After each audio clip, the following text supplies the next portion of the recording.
Chapter 1. The night wind howled, and the shadows of the trees danced, swaying against the window. The evening breeze seeped through the cracks of the window, moaning eerily. A charming little fellow, Ah Wu, lay languidly on a bamboo bed, suddenly letting out a tremendous yawn, followed by vigorously rubbing his face as he sat up, appearing quite listless. In the spacious room, the flickering flame of the oil lamp cast a dim light, creating an ambience thick with the scent of incense. Beside the little one lay a mushroom-head figure. Strangely enough, although this fellow was just in his 20s, he bore the face of someone in their 30s. The mushroom head slept soundly, smacking his lips and rolling over. It was unclear what he was dreaming of, as a pool of drool collected beside him. Such a heavy sleeper. If you don't watch the Mortuary, who will? With so many older brothers lying around, it was absurd that this fellow could sleep so soundly. Lin Luo muttered to himself, jumping down from the bamboo bed, putting on his shoes, and finding a space to stand. At your age, how can you possibly sleep so soundly? Dear uncles, aunts, brothers, and sisters, your humble servant, feeling a bit bored, intends to stretch his limbs here if anyone finds it bothersome. Please bear with me for a moment. His crisp and languid voice echoed through the mortuary. Lin Luo waited for 2 seconds, and seeing no dissent, nodded in satisfaction and began to stretch. Uncle Jiu had once said that there were 3 things one must absolutely avoid in a mortuary. He even made up a nursery rhyme. Walk close to the wall, invite trouble. Whistle, and be scolded by ghosts. Pat a shoulder, and shorten your lifespan. Failing to heed these 3 rules would undoubtedly lead to trouble. However, as for everything else, one could do as they pleased. Lin Luo's fists and feet flew through the air, the talismans affixed to his garment rustling with each movement. To be honest, this little fellow struck with great vigor, demonstrating impressive strength. Dragon subduing, tiger taming, mountain splitting, and horse stepping. After a flurry of punches and kicks, Lin Luo felt rejuvenated and much more spirited. He patted his belly, feeling a tinge of hunger. Lin Luo approached the offering table, stepped onto a small stool, and poured himself a cup of cool tea, drinking it down. Time truly flies. It has already been 10 years since his arrival in this world. When Lin Luo first opened his eyes, he found himself transformed into a tiny infant. A remarkably striking man was changing his attire. Gazing at that familiar face, Lin Luo felt a wave of confusion wash over him. So familiar. Had he been caught in the rain? No, it looked like he had a face full of drool. What cheeky little rascal. Uncle Jiu mumbled as he changed Lin Luo's diaper. Later, Lin Luo learned that his parents had been slain by mountain bandits, and by chance, Uncle Jiu had passed by and rescued him from the grasses. At that time, Uncle Jiu was still young, having just descended from Aoshan to hone his skills in the martial world. From that moment on, the little one became Lin Jiu's disciple, and Uncle Jiu named him Lin Luo.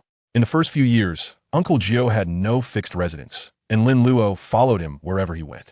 Uncle Jiu dined at various households, and Lin Luo drank the milk of many. It was quite overwhelming. After these years, Uncle Jiu finally secured a stable position, overseeing the mortuary in Rinjia town, and took in 2 disciples. One was the mushroom-head Wenkai, who would sleep soundly after a hearty meal, appearing like a little bitter melon despite his youth. The other was Qiuxing, a robust lad who trained in martial arts under Uncle Jiu. His aunt ran a shop in town, and Qiuxing often helped out. Lin Luo adored visiting him, especially when he helped his aunt in the shop. His petite and adorable appearance endeared him to both his aunt and the customers. The little fellow had a sweet tongue, charming customers with delightful words as if they were free, making them ecstatic and eager to purchase items. Consequently, his pocket money from his aunt far surpassed Kaisheng's, leading Qiuxing to momentarily suspect Lin Luo was his cousin. After finishing a piece of wife cake, Lin Luo took another sip of cool tea, resting his chin on one hand. In the dead of night, the mortuary was eerily silent, with only Wenkei's snores echoing throughout the room. Having spent so many years here, Lin Luo, although always by Uncle Jiu's side, was still too young and had merely been laying the groundwork under Uncle Jiu's guidance, without yet commencing his studies in Taoist arts. Uncle Jiu had mentioned that Lord Ren of Rinjia town had invited him for foreign tea. Wasn't that the old man Ren Fa about to make an appearance? Thinking of the Ren old master from the movies, Uncle Jiu had exerted tremendous effort to vanquish him. Having lived in this world for 10 years, Lin Luo understood that what was portrayed in the films was merely the tip of the iceberg. The depths of this world were indeed profound. My little arms and legs wouldn't even suffice to fill the gaps of a zombie's teeth. Lin Luo gazed at his small hands, which, though not large, were calloused. Sigh, they say traversers have systems. Where's mine? It's been 10 years, system. Do you have any idea how I've spent this decade?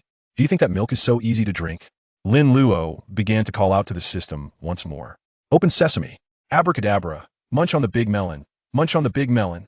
Melon melon. May my wishes be fulfilled swiftly. Reveal your powers. Lin Luo felt somewhat disheartened and a touch irritable. As a traverser, was he truly not endowed with a golden finger? Deep Blue, I want to add some. System, I want a lottery draw. Damn it, my dear father. Ding. The command was correct. The simplified system has been activated. Huh. There really was a boot password. You could have mentioned the password earlier. If the password is incorrect, a reminder would have been nice. System, my dear father, my dear father, my dear father. Command confirmed, command confirmed, command confirmed. Damn, you idiot. You deserve to be shot with a blue fire Gatling for 3 hours. After venting a few curses, Lin Luo calmed down and began to explore the system. Is there a beginner's gift package? Initiating beginner's gift package.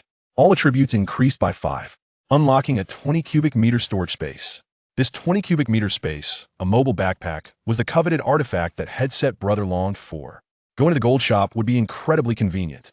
Moreover, this all attribute boost of 5 should also be quite extraordinary. The body is the foundation, the essence. Cultivating the foundation is a process of forging one's core. Thus, enhancing bodily attributes is of utmost importance. The higher the foundational attributes, the stronger one's future strength. He had been rigorously training his body under Uncle Jiu's guidance these past few years, so he was well aware of this. Though the system arrived late, good things are worth the wait. My dear son, Daddy loves you. System, quickly tell me, what can you do? The host can simplify cultivation through the simplified system. Simplification points, 100. 3 thick black question marks slowly appeared above Lin Luo's head. Simplified cultivation? Lin Luo pondered as he rummaged through the cabinet and pulled out a copy of the Shangqing Dao Dongjingjing. Detected remnants of the Shangqing Dao Dongjingjing. True Qi flows down into the ghostly pass, stabilizing the spirit and sealing the source of death. The Jade Scripture illuminates the myriad deities, granting me true life, everlasting, pulling the 7 ancestors back from the womb, refining the myriad deities into a unified essence. Simplification requires 5,000 points, insufficient points. Sweet Rain Goddess. What the hell does insufficient simplification points mean? How can one acquire these simplification points? Points can be obtained from extraordinary beings. Lin Luo, in resignation, pulled out another copy of the Shangqing Tana technique. This was the foundational text of the Shangqing Dao Dongjingjing. Detected Shangqing Tana technique. Store energy and serve the spirit. With spirit complete and energy abundant, refine essence into energy. Simplification requires 100 points. Would you like to simplify? Simplify. Simplification successful. Shangqing Tana technique simplified to breathing. Translated, it meant that just by breathing, one could become stronger. The Shangqing Tana technique is the most fundamental method of breath control in Maoshan, yet it is also the most crucial entry-level technique. Once mastered, one becomes light and agile, increasing strength, refining essence into energy, and extracting true qi. Whether practicing martial arts or cultivating Taoism, it is universally applicable. Uncle Jiu had said that once one grasps the Shangqing Tana technique, they could further cultivate the Shangqing Dao Dongjingjing. At that time, one could absorb the energies of the sun, moon, stars, and the 24 constellations into their body, unlocking all acupoints. And when the acupoints are filled with spirit and energy, one could become a true Maoshan orthodox master. However, whenever Lin Luo sat down to cultivate, his mind would become a chaotic mess. A multitude of random thoughts would flood in, leading to distractions, making it difficult to calm his spirit. Yet, the most crucial aspect of cultivation is to maintain tranquility and focus. Thus, after 2 or 3 years, Lin Luo had yet to make any progress in cultivation, though he had achieved some success in martial arts under Uncle Jiu's tutelage. He was strong and healthy, akin to a little leopard. He could easily take on 100 when Kai-like individuals. At that moment, Lin Luo attempted to take a deep breath and suddenly realized that he had seamlessly entered a state of cultivation. His mind was clear, his body felt weightless, and a gentle stream of energy flowed steadily within him. There was no need for specific postures or for emptying his mind with each inhalation and exhalation. His cultivation commenced. As long as he breathed, he could cultivate. The thought that he could be cultivating every moment of the day, 24 hours a day, was utterly exhilarating. Outside, the golden rooster heralded the dawn. Sunlight pierced through the clouds, casting its brilliance upon the earth. Lin Luo opened his eyes, performing a graceful leap akin to a carp, and nimbly turned to rise at that moment. He felt an unprecedented sense of ease coursing through his entire being. "What bliss!" Lin Luo exclaimed, his fair and rosy complexion radiating vitality as he stretched languorously after a refreshing slumber. Every joint in his body tingled with a delightful sensation. It was simply magnificent. All it took was a simple nap. Forget about the 5 dragons circling the pillar, or the twin dragons playing with pearls. The overwhelming force of nature was no match for him. 2998 paled in comparison. With a groan, the slothful Wonkai finally awoke. Still with his eyes closed, he stretched his arms wide. His entire body suddenly stiffened, and then his right leg began to twitch, causing him to shake on the bamboo bed while emitting peculiar sounds reminiscent of someone straining in a squat toilet. Lin Luo pinched Wen Kai's nose in disdain. "Stop your groaning. Wash up and hurry to prepare breakfast, otherwise Master will scold you again." Wen Kai, interrupted in his spellcasting, abruptly opened his eyes, glanced at the sky outside, and his face fell in despair. "Oh no, I've overslept again. Senior brother, why didn't you wake me up earlier?" He lamented. No sooner had he spoken than the door to the room swung open. Master Jiu entered, clad in a white robe, hands clasped behind his back, striding in with purpose. The chatter in the room ceased abruptly. Master Jiu glanced at his 2 lazy disciples on the bamboo bed and spoke sternly. "Wen Kai, why are you still in bed? Go pay respects to our ancestor." "Yes." Wen Kai replied obediently, flipping off the bed and hurriedly slipping on his shoes before darting outside. For ordinary people, offering incense is reserved for the 1st and 15th days of the month, but Taoist disciples must offer incense during both morning and evening rituals. There's an old saying: those who do not burn incense on ordinary days will rush to seek the Buddha's aid in times of desperation. It is foolish to take the ancestor lightly in everyday life, only to seek their help when danger looms. If malevolent spirits don't eliminate you, the ancestor surely will. "Good morning, Master. You look even more dashing today," Lin Luo teased, winking mischievously at Master Jiu. "Oh."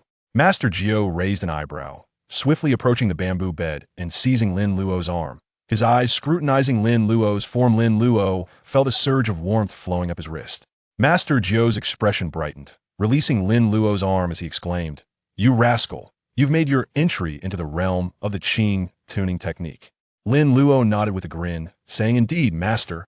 I awoke to find I had unexpectedly made progress." Master Jiu's mouth twitched. Was this even a coherent statement? Countless individuals toil their entire lives without making any progress. Yet here Lin Luo was awakening to success. Was this not a tad infuriating?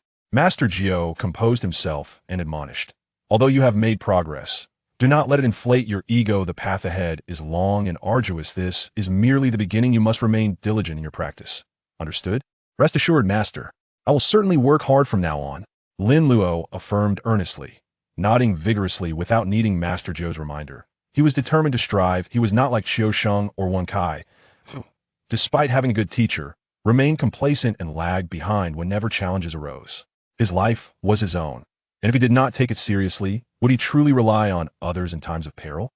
"Yes, Master knows you are the most obedient. Go wash up, and remember to pay respects to our ancestor." Master Jiu's tone softened, gently patting Lin Luo's head. "Understood, Master," Lin Luo replied, skillfully displaying his charm as he hopped down from the bed. At that moment, Lin Luo realized that his body seemed to have grown significantly. His shoes felt small. This must be the effect of the 5 attribute boost. "Master, my clothes and shoes have shrunk," Lin Luo exclaimed, fiddling with his attire. Observing Lin Luo's ill-fitting clothes, Master Jiu was astonished. This rascal was growing at an astonishing rate. He had only worn these clothes for a year, and they no longer fit. "After breakfast, Master will take you to buy new clothes." Lin Luo made a heart gesture with one hand, beaming with delight. "Love you, Master." Disciple Lin Luo pays respects to our ancestor.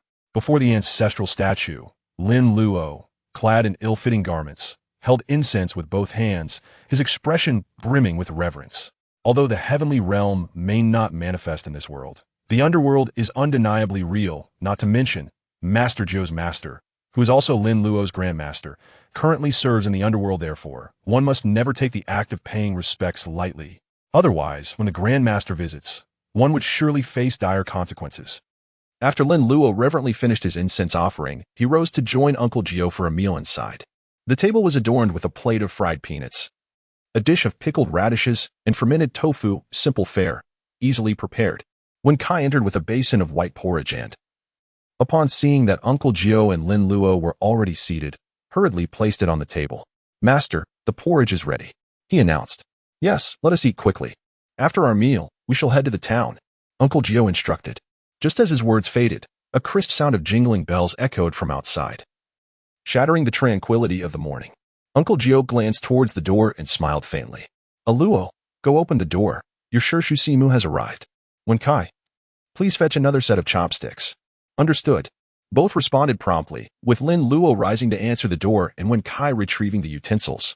Simu, a junior disciple of Uncle Jiu, was relatively young, just over 30.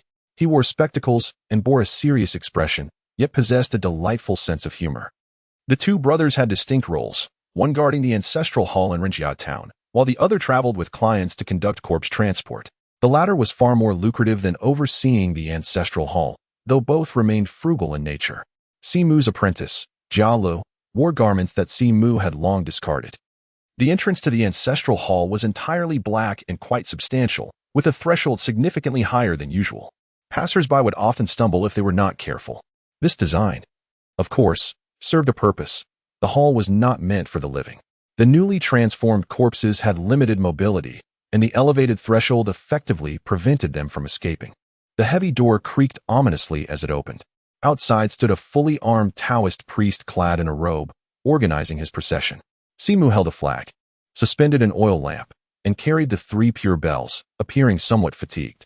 Behind him stood a row of clients, dressed in the attire reminiscent of officials from a bygone dynasty, pale and devoid of color, their eyes closed, bodies erect, arms outstretched, linking shoulders with those before them. A sight like this would likely send most individuals into a panic. "Shu, you've arrived," Lin Luo called out cheerfully, his voice bright. "It is you, Luo. Where is your master?" Simu inquired with a smile. He held great fondness for this little disciple of his elder brother, bright, perceptive, and endearing. "Inside. We were just about to begin our meal." "Shu, allow me to assist you." Lin Luo reached out to take the object from the hands of Simu. But Simu dodged away. "All right, you are still young. My customers are rather difficult to manage. When you grow a bit older, my master will teach you how to drive the corpses." Simu chuckled, pulling Lin Luo closer to himself. He shook the Sanqing bell in his hand, producing 3 clear and ethereal chimes. Ding, ding, ding, bang. 11 corpses received the signal and stepped forward in perfect unison. Lin Luo gazed curiously at the Sanqing bell. What a marvel of technology. The 4-eyed Taoist shook the Sanqing bell, guiding the clients across the threshold and into the mortuary. As the final chimes echoed, the clients stood in neat rows. The 4-eyed Taoist placed the items on the offering table, exhaling in relief. At last, he could enjoy a moment of respite. "Hello. Keep a close eye on this oil lamp. It must not extinguish, do you understand?" The 4-eyed Taoist instructed earnestly. "I understand, Master Uncle. This is not your first visit." Lin Luo nodded and smiled. "This oil lamp serves as a medium for casting spells, once it is extinguished. The corpse-restraining talisman affixed to the forehead of the walking corpse will lose its efficacy, causing these creatures to run amok. That is not the worst part. If they manage to bite someone, trouble will ensue. Once a walking corpse tastes blood, it will truly become a zombie. Moreover, anyone bitten by such a creature will also transform into a zombie." Outside the mortuary, Uncle Jiu approached with his hands clasped behind his back. "Junior brother, how have you been lately?" "Oh, the same as always. What about you, elder brother?" "I am likewise." It had been nearly a year since the two old friends had last met, yet their bond remained as strong as ever. "Let's have something to eat, and then rest well." "All right." Upon entering the room, they found Wakai had already prepared the meal, although it was merely plain rice porridge. The 4-eyed Taoist savored it heartily, consuming 3 bowls in quick succession. After they were satiated, Wakai busied himself washing the pots and dishes. "Elder brother, it appears that Luo has already grasped the fundamentals of the supreme purity breathing technique," 4-eyed Taoist remarked cheerfully as he picked his teeth. Uncle Jiu nodded with a gentle smile, expressing his contentment. "Indeed, he made his breakthrough last night. Luo is only 10 years old, right?" Uncle Jiu nodded without speaking, maintaining a demeanor of calmness. However, internally, he felt a swell of pride. Yes, he is only 10 and has already made such progress. What do you think? Are you envious?" "Envy is futile. He is my disciple." With this confirmation from Uncle Jiu, 4-eyed Taoist felt a pang of jealousy. "Congratulations, elder brother, on having such a remarkable disciple. Jiala is quite good as well. Uncle Jiu held a favorable impression of four-eyed Taoist disciple, Jiala, who was a truly good-natured child. Sigh. I have taught the supreme purity breathing technique to him for many years, and he has only just made his entry. His martial arts skills are also lacking. He is already 18, unlike a Luo, whose future is boundless. In this day and age, with spiritual energy running low, cultivation has become increasingly arduous, making it all the more difficult to find a disciple with exceptional aptitude. It is indeed a rare opportunity. Uncle Jiu shook his head, saying, that is not the case. Currently, the celestial mechanisms are in disarray, and cultivation is fraught with difficulties. The path is long and winding. A Luo has merely taken his first step.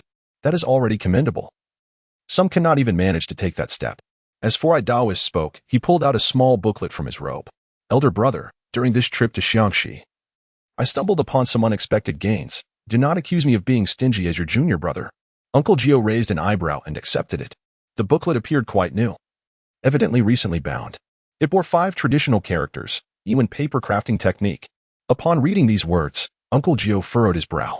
Paper figures, paper crafting, and puppetry all fall under the category of arts and are prevalent in the unorthodox schools. Such unorthodox methods are often not recognized by the righteous path. The practitioners of these unorthodox arts are typically driven by a pursuit of power, often delving into malevolent techniques.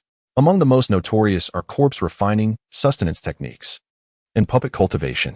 However, after perusing the booklet for a while, Uncle Jiu's frown gradually eased. He nodded with a faint smile, offering his assessment. Using spiritual materials to inscribe characters and harness the power of the moon's shadow to animate paper constructs, while it belongs to the unorthodox schools. It is not wicked sorcery. Four-eyed Taoist took a sip of tea, grinning with pride. Of course, if it were wicked sorcery, how could I possibly give it to a Luo? Just then, Lin Luo entered carrying a kettle of hot water.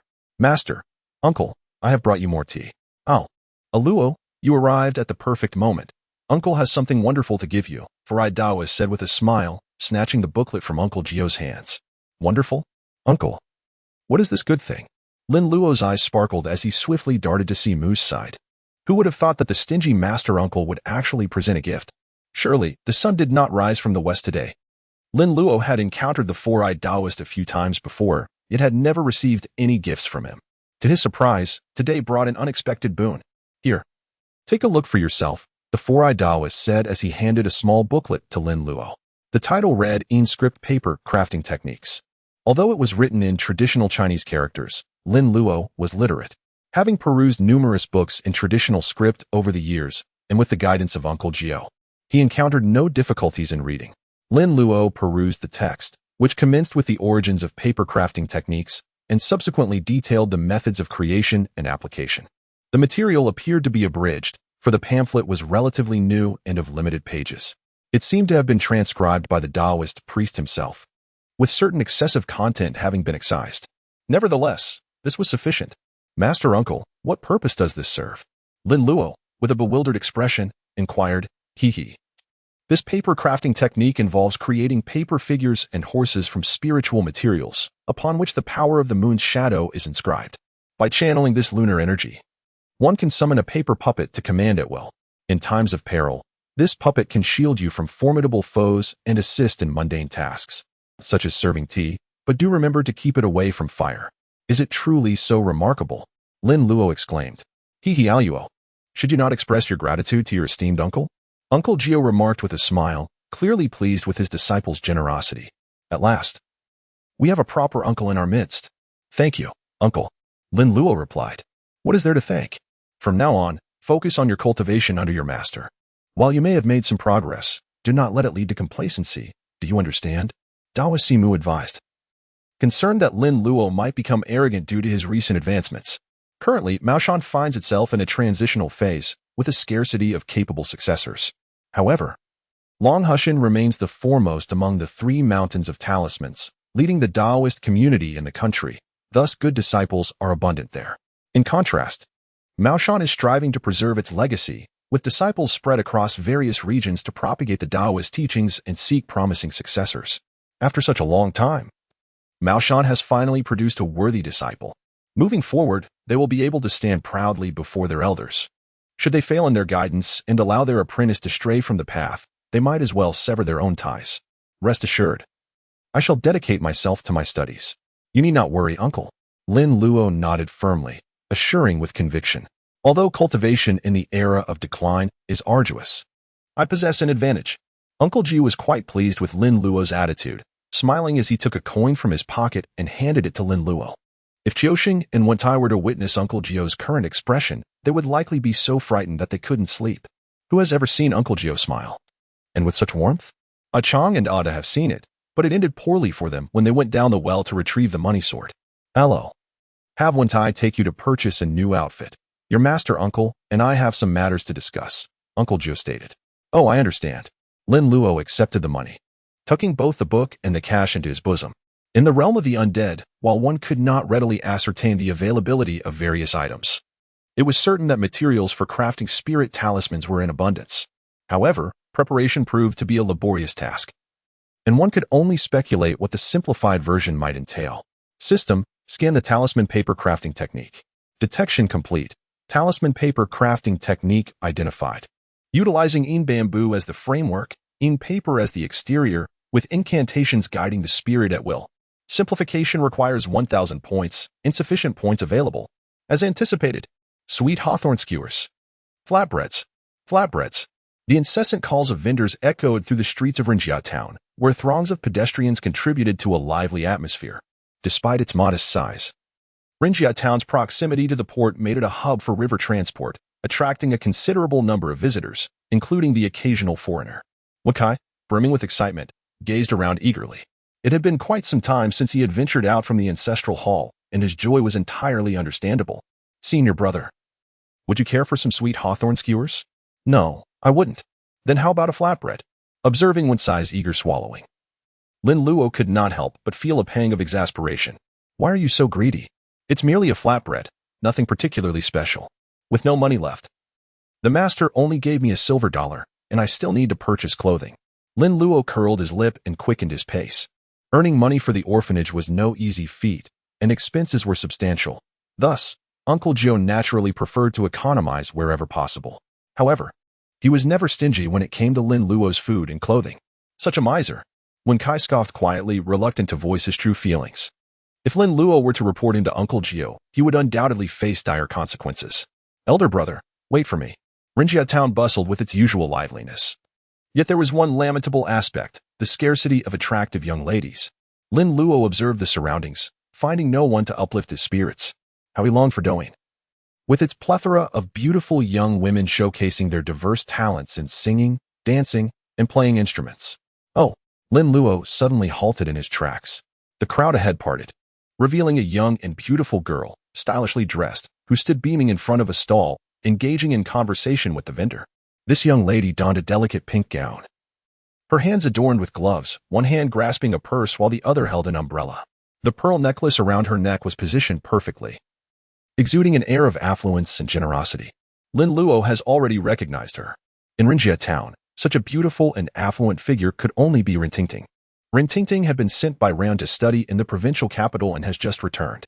Well, Wenkai also caught sight of Rintingting and was instantly captivated. His mouth agape, his small eyes widening in astonishment. Come on, really? Have you never seen a woman before, drooling like that? How embarrassing.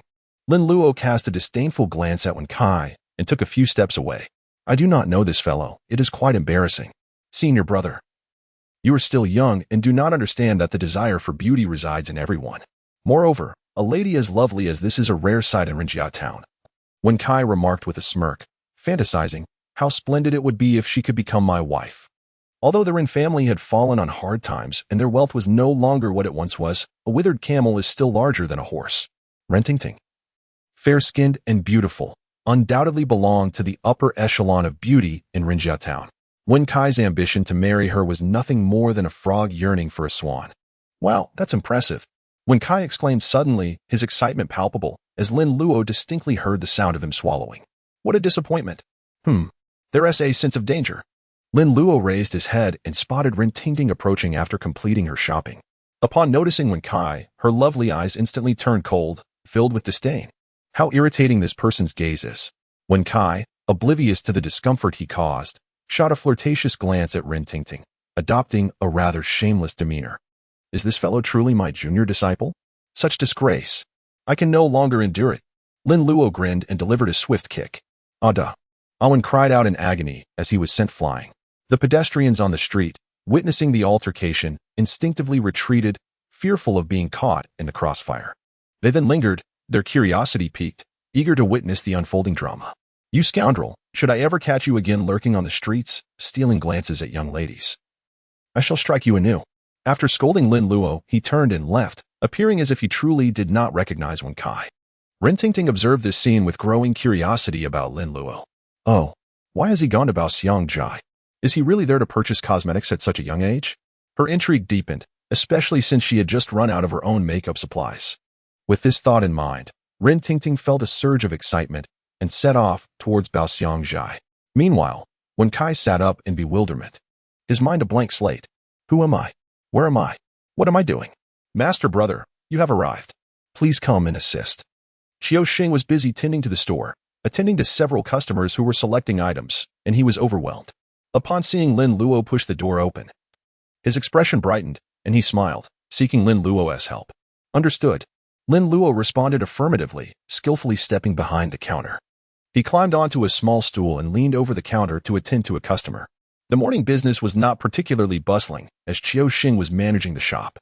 When Qiu Xing's aunt left to play mahjong, a wave of customers unexpectedly arrived, keeping Qiu Xing quite occupied.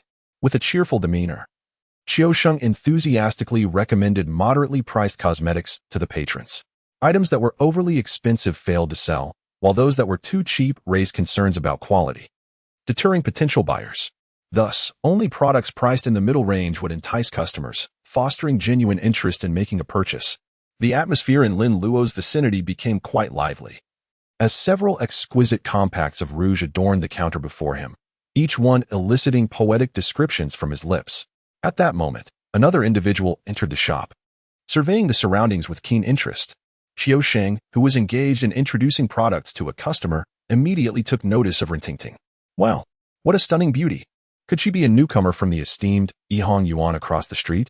Qiu Xing wished to greet her, yet found himself overwhelmed with responsibilities. Meanwhile, Lin Luo also observed this newcomer, continuing his presentation to the customer with an air of nonchalance.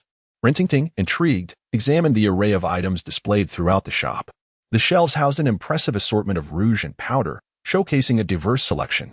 Having learned the art of makeup from her mother since childhood, Rin Tingting's passion for cosmetics blossomed after her mother's passing. Later, she ventured to the provincial capital, where she acquired more advanced techniques, and upon her return, eagerly sought to share her newfound knowledge with old friends. This shop, brimming with rouge and powder, was truly a delight to her sensibilities. Lin Luo charmingly referred to a lovely sister, delighting the guests, who cheerfully settled their bills. One of them playfully kissed Lin Luo's face and exclaimed, so obedient. Hee hee. Little A Luo, when you grow up, come find your sister, and I shall give you red envelopes. Upon hearing this, the female patrons in the shop erupted into laughter. Lin Luo didn't mind, he had grown accustomed to it. Life's hardships are but temporary obstacles that one must endure and overcome. Why wait to grow up? The red envelopes could be given right now. Lin Luo, with an air of innocent bewilderment, spoke up. The women in the room erupted into even louder laughter, their bodies swaying playfully. They delighted in teasing this adorable little one, whose pure and charming demeanor evoked a sense of nostalgia for the beauty of the world. Qiu Xing stared, captivated by the lively scene. Rin Tingting, bewildered, made her way over to Lin Luo, puzzled by the laughter surrounding her. What was so amusing about giving out red envelopes? Noticing a new guest had arrived, the elder sister who had been teasing Lin Luo didn't linger, offering a greeting before collecting her things and departing. The remaining few continued to giggle and select items, though their voices had quieted significantly, casting occasional glances in their direction. Little one, thank you for your help on the street. My name is Rin Tingting. May I ask what yours is? Rin Tingting inquired, a smile illuminating her face as she looked at Lin Luo. Lin Luo's lips curled slightly. The term little fellow seemed rather fitting after all. Yet, he had indeed grown quite a bit. Lin Luo gently wiped the lipstick mark from his face and, with a nonchalant demeanor, introduced himself. I am Lin Luo. But you may call me a Luo, dear sister. Would you care to see some blush? These selections are quite exquisite and would complement your elegance splendidly. Having endured several years of hardship alongside his uncle, Lin Luo had cultivated a charmingly sweet tongue from a young age. His gift for flattery allowed him to navigate any situation with ease. The time spent at Bao Xiangjai further honed his skills, as one must seize opportunities without hesitation. "Dear sister, you are simply remarkable," exclaimed Rintingting, her cheeks flushed with excitement. "You effortlessly sent that fellow flying with one kick. However did you manage that?" With a smile, she fiddled with the blush while inquiring about Lin Luo's prowess. "To stand up against injustice is the duty of a true hero," he replied. "And given your beauty, it is only fitting. There is no need for you to dwell upon it." Lin Luo spoke with a remarkable seriousness, his demeanor reminiscent of a young knight. He candidly proclaimed his own beauty, which only served to elicit a more radiant smile from Rintingting. Meanwhile, Xiaoxing observed the interaction with a mix of admiration and perplexity. How did his senior brother manage to bring such joy to every woman he encountered? It was astonishing. "You possess such remarkable skills. After helping me deal with the villains, I must express my gratitude," Rintingting said, stifling her laughter, her lips pressed together. At that moment, her cheeks were flushed, and her sparkling eyes resembled crescent moons, adding a charming allure to her appearance. "No need for thanks. This is merely a trifle. I have even more impressive feats up my sleeve," Lin Luo replied. Lin Luo raised her chin defiantly, resembling her uncle Jiu in a few aspects. Rintingting chuckled softly, unable to resist pinching Lin Luo's adorable cheeks, and sweetly inquired, "Indeed? Then tell your sister, what other remarkable abilities do you possess?" Lin Luo turned his head to evade Rintingting's mischievous hand, stating earnestly, "I can read fortunes through the characters." "Oh," Rintingting exclaimed, surprised to discover that he was somewhat of a fortune teller.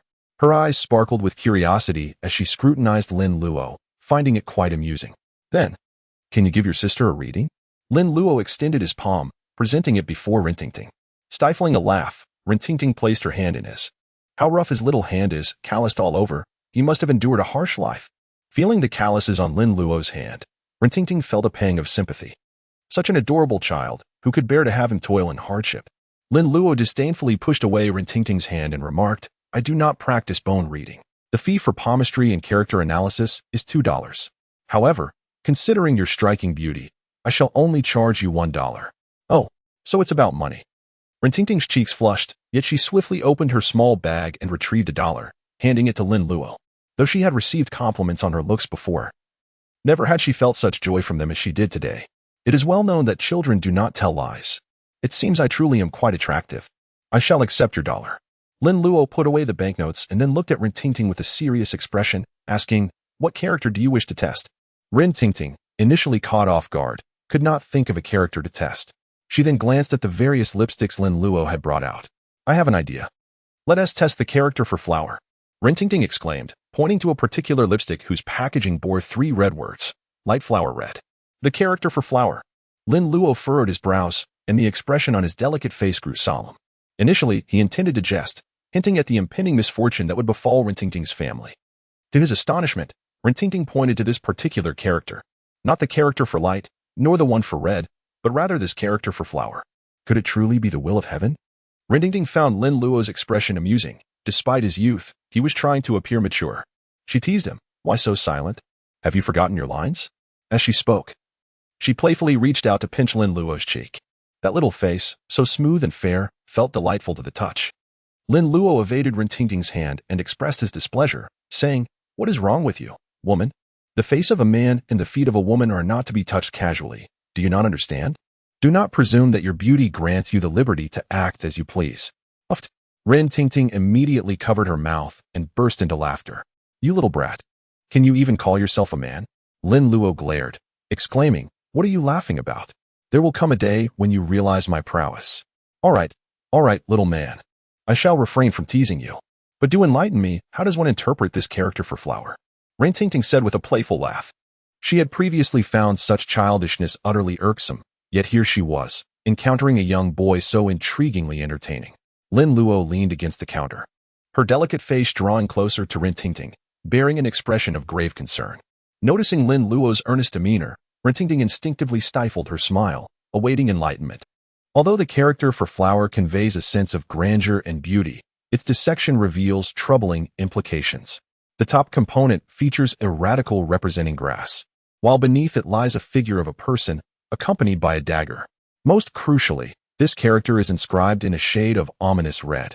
While red is typically a symbol of celebration, the presence of the dagger transforms this hue into one reminiscent of blood, suggesting the presence of a nefarious individual concealing a bloody dagger amidst the grass.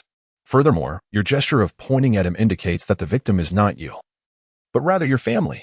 Lin Luo's expression grew increasingly serious. Miss, there will surely be a calamity in your home soon. Rin Tingting stood frozen in place after hearing his words. Previously, she had been entirely skeptical of fortune-telling. After all, weren't those merely the tricks of street-side con artists? She found Lin Luo's earnest demeanor as a little fortune-teller quite amusing and intended to tease him a bit. That coin was merely a token of gratitude for his assistance in dealing with the street ruffians. However, she never anticipated that Lin Luo would utter such a statement. Strangely enough, it seemed rather plausible. Rin Tingting snapped back to reality, gazing at Lin Luo with a complex expression before asking, "Little fellow, is your prediction accurate? If you don't believe me, you may take this coin back." Lin Luo pulled out the silver dollar that Rin Tingting had given him, casually remarking, "I revealed this secret to you solely because of your beauty. Allow me to share a few more words of wisdom without charge. Despite your glamorous appearance, one's fortune cannot be concealed by mere makeup. The darkness in your brow indicates misfortune. Although your head radiates a rosy glow, it is tainted with ill fate. This aligns with the divination results. There will surely be a calamity involving blood in your family soon. However, amidst the darkness, there exists a hint of purple, suggesting the arrival of benefactors to assist you. Your features do not reflect death, so it is not you who shall perish, but rather a close relative. Naturally, you need not believe my words, but dear lady, you wouldn't wish for harm to befall your father, would you?" Hearing this, Rin Tingting's heart was in turmoil. She certainly did not want her father to be in danger. After all, it was just the two of them left in the Rin family. Previously, Rin Tingting would have dismissed such notions as superstitions, mere fabrications. Yet, what if Lin Luo spoke the truth? His foreboding words stirred a reluctant belief within her. Furthermore, given Lin Luo's youth, the profundity of his insights seemed beyond the capacity of a mere child. Conversely, had he been an adult, or even elderly, she would have deemed him a fraud seeking to swindle her money. "Well, I'm not disbelieving you, but this matter is no jest. Here, take the money." "Luo, would you accompany me home to speak with my father about this? Please." Rin Tingting grasped Lin Luo's hand, her large eyes pleading softly. If there was truth to his words, it would be prudent for her father to be forewarned and prepared to navigate this impending crisis. If it were false, that would be even better. However, she was resolute in her intent to reprimand this impudent boy. "Very well, but I have matters of my own to attend to first," Lin Luo replied. "What matters?" she inquired. "I need to buy some clothes. The ones I have no longer fit me. I have been saving for quite some time to replace them." Lin Luo spoke with an air of grievance. He raised his arm, and suddenly his sleeve shrank considerably. It turned out he was in need of new clothes. Rin Tingting glanced at Lin Luo's ill-fitting and shabby attire. Previously, it hadn't struck her as odd, but now, upon closer inspection, it appeared quite out of place. Such an adorable child, how could anyone treat him in such a manner? "Come, dear brother. I shall buy you some new clothes," exclaimed Rin Tingting, the little heiress of the Rin family, waving her hand grandly, exuding an air of extravagance. "Oh my. And this blush. I shall take it. Wrap it up. Fairy sister, you are truly wonderful."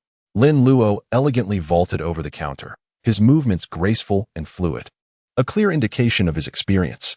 "Hey, Qiuxing, I'm off to buy some clothes. You can manage the shop by yourself." Qiuxing's eyes widened in astonishment. What was happening? The senior brother had exchanged a few words with that girl and was actually going out. "Senior brother, you're only 10 years old. You're still young. There will be more opportunities in the future. Why not let me take this chance this time?" Of course, Qiuxing dared not voice such thoughts, for he knew it would surely lead to a severe thrashing. As Lin Luo and Rin Tingting exited the Baoxiang Zhai, they happened to see Wen Kai limping towards them, grimacing in pain as he supported his waist. For a moment, the three of them locked eyes, and the air seemed to grow tense. Why hasn't this annoying fellow left yet? Rin Tingting thought to herself, harboring a distinct lack of fondness for Wen Kai. Lin Luo narrowed his eyes and launched a swift kick. Ada! Ouch! Wen Kai was once again sent flying, landing amidst a heap of discarded items by the roadside. "Why do you keep kicking me?" Wen Kai lamented, his face a picture of confusion.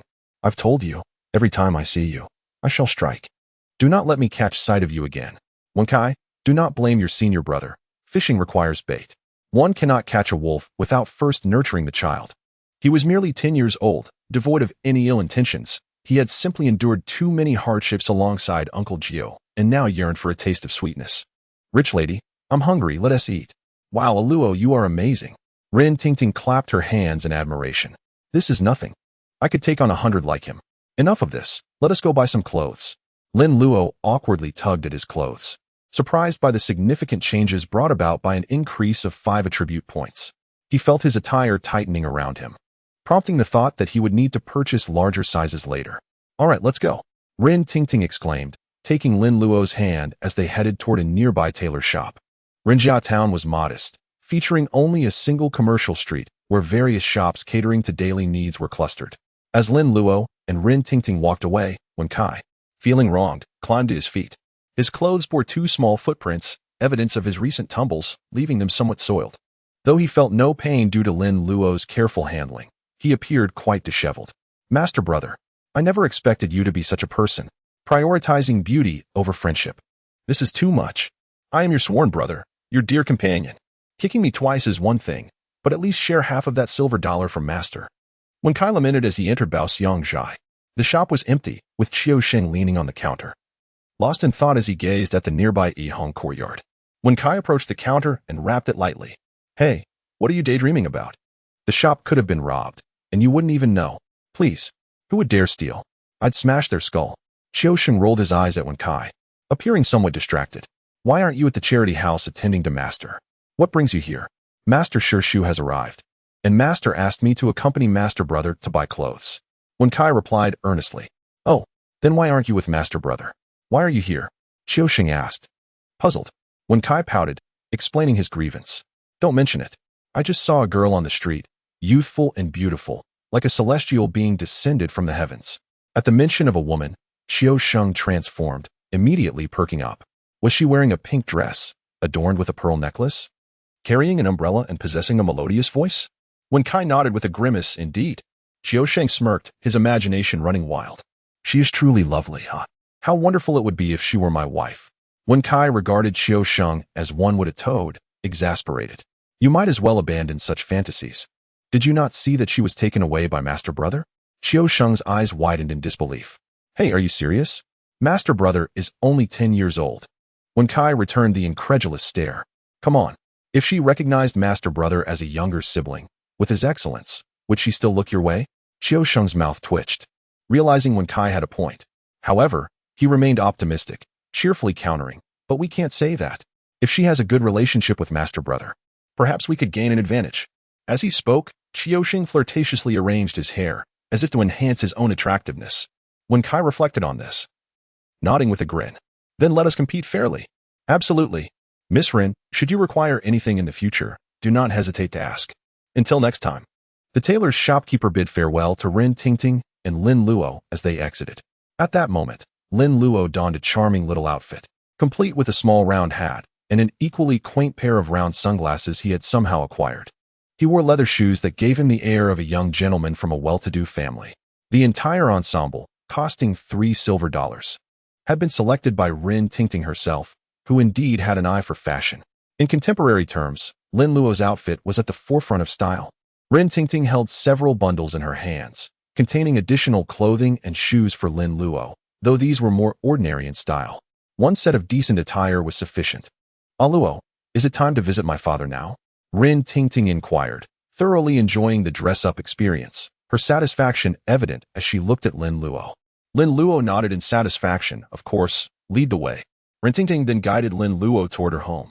After a 10-minute stroll, they arrived outside the Rin residence. This is my home, Rin Tingting exclaimed, pointing at the grand entrance. Beyond the door lay a garden, meticulously tended by a gardener. Upon noticing Rin Tingting's return, a servant hurriedly opened the door. Miss, you are back. Is my father at home? The master is currently enjoying tea with the young master. Upon hearing the term young master, Rin Tingting wrinkled her delicate nose, and her expression grew slightly colder. Hello, let us depart. Lin Luo followed Rin Tingting through the garden and entered the house.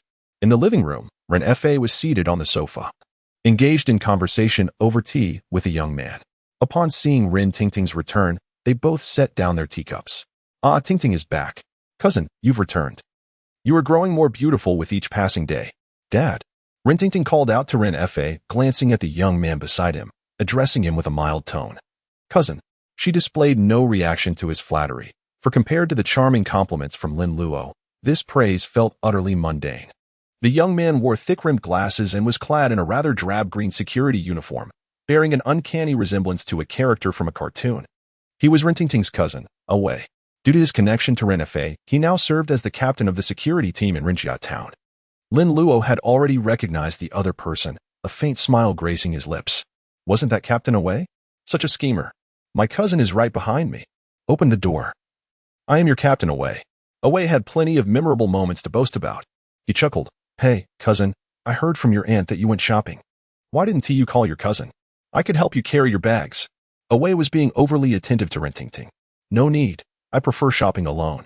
Dad, have you finished your conversation? I have something to discuss with you. Ren Tingting replied, unwilling to engage with her cousin, feeling that his gaze was rather unpleasant. Ren Fa was aware of his daughter's disdain for Away and, to be honest, he shared a similar sentiment.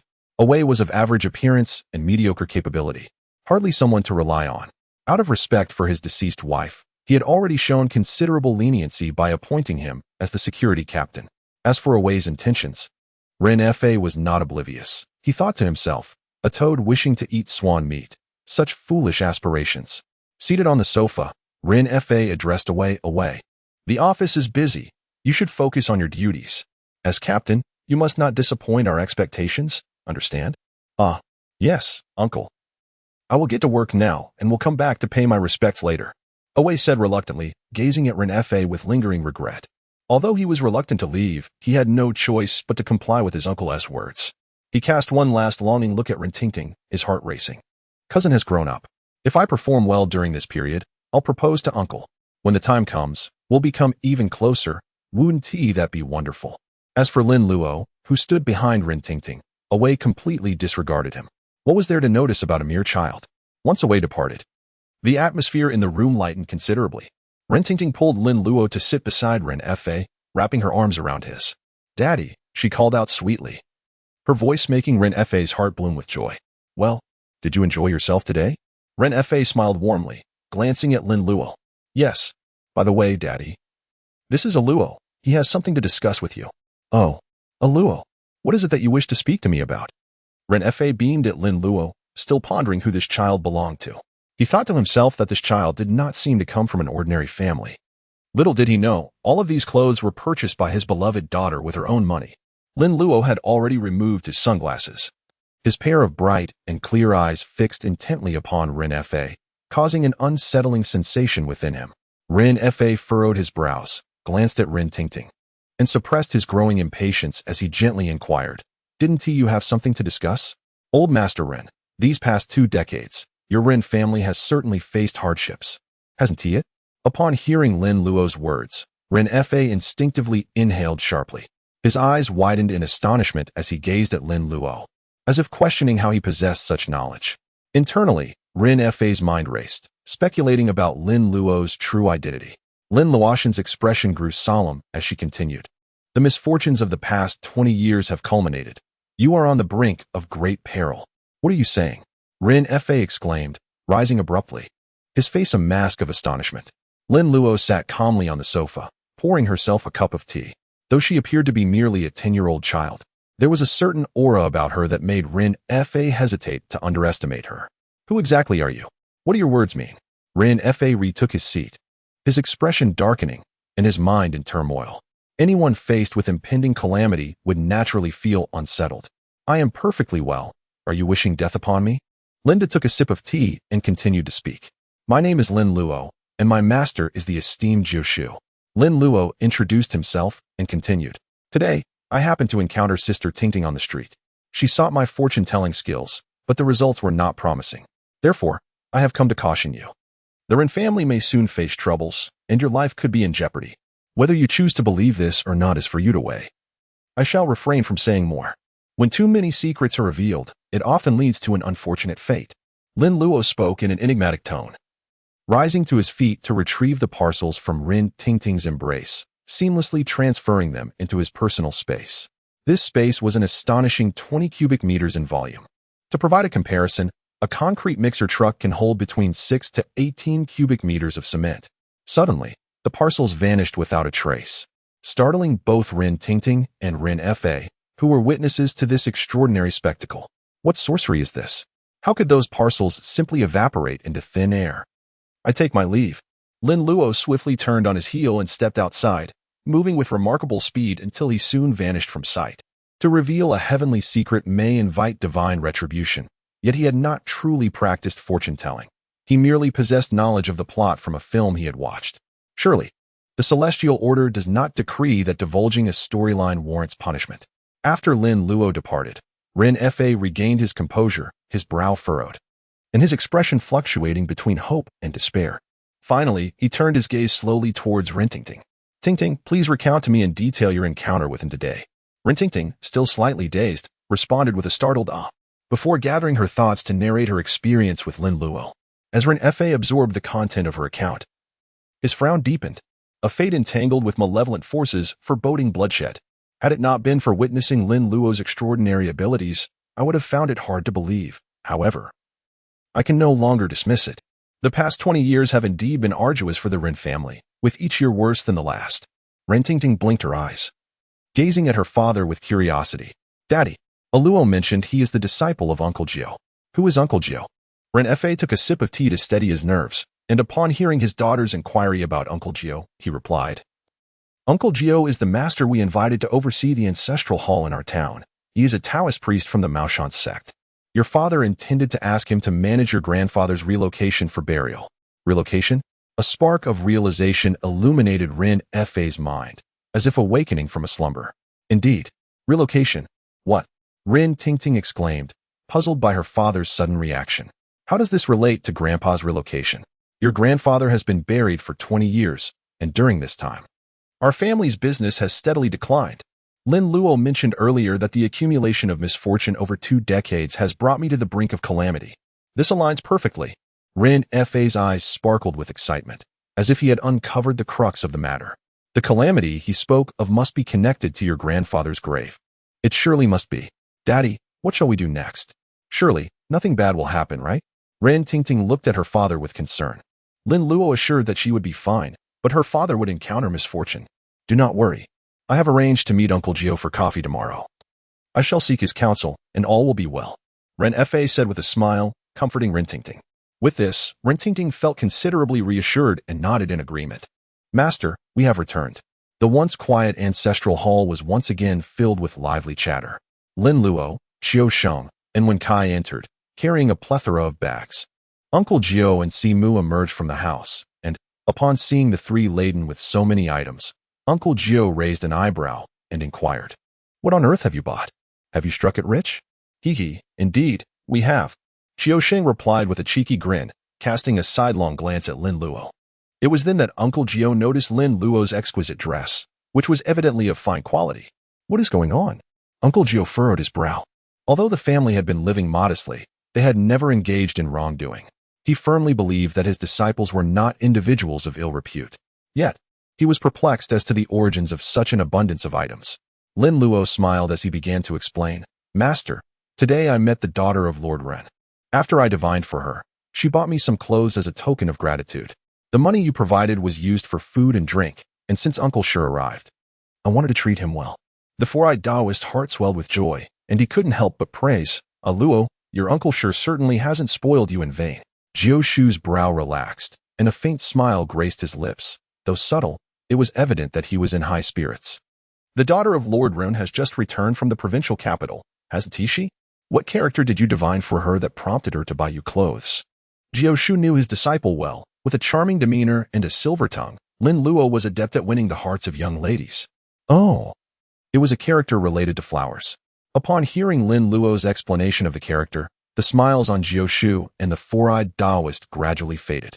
Setting aside the content for now, the level of the divination was indeed commendable and quite accurate.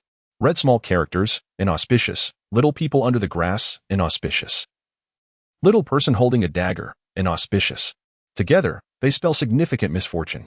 The two brothers exchanged glances, secretly astonished. This little fellow is quite remarkable. Such a result could still charm a young lady into buying him an entire outfit. When he ventures out into the world, he surely will not go hungry. Jiu Shu, with his hands clasped behind his back, glanced at the sky and remarked, It's getting late. Let's put everything down. Wakai, go prepare lunch, and Qiuxing. Don't be lazy. Practice your punches 3 times first. Luo, keep an eye on Qiuxing and guide him well. Absolutely, master. Lin Luo smiled widely, tilting his head to glance at Qiuxing. Initially, Qiuxing's expression was one of distress, but he soon forced a grin and said, "Hey, senior brother. Please go easy on me later. Rest assured, senior brother will take good care of you." Upon hearing this, the look on Qiuxing's face grew more pained. It was over. In the courtyard of the ancestral hall, the sound of fists whooshed through the air, occasionally punctuated by Qiuxing's anguished cries. Uncle Jiu and Simu sipped tea under the eaves, engaged in conversation, occasionally offering a few pointers. The result was that Qiuxing's cries only grew louder. In these tumultuous times, with unrest and chaos prevailing, the disciples of Mao Shan must not only possess the ability to exorcise evil spirits and bind malevolent forces, but also be wary of highwaymen. Thus, the majority of Mao Shan disciples are not only proficient in their craft, but also excel in martial arts. Typically, 3 to 5 ordinary individuals pose no challenge. Furthermore, Uncle Jiu, prior to his ascension to the mountain to study the Tao, already possessed formidable skills in various martial arts, making him a master in weaponry and hand-to-hand combat. Consequently, Qiuxing, having become a disciple of Uncle Jiu, primarily focused on mastering martial arts. However, his frequent assistance at his aunt's shop disrupted his training schedule, resulting in a lack of proficiency in both martial arts and Taoist techniques. While he could manage against ordinary folks, he would surely find himself in dire straits when faced with formidable opponents. Lin Luo, however, was quite different. He began soaking in medicinal baths at the tender age of 6, a practice that continued for a full 2 years to open his meridians and strengthen his bones. By the time he reached 8, with his meridians fully developed, he commenced his martial training under the guidance of his uncle, maintaining an unwavering daily regimen. Thus, despite being merely 10 years of age, Lin Luo has already enhanced his overall attributes by 5 points.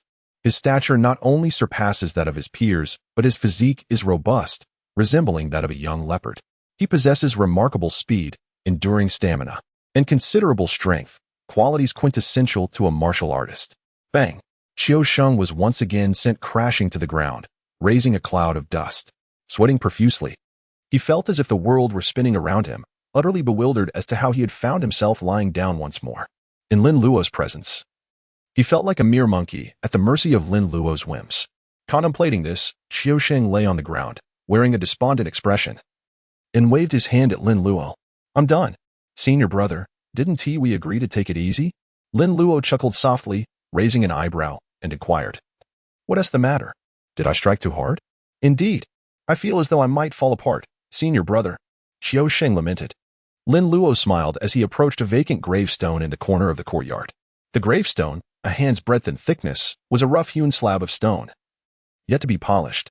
Lin Luo drew in a deep breath, channeling the energy within him to converge at his right foot, and with a sudden force, he delivered a powerful kick. Crack!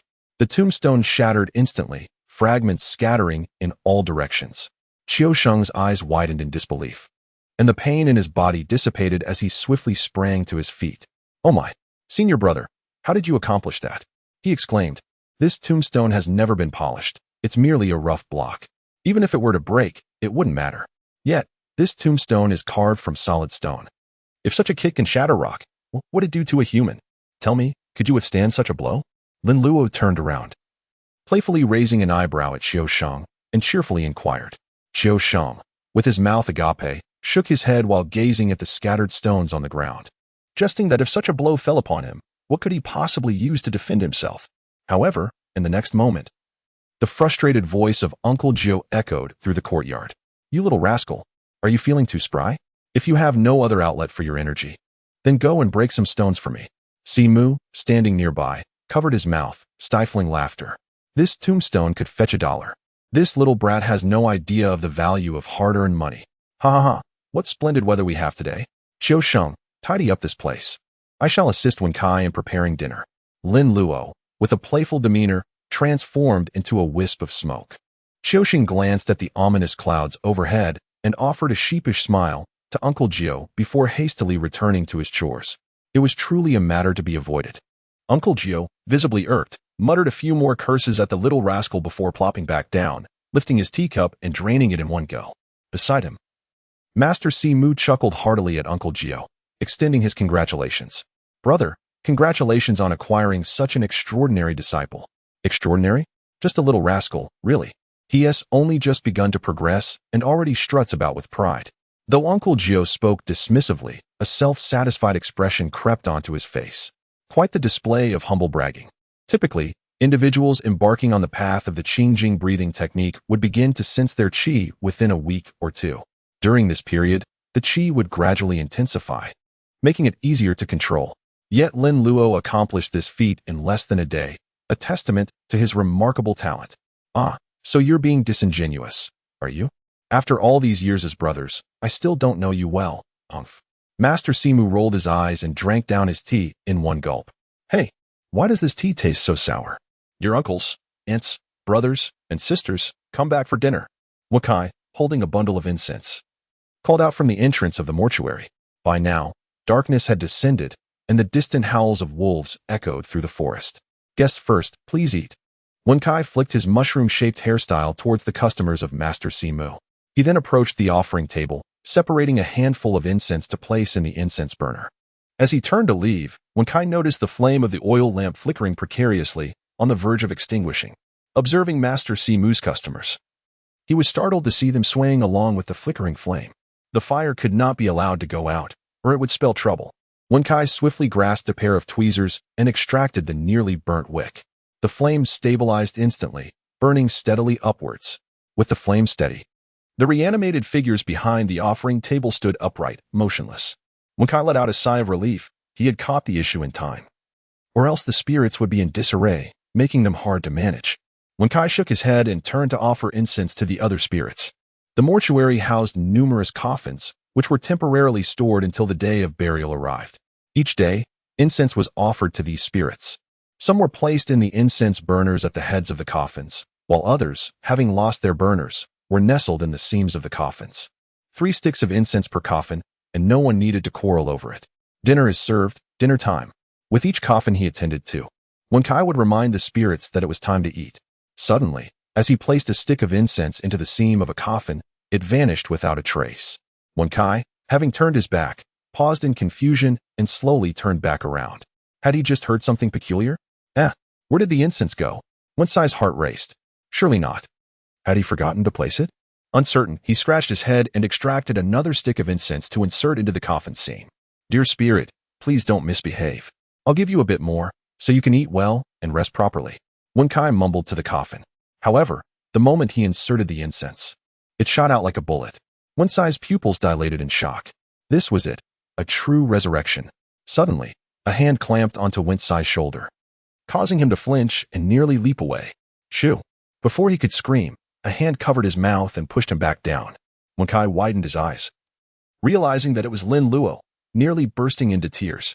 Master brother, do you not realize that scaring someone can be deadly? You nearly gave me a heart attack. Lin Luo smiled and waved his hand at Wenkai, signaling him to step aside. Wenkai, trembling, supported himself against the coffin and cautiously moved to the side, still shaken from the earlier fright. After just finishing a meal, Qiuxing had vanished without a trace. It was not until Wenkai arrived to deliver food to the clients of the funeral parlor that Lin Luo suddenly recalled the plot from the beginning of the film. Qiuxing, disguised as a zombie, had scared Wenkai, knocking over an oil lamp and causing the clients of the four-eyed Taoist to scatter in panic, prompting the Taoist to leave in a fit of rage that very night. Wenkai, with his small eyes wide open, hesitated, contemplating whether to call for his master. Suddenly, Lin Luo lifted the coffin lid, and a pale hand shot out from within, grasping Lin Luo's wrist and attempting to pull him inside. Startled, Wenkai shuddered and was about to call for Jiu Shu when he saw Lin Luo sneer, gripping the assailant's wrist in return. With a swift motion, he yanked the figure out of the coffin. Ah, brother, no? Bang! A headbutt descended forcefully. Qiuxing cried out in pain as he fell to the ground, howling in distress. Don't hit me, don't hit me. It's me, brother. I'm Qiuxing. He covered his head, pleading for mercy repeatedly. Oh, so it's you, you little rascal. Upon recognizing Qiuxing, Wenkai's fear dissipated, and he scolded him with irritation. Hee, just a joke. Qiuxing grinned, his face adorned with makeup from his zombie act, looking quite convincing, though his smile was rather comical. Just a joke. Lin Luo threw a punch, and Wenkai, unable to contain his anger, rushed in to kick. Is this a joke? Is this amusing? Pretending to be a zombie. Scaring me. My apologies, I shall never do so again. Senior brother, spare me. The three brothers were engaged in their playful scuffle when Jiu and Daoist Simu heard the commotion and approached from outside. Upon seeing Qiusheng rolling on the ground, dressed like a zombie and begging for mercy, they immediately grasped the situation. At your age, still so unruly, Jiu admonished. Upon the arrival of their master and uncle, Lin Luo and Wen Kai finally ceased their antics and stepped aside. Qiusheng, his shroud in disarray, climbed to his feet. Grinning despite his predicament. What are you still doing here at such a late hour? Your aunt will come looking for you again tomorrow. With his head hung low, Qiusheng murmured in acknowledgement and hurried off to change. Jiu, having scolded Qiusheng, turned his attention to Lin Luo and Wen Kai. Tomorrow, Lord Ren from the town has invited me for foreign tea. Luo, you shall accompany me. Yes, master. Lin Luo eagerly nodded, filled with delight. What about me? Wen Kai asked, his eyes shining with anticipation as he pointed to himself. He did not wish to be left alone at the ancestral hall. He yearned for foreign tea as well. Jiu raised an eyebrow and replied coolly, you will stay behind and clean the house. Oh. Wen Kai was on the verge of tears. Jiu and Daoist Simu then retreated into the house. Lin Luo smiled as he patted Wen Kai's back, offering words of comfort. Do not be disheartened, Wen Kai. Tomorrow, your senior brother will bring back some delicious food for you. What would you like? Wen Kai's face brightened instantly. And with excitement, he exclaimed, anything I want, right? Just tell me what you desire, and I shall procure it for you. Lin Luo rolled his eyes and remarked, this fellow is quite greedy. Wen Kai chuckled slyly, rubbing his hands together, and sycophantically said, it would be splendid if we could purchase a few pieces of osmanthus cake. All right then, let it be osmanthus cake. Lin Luo nodded in agreement. As the senior disciple, it was only right for him to take care of his junior brothers. Hee. Thank you, senior brother. Wen Kai exclaimed, filled with excitement. What could foreign tea possibly compare to the delightful taste of osmanthus cake? Stop grinning foolishly and go boil some water. Master and Uncle Master will need to soak their feet shortly. Lin Luo patted the grinning Wen Kai and said, to which Wen Kai nodded enthusiastically before trotting off to the kitchen to boil water. Indeed, it appears that only with rewards does one find motivation. It was a rare sight to witness Wen Kai so diligently engaged in work. At that moment, Qiusheng had already changed his clothes, though the white powder on his face had yet to be fully wiped away, giving him a rather comical appearance. Senior brother, I'm heading back, Qiusheng announced, holding a lit incense stick towards Lin Luo. Very well, make your way back safely, and remember not to look back. Understood. Qiusheng affixed the incense stick to the front of his bicycle, pushed the bike out of the mortuary, and then mounted it, slowly pedaling away until he vanished into the darkness. Lin Luo closed the door of the ancestral hall, humming an unknown tune, and made his way towards the storeroom. Inside the storeroom lay various talismans and artifacts discarded by his master, some of which were damaged, while others had been replaced with superior alternatives. Although these items lacked the potency of his master's current collection, they were more than adequate for Lin Luo's needs. He intended to replenish his personal space, preparing for any eventualities. The night was tranquil, with the shadows of trees swaying outside, occasionally accompanied by the distant howls of wolves and the eerie calls of nocturnal creatures. On the bamboo bed of the mortuary, Wen Kai slept soundly, cradling his long worm-shaped pillow. Such was his nature, capable of indulging in food and slumber. He seldom troubled himself with the concerns of the world. Lin Luo sat before several oil lamps, perusing the intricacies of the spirit paper crafting technique bestowed upon him by the four-eyed Taoist. The content was not particularly complex, yet the materials required and the intricacies of the spirit writing were quite cumbersome. To create a obedient paper puppet, one would need to invest a minimum of 3 to 5 months in preparation. Simplification demanded 1,000 points. Where could one possibly acquire such points? Lin Luo glanced at the mortuary, surrounded by caskets, with a dense array of spirit tablets lined against the wall. The system had mentioned that simplification could be derived from extraordinary beings. From Lin Luo's understanding, these extraordinary beings were akin to figures like Old Master Ren or Dong Xiaoyu, certainly not human, and such entities were abundant in the mortuary. With this thought, Lin Luo tucked the booklet into his spatial pocket and rose to head towards the adjacent small room. While the mortuary was filled with coffins, this small room was brimming with jars of liquor. Each jar bore the word sorghum and was adorned with spirit talismans. The jars varied in size, filling the entire room. Each of these jars represented a lost soul or wandering ghost, some even containing more than one. You shall do. Lin Luo took down a wine jar from the shelf, cheerfully weighing it in his hands. "Oh dear, please stop shaking it, or I shall become quite dizzy." A flustered feminine voice emerged from within, sweet in tone. "Ah, it appears to be a young lady. My sincerest apologies. I have a matter that I would like to request your assistance with." Lin Luo emerged from the room, grinning broadly as he cradled the wine jar in his arms. "Help! I am trapped in here. What assistance can I provide you?" A faint voice echoed from within the jar. "It's quite simple, really. Let us conduct a small experiment." "A small experiment?" Lin Luo stepped into the quiet chamber dedicated to the ancestral deity, casually closing the door behind him. He then retrieved a talisman and, with a decisive motion, affixed it to the door. Subsequently, he sealed the windows, walls, and skylight of the room with additional talismans. Once this was accomplished, Lin Luo placed the wine jar on the ground and removed its seal. As the seal was lifted, a plume of white mist erupted from the jar. This was the ethereal fog generated by the prolonged accumulation of yin energy, which is detrimental to the human body. Lin Luo took a slight step back, waiting for the mist to dissipate, and then beheld an elegant young lady clad in a flowing black gown, seated gracefully atop a wine vat. Lin Luo immediately recognized her. Was she not the one who had been set free by Ming from the Maoshan sect in Linghuan? Her long, lustrous hair cascaded like a waterfall. Her skin was as pale and smooth as jade, and her features were exquisitely perfect. Although concealed by a long dress, her voluptuous figure was hard to disguise. The enchanting profile made Lin Luo's eyes widen in awe. Wow, she is stunningly beautiful. In comparison, Dong Xiaoyu pales in insignificance. Such beauty is wasted on a ghost.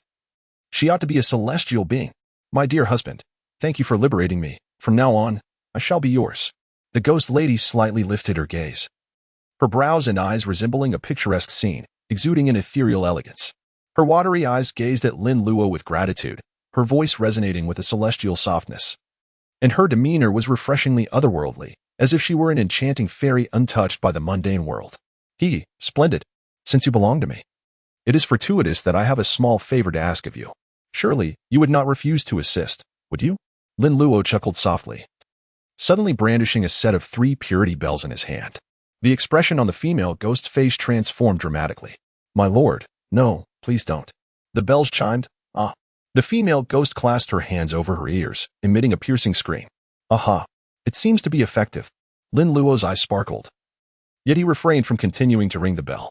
"Allow me to pose a question. If you were in the forum, would my ringing of the bell have any effect on you?" Lin Luo inquired. The ghostly maiden, with her enchanting eyes shimmering with tears, gazed at Lin Luo with a look of tender pity, shaking her head gently as she whispered, "I do not know." "Then you shall enter and discover for yourself." "Ah." The ghostly maiden widened her eyes in astonishment, taken aback by the audacity of such a small creature. "What do you mean, ah? Be obedient. It will be over swiftly." Lin Luo comforted her. "Oh." The ghost replied with a sense of grievance, stealing a glance at her surroundings. Upon seeing the scene, her heart sank. The doors, windows, and walls were all adorned with talismans, and most terrifying of all, a resplendent golden idol stood prominently in the room. Any inappropriate thoughts she might entertain could lead to her demise before she even understood how it happened.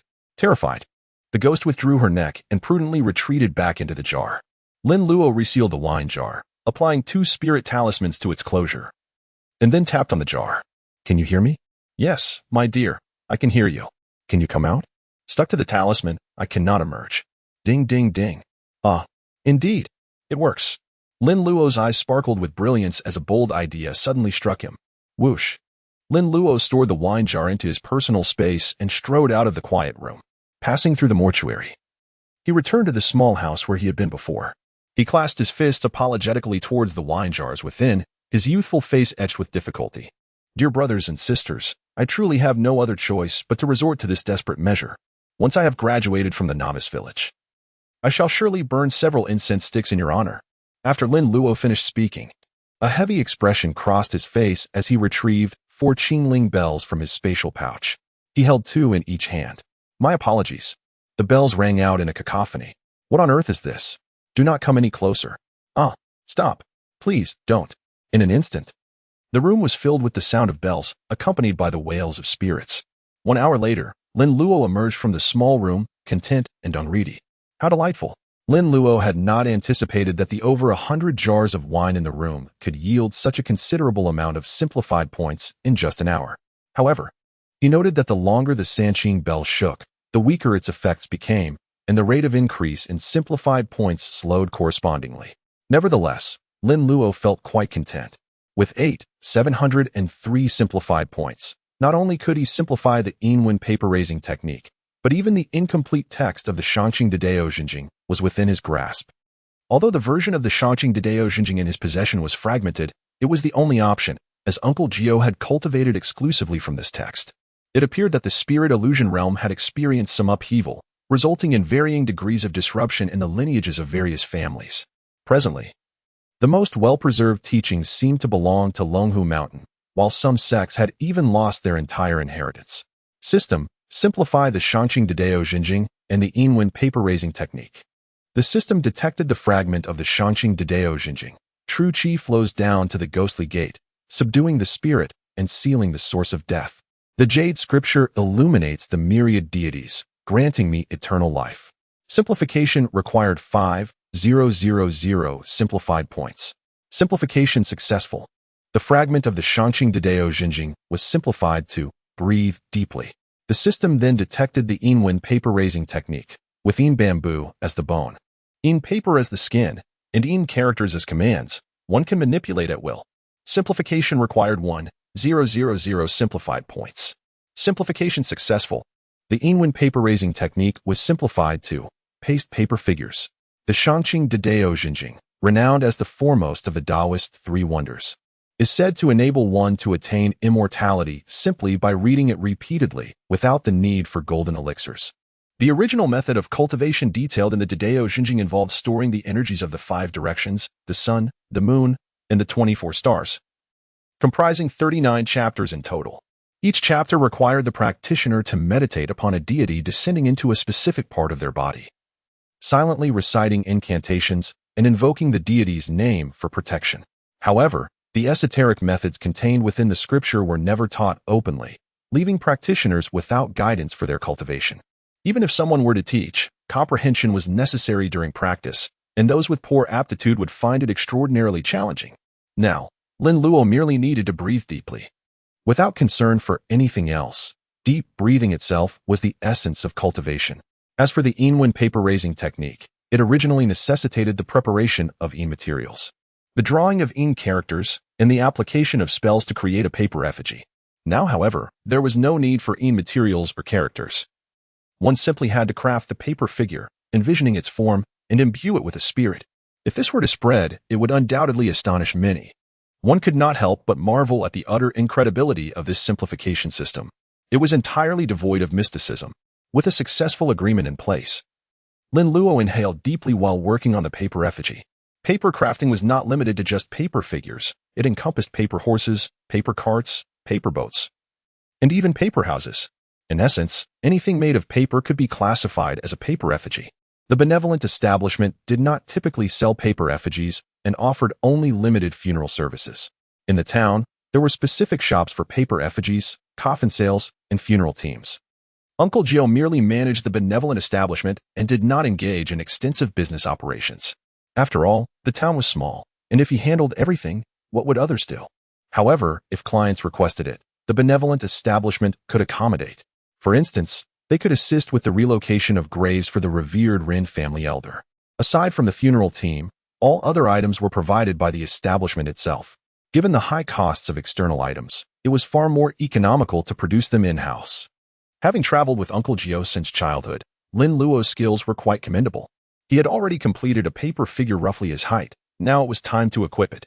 Paper sword, paper knife, paper gun, paper bow, paper armor. For a first attempt, it need not be overly complicated. A rough sketch and some sticking would suffice. Almost done. Lin Luo gazed at the paper figure he had crafted, nodding in satisfaction. Fully equipped, the next crucial step was at hand. He contemplated its appearance and began to imbue it with spirit. Lin Luo pricked his finger, allowing a drop of blood to fall upon the paper figure's eyes. Paper figure, heed my will, Master Shang. Manifest yourself swiftly.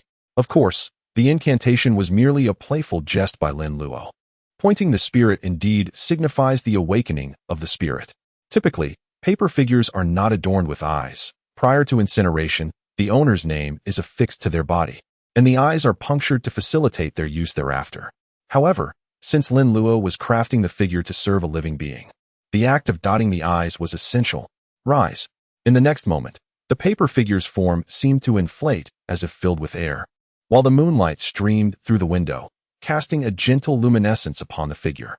Lin Luo gazed intently at the paper figure, eagerly awaiting the outcome. After a considerable pause, the luminescence surrounding the paper figure dissipated, rendering its form indistinguishable from that of a living person, albeit with an unnaturally pale complexion that appeared somewhat peculiar.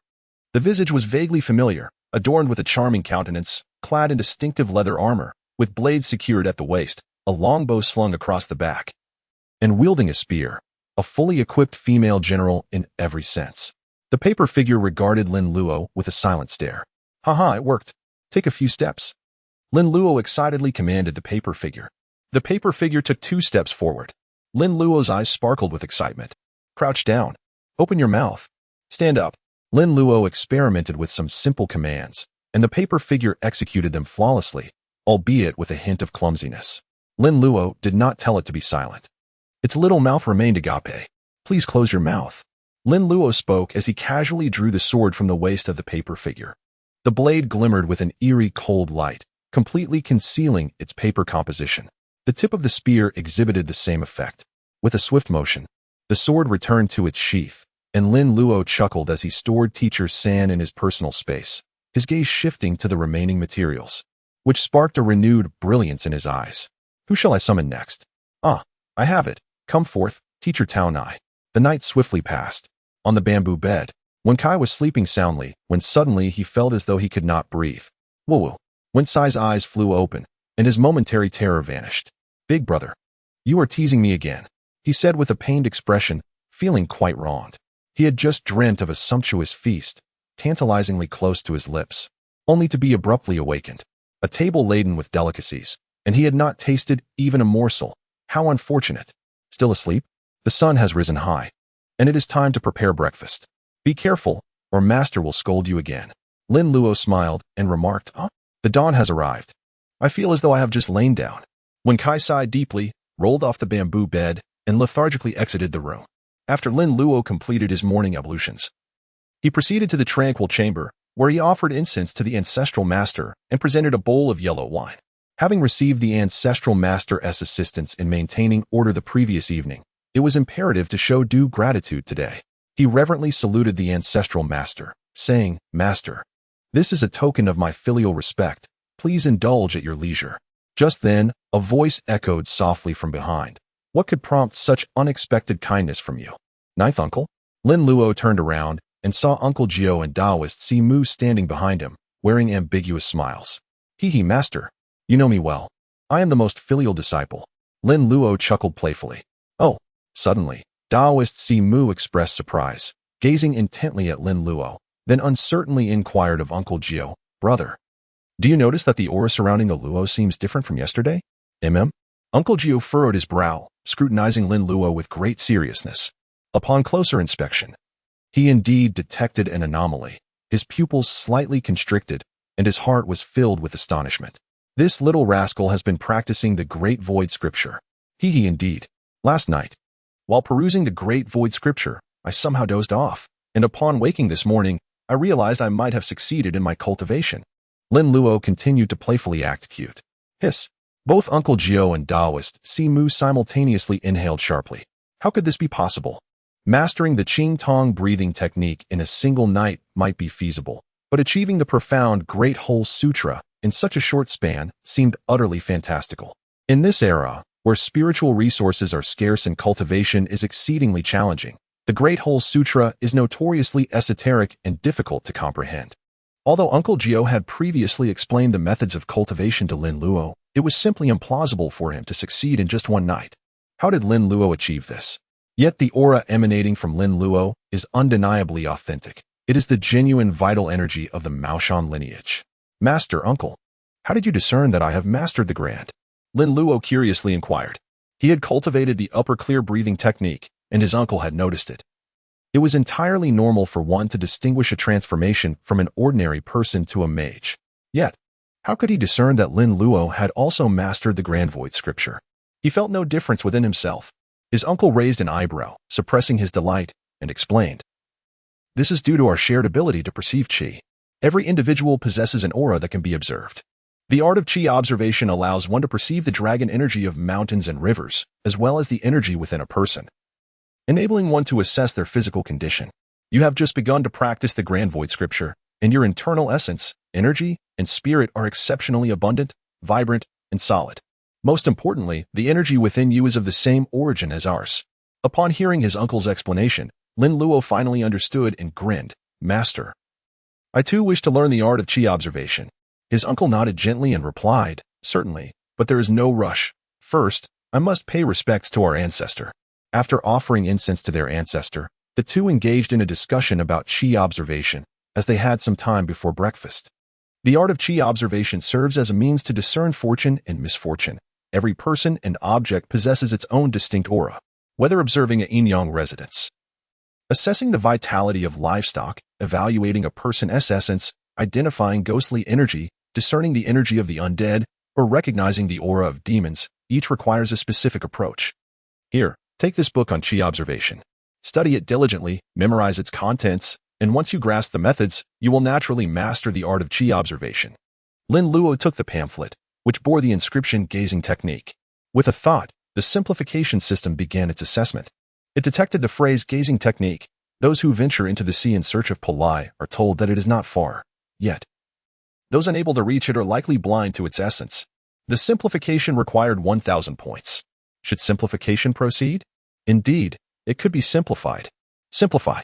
The process was successful. The gazing technique was transformed into yin-yang eye. In that instant, Lin Luo felt a refreshing coolness in his eyes. The simplification system is truly remarkable. With the yin-yang eye, closing the left eye grants sight into the nether realm, while closing the right eye reveals the world of the living. "Master, I shall earnestly dedicate myself to my studies." Lin Luo, clutching the art of divination, suddenly had a thought and eagerly turned to his master, asking, "Master, now that I have achieved qi circulation, may I also learn talismans and the arts of Maoshan?" The great states, "The origin of the cave and the illumination of the cave, all paths arise from the flow." It further elaborates, "Initially, one attains qi circulation. Next, one attains spiritual connection. Ultimately, one attains spiritual transcendence. The myriad connections culminate in truth, and the path is paved for ascension. Qi circulation, spiritual connection, and spiritual transcendence correspond to the refinement of essence into qi, the transformation of qi into spirit, and the cultivation of spirit into void, respectively. Each realm comprises 36 thresholds, totaling 108 thresholds, harmonizing with the celestial and terrestrial numbers of the heavenly and earthly spirits. With each threshold crossed, the qi within one's body multiplies exponentially. The human meridians consist of 12 primary channels and 8 extraordinary vessels, which contain 52 singular acupoints, 309 paired acupoints, and 50 extraordinary acupoints, culminating in 720 points of energy. Upon traversing all 108 thresholds, these 720 points will be filled with true qi. Moreover, as stated in the Supreme Clarity's Great, one should contemplate a divine presence descending into the acupoints of the practitioner, silently reciting incantations and invoking the names of deities for protection. The Supreme Clarity encompasses 39 sovereign deities who command a multitude of divine beings, summoning true essence and dispelling falsehoods. Each of these 39 deities can guard a corresponding acupoint, with 12 primary channels in the Ren and Du meridians housing 365 critical points, corresponding to 365 routes of auspicious divine spirits. If one could truly achieve this, with the protection of 365 divine spirits, one could not only govern the order of the mortal realm, but also attain immortality and ancestral status. However, Lin Luo is currently at the initial stage of qi circulation, merely at the starting point of the path to immortality. Thus, he is eager to learn more life-preserving skills from his master. Maoshan is renowned for its talismans, and its techniques are exceedingly profound, such as the art of transmitting sound over vast distances. When Xiaoxing encountered trouble, his master employed this technique to summon fellow disciples for assistance. Practical and effective. Now, having simplified the art of divination, Lin Luo has grasped it directly. But what of the Maoshan techniques? His master chuckled and nodded. Why the haste, my young disciple? I was going to tell you regardless. Starting today, I shall teach you the Maoshan talismans and techniques. pleased with Lin Luo's innate talent. His master harbored a deep desire to personally nurture a prodigious talent within the Taoist tradition. When Lin Luo eventually emerges from his training, he will undoubtedly make a remarkable impression, forging a significant reputation in the realm of the supernatural, allowing others from the righteous path to witness the excellence of my disciple. Lin Jiu, splendid master. I shall diligently apply myself to my studies. Lin Luo exclaimed with excitement. However, upon witnessing Lin Luo's exuberance, Uncle Jiu's expression grew somewhat subtle. The Maoshan sect possesses its own mature doctrines and techniques, distinguishing it from other Taoist sects. Hence it is referred to as Maoshan art.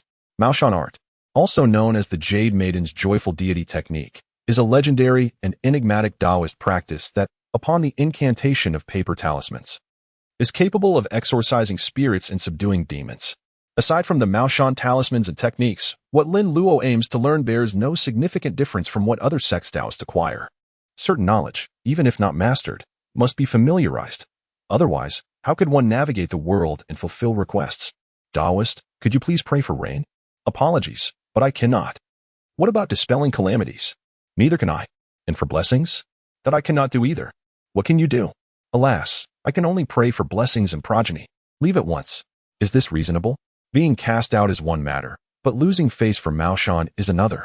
Although there are many rogue Maoshan practitioners roaming about, flaunting their affiliation and deceiving others, it is of little concern if they tarnish their reputation further. However, as a legitimate descendant of Maoshan, being utterly inept is inexcusable, far worse than those charlatans. The ancestors would surely be displeased. Thus, Lin Luo has much to learn. The self-cultivation and practice of a Taoist are referred to as Taoist arts. For instance, inner alchemy, outer alchemy, dietary practices, and guidance, among others, are all part of Maoshan's unique arts. In addition, one must also study Taoist scriptures, rituals, talismans, prohibitions, concealment, exorcism, demon subjugation, calamity dispelling, and blessings. Over the years, Uncle Jiu has indeed imparted considerable knowledge to Lin Luo through both words and actions. What remains is for Lin Luo to achieve the flow of qi, after which he will teach him the most crucial aspects. Both Maoshan talismans and techniques fundamentally rely on the manipulation of qi. Without the flow of qi, all is but an illusion. But do not rejoice too soon, for if you choose to learn, you must not complain. Do you understand? Uncle Jiu said with a smile. Rest assured, master, your disciple shall never know the meaning of hardship. Lin Luo patted his chest, displaying a rather obstinate demeanor. Heh, you said it yourself. Follow me. Uncle Jiu glanced at Lin Luo with a smile, then turned and walked towards the tranquil chamber. Lin Luo hurriedly followed. The four-eyed Taoist also stood up, chuckling as he trailed behind, his gaze towards Lin Luo tinged with a hint of sympathy. Ah, my little apprentice, you are yet unaware of the trials that lie ahead. Aren't you? He mused with a sly grin. Uncle Jiu entered the room and retrieved a book from the shelf, its pages yellowed with age. It appeared to have been around for quite some time. The book seemed no thicker than a palm, and the cover bore the inscription Mausoleum Mountain Secret Arts. Master, is this all there is to the content of the Mausoleum Mountain Secret Arts? I could finish it in just a few days. Lin Luo exclaimed in surprise. Heh? You rascal, that is merely the catalog. The entirety of the Maoshan secrets lies upon the shelves. Uncle Jiu raised an eyebrow, pointing towards the wall-mounted bookshelf. What? Lin Luo's eyes widened in disbelief as he gazed at the adjacent bookshelf. The bookshelf, affixed to the wall, stood tall and broad, a veritable wall of books. How long would it take to peruse all of this? Young man, remember your words. You must study diligently, remarked Master Jiu, standing behind Lin Luo, as he patted him on the shoulder with a cheerful grin. Why did that voice sound so annoyingly smug? I desperately wanted to strike him. He is my master's uncle. I must show respect. May the infinite heaven Lord bless us. Alas. Now, you focus on your studies. Your master and your uncle shall go enjoy some tea. With that, Uncle Jiu and Master Jiu departed, laughing heartily. Lin Luo stood alone, gazing at a wall of books, feeling as though his mind had expanded. Good morning, Uncle Jiu. How's business? Hee, not bad. We are already open. Good morning, Uncle Jiu. Morning. Uncle Jiu led Lin Luo through the streets of Rinjia town, where most of the townsfolk greeted him warmly. Over the years, Uncle Jiu's reputation in Rinjia town had grown immensely, largely due to the numerous jars of wine he kept. With such a powerful Taoist priest among them, the townspeople felt a sense of security. Today, As they were heading out for foreign tea, Uncle Jiu donned his finest attire. A beautifully embroidered long robe complemented by a vest. At this moment, Lin Luo was clad in a plain, buttoned jacket paired with black trousers.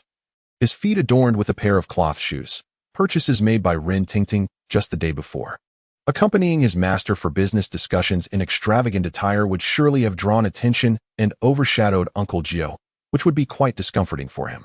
Yet, despite his understated appearance, Lin Luo's youthful visage, complemented by his new garments, stood out remarkably amidst the crowd. The townsfolk were well aware that Uncle Jiu had a young apprentice.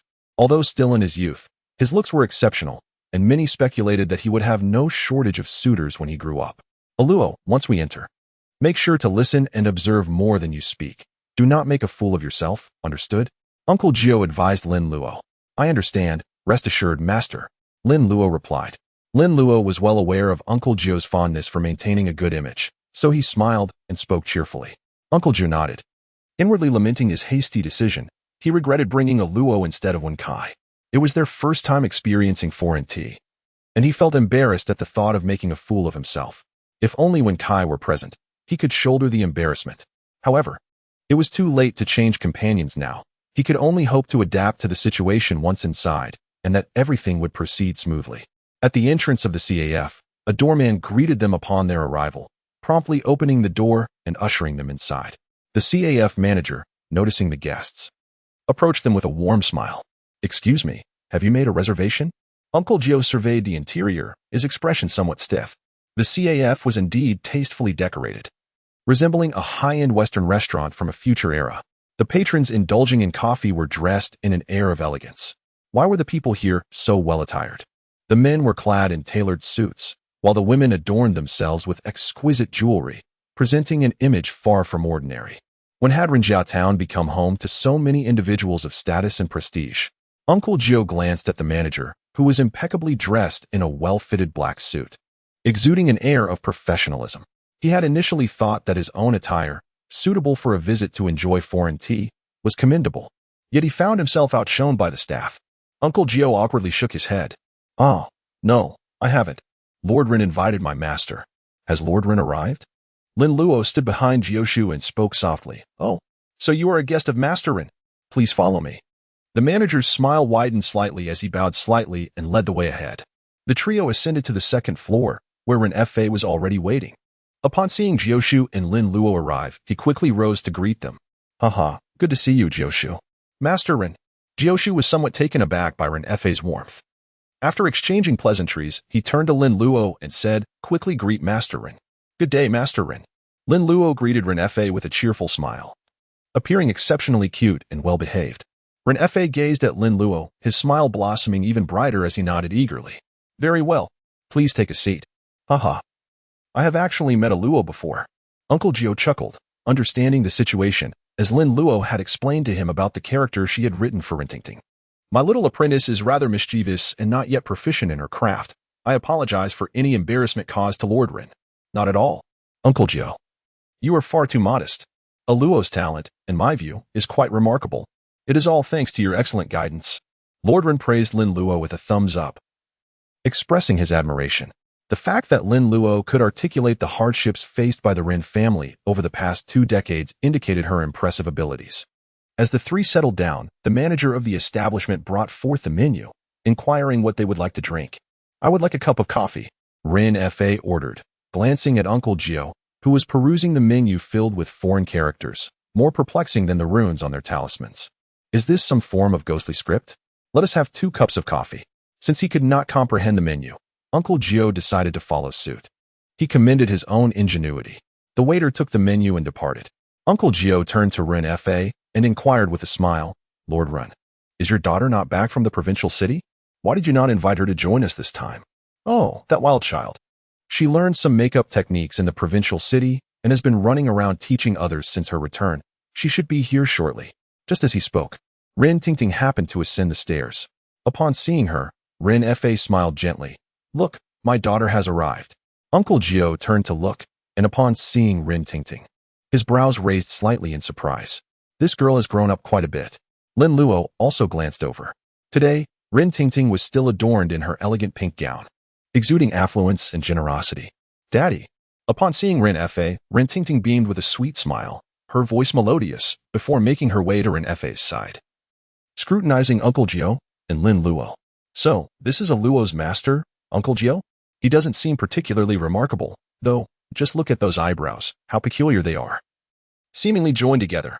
Noticing Lin Luo was clad in the outfit she had gifted, Ren Tingting's smile grew even sweeter. Ren Fa chuckled and nodded, prompting her to greet Uncle Jiu. Uncle Jiu. Ren Tingting offered her greetings. Ah, Hiki, the child has grown so much. Please, take a seat. Uncle Jiu responded courteously, smiling as he continued. Thank you, Miss Ren, for purchasing clothes for my little disciple yesterday. It was quite generous of you. Ren Tingting, unperturbed, flashed a charming smile, saying, No need for thanks. I should be the one expressing gratitude to a Luo. Ren Fa nodded in agreement, affirming, Indeed, it is only fitting. He then summoned a waiter, allowing Ren Tingting to order a drink, before turning his attention back to Uncle Jiu to discuss serious matters. Uncle Jiu, regarding the matter of my late father's coffin relocation, have you chosen an auspicious date? Naturally, Uncle Jiu had selected a date. But relocating a grave is no trivial matter. It is generally best to avoid it if possible. The elders often say to move a grave is to court misfortune. 9 out of 10 times, it ends in failure. The deceased must be treated with utmost reverence. When facing our ancestors, respect is paramount, though somewhat exaggerated. This serves as a caution to future generations. One must exercise caution regarding grave relocation. Unless absolutely necessary, one should not disturb the resting place of the departed. Master Ren, I advise you to ponder this carefully. In such matters, stillness is preferable to action. I have given it considerable thought. Ren Fa waved his hand, displaying a hint of agitation. The feng shui expert stated that the coffin must be relocated after 20 years for the benefit of our Ren family. After speaking, he cast a complex glance at Lin Luo. Moreover, a Luo had mentioned that our family might face a calamity involving bloodshed, which I suspect is connected to my late father's grave. Previously, when Ren Fa consulted Uncle Jiu about the auspicious date for his father's grave relocation, it was merely to ascertain the date. He had refrained from disclosing any other details. Uncle Jiu and Lin Luo were likely unaware of the intricate circumstances surrounding the Ren family. Thus, upon hearing Lin Luo accurately state that their family had suffered misfortunes for the past 20 years, Ren Fa was astonished and chose to trust Lin Luo's words. This further solidified Ren Fa's resolve to relocate his father's resting place. If it was indeed after the burial of his father that the Ren family began to falter, then selecting a new burial site with favorable feng shui for his father should usher in a period of prosperity and abundance for the Ren family. Observing Ren Fa's unwavering conviction in the mention of his disciple, Uncle Jiu refrained from further persuasion. Very well. Then we shall commence the relocation of the grave in 3 days. Uncle Jiu nodded affirmatively. Ren Fa's expression brightened, clearly pleased with this time frame. He was eager to secure a new resting place for his father, hoping to bless the Ren family sooner rather than later. What preparations should we, the descendants, undertake?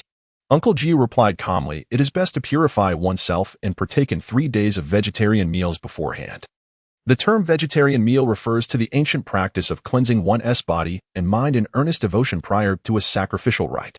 In the southern regions, there exists the practice of Jai, wherein monks solicit alms or chant sutras. Taoist rituals can be categorized into internal and external Jai. Internal Jai pertains to personal self-cultivation, focusing on inner tranquility and detachment, while external Jai involves communal rites conducted on behalf of others, encompassing chanting, recitation, and various ceremonial practices. The external Jai is what we refer to as Jidu Jai. The Yunji Qiqian records, Jidu signifies returning the heart to the way, aspiring for the profound truth, wishing for boundless blessings to descend and avert impending disasters. Simply put, it conveys that the practitioner, through fasting, turns their heart towards the way, earnestly praying for the celestial deities to bestow infinite blessings and to eliminate any nascent calamities. However, Ren Fa was not a Taoist priest and was naturally unfamiliar with the concept of Jidu Jai, so he earnestly inquired, Uncle Jiu, what does Jidu Jai entail? How should one partake of it? Just as Uncle Jiu was about to respond, the manager arrived with a waiter, presenting several cups of coffee. Upon seeing the served items, Uncle Jiu found himself perplexed. 2 cups, 1 black and 1 white. How does one consume this? Luo, shall I assist you in preparing the coffee? A somewhat bored Ren Tingting cheerfully addressed Lin Luo. Certainly. Thank you, sister. Lin Luo spoke in a crisp and polite tone. No need to thank me, little brother. Rin Tingting held back a laugh, emphasizing her final syllable, which made Lin Luo want to roll his eyes. Without investigation, one has no right to speak. You annoying sister. He retorted. All right, if you want it sweet, add your own sugar. After preparing her coffee, Rin Tingting cheerfully pushed it in front of Lin Luo. Thank you. Lin Luo replied courteously, adding 3 spoonfuls of sugar for himself. After all, 3 spoonfuls of sugar is how it's meant to be. So this is how foreign tea is enjoyed. Uncle Jiu appeared indifferent, yet he was clearly paying attention. He inwardly marveled at how particular foreigners can be, and then proceeded to prepare a cup for himself, imitating them.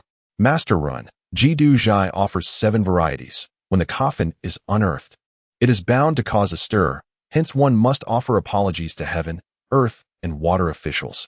Thus one should partake in the 3 yuan vegetarian meal, he explained. Master Rin nodded repeatedly in agreement. Uncle Jiu further advised, as for the offerings, the usual will suffice, but remember, absolutely do not use yellow bean sprouts. Rin Tingting widened her eyes, looking at Lin Luo with curious confusion. Little brother, why can't we use yellow bean sprouts? Lin Luo sipped her coffee, feeling somewhat reluctant to engage with her, despite the extravagant generosity of this wealthy woman. However, upon contemplating the exquisite garments and footwear in her possession, her thoughts returned to Rin Tingting. The yellow bud bean resembled a propitious symbol, hence its alternate name, Rui vegetable. Yet, funerary matters are hardly auspicious. Thus it cannot be utilized. Oh, so that is how it is. Rin Tingting experienced a moment of enlightenment and then marveled at how knowledgeable Lin Luo was at such a tender age. At that moment, the manager of the establishment approached Rin quietly, bowing slightly as he spoke softly. Master Rin, Mr. Huang has arrived, just over there. Rin glanced in the direction indicated by the manager, furrowing his brow momentarily before quickly regaining his composure. Ah, Uncle Jiu, I shall go greet a friend. Please feel free to make yourselves comfortable. After speaking, Rin instructed the manager to bring them some egg tarts. Certainly, Master Rin. He then rose and strode briskly towards Mr. Huang. Rin Tingting turned to Lin Luo and whispered, Luo, is it true that once my grandfather's grave is relocated, our family will be free from troubles? How naive you are. Lin Luo curled his lip in disdain. The misdeeds of his grandfather were not so easily resolved. However, such sentiments could not be openly expressed. After all, circumstances can be manipulated. With careful attention, everything should turn out well. Rin Tingting responded with an O, her heart filled with delight as she smiled sweetly. Ren Fa exchanged pleasantries with Huang Baiwan and soon returned, engaging in light conversation while the egg tarts were brought forth. Ren Fa inquired further about the details of San Yuan's High and the grave relocation, for the matter at hand was of utmost importance. Once the serious discussions were concluded and the coffee consumed, Ren Fa took Rin Tingting back to make preparations.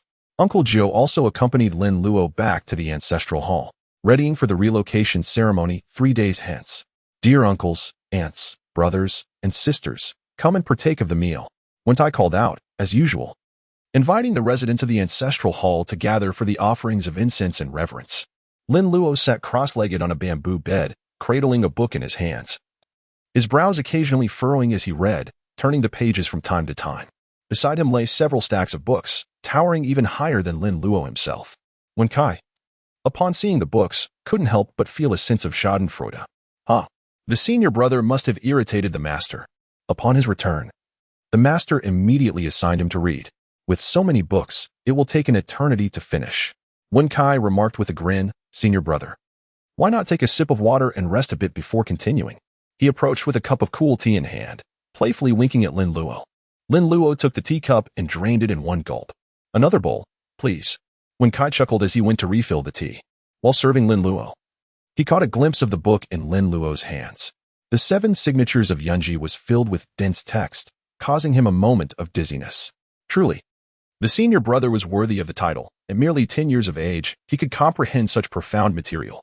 Wen Kai thought with admiration. Beside Lin Luo lies the Tao Te Ching, the Taishan Ganying Pian, the Nanhua Jinjing, the Chongshu Jinjing, the Tongxian Jinjing, the Dongling Jinjing, the Infu Jing, the Laozi Xianger Zhu, the Shanxing Daodong Jinjing, the Biopuzin Yipian, the Huaning Jing, the Lingyao Jing, the San Wangwen, the Qin Jing Jing, and the Zhui Song Tong Qi. Among these, the Tao Te Ching and the Taishan Ganying Pian are essential readings for disciples of Taoism.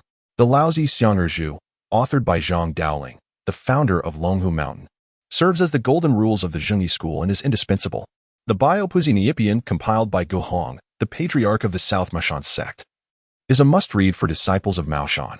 The term must-read signifies the ability to recite these works with proficiency.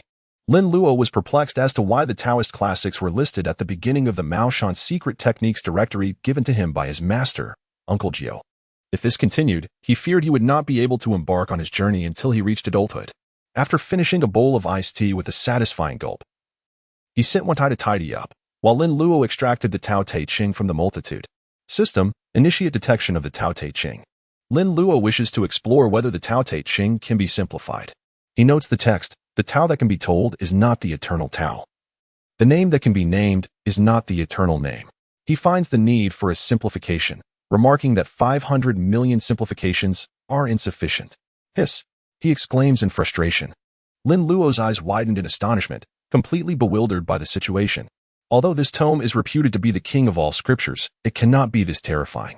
The simplified fragment of the Supreme Clarity Great Cave scripture merely costs 5,000 points, yet this Tao Te Ching demands a staggering 500 million. What profound teachings could possibly be contained within this text? 500 million. How long must I ring the bell in my small chamber to accumulate such a sum? At that moment, the jars within the small room shivered in unison. Lin Luo, in a state of bewilderment, set aside the Tao Te Ching and retrieved several other texts, preparing to test them one by one. System, detect the Taishan Ganying Pian. Among the various Taoist scriptures, the path to immortality often involves external alchemical practices. The consumption of divine fruits and celestial flowers, diligent recitation of scriptures, or internal cultivation of vital energy, with the ultimate goal of ascending on dragons or riding cranes. These methods of attaining immortality, whether seemingly vacuous or profoundly mysterious, are elusive and difficult to grasp. However, within the Ganying Pian, benevolence emerges as the sole, tangible means to achieve immortality. The text primarily advocates adherence to moral standards, urging individuals to continually refrain from wrongdoing and to cultivate goodness for both self-benefit and the welfare of others. It particularly emphasizes the law of retribution. This principle is straightforward. Performing good deeds accumulates virtue and blessings for one's descendants, while wrongdoing invites punishment that befalls them. A household that accumulates goodness shall surely enjoy lasting blessings. Conversely, a household that fosters malevolence shall inevitably face misfortune. Thus, the Taishan Ganying Pian is also revered as the foremost benevolent text throughout history. The detection reveals that fortune and misfortune are not arbitrary. They are summoned by one's own actions. The consequences of good and evil follow like shadows. Simplification requires an astounding 100 million simplification points. Insufficient simplification points. Hiss! Lin Luo gasped in astonishment, his mind buzzing. Once again, it was a simplified concept of 100 million. What on earth were these ancestors writing? And what of this simplified prompt? Fortune and misfortune have no door. It is humanity that summons them. The rewards of good and evil follow closely like a shadow. What message is it trying to convey? Lin Luo scratched his head in confusion, gazing helplessly at the remaining pile of Taoist scriptures. It seemed that there was no point in attempting further. The simplification was excessively lofty. Perhaps it would be wiser to pursue something more practical. Lin Luo sifted through a pile of books and finally unearthed a volume titled An Introduction to Maoshan Talismans. This was the textbook given to him by Uncle Jiu, which chronicled the origins, evolution, and transmission of Maoshan talismans. Moreover, it detailed the rituals and taboos preceding the drawing of talismans. A proper initiation into discipline before the commencement of classes. How formal. System, please assess this introduction to Maoshan talismans. It detected the foundational text, heavenly circle and earthly square. The 9 edicts, I now setting to paper, and all ghost-like concealed. The simplification requires 3,000 points. Insufficient simplification points. Oh, have I truly fallen short in my simplification points? Lin Luo gazed at the system notification, scratching his head in contemplation.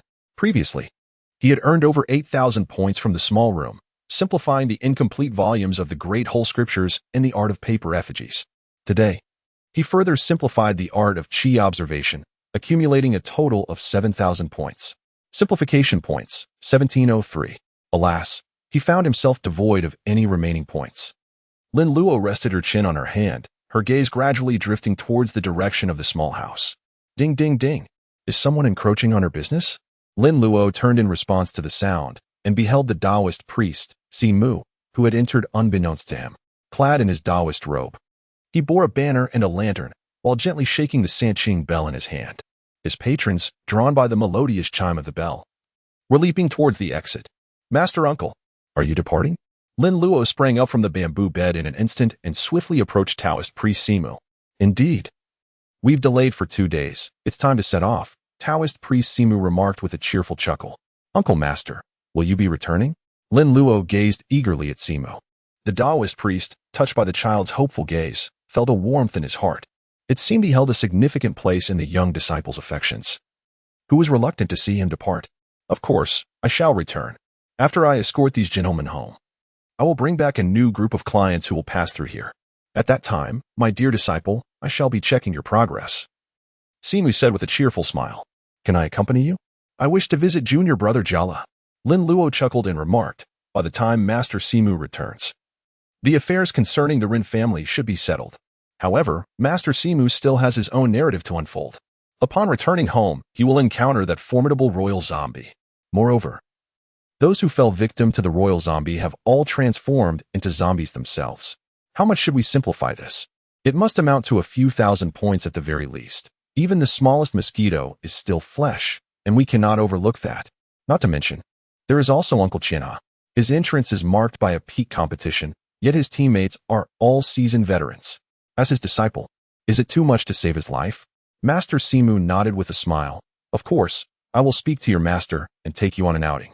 However, you must diligently cultivate and not indulge in frivolity." "I understand, Uncle. I am putting in a great deal of effort." Lin Luo nodded and remarked, "Hee, you little rascal. Do you think I haven't noticed you daydreaming while reading?" The Taoist priest Simu chuckled heartily, unable to resist exposing the truth. Lin Luo's face flushed with embarrassment as she scratched her head awkwardly. At that moment, Uncle Jiu entered from outside, carrying a small bundle, which he handed to Simu. "Junior brother, I have brought you some provisions for your journey. Wishing you a safe trip." "Yes, I will return in a few days." Luo expressed a desire to accompany me home for a visit, and it would be a great opportunity for Jia Lu to learn from her, Simu inquired with a smile as he accepted the bundle. Uncle Jiu glanced at Lin Luo, feeling a pang of reluctance in his heart. Since that little rascal had once splattered him with urine. No, it was actually that he had taken her in. She had grown from a swaddled infant into a lively child who could run and jump. Over the years, Lin Luo had never left his side. It's indeed beneficial for her to experience the world outside, Uncle Jiu resolved with a determined nod, though he quickly added a caution to Simu. But do not let her stay away for too long, just a month or two before bringing her back. Rest assured. Senior brother, Simu chuckled, pleased with Uncle Jiu's consent. He then rang the Sanqing bell and led the clients out of the ancestral hall. Uncle Jiu and Lin Luo accompanied Simu to the entrance of the hall, watching as he departed before finally returning inside. After checking Lin Luo's studies and feeling satisfied, Uncle Jiu nodded approvingly and instructed her to wash up and rest early. Lin Luo also soaked his feet, then reclined on the bamboo bed, inhaling deeply. With each breath, a warm current flowed through his body, circulating through his meridians, nourishing and invigorating his form and organs as if he were perpetually immersed in a hot spring devoid of any adverse effects. Upon returning from disposing of the foot bath water, when Kai closed the door and squeezed onto the bamboo bed, cradling his long worm-shaped pillow, engaging Lin Luo in conversation before swiftly succumbing to slumber. This fellow claimed the pillow for himself, sleeping so soundly that even thunder and earthquakes could not rouse him. As night deepened, the surrounding woodland came alive with the howls of wolves. Their mournful cries echoed, and the night itself seemed to join in the revelry, occasionally punctuated by peculiar sounds from unknown creatures. Yet, these beings dared not approach the ancestral hall, which radiated light.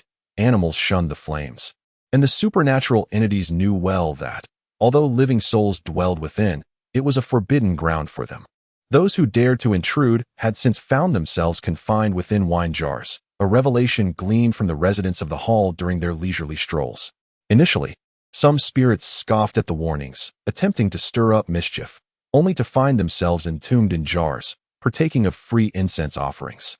Following a series of misfortunes befalling the elder spirits, the solitary souls in the woods became reticent about the ancestral hall, and for 10 miles around, scarcely a ghostly figure could be seen. Occasionally, spirits would gather, exchanging idle chatter and inquiring about one another's exploits. They would sometimes discuss those confined spirits, lamenting their loss of freedom. Yet, daily offerings ensured they were spared from hunger and the perils of wandering as forlorn souls, thus finding a semblance of comfort in their plight. Enjoy comfort? How absurd! Rang the frantic sounds. Please do not approach. Spare me, O Master. I beseech you to relinquish your powers. A demon. He is a demon.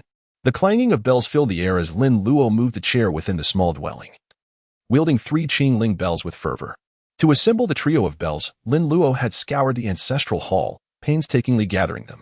In every direction, north, south, east, and west, he squatted and leaped, ensuring that every corner was accounted for, striving to project the loudest chime possible so that every spirit confined within the jars could hear the resounding bells.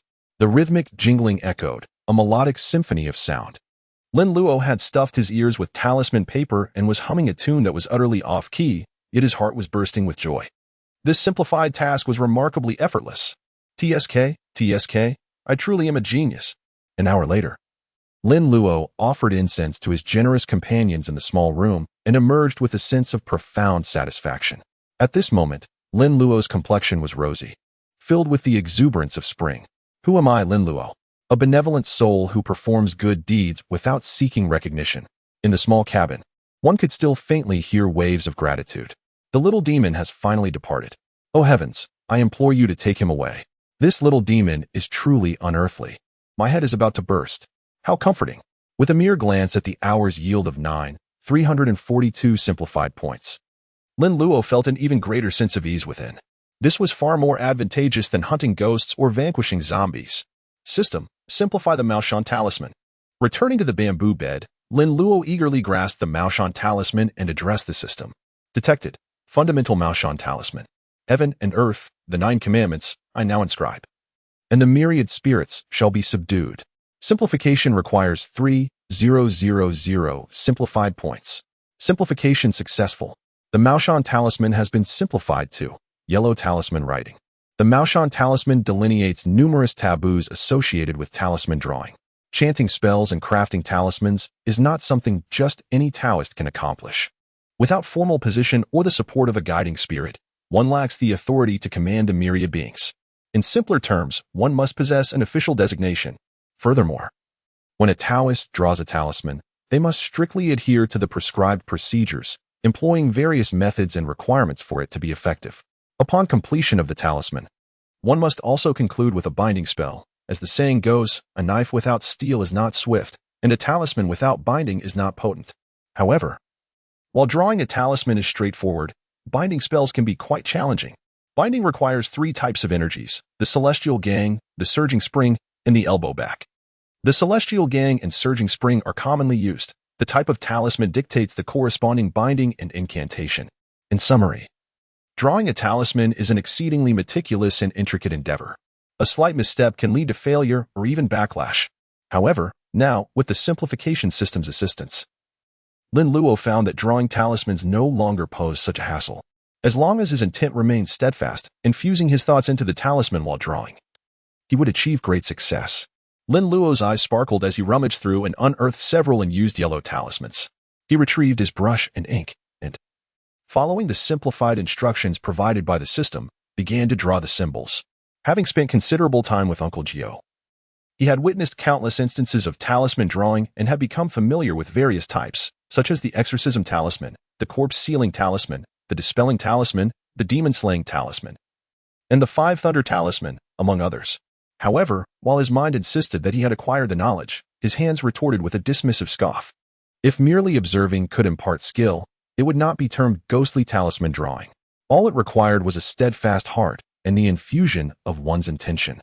Lin Luo pondered deeply, her mind racing with thoughts. How are talismans created? The Taoist belief posits that the clouds in the sky are, in essence, celestial script, referred to as Yunzhuan.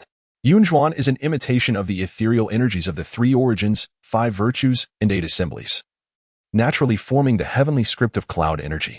The 7 seals of cloud manuscript states that the 8 dragon cloud Zhuan, the chapter of bright light, naturally embodies the transcendent essence, coalescing into written form. Some have gathered these cloud characters into a tome, thus crafting the heavenly script of Yunzhuan. which is the precursor to Taoist runes.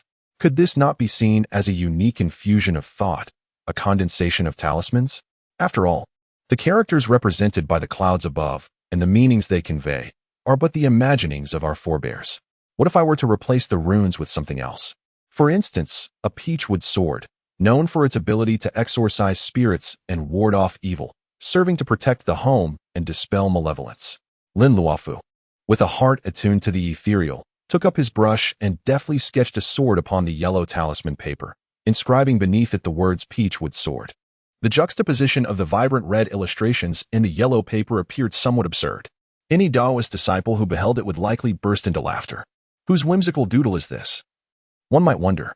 Lin Luo closed his right eye and gazed at the talisman with his left.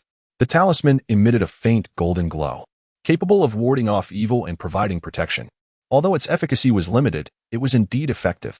How remarkable the simplification system is. Although this was not Lin Luo's first encounter with the simplification system, this simplified method of drawing talismans was truly invincible. The process of crafting a talisman and the talisman itself were both intricate. Even a slight misstep could lead to failure. A master of the upper clear realm might take decades to confidently claim a modicum of success in talisman creation. Yet, Lin Luo only needed to focus his intentions firmly while drawing, such as firmly believing that he was crafting a talisman for exorcising evil, and it would manifest as such. If this were to be widely known, both those who could and could not draw talismans would surely be rendered speechless. Is this truly how talismans are drawn? Although the power of the talisman Lin Luo created was somewhat feeble, there was little to be done about it. After all, his current cultivation was still quite low, having only recently passed the first stage of qi circulation. As Lin Luo's prowess deepens and his strength increases, the potency of the talismans he creates will undoubtedly grow stronger. Lin Luo exchanged for a new talisman, furrowing his brow as he sketched an elderly man clad in a robe, bearing a resemblance to his master, Jiu, particularly evident in the distinctive straight eyebrows. Above the figure, he inscribed the words master. He chuckled softly, for this, indeed, was what one would call a protective charm. Lin Luo smiled broadly, feeling quite pleased. 3 days later, the Ren family was bustling with activity. A group of individuals gathered at the grave of the late elder Ren, engaged in various preparations. As the hour approached, the arrangements for the spiritual ceremony were finally completed. The servants brought by the Ren family scattered paper money around the cemetery while burning incense as offerings. Uncle Jiu, clad in a Taoist robe, circled the grave several times, his expression growing increasingly serious, which frightened Ren Fa greatly. Wen Kai and Xiao Sheng stood beside the incense table, their eyes fixed intently in the direction of Ren Tingting. Today marked the day of Elder Ren's grave relocation, and Ren Tingting naturally refrained from dressing in flamboyant attire, opting instead for plain garments that enveloped her modestly. Nevertheless, a beautiful person can hardly be overshadowed by any clothing. She was truly a lovely young heiress, and the two men, lacking ambition, could not help but steal glances at her. Ren Tingting was particularly struck by Wen Kai, realizing he was Lin Luo's junior disciple, which made her feel a pang of annoyance towards Lin Luo. She resolved not to engage with her bothersome younger brother today. Everyone must pay their respects sincerely. After Uncle Jiu had offered incense and issued a reminder to the others, he stepped aside. Ren Fa approached to light incense, then tentatively inquired, Uncle Jiu, the feng shui master said this land was hard to find and is a good site? If this truly is a good burial ground, why has the Ren family faced misfortune for 20 years? He was eager to uncover whether his family had been deceived all those years ago, seeking clarity even in death. Ren Tingting, having also offered incense, walked over with her cousin, Away, trailing closely behind. Away had come to assist with the grave relocation, and Ren Tingting chose not to show him any disdain, though she found his constant following to be bothersome. Thus, she simply stayed near Ren Fa, ignoring Away. Uncle Jiu, with his hands clasped behind his back, surveyed the grave once more and nodded. Indeed, this burial site is known as the Dragonfly Touching Water Site, a rare and auspicious location that promises prosperity for descendants and wealth for future generations. He cast a deep glance at Ren Fa and continued. This site measures 34 feet long, of which only 4 feet are usable. It is 13 feet wide, with only 3 feet suitable for use. Thus, the coffin must not be buried flat, but should be interred upright. Remarkable, Uncle Jiu, Ren Fa exclaimed, giving a thumbs up in admiration. To discern the secrets of this grave with just a few circles around it and to provide guidelines, it is evident that you are indeed extraordinary. However, Renefe's mind was clouded with further questions. If this was such a good site, why had the Ren family fallen into such disarray? When Kai stood behind Lin Luo, a look of confusion plastered on his face. Despite having assisted his master with numerous funerals, he had never heard of an upright burial. When Kai was carefree, but he also possessed an insatiable curiosity, often asking questions when he did not understand something. Master, what exactly is an upright burial? Is it a French-style funeral? Uncle Jio's face darkened at Wen Kai's foolishness. My entire life of wisdom has been squandered. How could I have such a foolish disciple? Wen Kai, startled by Uncle Jio's expression, suddenly appeared as dejected as a wilted flower. Oh no, it seems I've caused trouble, Renefe thought to himself, wondering how this person could truly be Uncle Jio's disciple when he was so vastly different from Luo. Unable to contain herself, Rin Tingting burst into laughter. A French-style funeral? How clever of you. Though she had no idea what an upright burial entailed, she was certain it was not a French-style ceremony. Hearing Rin Tingting's laughter only darkened Uncle Jio's mood further. He had never embarrassed himself while sipping coffee with foreigners, yet here he was, stumbling in front of his own students. How humiliating. Master, an upright burial involves interring the coffin vertically, correct? Lin Luo pushed aside Wen Kai, tilting her small face with a smile as she spoke. It was her duty as the senior apprentice to restore the dignity lost by her master. The crowd turned their attention to Lin Luo, and Uncle Jio's expression softened considerably as he nodded appreciatively. Indeed, it was a vertical burial. Remarkable, a Luo. Truly worthy of being Uncle Jio's esteemed disciple. Renefe gave Lin Luo a thumbs up, beaming with praise. Wen Kai, standing nearby, hung his head, muttering quietly. In such a vast area, why choose vertical burial? It's utterly nonsensical. However, no one heard his murmur as they remained intrigued by the tomb of old Master Ren. Dad, why does Grandpa have to be buried vertically? Ren Tingting asked, clutching Renefe's arm, her curiosity piqued. This was also a question that Autumn and Wen Kai shared. And they looked over in unison. Renefe sighed, reflecting on the hardships the Ren family had endured over the years, and replied helplessly. The Feng Shui master said that if the ancestors are buried vertically, the descendants will surely thrive. Uncle Jio, hands behind his back, inquired nonchalantly, and does it truly work? Renefe's expression was akin to one who had swallowed something distasteful yet could not expel it. What a load of nonsense. At that moment, a worker approached to ask, Uncle Jio, we have completed the offerings. May we commence with the digging? Uncle Jio nodded. It is permissible, with the command given. Everyone gathered at the tombstone, preparing to unearth the coffin.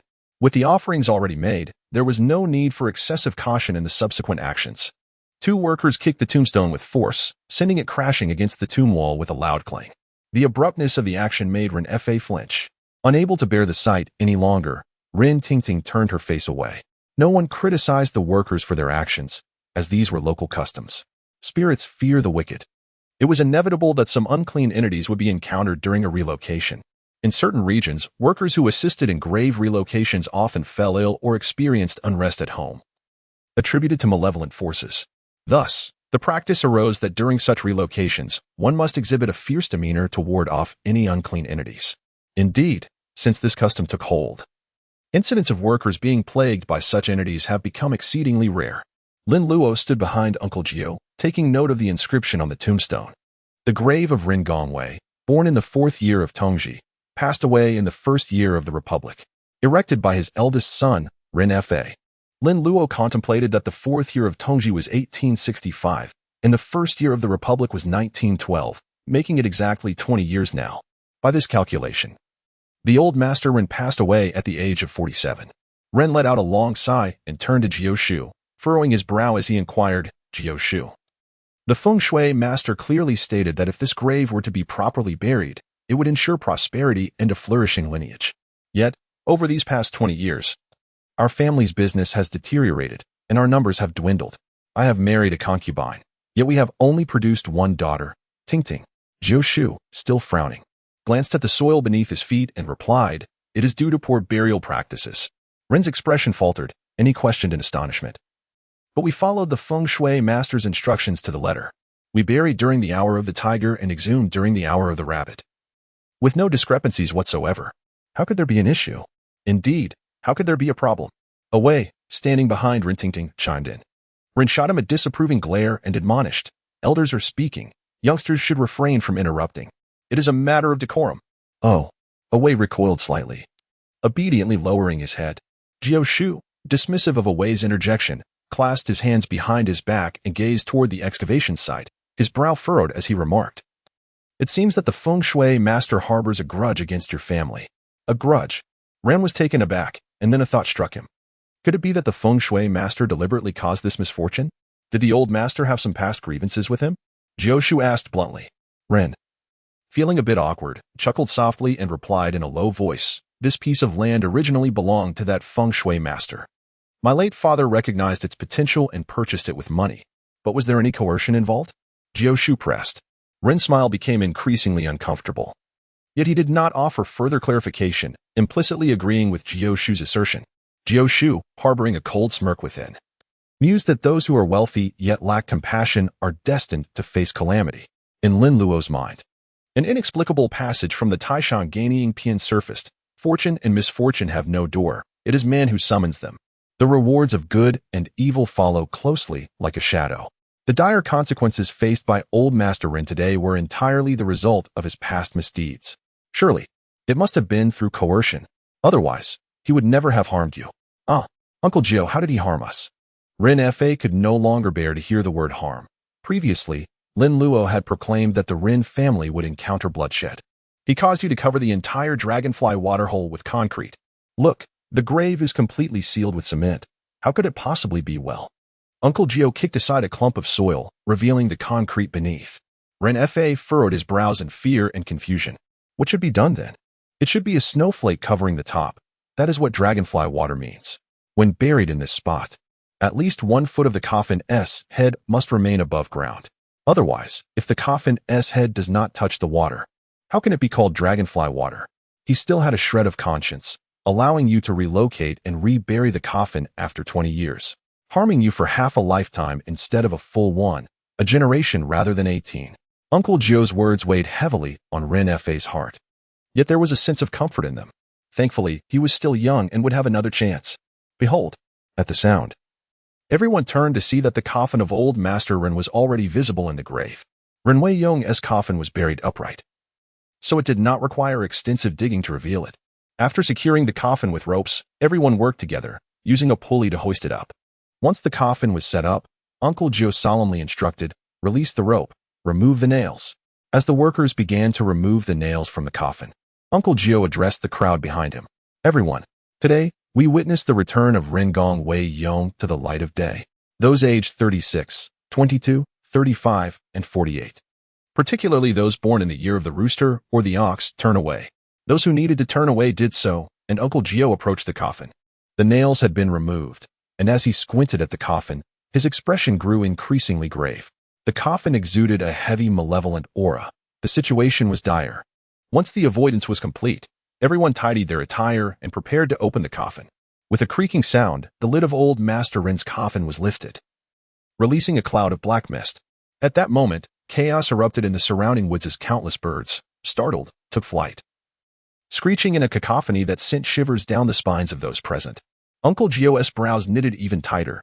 Animals possess acute senses, able to perceive things beyond human awareness. The instant the coffin was opened, the flock of birds fled in terror. It seemed the old Master Ren within was not faring well. As the black mist dissipated, Uncle Jiu approached the coffin, and the crowd gathered around. Upon seeing the condition inside, gasps erupted, followed by a collective intake of breath, an alarming omen of global warming. Inside the coffin, old Master Ren's complexion was a ghastly blue. His features withered, his flesh taut, and his hands cradled an abacus, fingers stiff, nails seemingly unchanged. Yet, the corpse visibly swelled at the mere touch of air, fine white hairs slowly sprouting upon the skin. Uncle Jiu's pupils constricted slightly, realizing the truth. Old Master Ren was on the verge of transformation. "Father!" Ren Fa collapsed to his knees, wailing in grief. Ren Tingting also knelt, crying out for her grandfather. The servants brought by the Ren family followed suit, kneeling in sorrow. "Father, to disturb you in such a manner, I am truly unfilial." After bowing 3 times in mourning, Ren Fa stood, heart heavy, and asked Uncle Jiu, "Uncle Jiu, can this tomb still be used?" Uncle Jiu shook his head and replied solemnly, "Dragonfly water cannot be pinpointed to the same location. This site is no longer viable. Initially, Rin Fa had harbored hopes, but upon hearing Uncle Jio's words, he resignedly said, "Then we must ask Uncle Jio to help select an auspicious burial site for my late father." Uncle Jio furrowed his brows and replied, "Ren Luo, in my opinion, it would be better to cremate him." "Cremation? No way. My father feared fire most during his lifetime.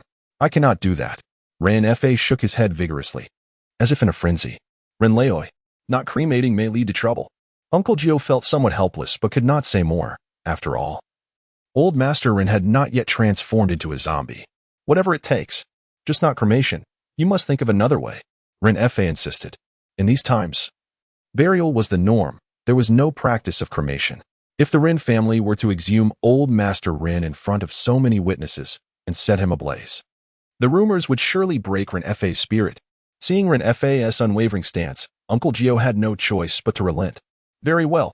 We shall temporarily place old Master Ren in our mortuary, and by tomorrow, I will assist in finding him another burial site, so he may rest in peace." Ren Fa nodded sorrowfully, agreeing with Uncle Jio's plan. "All right, close the coffin and transport it to the mortuary." Away, who had been standing at the back, waved his hand, signaling everyone to take action. Uncle Jio turned to the still grieving Ren Fa and advised, "Ren Luo, you should return home and rest early." Ren Fa nodded, supported by Ren Ting as they walked toward the bamboo sedan. Uncle Jio called out to Qiu Sheng and Wen Kai, who were also attempting to slip away, and said sternly, "Qiu Sheng, Wen Kai, you two must create an incense arrangement here. Let me know how it turns out. Also, each grave must be honored with incense." Qiu Sheng and Wen Kai's faces fell at once. There were at least 60 to 70 graves here. How long would it take to burn all that incense? Uncle Jio descended the mountain, and Lin Luo followed closely behind. "Hey, senior brother, where are you going?" Qiu Sheng suddenly shouted. "We all have to stay and work." As the senior brother, do you intend to run away? Upon hearing Qiu Sheng's shout, Uncle Jio turned and raised an eyebrow. "What do you mean? He still has to study. You are all grown up. How could you expect a young child to toil alongside you?" Upon hearing about studying, Qiu Sheng and Wen Kai fell silent, their expressions turning sympathetic toward Lin Luo. Being forced to study at such a young age. How pitiful. Compared to studying, they would much rather work. Enough of this, let us finish up quickly and head home. Wen Kai handed a lit incense stick to Qiu Sheng. Qiu Sheng accepted it, nodding with determination. "Let us hurry then. I do not wish to walk home in the dark." "All right, I will set the incense arrangement. And you can go light incense on the graves over there. I'll take care of this side." Wen Kai gestured to divide their tasks. After some discussion, they began their respective duties. Wen Kai set up a plum blossom incense arrangement around old Master Ren's grave, 6 sticks forming a plum blossom shape. After igniting it, he took the remaining incense to honor other graves. Qiu Sheng, armed with a handful of incense, followed Uncle Jio's instructions, placing a stick at each grave. When he reached the final grave, he noticed the inscription on the tombstone, "Grave of Dong Xiaoyu," and saw the age, still quite young. "Wow, died at 20. What a pity. Let us light some incense." Qiu Sheng shook his head with a sigh, lamenting the fleeting nature of beauty. Observing the few remaining incense sticks in his hand, he decisively inserted them all into the grave. "Thank you." At that moment, a faint voice echoed, causing Qiu Sheng to pause mid-motion. Was it an auditory hallucination? He scanned his surroundings, focusing intently on the grave, but found nothing amiss. Just as he turned to leave, the voice emerged again from behind him. "Thank you." A chill ran down Qiu Sheng's spine, and goosebumps erupted across his skin. Goodness, it was not an illusion. At that instant, when Kai rushed over in a flustered manner, adopting a ghostly demeanor. "Qiu Sheng, look, how did this incense burn like this?" When Kai anxiously raised his hand, urging Qiu Sheng to examine the incense he held. One stick was notably long, while the other two were progressively shorter. "We must return and inform the master." Qiu Sheng glanced at it, seized Wen Kai, and dashed away. "Master!" The voices of Qiu Sheng and Wen Kai resonated outside the mortuary. Soon, they burst into the room where the late Elder Ren's coffin lay, adorned with incense, candles, and offerings on the altar.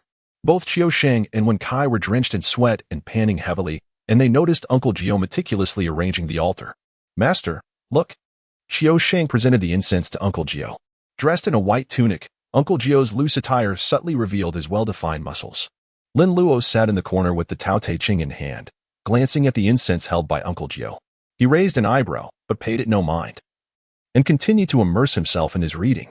It is astonishing that simplifying the Tao Te Ching would require 500 million simplified points. Lin Luo resolved to delve into his studies, hoping to uncover some unexpected insights that might prove immensely rewarding.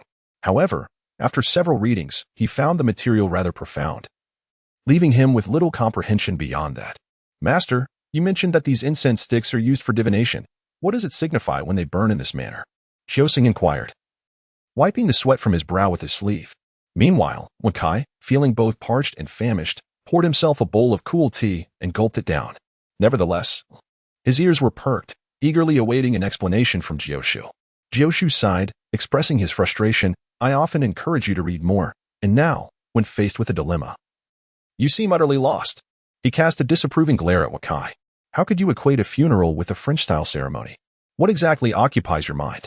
Wen Kai, feeling unjustly treated, swallowed the tea in his mouth and withdrew his hand from the table's offerings, adopting an innocent demeanor and offering a sheepish smile to Jiu. Master, I am quite busy with my responsibilities, assisting my aunt in her shop, leaving me little time for reading. Xiaoxing insisted, mustering his courage. Luo, do you comprehend the implications of the incense burning in this fashion? Jiu turned his gaze toward Lin Luo. Two short and one long. It is a death incense. Master. Lin Luo did not raise his head. Only his voice echoed through the air. Indeed, Luo, at merely 10 years of age, was already aware of such matters. How could you two, both in your 20s, not feel a tinge of embarrassment? Xiaoxing and Wen Kai exchanged flushed cheeks, staring at each other with wide eyes. Noticing his two disciples feigning ignorance, Uncle Jiu let out a discontented huff, placing the incense on the offering table, only to be beset by further worries. The greatest fear in life is an untimely demise, and incense burns best in a precise manner. Yet it has turned out this way. Master, what will happen if it burns like this? Xiaoxing inquired with curiosity. Uncle Jiu furrowed his brow, his tone heavy as he replied, they say this is a death incense. If such incense appears in the home, it surely signifies a loss. Oh no, does this mean the Ren family is in peril? Xiaoxing exclaimed in alarm. Wen Kai, meanwhile, took advantage of Uncle Jiu's distraction, swiftly snatching a piece of baked pastry from the table and stuffing it into his mouth, all while remarking nonchalantly. What are you worried about? It hardly concerns you, so why fret? Xiaoxing raised an eyebrow, disregarding Wen Cai's banter, and expressed his concern. What if something happens to Master Ren's daughter? Oh dear, it seems the Ren family is doomed regardless. Wen Kai mumbled through a mouthful of pastry. Suddenly, a thought struck him about Ren Tingting. What a pity it would be if that lovely and charming girl were to meet an untimely end. No way. Master. Just as Wen Kai was about to call for his master, Xiaoxing grasped his shoulder. After years of brotherhood, he knew exactly what Wen Kai was thinking and teased. Wen Kai, didn't you just say it doesn't concern you? So why worry? When I swallowed his food and countered with conviction, that's not how it works. If I can save the life of my beloved, marriage would pose no issue at all. It's only fair competition. Indeed. The two exchanged determined glances once more. Lin Luo sat nearby, engrossed in a book, nearly bursting into laughter. What audacity these two possessed. Was it granted by teacher Jingru? Setting aside whether Ren Tingting would even consider either of them, she was, after all, my chosen long-term prospect. To think they could entertain such fanciful notions about marrying her. Xiaoxing and Wen Kai rushed eagerly to Uncle Jiu's side, beseeching him. Master, please think of a solution. Yes, Master, help Tingting. Uncle Jiu cast a bemused glance at the two. After all, Tingting had already called upon them. Did they even know who they were? However, as a mentor, he felt it inappropriate to undermine his disciples' self-esteem. I've long since devised a plan. Otherwise, why would I have brought the coffin back? Uncle Jiu remarked, eyeing the coffin before him.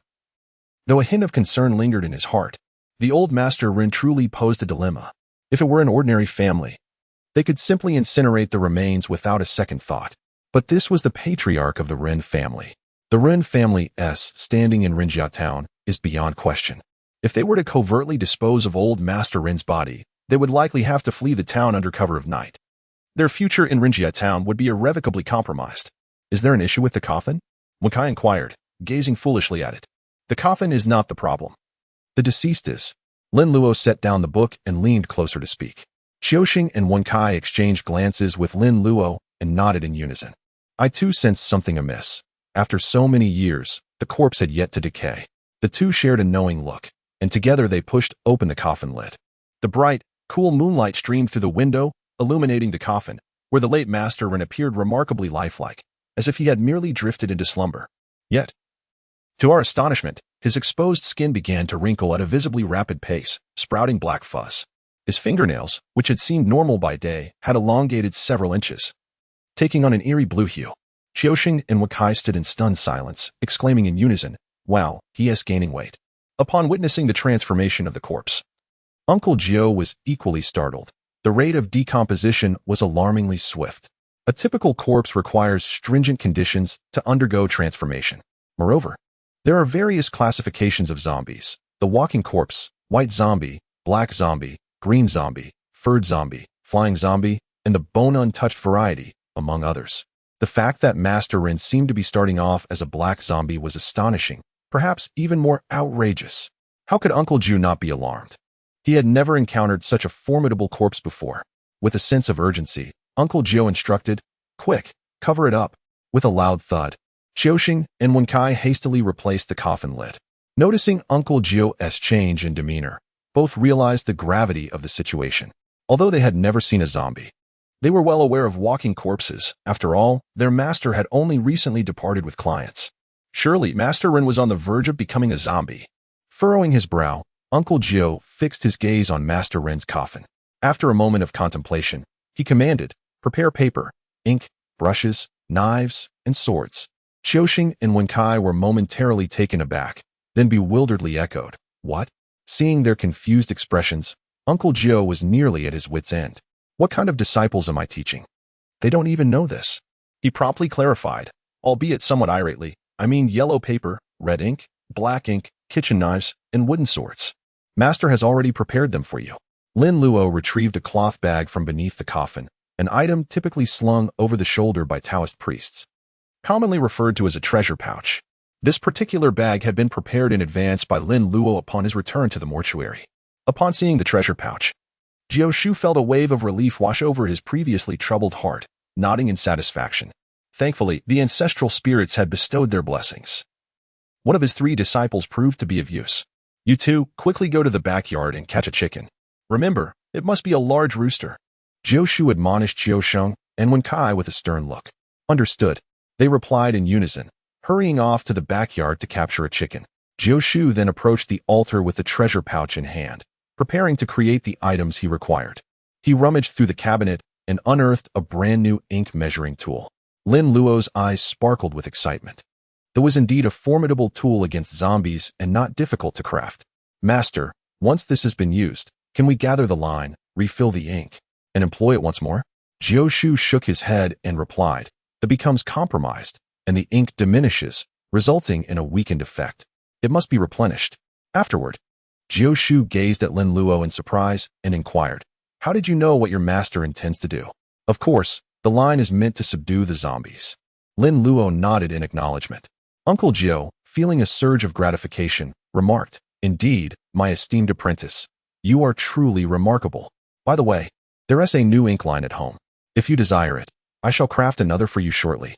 A gentle smile graced Uncle Jiu's face. "Thank you, master," Lin Luo replied, his heart swelling with appreciation for his mentor's words. At that moment, Qiusheng and Wenkai returned from the backyard, clutching a large rooster. Their attire was speckled with feathers, rendering them somewhat disheveled, which caused Uncle Jiu's expression to darken. "Is it truly such a strenuous task to catch a mere chicken?" Qiusheng cast a reproachful glance at Wenkai, muttering his grievances. "Not only was this fellow unhelpful, but he also tripped me in the process." Upon entering the room, the rooster in Wenkai's arms seemed to sense its impending fate, flapping its wings frantically in an attempt to escape. Wenkai clutched it tightly and hurried over to Uncle Jiu's side. "Hee, master, the chicken has arrived." Uncle Jiu nodded in acknowledgement, taking the rooster from him, holding its head firmly while stretching its neck. Qiusheng seized the kitchen knife resting on the table and swiftly made a cut across the chicken's neck. In an instant, the warm blood flowed from the incision, cascading into a porcelain bowl. 2 bowls filled with chicken blood were collected before the rooster fell silent. Wenkai, standing beside Lin Luo, nudged him gently and whispered, "Senior brother, what is master intending to do?" Lin Luo, with his arms crossed and an air of maturity, remarked nonchalantly, "Can't you tell? The master is performing a ritual." The wrinkles on Wenkai's face deepened instantaneously, and with a sour expression, he muttered, "I know the master is conducting a ritual, but what kind of ritual is it?" Before long, Uncle Jiu formed intricate hand seals, plunging his fingers into a bowl filled with glutinous rice. As he withdrew his fingers, each fingertip clung to a grain of rice. He waved the rice before the flickering candle flame, and in an instant, 2 grains ignited into flames. Uncle Jiu moved with remarkable swiftness. With a flick of his hands, the burning rice tumbled into a bowl filled with chicken blood. In a heartbeat, both bowls of chicken blood erupted into flames, the fire leaping high, making it difficult to fathom that it was indeed chicken blood and not kerosene. For Qiu Sheng and Wen Kai, this was their first encounter with such a spectacle, and they found it quite fascinating. Previously, they had only witnessed the burning of talismans. Today, they were witnessing the burning of chicken blood instead. Lin Luo had accompanied Uncle Jiu in traversing the martial world since childhood, and such scenes had become all too familiar to him. He reached into his bosom and retrieved a book, beginning to peruse its contents. Uncle Jiu poured black ink into 2 bowls of flaming chicken blood, stirring the mixture before covering it with a bagua mirror. Before long, the specially concocted chicken blood ink was ready. When Kai noticed Lin Luo engrossed in his reading and refrained from interrupting him. Instead, he sidled up to Qiu Sheng, whispering, "What is our master doing?" Qiu Sheng, only familiar with the ink line tool, shot Wen Kai an exasperated glance. "Can't you tell that is an ink line tool?" "I know that it's an ink line tool. I meant to ask what our master intends to do with it." Qiu Sheng, uncertain of its purpose, shook his head, replying, "I don't know." Uncle Jiu set down the empty bowl and turned to face his murmuring disciples, his expression slightly darkening.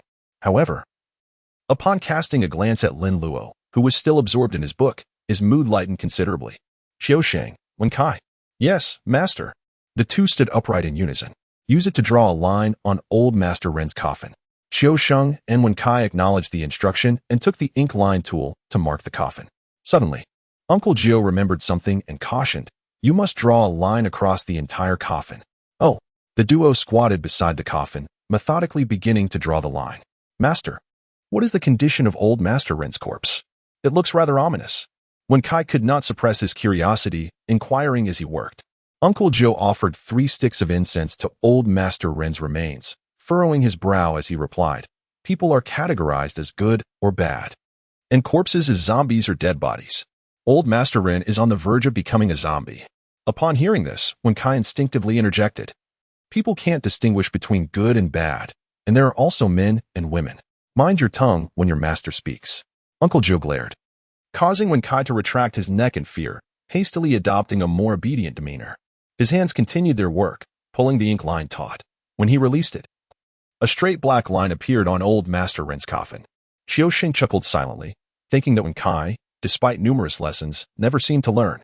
However, with Wen Kai leading the way, he felt emboldened to ask, "Master, how does a corpse turn into a zombie?" Uncle Jiu glanced at Lin Luo, who had set aside his book and was attentively watching, eager to learn. He explained in a calm manner, "A corpse becomes a zombie when it retains a breath of life." "A breath of life? What does that mean?"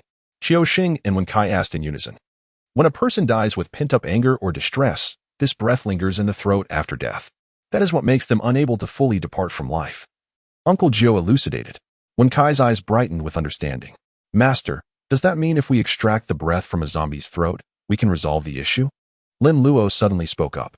He recalled a scene from the film where Ren Weiyong was subdued on the ground, and Jiu Shu intended for Away to assist Ren Laote with his breathing. Ultimately, Away, being the coward he was, hesitated and did not dare to approach. Instead, it was Ren Tingting who took the initiative to offer assistance, only to have Ren Weiyong break free, thus missing the opportune moment. Jiu Shu's eyes lit up, and he cast an approving glance at Lin Luo. Indeed, as long as a method could be devised to expel the breath trapped in the zombie's throat, the zombie could be dealt with. He then added, however, that it would be quite challenging. "Why is that, master?" Wen Hai inquired curiously. "Once a corpse transforms into a zombie, it becomes immensely powerful, impervious to blades and bullets, with claws and teeth that are exceptionally sharp. To coax them into a state of submission to expel the breath is akin to climbing a mountain." Qiu chuckled dismissively, "But isn't there a talisman? We could use a talisman to subdue the zombie and then expel that breath." "Fool."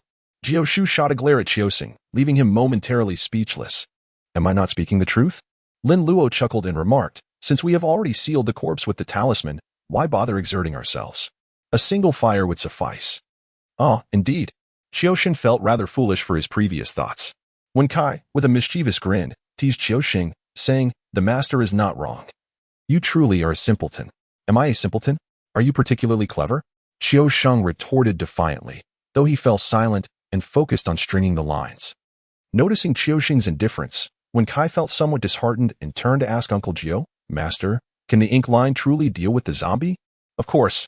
The ink line produced by the ink ruler is the most righteous in the world. It is purely yang.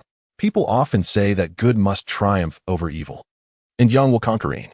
Thus, the ink line can restrain malevolent spirits, Uncle Jiu explained, glancing at the ink in his hand before frowning. You two continue stringing. Remember to cover the entire coffin with the lines. Luo, you supervise them. After instructing, Uncle Jiu went outside to wash his hands. Lin Luo approached the coffin, observing Qiu Sheng and Wen Kai as they strung the lines. Senior brother, what does the master mean? Wen Kai asked innocently, having failed to comprehend Uncle Jiu's straightforward words just moments before. Lin Luo's lips twitched slightly as he sighed in exasperation. Wen Kai, truly, you ought to read more books in the future. Today, you've been rather foolish. Wen Sai's face flushed, and he offered an embarrassed smile. I have merely been seeking knowledge without reservation. Lin Luo unrolled his eyes and playfully struck Wen Kai on the head. It is true that you are utterly shameless. But whom are you questioning?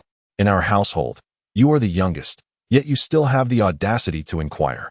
If only you would heed my advice to read more, instead of carelessly misusing idioms all day. Qiu Sheng, upon hearing Lin Luo's reprimand and Wen Kai's cries, erupted into hearty laughter, relishing the moment. Wen Kai, you should have said you were humbly seeking guidance.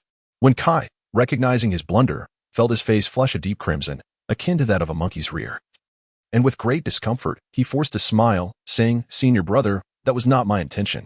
Lin Luo curled his lips and tapped the coffin of the old Master Ren. In Taoism, we believe that the chalk line is the tool for drawing straight lines, the most upright instrument in the world. Zombies and spirits belong to the realm of darkness. Thus, the evil cannot prevail over the righteous. Do you understand now? Wen Kai nodded slightly, appearing to grasp the concept. And after some contemplation, he nodded vigorously. I understand. Thank you, Master Brother, for enlightening me. With a snap, the last line on the coffin's surface had been drawn. Wen Kai stood up, holding the chalk line, and addressed Lin Luo. Master Brother, it's done. Qiu Sheng was inspecting the coffin, checking to see if any areas remained untouched. Wen Kai, glancing at the ink in his hand, approached with a mischievous grin.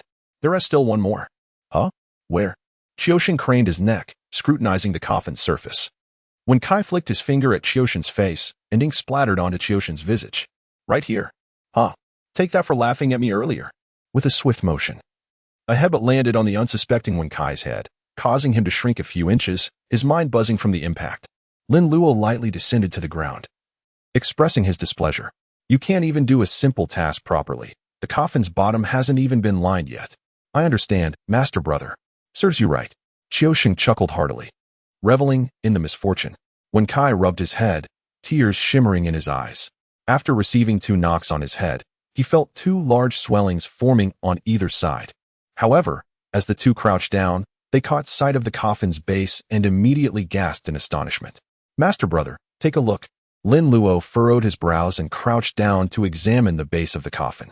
Beneath it, the wooden planks were already covered in a thick layer of white mold, appearing as though they had rotted and decayed. When Ren Weiyong passed away, the Ren family was at the peak of its prosperity.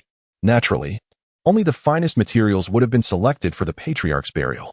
For 20 years since his interment, there hadn't been the slightest sign of insect damage, rodent gnawing, or decay on the coffin. Yet now, mere hours after being exhumed that afternoon and brought here, the bottom planks were already showing signs of rapid deterioration. This grim phenomenon revealed just how malevolent the corpse of Ren Weiyong inside must be. Senior brother, what's happening here? Qiu Sheng and Wen Kai asked with grave expressions, their faces etched with concern as they turned to Lin Luo for answers. Though Lin Luo was only 10 years old, Qiu Sheng and Wen Kai knew well that he was extraordinarily formidable, whether in knowledge, mastery of Taoist arts, or martial prowess. He far surpassed them, an existence they could only admire from afar. Lin Luo furrowed his brows and retrieved a dagger from his bosom, scraping it against the bottom of the coffin. The wood had decayed, yielding to a soft, mushy texture. As the dagger glided across, a layer of a foul, putrid substance emerged, exuding a nauseating stench. The miasma from the corpse of old Master Ren had corroded the coffin. Lin Luo exclaimed as he drew a long knife from his bosom. Qiu Sheng and Wen Kai's eyes widened in astonishment, their heads filled with exclamation marks. Where did this knife come from? It was like a magic trick. Lin Luo scraped the bottom board of the coffin with a knife, and after cleaning it, he said, "Let us snap the lines." Qiu Sheng and Wen Kai promptly nodded and stretched the inked string to mark the lines on the coffin's base. With a sharp sound, the lines crossed each other in a perfect grid. Once completed, the ink lines on the coffin's bottom board began to shimmer with a faint golden hue, leaving Qiu Sheng and Wen Kai transfixed. "Senior brother, the ink lines are glowing," Wen Kai exclaimed in disbelief. "I can see that. There is no need for you to shout." Lin Luo disdainfully pushed Wen Kai away. "Who shouts in someone's ear? Are you deliberately seeking trouble? Enough, it's getting late. Qiu Sheng, you should hurry back. Wen Kai, prepare some hot water. I will go find the master." Lin Luo rose to his feet, grasping a knife and a dagger as he exited the house. Wen Kai and Qiu Sheng exchanged glances, filled with unspoken questions. "Little friend, do you find yourself perplexed? Don't just stand there. Go heat some water. I shall return home." Qiu Sheng snapped back to reality and addressed Wen Kai. "Oh, right," Wen Kai replied, rubbing his head before heading towards the door.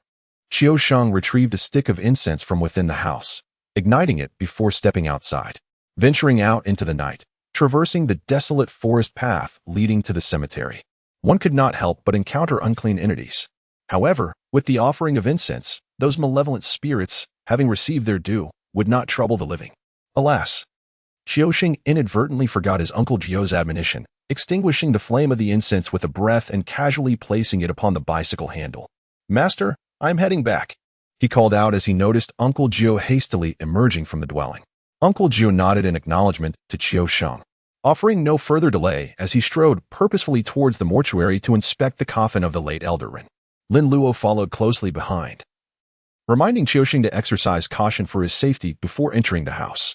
Qiu Sheng promptly pushed the cart out of the funeral home, stepping onto the pedals with one leg as he wobbled and set off. "Master, will this still be effective?" Lin Luo gazed at the shimmering ink lines on the coffins, turning to Uncle Jiu with a question. Uncle Jiu's expression was grave, his countenance darkened, with his furrowed brows knitted tightly together as he pondered aloud. "It seems we must act swiftly.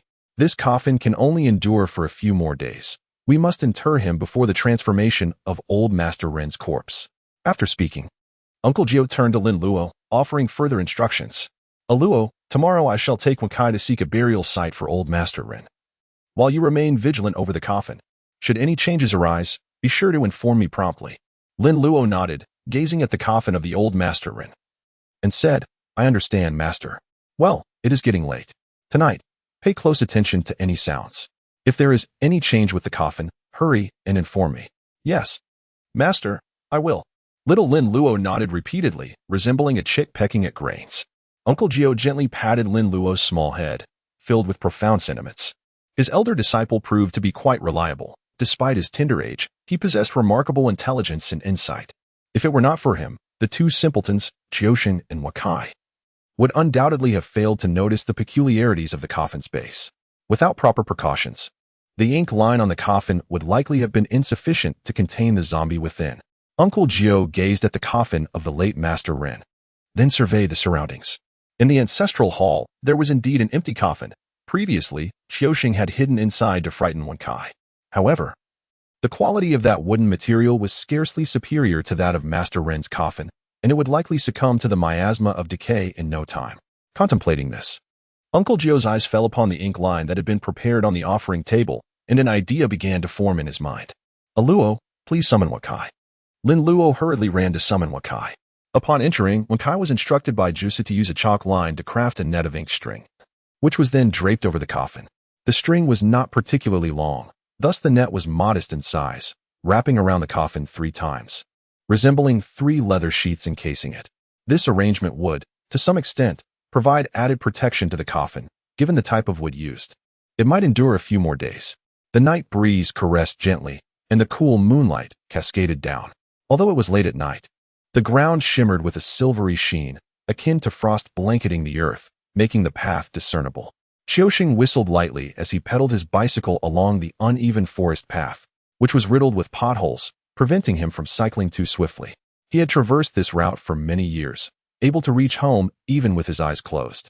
After riding for a while, he approached Rinjia town when a sudden chill enveloped him from behind, prompting him to instinctively pull in his neck and shiver involuntarily. The bicycle seemed to grow heavier, pedaling becoming noticeably laborious. Oddly, there was no incline. Puzzled, Qiuxing murmured to himself, noticing a branch hanging down ahead, and quickly lowered his head.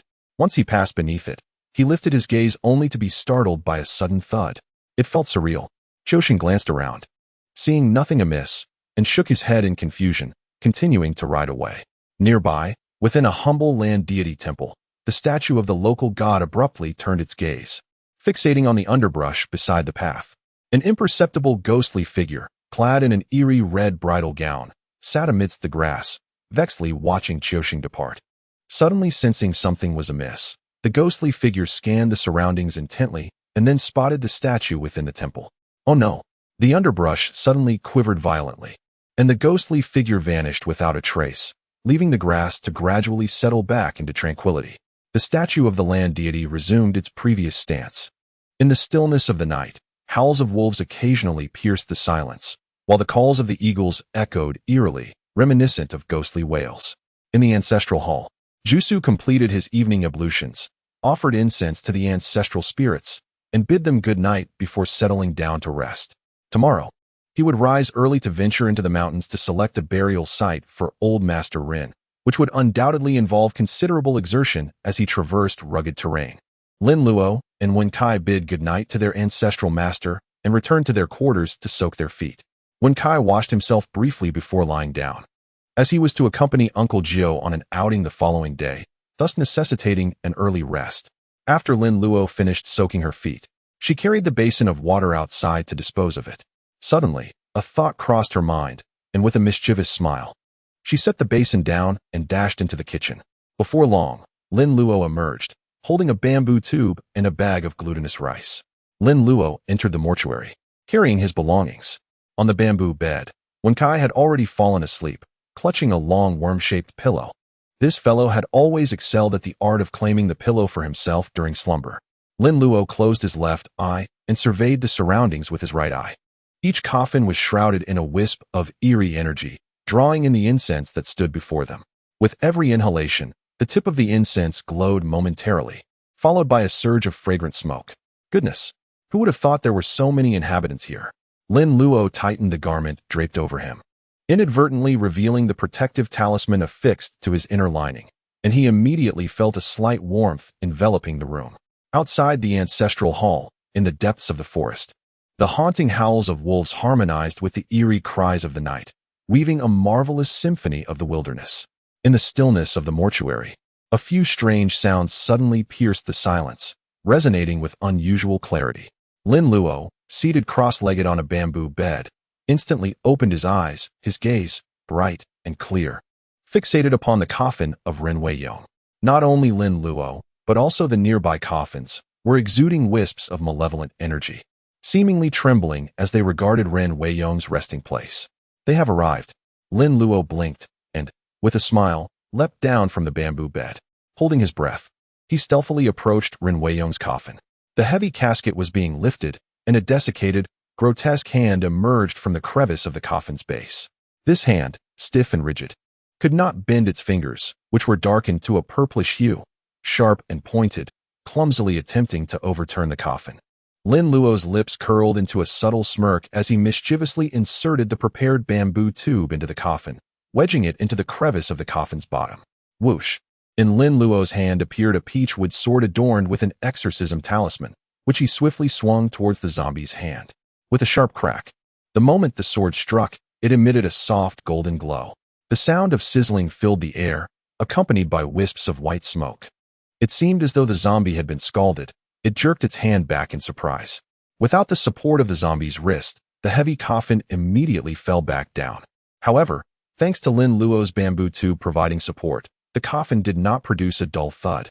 The bamboo was nearly shattered under the pressure, yet its quality held firm, barely sustaining the weight of the coffin.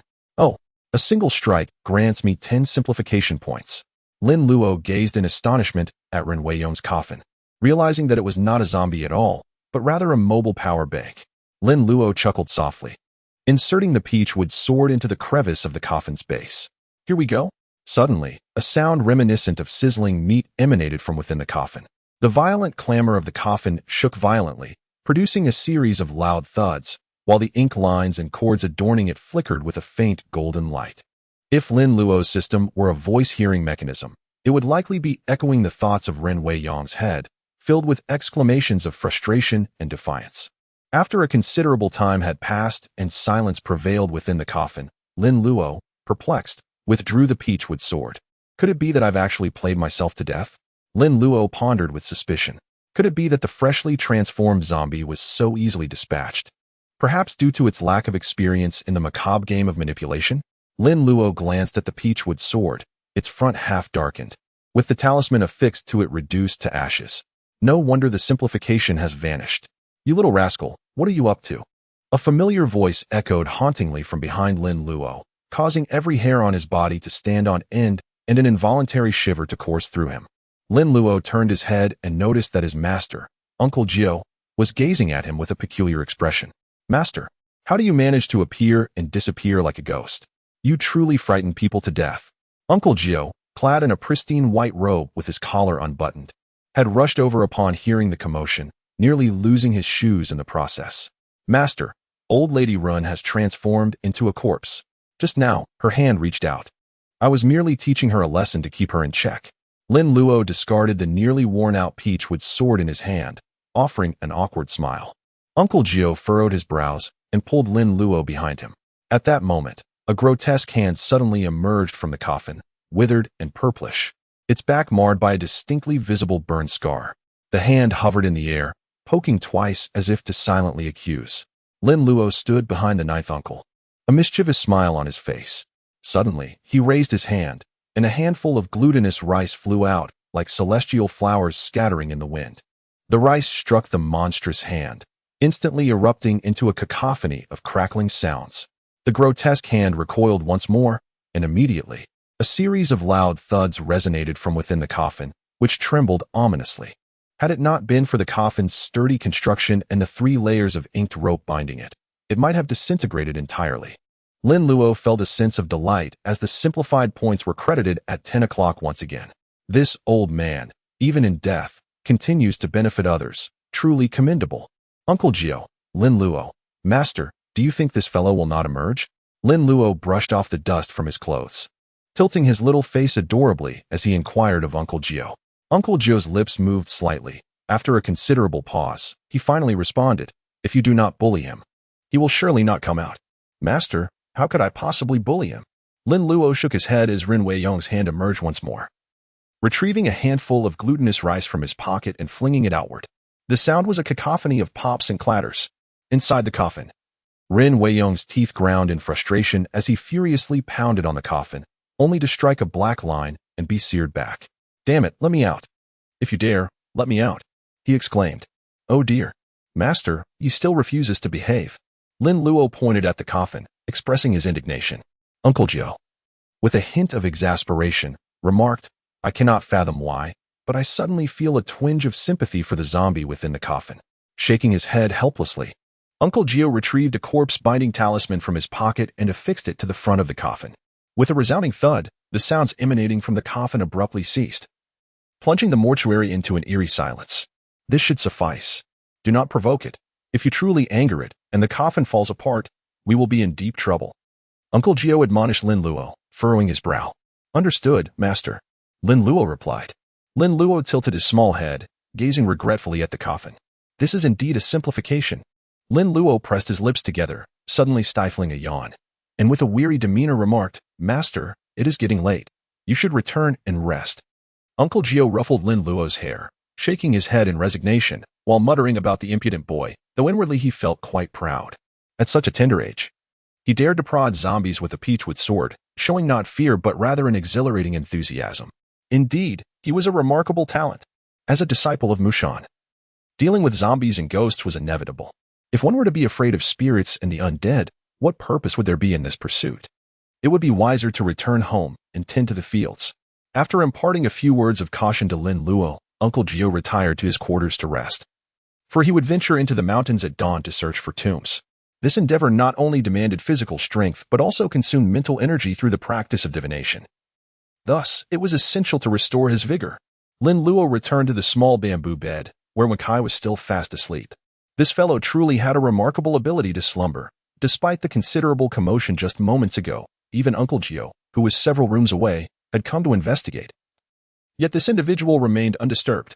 Truly, there is no one quite like him. Lin Luo settled onto the bamboo bed, nudging Wakai beside him. Once reclined, he cast a glance at the day's harvest. Ren Weiyong had contributed 360 points of simplification.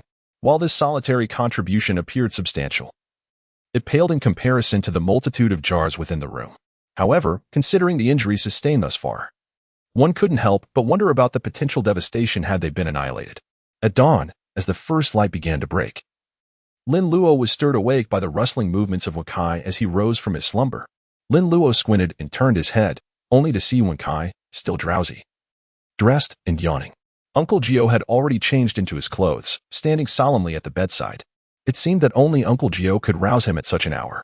Master. Good morning. Lin Luo rubbed his eyes and greeted with a smile. Noticing that Lin Luo had also awakened, Uncle Jiu's stern expression softened slightly, and in a gentle tone, he said, Luo, since you're awake, rise and freshen up. We shall pay respects to our ancestral master. I will take Wen Kai into the mountains, so you should stay home and study diligently. Oh, I understand. Lin Luo responded with a sound, swiftly descending from the bamboo bed. He donned his clothing and proceeded to wash up, his movements precise and efficient. Uncle Jiu nodded in satisfaction, turning his gaze towards Wen Kai, who was still languidly lingering in bed, his brows furrowing in discontent. Hurry up. Can't you see your senior brother is already up? Stop dawdling. Wen Kai's expression turned sour, and he dared not speak, hastening his actions instead, inwardly lamenting. Isn't the senior brother tired? Of course, he was not fatigued, despite Lin Luo having slept through the night. Every breath he took was an opportunity for cultivation. It could be said that Lin Luo's body was in a constant state of strengthening. Hence, even with minimal rest, he felt no trace of weariness. Instead, he could instantly feel invigorated. After completing his morning routine, Lin Luo dressed himself neatly and entered the quiet chamber. He took 3 incense sticks and, using the candle on the offering table, lit them. The flames on the incense sticks could not be blown out. Lin Luo gently fanned the flames with his hand until they extinguished. Disciple Lin Luo pays his respects to the revered ancestor. Lin Luo Gong respectfully offered incense to the ancestral master. After paying his respects, he exited the quiet chamber. The sun had risen, illuminating the sky in a brilliant blue, devoid of clouds. In the courtyard, Uncle Jiu awaited Wen Tai, dressed in a gray, button-long robe. He carried a treasure pouch slung over his shoulder and held a bamboo pole as a walking stick. Luo, while you are at the mortuary, do not disturb the coffins. Focus on your studies. Understand? Uncle Jiu admonished Lin Luo once more. The previous night, he had been startled awake by noises from the mortuary, and upon rushing there, he found Lin Luo standing beside Ren Weiyong's coffin, which had indeed given him quite a fright. This impudent boy was far too audacious. If the late Master Ren were to rise from his coffin, little Luo would hardly be sufficient to fill the gaps. Understood, Master. Lin Luo verbally assented. Yet curiosity stirred within him. He wondered whether Ren Weiyong could awaken from the coffin in broad daylight, and if he had simplified matters. At that moment, Wen Kai emerged after paying his respects to the ancestral master. Dressed in his usual attire, Wen Kai bore an additional large bamboo basket on his back, filled with various items, food and drink, long swords and short blades for self-defense, a dragon-seeking measuring tool for surveying mountains, and other necessary items for rituals. With a furrowed brow, Wen Kai approached Jiu, casting a somewhat forlorn glance his way. Master. Jiu raised an eyebrow, concern etching his features as he regarded Wen Kai. Is it a bit heavy? Wen Kai's mushroom-shaped hair bobbed lightly as he forced a smile, replying, Yes, Master, it is quite heavy. Shall I assist you with some of it? Jiu inquired, feigning a sympathetic demeanor for his disciple. Instantly, Wen Cai's face brightened, his previous expression of despair vanishing as anticipation filled his heart. He had not expected his master to show such understanding today. Both Wen Kai and Lin Luo shared this thought. Jiu stepped forward, retrieving the dragon-seeking tool and a gourd from the basket, stowing them in his treasure pouch before nodding in affirmation.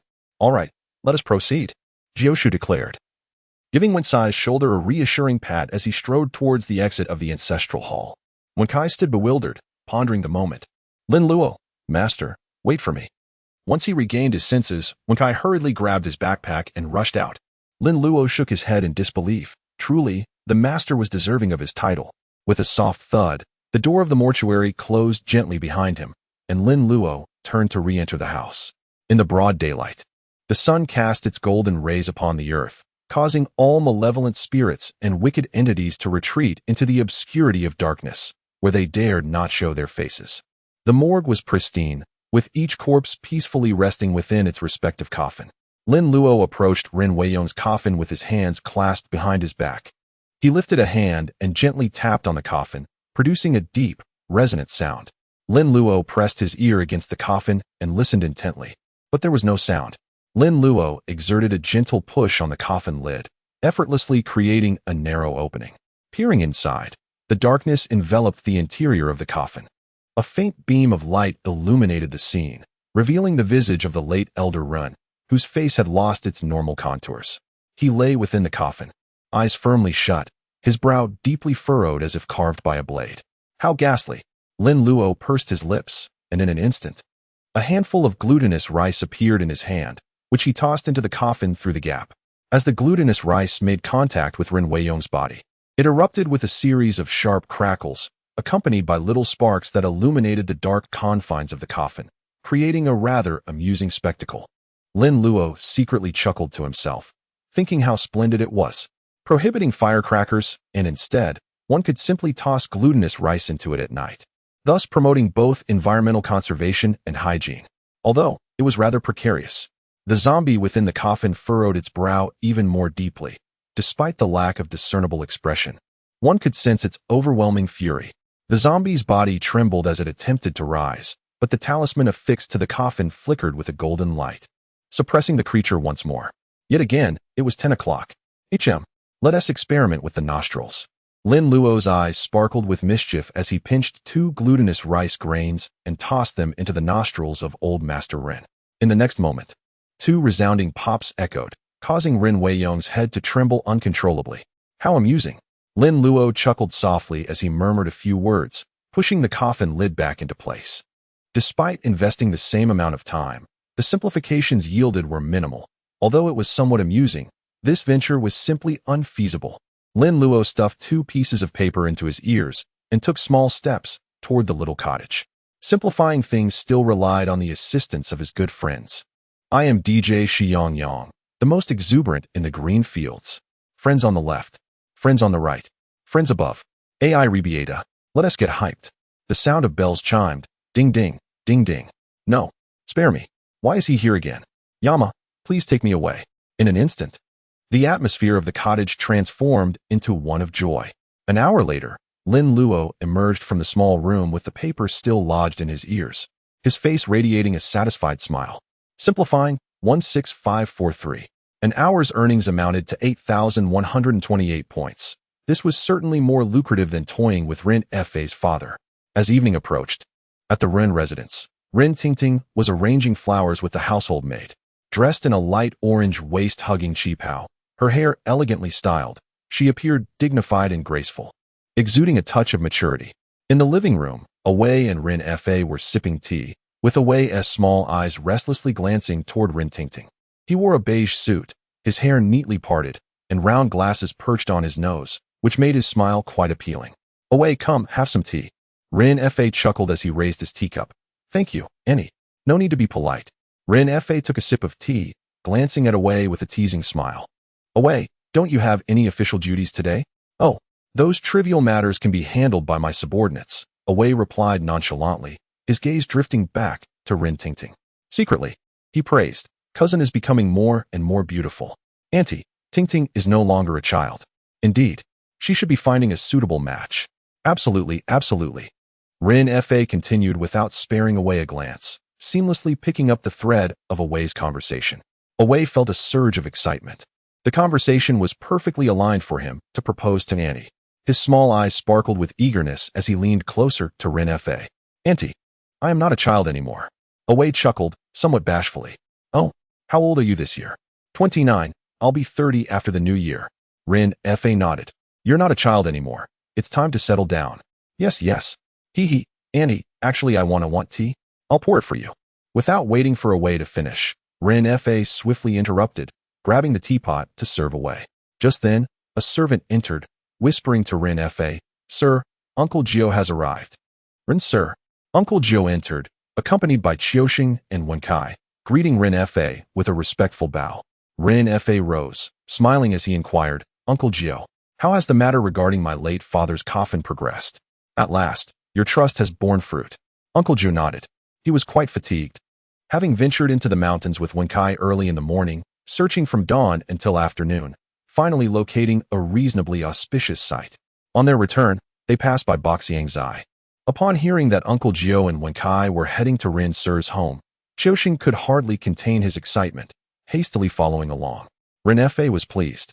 He hadn't anticipated Uncle Jiu's earnest dedication to his father's affairs. Just yesterday, he had mentioned seeking a new location, and today, he had already found one. However, Uncle Jiu had also stated that the sooner, the better, yet Ren Fa felt it necessary to inquire further about the nature of the site Uncle Jiu had discovered. If it were inadequate, it wouldn't suffice. Ren Fa nodded, smiling as he suggested, "Uncle Jiu, let us discuss this in the study." Uncle Jiu was surprised to be invited to the study. Although the Ren family had fallen on hard times, their residence was still lavishly arranged, with a portrait of the late grandfather Ren adorning the wall, showcasing him in official garb, indicative of his former high status. It was no wonder that the entire town bore the name of the Ren family. In those days, this was indeed Ren's town. Thus, Ren Fa's study was not a place for just anyone. As Ren Fa ascended the stairs, Away, eager not to miss the opportunity, attempted to broach the subject of his feelings for Tingting, but was silenced by a glare from Ren Fa. "We can discuss this later." The seriousness in Ren Fa's tone caused Away to shrink back, awkwardly retreating to the side. Uncle Jiu cautioned Qiuxing and Wenkai, "You two behave yourselves here." The two nodded obediently, appearing well-mannered. Uncle Jiu was well aware of their tendencies. Having learned some techniques from him, they often forgot their manners, which could lead to trouble if they weren't careful. Ascending to the second floor with Ren Fa, Away's side, feeling frustrated. These three individuals had arrived just when he intended to discuss serious matters with Andy. Were they deliberately thwarting his plans? Lost in these thoughts, he turned to Rin Tingting, only to find that Qiuxin and Wenkai had somehow sidled up to her, showering her with attention. "Miss Rin, I was wrong before. My master has already reprimanded me, so please don't be angry." "Indeed, Miss Rin, while this fellow may not be handsome, his heart is not bad."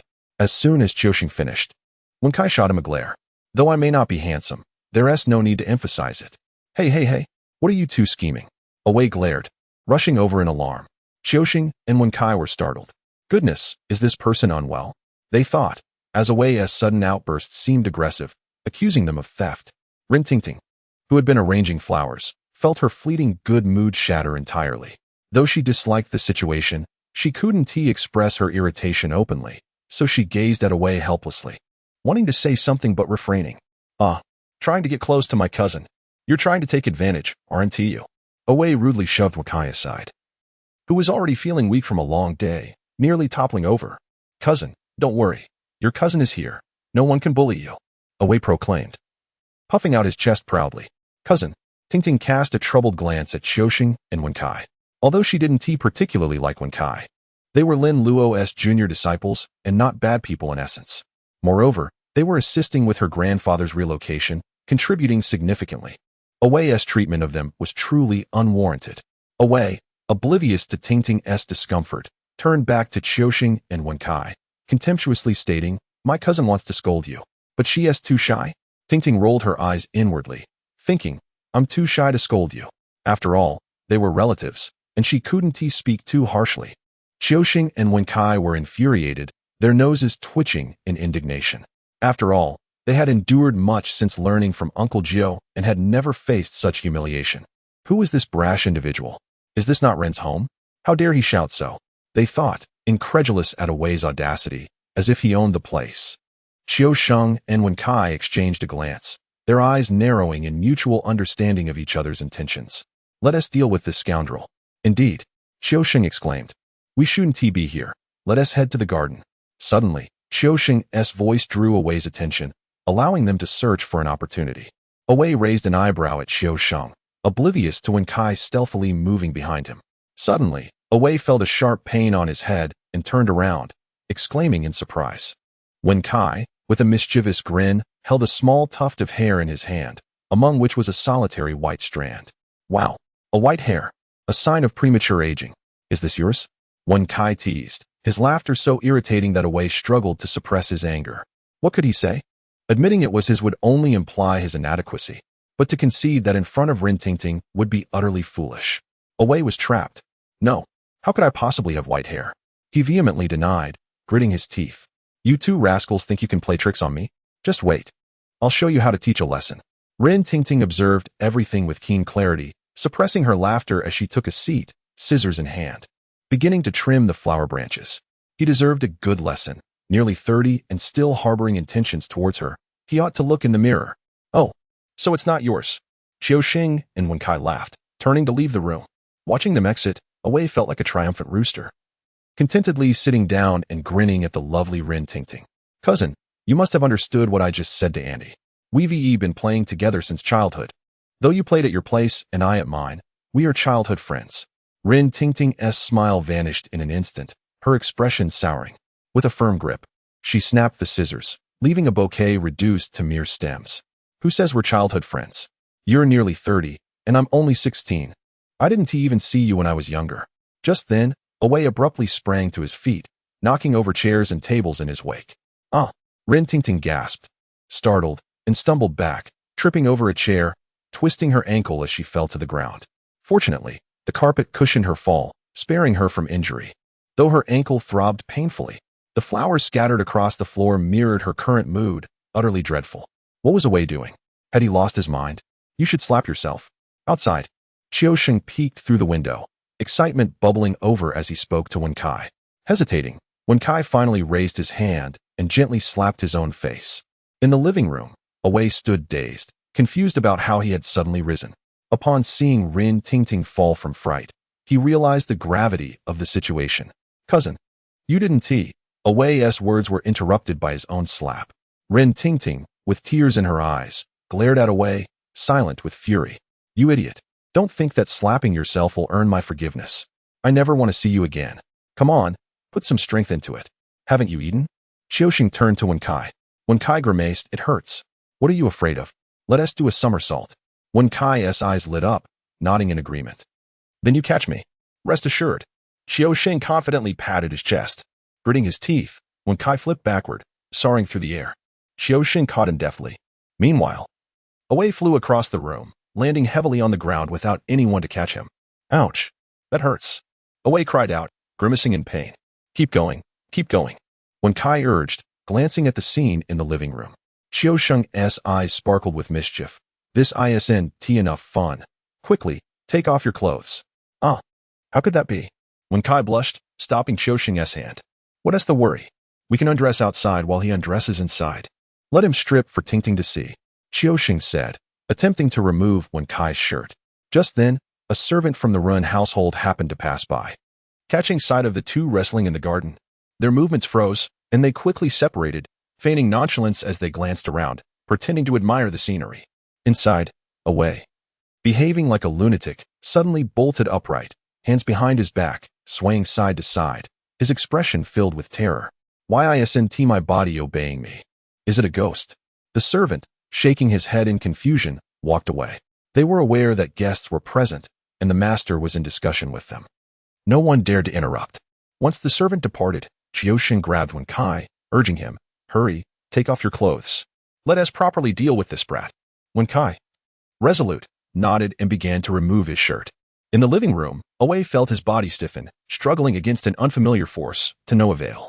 Rip, rip. Away's expression turned to horror as he watched his hands tear at his clothes. What is happening? Cousin, what are you doing? Rin Tingting exclaimed in fright, her pale face growing even whiter from terror. I can't control myself. Away stammered, dumbfounded, as he not only tore his shirt but also began to rip at his pants. Rin Tingting gasped, enduring the pain as she scrambled to her feet, hopping towards the second floor. Daddy! Daddy! Hearing Rin Tingting's panicked screams from downstairs, Ren Fa and Uncle Jiu emerged from the study, puzzled. Upon reaching the staircase, they were met with a shocking sight. Away, shirtless, arms raised, swaying behind Tingting like a gorilla, his pants almost falling off. A complete spectacle. What is he doing? Ren Fa's expression darkened instantly. Tingting, in a state of panic, hopped up the stairs. Tingting! Daddy! Rin Tingting, feeling utterly wronged, leaped into Ren Fa's arms, sobbing.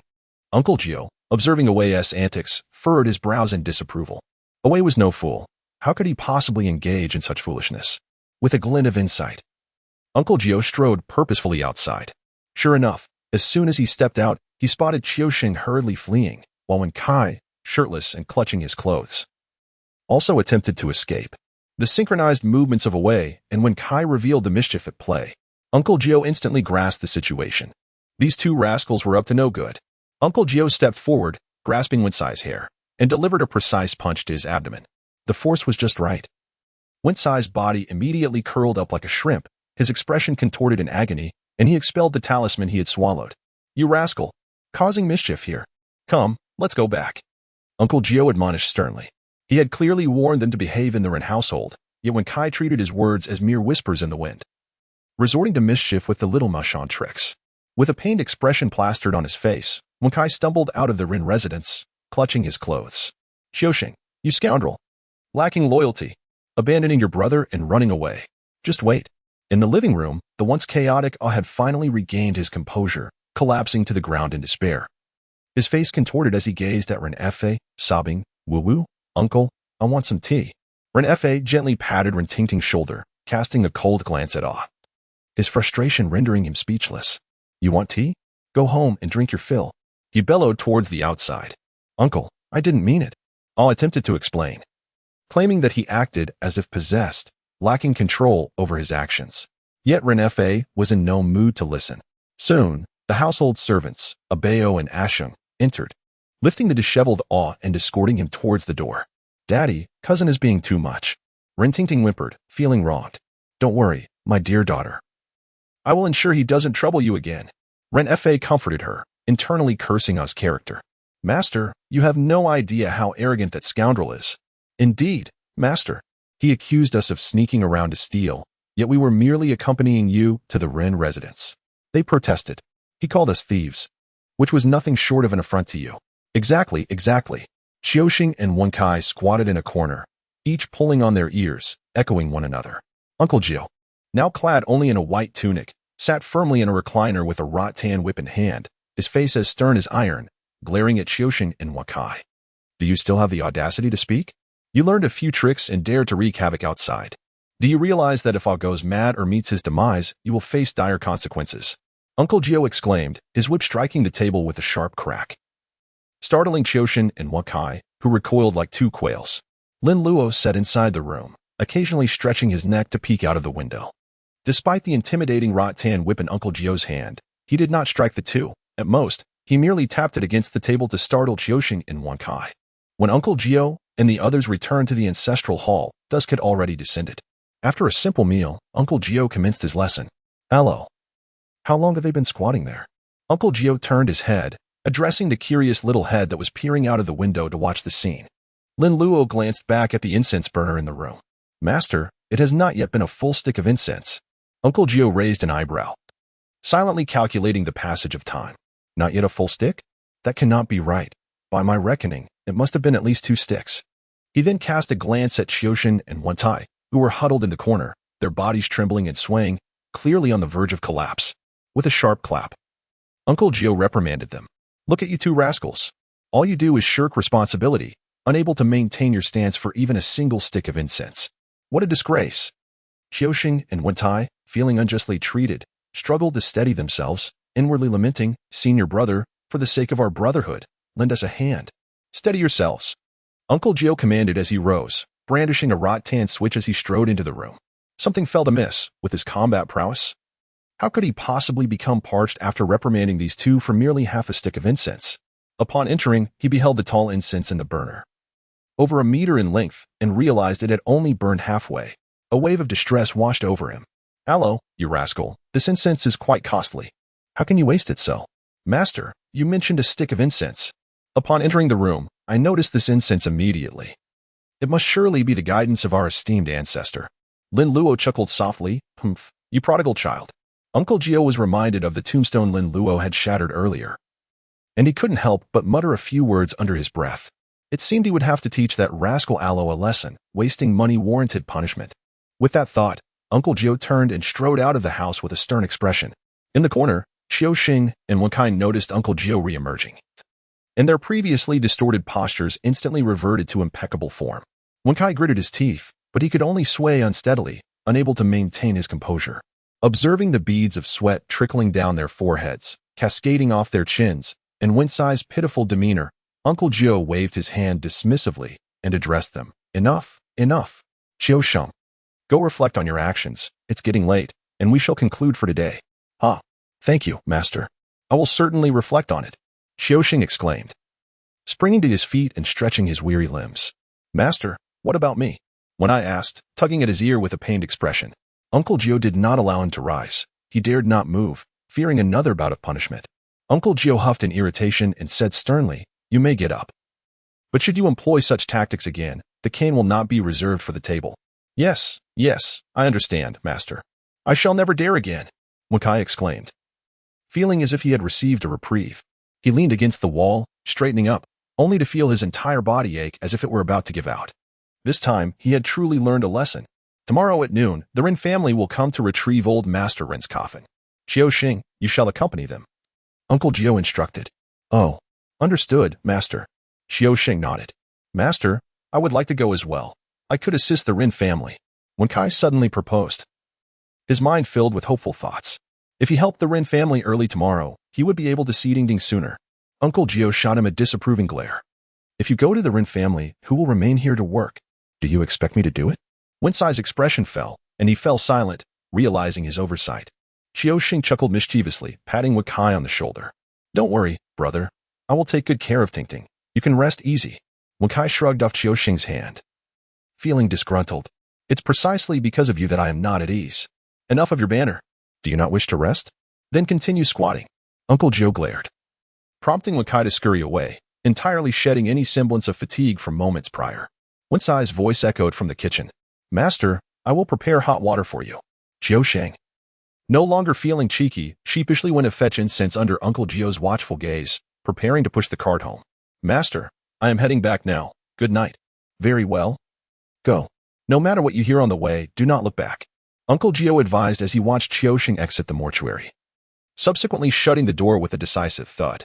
With a soft sigh, Jiu-sheng gazed at the dark door, shaking his head with a smile, pondering how his master was behaving like a child, throwing a tantrum. Uncle Jiu and Wenkai had traversed mountains and valleys, laboring throughout the day.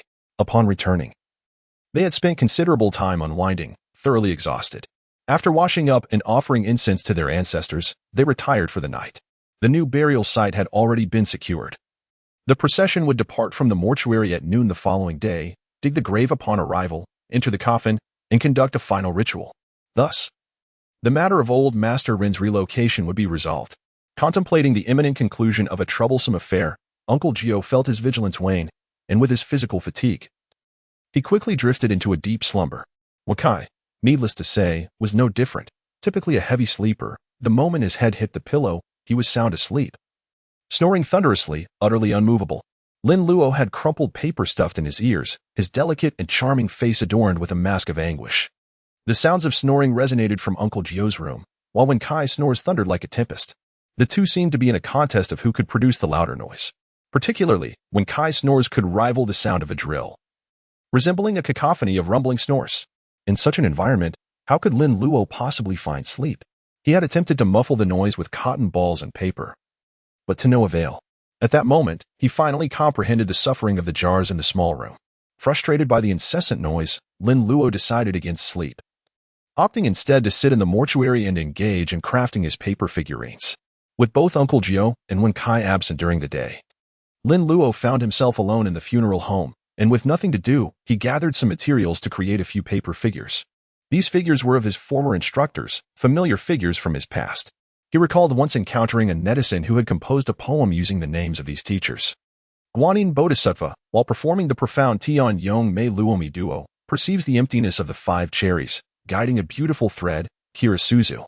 The essence of youth is emptiness, and emptiness is not Aoi, Misaki is empty, and in the clarity of the citrus, Natsum Hibiki is also Meraki no Zomi. Shiriko is Matsumoto Ichika, Yuri Mana, Angel Moji, Kojima Minami is Miyazawa Kanharu, without a sound of cannon, without the intent of Kawakami Nana, without the law of Jinganji Nao. Nagase Yui and Naranon Mamaharu, Mukai AI, and Aomi Rika come to an end.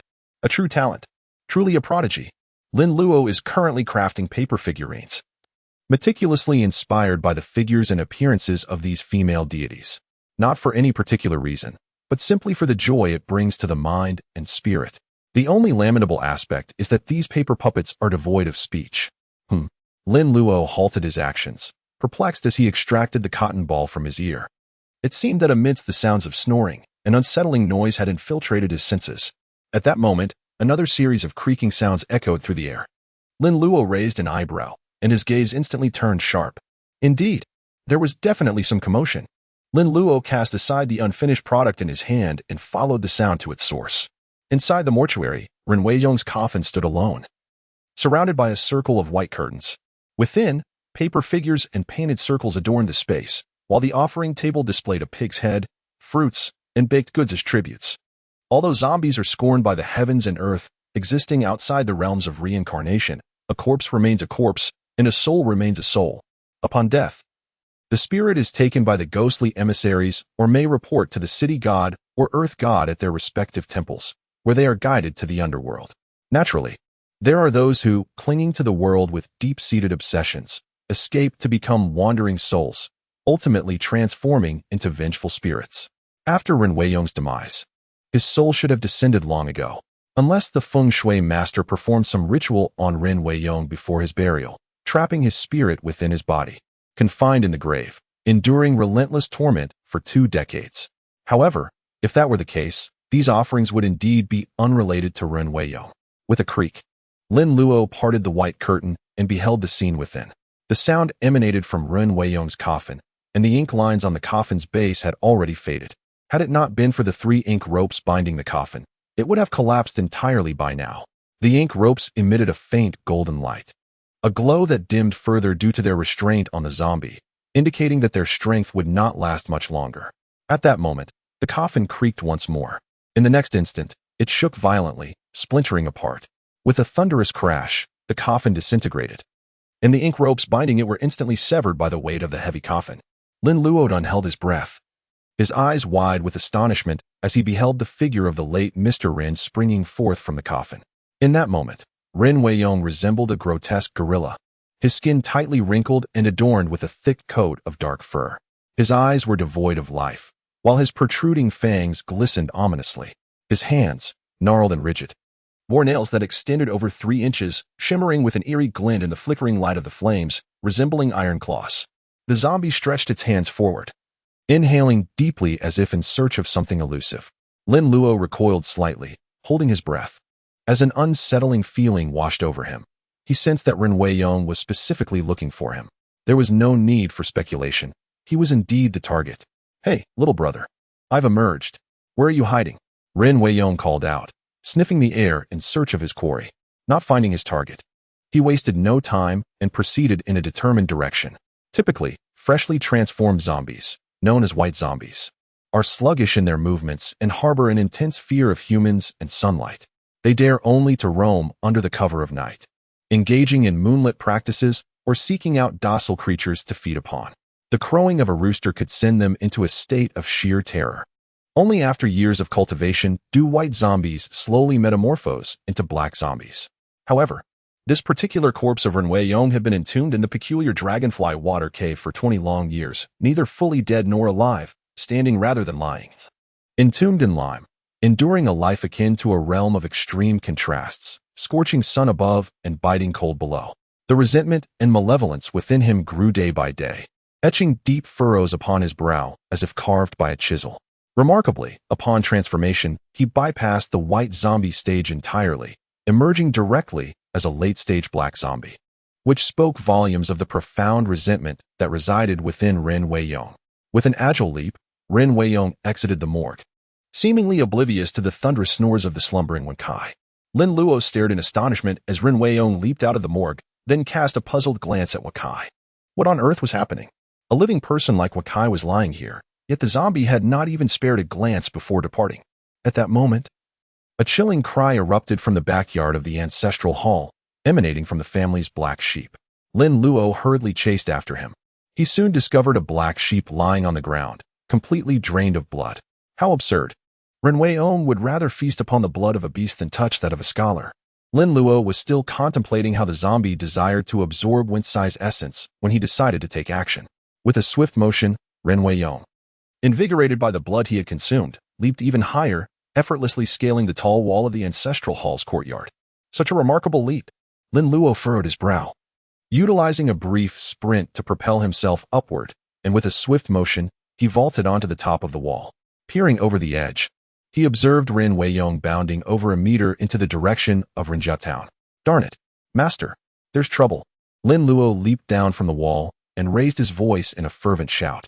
Suddenly, the slumbering Jiu instinctively sat up, casting a puzzled glance towards the outside. How strange, was it merely a dream? It seemed as though he had heard a Luo's call. With a resounding bang, the door swung open, and Lin Luo rushed in with great urgency. Master, the coffin has been disturbed, and Ren Weiyong has fled. Jiu Shu's scalp prickled with alarm, and he was instantly jolted awake. Ren Weiyong has escaped. In a state of panic, Jiu Shu sprang from his bed and hastily donned the garments hanging nearby. I witnessed it with my own eyes. He consumed the blood of our family's black sheep and leapt over the back wall, heading towards Rinjia Town. This was dire news. He must be heading to Rinjia. Luo, stay at home and keep watch. I will pursue him. Jiu Shu's expression darkened significantly as he grasped his bag of treasures and dashed outside, vanishing from sight in the blink of an eye. Lin Luo rushed out of the house, realizing he could not catch up with Uncle Jiu. Without hesitation, he retrieved a paper horse from his spatial pocket. At this moment, he could no longer afford to conceal his abilities. Having taken Ren Tingting's clothes, he could not stand idly by and watch someone in peril. Lin Luo pricked his finger to draw blood, pressing it against the pupil of the paper horse, his mind conjuring an image of a majestic steed as he began to channel his spirit. Awaken. In the next moment, the form of the paper horse began to enlarge, ultimately transforming to match the size and shape of a real horse. Lin Luofei swiftly mounted his steed, giving it a nudge, and the magnificent horse immediately surged forward. Master, hurry up. Ninth Uncle was sprinting with all his might when he suddenly heard Lin Luo's voice behind him, and it was alarmingly close. Could it be that some audacious ghostly entity was causing trouble? Instinctively, Ninth Uncle turned around, nearly losing his balance in shock. There, he beheld Lin Luo riding a towering, ominous steed, galloping towards him. Where on earth did this impudent boy acquire such a spectral horse? Ninth Uncle's astonishment almost caused his jaw to drop, and he nearly stumbled. What in the world? His petite apprentice was astride a grand, towering horse. Yet this creature exuded a chilling aura, unmistakably a ghostly steed. Ninth Uncle swiftly adjusted his stance to maintain his balance, his eyes wide in disbelief, just as a powerful gust swept past him, and the horse came to a halt beside him. Master, get on quick. Lin Luo urged. No time for explanations. Hurry, get in the car. Jiu Shu took a deep breath, aware that this was not the moment to dawdle. He slightly bowed, then soared into the air, landing gracefully upon the horse. Sitting behind Lin Luo, Jiu Shu grasped the reins and declared, "Let us set forth." Lin Luo summoned the paper horse, and it immediately galloped away with great speed. As night fell, the Ren family had just completed the preparations for the items needed for the old gentleman's funeral the following day. The servants had gone off to rest. Ren Fei and Ren Tingting approached the portrait of the elder, offering incense in reverence. After the incense was burned, Ren Tingting gazed at her grandfather's image. Her curiosity piqued and inquired of Ren Fei. Ren Fei looked at the photograph in the frame and sighed helplessly. Father, how did grandfather pass away at such a young age? You're old enough. There's no harm in telling you. Your grandfather died of anger. What? How could that be? Ren Tingting's eyes widened in shock as she stared at her father. Died of anger.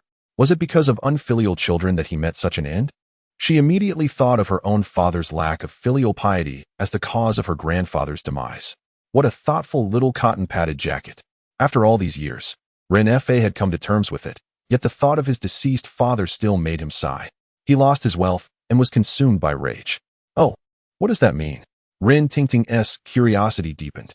Back then, your grandfather foresaw a rise in salt prices and purchased 300 stones of salt from a merchant, paying in full.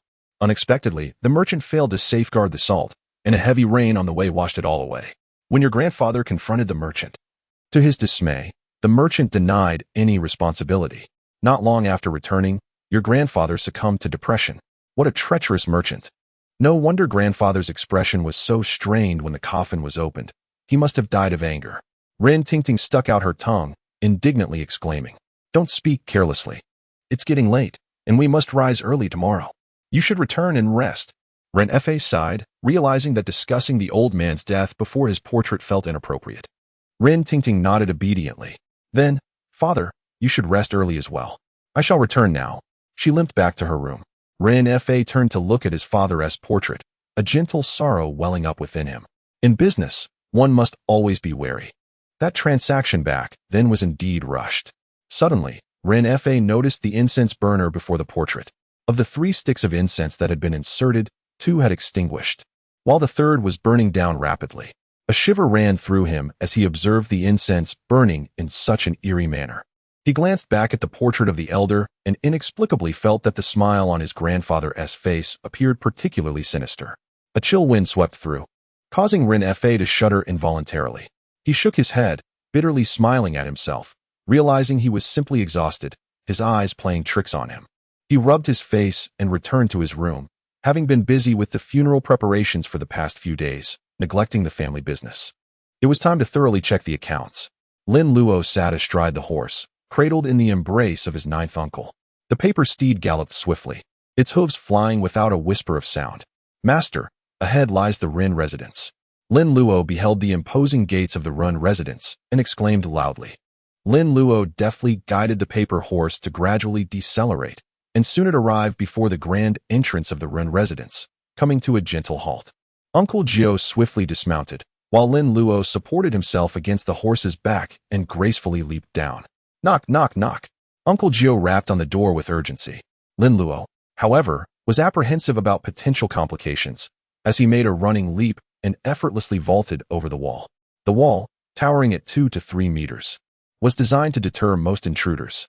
Yet, before Lin Luo, it offered no semblance of protection. Lin Luo leaped into the courtyard and opened the iron gate from within. Uncle Jiu understood that this was not a time for rigidity, and rushed towards the rooms of Ren Fei and Rin Tingting. Master, you go to see Lord Ren. I will check on Tingting. Lin Luo followed closely behind Uncle Jiu, cautioning him. Be careful. Pay attention to your safety.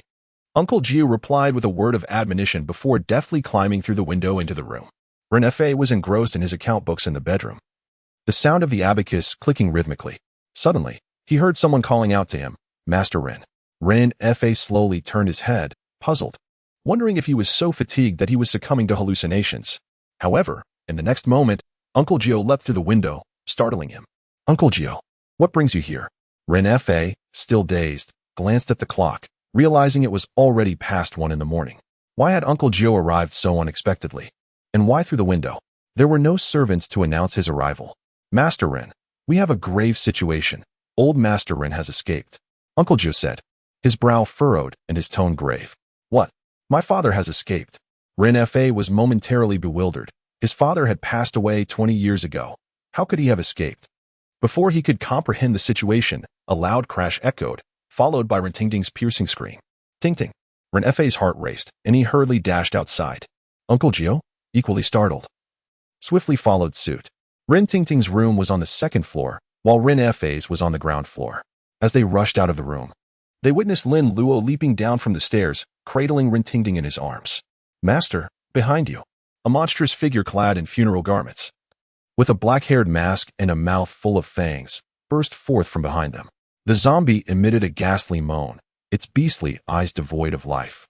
Yet the familiar scent compelled it to pursue relentlessly. Lin Luo held Ren Tingting, light as a feather, and upon landing, executed a roll, bringing Ren Tingting to the side of Uncle Jiu. Tingting, are you all right? Ren Fei asked anxiously, pulling Ren Tingting closer with concern. At that moment, Ren Tingting was clad in a silk nightgown, having been in a deep slumber, and was startled awake. Initially, she thought it was Ren Fei calling her to rise, wondering why she had to get up so soon after just falling asleep.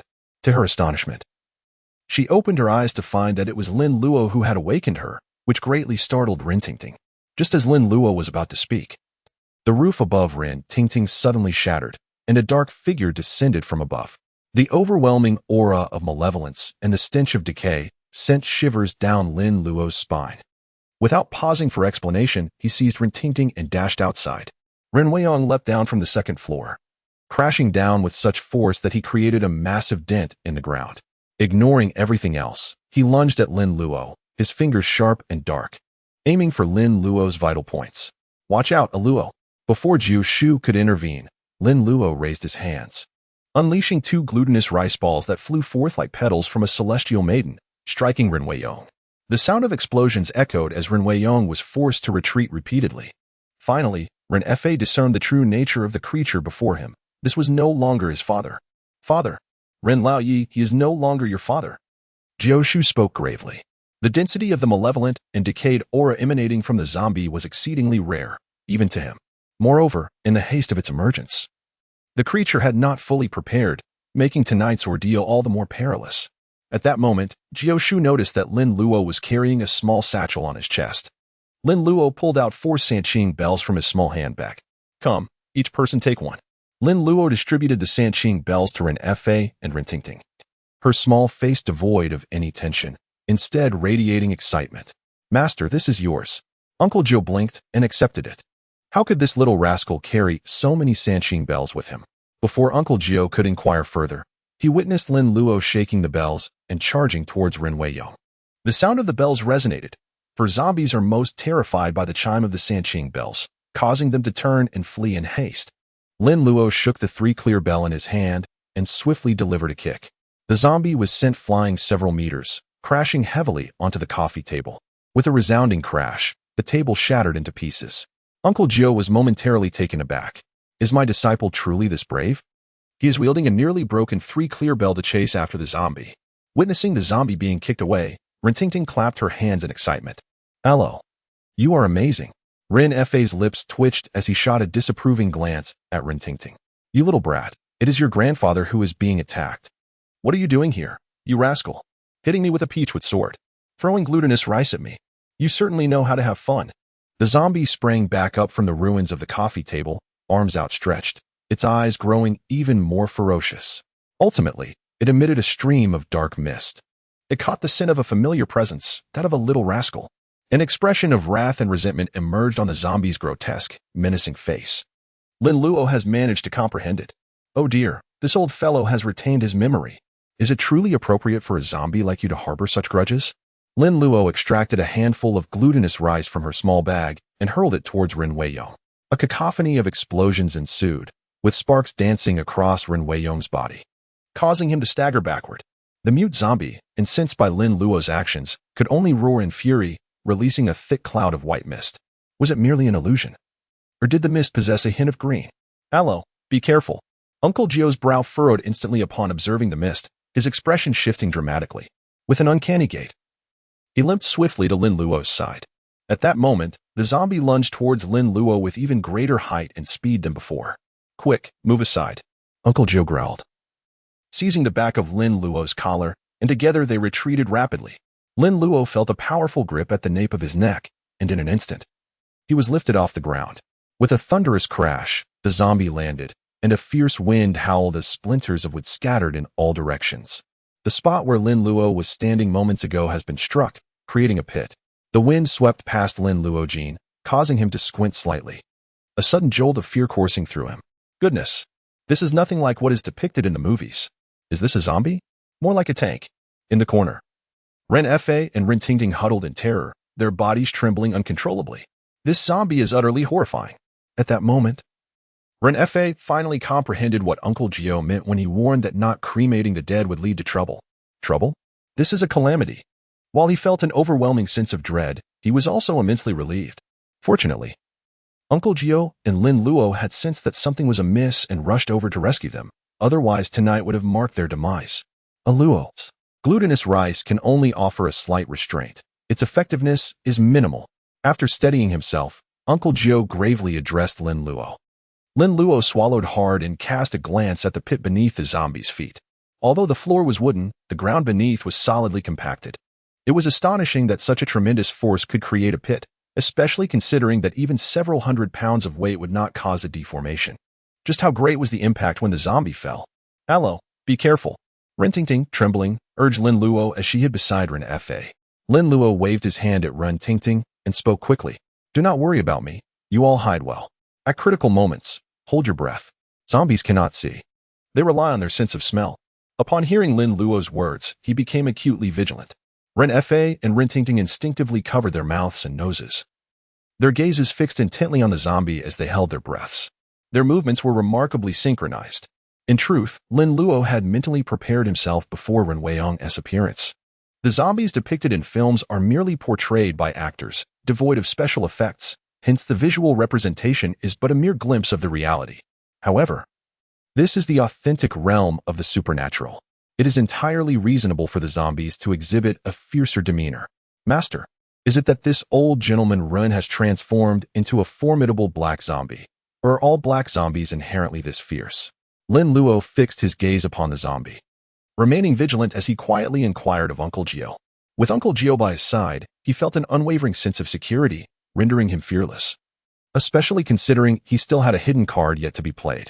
Uncle Jiu raised an eyebrow, his eyes steadfastly locked onto the zombie. Instead of responding hastily, he retrieved 2 talismans from his treasure pouch. Holding one in each hand, he pointed them with precision as he intoned incantations. Heaven and earth, the mysterious sect, the root of all energies. Cultivating through myriad eons, I manifest my divine powers. Within and beyond the 3 realms, only the Tao reigns supreme. With the golden light enveloping me, swiftly as the law commands. In an instant, the 2 talismans shimmered with a faint golden glow. Uncle Jiu affixed the talismans onto himself and Lin Luo, and they were both immediately enveloped in a soft golden radiance. Lin Luo felt a sense of wonder as warmth enveloped him, bringing immense comfort. He recognized that this was the Golden Light Mantra, one of the 8 divine incantations of Taoism. Although widely disseminated, few truly comprehend the intricacies of its seals and formulas. At Longhu Mountain, practitioners merely need to form the hand seals to invoke the Golden Light Mantra, while his uncle requires talismans to channel its power. Ah, indeed. I can simplify the 8 divine incantations in a more straightforward manner. Lin Luo suddenly experienced a moment of inspiration, leading him to this realization. The more he contemplated, the more promising it seemed. Not every incantation could be deemed a divine spell, for their effects were invariably potent and miraculous. With a fierce roar, the zombie charged once again. Master Jiu, enveloped in a radiant golden light, advanced to meet the creature, gathering all his strength for a powerful kick. This strike was delivered with tremendous force, resounding with a loud thud as it connected squarely with the zombie's face, causing the golden light to shimmer. The zombie's head jerked violently to the side before it was sent reeling backward. Upon landing, Master Jiu staggered a few steps before finally regaining his composure. Wow, Master, your prowess is truly extraordinary. Even the black zombie stands no chance against you. Lin Luo raised his thumb in praise. Uncle Jiu supported Lin Luo's shoulder, his lips twitching as he moved his numb right foot, and said calmly, "Who told you that old Master Ren is a black zombie?" This time, it was Lin Luo who was rendered speechless by Uncle Jiu. What? Old Master Ren is not a black zombie. He is so dark. What else could he be? Lin Luo suspected that Uncle Jiu was teasing him. Take a closer look. There is a hint of green amidst the black hair on his body. Pay attention. This person is named Xiao Mei. Lin Luo's lips twitched as he shook his head, banishing the captivating lines from the movie commentary from his mind. Green.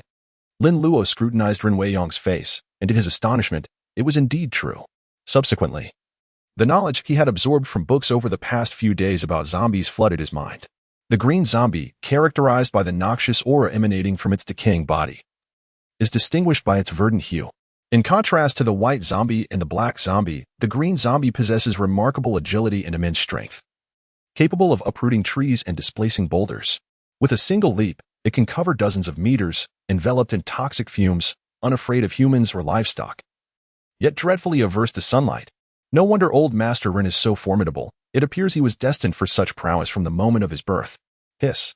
This creature was born as a black zombie, and now it is on the verge of evolving into a green zombie. Once its entire coat transforms to green, it will surely become even more formidable. Roar. Ren Weiyang bellowed once more, realizing that he could no longer detect the scent of the Ren family members. That was the scent of his own blood relatives. By consuming their blood, he could elevate himself further. They had been right here moments ago. So how could they have vanished so suddenly? This left Ren Weiyang seething with rage, and as he roared, the white mist that escaped his mouth was increasingly tinged with green vapor. What a nuisance. Master, use this. Lin Luo retrieved a chalk line from his small bag. Upon seeing it, Uncle Jiu's eyes sparkled with interest. Well done, young lad. It seems you've kept it close at hand. Uncle Jiu took the chalk line and handed the end of the string to Lin Luo. Hold on to that tightly. Let us proceed. With that, Uncle Jiu crouched low and darted out swiftly. The chalk line unfurled rapidly with a swishing sound. Although Lin Luo was somewhat smaller in stature, he was not lacking in speed and swiftly followed Uncle Jiu. The two positioned themselves on either side of the zombie, gripping the ink line tightly. As the ink line was drawn taut, Uncle Jiu, resembling an archer, suddenly released it with a sharp snap. The ink line struck Ren Weiyong with a resounding thud, igniting into flames upon impact. Ren Weiyong was propelled backward with tremendous force, crashing through a dining table and landing on the floor. Yet he sprang back up as if propelled by a spring. Lin Luo's eyes gleamed subtly as he gazed at the ink line in his hand. And an excellent idea struck him. Master, let us bind him directly with the ink line. As soon as Lin Luo spoke, Ren Weiyong caught the scent of Lin Luo's breath, and with a roar, he charged forward like a cannonball. Lin Luo remained utterly focused, noticing the zombie charging towards him. He instinctively held his breath, executing a deft roll to the right, narrowly evading the creature's lethal assault. Uncle Jiu stepped forward, his voice grave, stating that once the ink line was bent, it would lose its efficacy. It could not bind, only rebound. As he spoke, Lin Luo understood instantly and tightened his grip on the ink line. Uncle Jiu grasped the other end and approached the zombie, employing the same technique once more. The ink line was drawn taut like a bowstring, and upon release, it snapped back violently. The ink rope struck the zombie, igniting a flash of light once again, sending the old patriarch hurtling through the air. In mid-flight, Lin Luo and Uncle Jiu held fast to the ink rope, following the trajectory of the zombie as it hit the ground and then rebounded once more, only to collide with the taut ink line. The zombie, still unsteady, was flung away again. However, this time, the ink line could no longer withstand the foulness of the corpse's aura, and, with a sharp crack, it severed. Lin Luo's chalk line was brand new, with a remarkably long string, just as he was about to remind Uncle Jiu to weave a chalk line net at the staircase. Much like in the movies, old Master Ren sprang up from the ground without a moment's hesitation, swiftly turning and darting towards the door. The solid wooden door was violently breached, creating a substantial hole. The zombie roared as it plunged into the courtyard, seemingly cursing, before leaping several times and vaulting over the walls of the Ren family estate. When Lin Luo and Uncle Jiu reached the entrance, the traces of the zombie had already vanished. Lin Luo's eyes widened in disbelief. Was old zombie truly fleeing? After all, he was on the verge of becoming a green zombie. A little backbone would be expected to capitulate so easily. As the zombie escaped, Ren Fa approached with Ren Tingting. Uncle Jiu. The two, still flushed from the earlier fright that had rendered them breathless, looked at him. Ren Yi, Tingting, are you both unharmed? Uncle Jiu inquired, observing their condition. Ren Fa, overwhelmed with emotion, grasped Uncle Jiu's hand tightly, his lips quivering as he expressed his gratitude. Thanks to you, Uncle Jiu, we are safe. Had you not arrived in time, Tingting and I might have faced dire consequences. Ren Tingting's large, dark eyes transformed into crescent moons as she took Lin Luo's hand, her voice sweet and filled with appreciation. Thank you so much, Luo. Tonight's events truly terrified me. My heart is still racing. Having been abruptly awakened from a peaceful slumber, she was confronted by a monstrous figure, her grandfather, who had been dead for 2 decades, charging in with the intent to harm. Who could endure such a nightmare? Uncle Jiu, my father, he won't return, will he? Ren Fa's gaze fell upon the gaping hole in the door, a chill creeping down his spine as he asked, haunted by the thought. With such a ferocious father, the house offered little protection. If another attack were to come, who could withstand it? Uncle Jiu, unable to predict the zombie's intentions, shook his head solemnly. Ren Yi, our most urgent task is to rally the townsfolk and ensure they remain indoors, securing their doors and windows with utmost caution. We must also organize a night patrol to prevent the zombies from taking advantage of the situation. Ren Fa nodded in agreement. Indeed, we must act swiftly. I will gather people immediately, he exclaimed, striding towards the door. However, as he reached the threshold and beheld the pitch-black night, his steps faltered. Uncle Jiu, would you mind accompanying me? He chuckled nervously, the encroaching darkness rendering him devoid of any sense of security. In the surrounding shadows, zombies could lurk anywhere, ready to spring forth from hidden corners. Uncle Jiu, understanding his apprehension, nodded. Very well, Luo, take care of Tingting. Yes, Luo, I appreciate your looking after Tingting. Ren Fa added, his expression one of gratitude. Thanks to Lin Luo, his daughter was spared from a gruesome fate. He had witnessed that perilous moment when Lin Luo leaped from the 2nd floor, clutching his daughter. It was uncertain if Tingting could have fled from the zombies' pursuit, let alone escape from the 2nd floor without Lin Luo's assistance. Without him, Tingting would surely have been lost. Rest assured, Master Ren Yi, with me here, Tingting will be safe. Lin Luo patted his own small chest, exuding confidence as he declared, "All right, Master Rin, let us be on our way." "Very well, please." Master Rin and Uncle Jiu stepped outside, leaving only Lin Luo and Rin Tingting in the spacious living room. The dining table, coffee table, sofa, and floor were all left in disarray due to the earlier skirmish. Lin Luo gazed upon the battle scars, shaking his head in regret. These were splendid battlegrounds, now tragically ravaged by zombies. Those old relics, devoid of understanding of life, truly deserve their punishment. Rin Tingting stood beside Lin Luo, gently resting her hand on his shoulder, and playfully chided, "Little one, I am 6 years your senior. Why do you not call me sister?" Lin Luo nonchalantly curled his lips and remarked with a smile, "Beautiful sister." "Sister Tingting, is this acceptable?" He chuckled, and it seemed to resonate well. At that moment, Rin Tingting, enchanted by Lin Luo's affectionate address, embraced his arm and burst into a silly giggle. It appeared that despite the tumultuous events that had transpired, with Lin Luo by her side, she felt a sense of fearlessness. Are those with grand hearts truly so carefree? "This ground floor is unbearable. Let us ascend to the upper level," Rin Tingting suggested. Casting a glance at the disarray of the first floor, Lin Luo nodded, assisting Rin Tingting as they ascended the staircase. Rin Tingting had twisted her ankle during the day, resulting in a noticeable limp, and eventually, she leaned entirely into Lin Luo's embrace. After having bathed in the evening, she exuded a delightful fragrance, and her silk nightgown felt incredibly smooth to the touch, providing a wonderfully pleasing sensation. Lin Luo couldn't help but indulge in the moment. Rin Tingting's room was undoubtedly uninhabitable, as the ceiling had been damaged by Rin Weiyong. Fortunately, there were other rooms on the second floor, alleviating any concerns about a lack of resting space.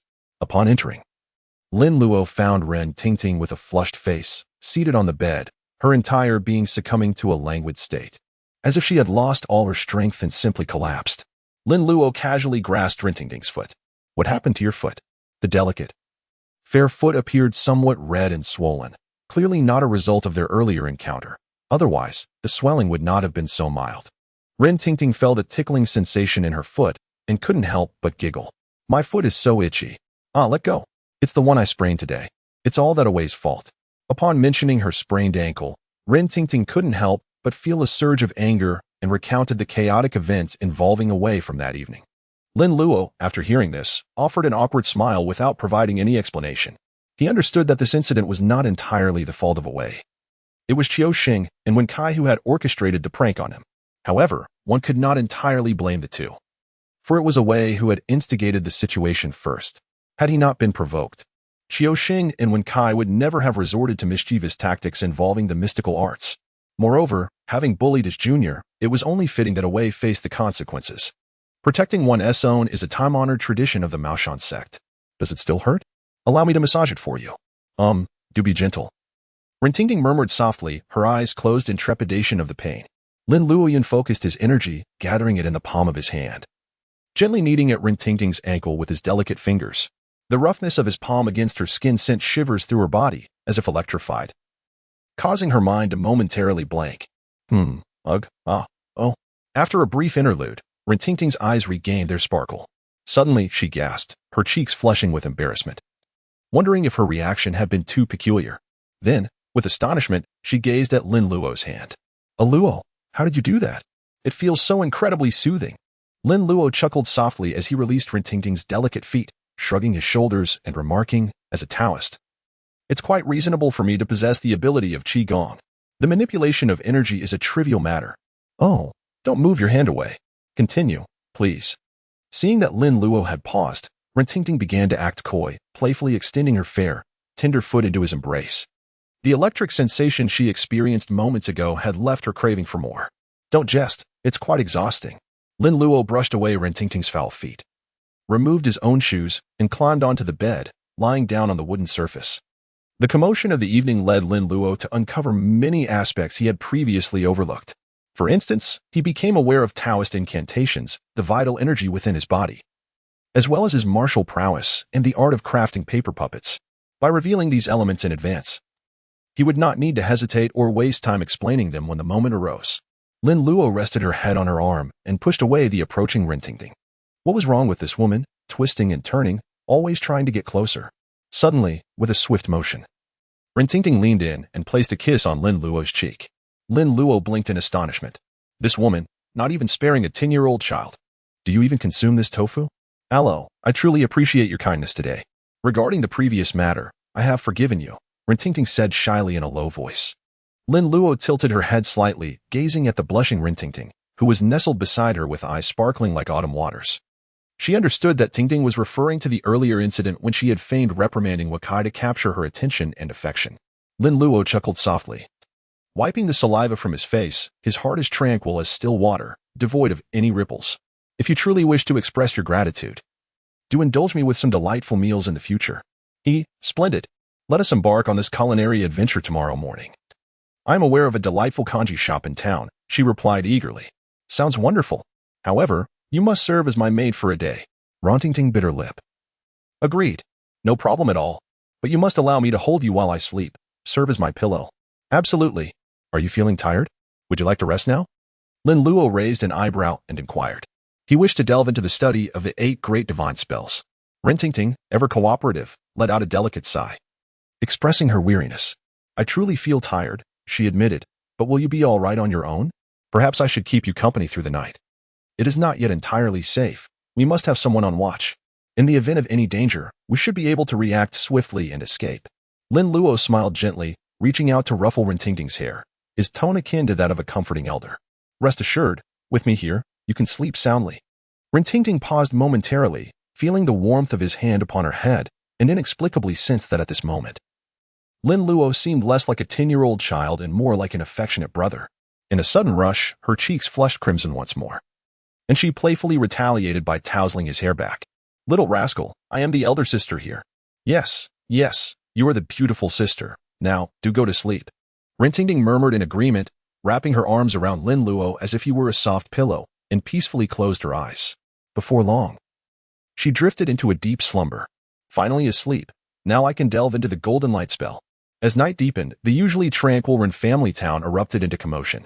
The townsfolk were abruptly awakened, instructed to secure their doors and windows, leaving them bewildered and questioning.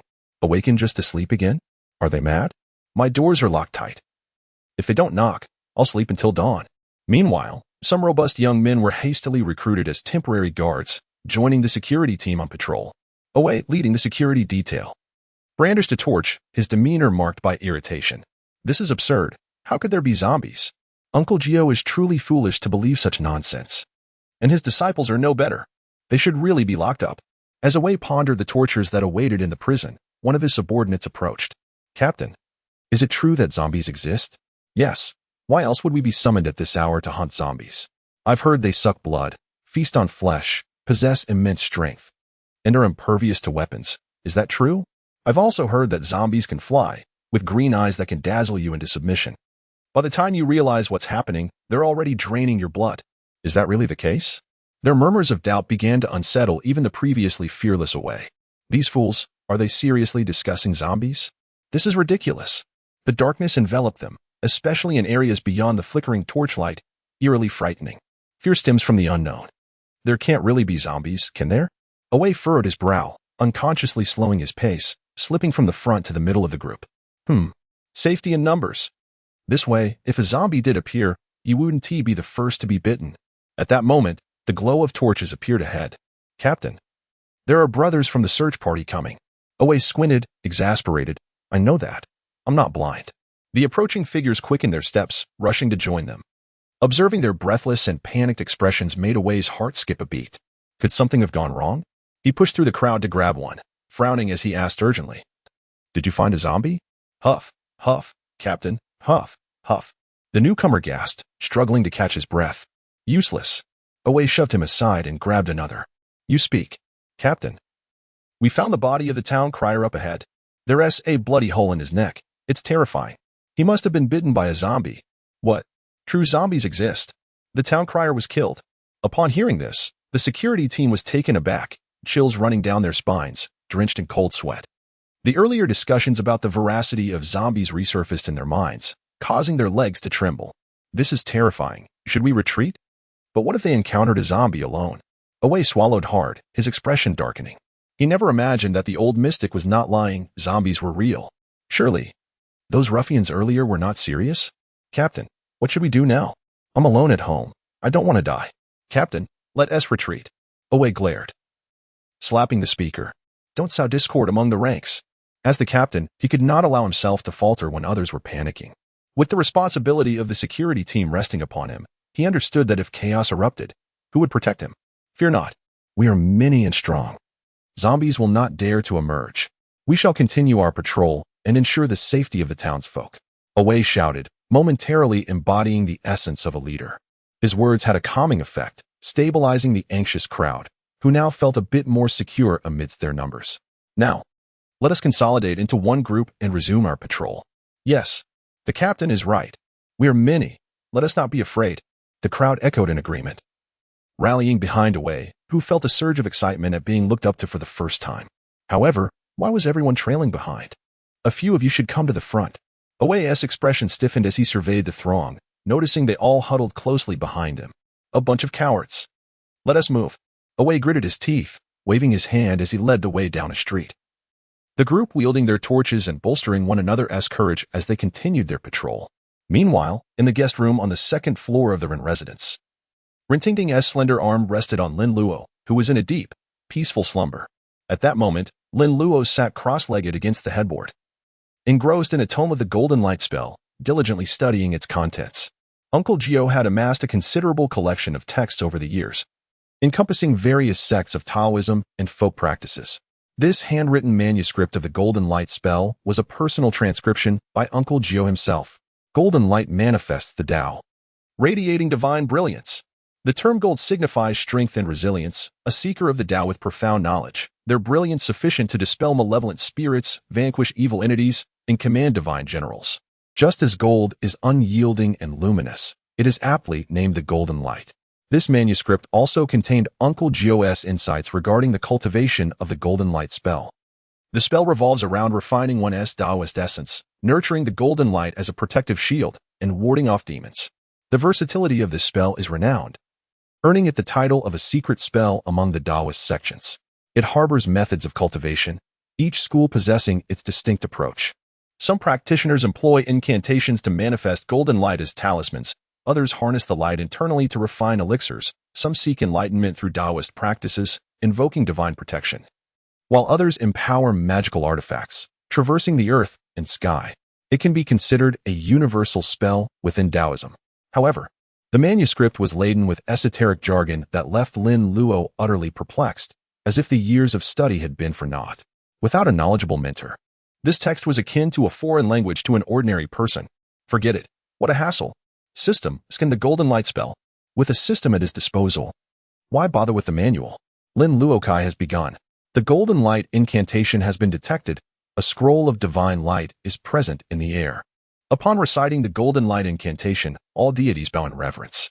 A simplification of 15,000 points is required. Is simplification necessary? Indeed, indeed, indeed. Lin Luo unhesitatingly chose yes. The Golden Light divine spell was simplified to photosynthetic divine spell. Lin Luo was momentarily taken aback, but soon an explanation emerged in his mind. Photosynthesis is generally the process by which plants absorb light energy to synthesize carbon dioxide and water into energy-rich organic compounds, while simultaneously releasing oxygen. This encompasses numerous aspects of energy transformation.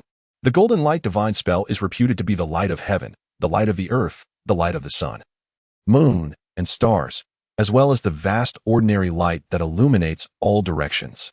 The simplified version of the Golden Light divine spell is remarkably powerful. As long as there is light present, Lin Luo's body can automatically absorb it and convert it into golden light.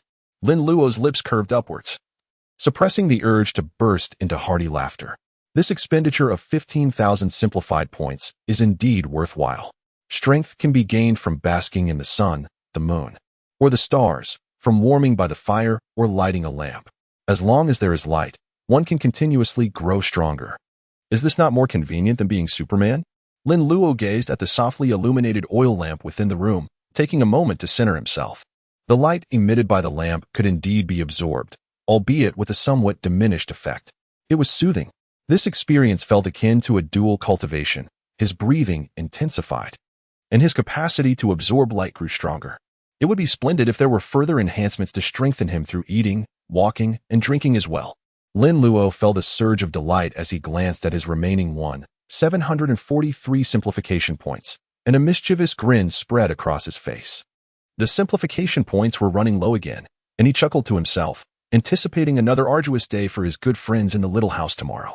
At that moment, the spirits trapped in the wine jars within the small abode shivered in unison, a wave of inexplicable anxiety washing over them. How peculiar. That little demon has not shown up.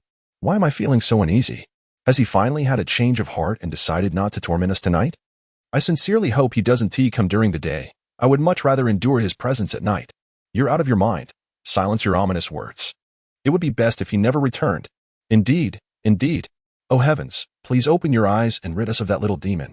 Naturally, Lin Luo was oblivious to the compliments of his friends in the little house. With 743 simplification points remaining, he resolved to double-check the Taoist incantations he possessed, hoping to discover something simple yet practical for simplification. System, simplify the ghost binding spell. The system detected the ghost binding spell, decree of the celestial realm. Bind the spirits and capture the souls. Simplification requires 500 points.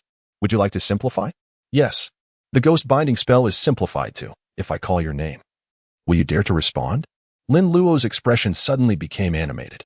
The ghost binding spell does not require incantations. Merely possessing items such as a gourd or a wine jar and calling out to the target is enough. If the target responds, they will be ensnared within. However, one must possess greater strength than the target, or the target must be significantly weakened to ensure they do not break free from control. Alas, before capturing a ghost, one must inquire about their name. If there are many ghosts, it surely becomes quite cumbersome. As the night faded into dawn, the town of Ringio was soon filled with the urgent sound of gongs. Such hurried gongs typically herald crises or mourning. Before long, the townsfolk learned that the night watchman had met with misfortune. A crowd gathered before the security team, where Away, clad in the uniform of the team leader, was loudly recounting the events of the previous night. Upon hearing that a zombie had attacked and killed the watchman, the atmosphere grew tense. Recalling that the security team had warned everyone to secure their doors and windows and to refrain from venturing outside while patrolling the streets overnight, fear gripped the hearts of the townspeople. Rest assured, Sir Ren has summoned Uncle Jiu. I believe he will swiftly subdue the zombie. Away reassured the crowd. Upon hearing that Uncle Jiu was involved, the townspeople felt a slight sense of relief. Over the years, Uncle Jiu's reputation had grown immensely, and the townspeople placed their trust in him, largely due to his ability to instill a profound sense of security. Jiu. The watchman was bitten by a zombie last night, and hurriedly returned to the shop with her vegetable basket, her face a picture of shock. As she nervously informed Jiu had slept soundly the previous night and had been oblivious to the commotion, otherwise, he would surely have been conscripted. Awoken abruptly from his dreams by Ant, he still felt somewhat lethargic. As he tidied up, Ant's words about the watchman's fate jolted him into full awareness. What? A zombie? Indeed. The watchman's body is currently in the yamen, and his family is mourning. It is a tragic sight, with the elderly and children crying. Jiu set down the feather duster, his mind swirling with confusion. How could there suddenly be zombies? Ever since Uncle Jiu arrived in Rinjia, such supernatural occurrences had been rare. Could it be related to old Master Rin? Oh no. Jiu's eyes widened in alarm as he discarded the feather duster and rushed outside. Ant, I'm heading out. Where are you going?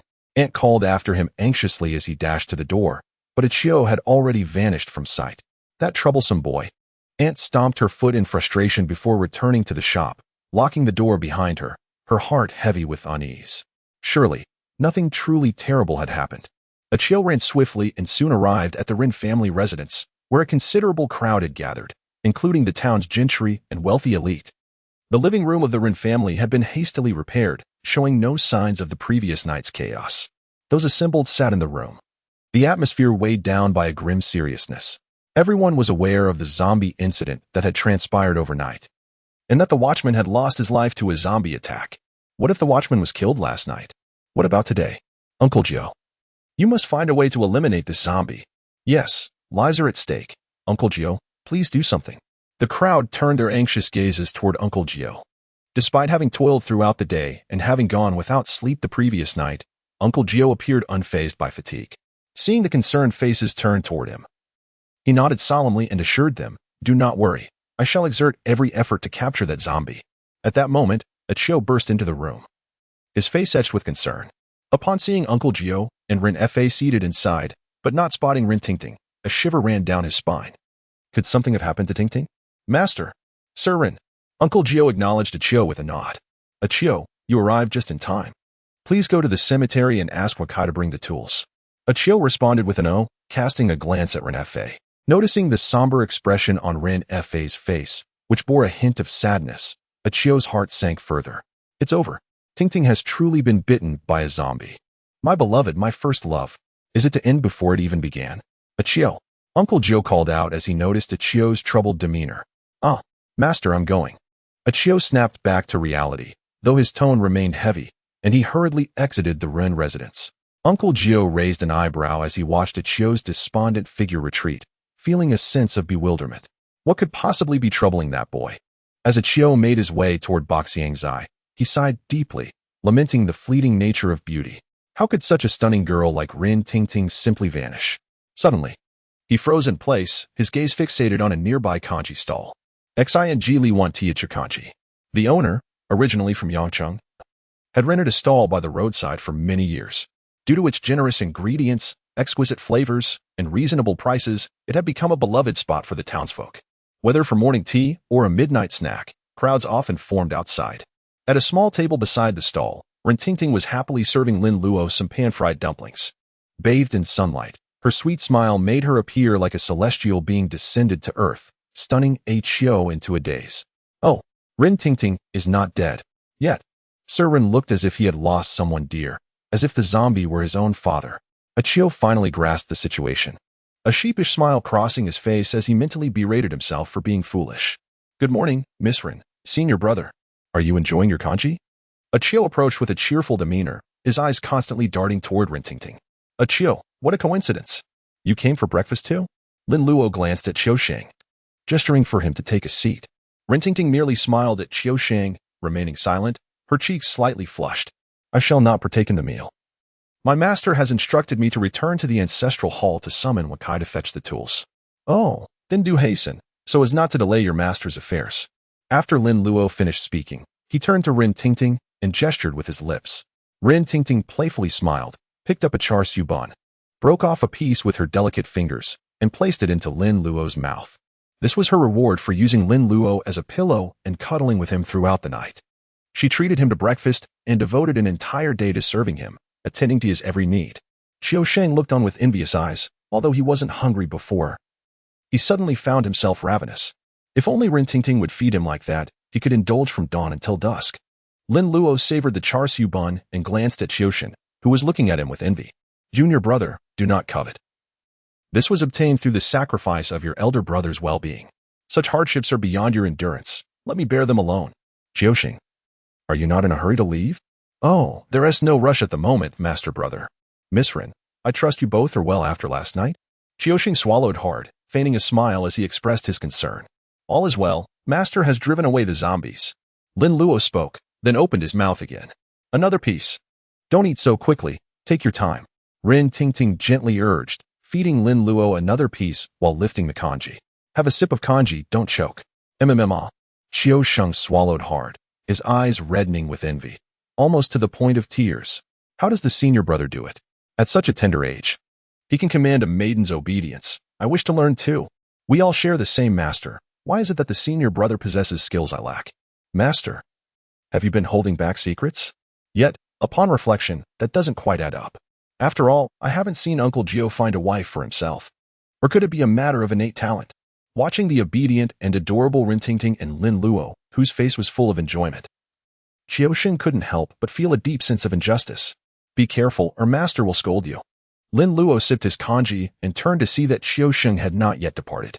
He called out once more, you little rascal. You're about to drool into my bowl. I understand, master brother. Qiusheng pouted, gazing enviously at Lin Luo before shifting his attention to Rin Tingting. Goodbye, Miss Rin. Farewell. Rin Tingting replied casually, her large eyes still fixed on Lin Luo as she sweetly inquired, Luo, are you still having kanji? Certainly. Ah, slurp.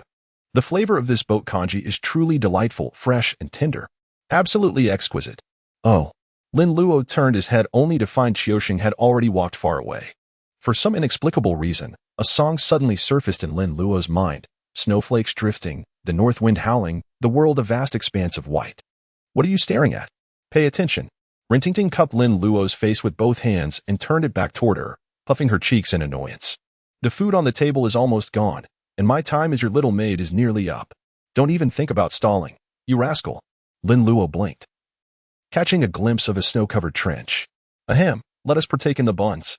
Woo-woo, Luo, after finishing our dim sum, what shall we do next? Rin Tingting, while attending to Lin Luo's meal, pondered their plans for later. Despite the tumultuous events of the previous night, which had left Rin Tingting quite startled, she had slept soundly.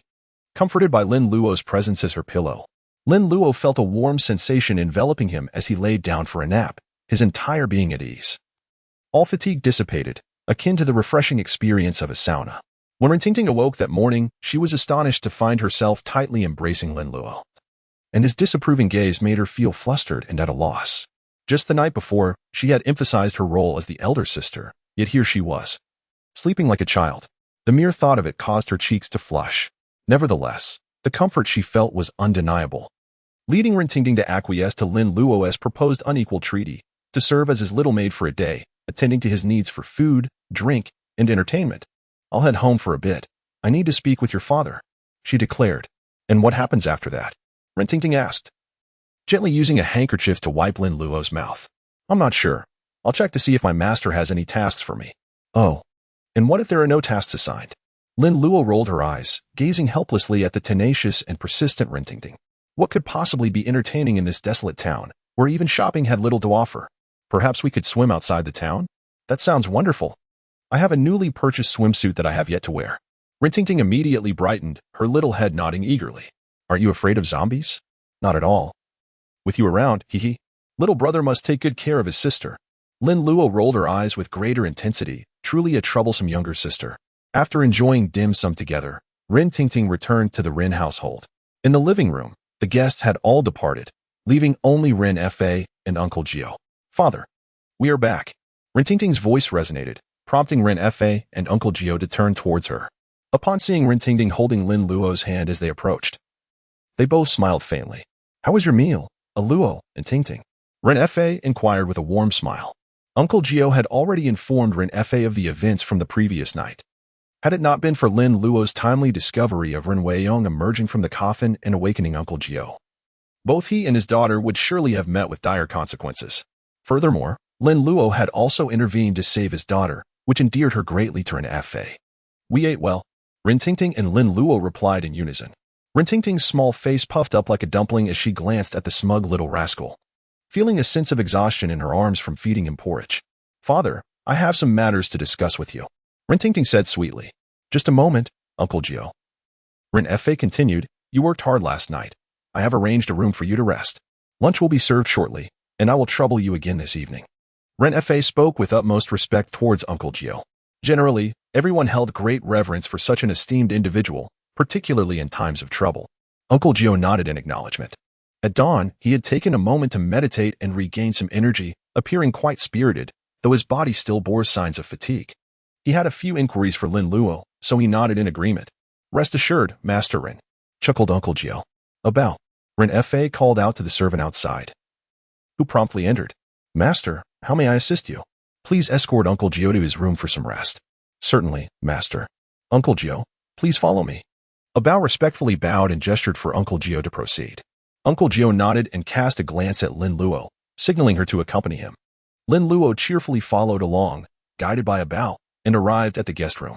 On the table lay an assortment of tea and snacks. The bed was adorned with fresh linens, and the window stood open to let in a breeze. Uncle Jiu took a seat at the table, and Lin Luo eagerly approached, beaming as he poured a cup of tea for him. Master, enjoy some tea. Uncle Jiu raised an eyebrow slightly, casting a bemused glance at Lin Luo before lifting the cup to take a sip. The tea was at the perfect temperature, and he downed it in one go. As soon as the cup was placed back on the table, Lin Luo promptly refilled it. This time, Uncle Jiu did not rush to drink. Instead, he arched an eyebrow at Lin Luo and asked nonchalantly, You rascal, tell me, what has to deal with that eerie horse? Lin Luo anticipated that Uncle Jiu would inquire about this matter and had already devised a response. With a chuckle, he set down the teapot. Master, I have mastered the art of crafting spirit paper effigies that Master Shu taught me. While you were out with Kai, I attempted it at home. And to my astonishment, I succeeded. Uncle Jiu's brow furrowed, his eyes widening in disbelief. You did it yourself? Indeed. How is that possible? The technique requires the use of yin bamboo as the core, and the crafting of yin characters demands specific materials. Do you possess such materials? Are you adept at inscribing yin characters? Lin Luo scratched his head, a look of utter bewilderment adorning her delicate face. I simply used the materials for crafting paper figurines at home, then followed the instructions from the book to give the paper horse its eyes and recited the incantation. In voile, the paper horse came to life. I didn't employ any sinister materials or malevolent scripts. It's rather innocent. Uncle Jiu stared in astonishment at Lin Luo. Struggling to comprehend, yet he trusted that his apprentice would not deceive him. Impossible. How could this be? If the art of crafting paper figurines does not rely on dark materials to inscribe malevolent texts, can it still be considered such? Muttering to himself, Uncle Jiu remained skeptical about his apprentice's claims. In a moment, you shall accompany me to procure some materials. And you will create a paper figurine using the method you described. Uncle Jiu insisted, eager to witness the phenomenon with his own eyes. Lin Luo nodded obediently. Her expression filled with concern as she spoke. Master, I can go by myself. Ting has been asking to go out and play. You didn't rest at all last night, so please take a moment to sleep. Observing the genuine worry of his beloved disciple for his well-being, Uncle Jiu smiled with appreciation, nodded in agreement, and then retrieved his pipe, preparing to fill it with a bowl of tobacco. Lin Luo effortlessly retrieved a match from his pocket, striking it with a swift motion that ignited it in an instant, thus lighting the tobacco for Uncle Jiu. This sequence of actions had been performed countless times over the years, executed with a grace akin to flowing water. After indulging in a moment of smoke, Uncle Jiu felt a sense of relief from fatigue, cast a lingering gaze at Lin Luo for a few moments, and then succumbed to sleep. Lin Luo gently closed the guest room door and made his way to the living room. At that moment, Ren Tingting was engaged in conversation with Ren Fa about her desire to go out for a swim with Lin Luo.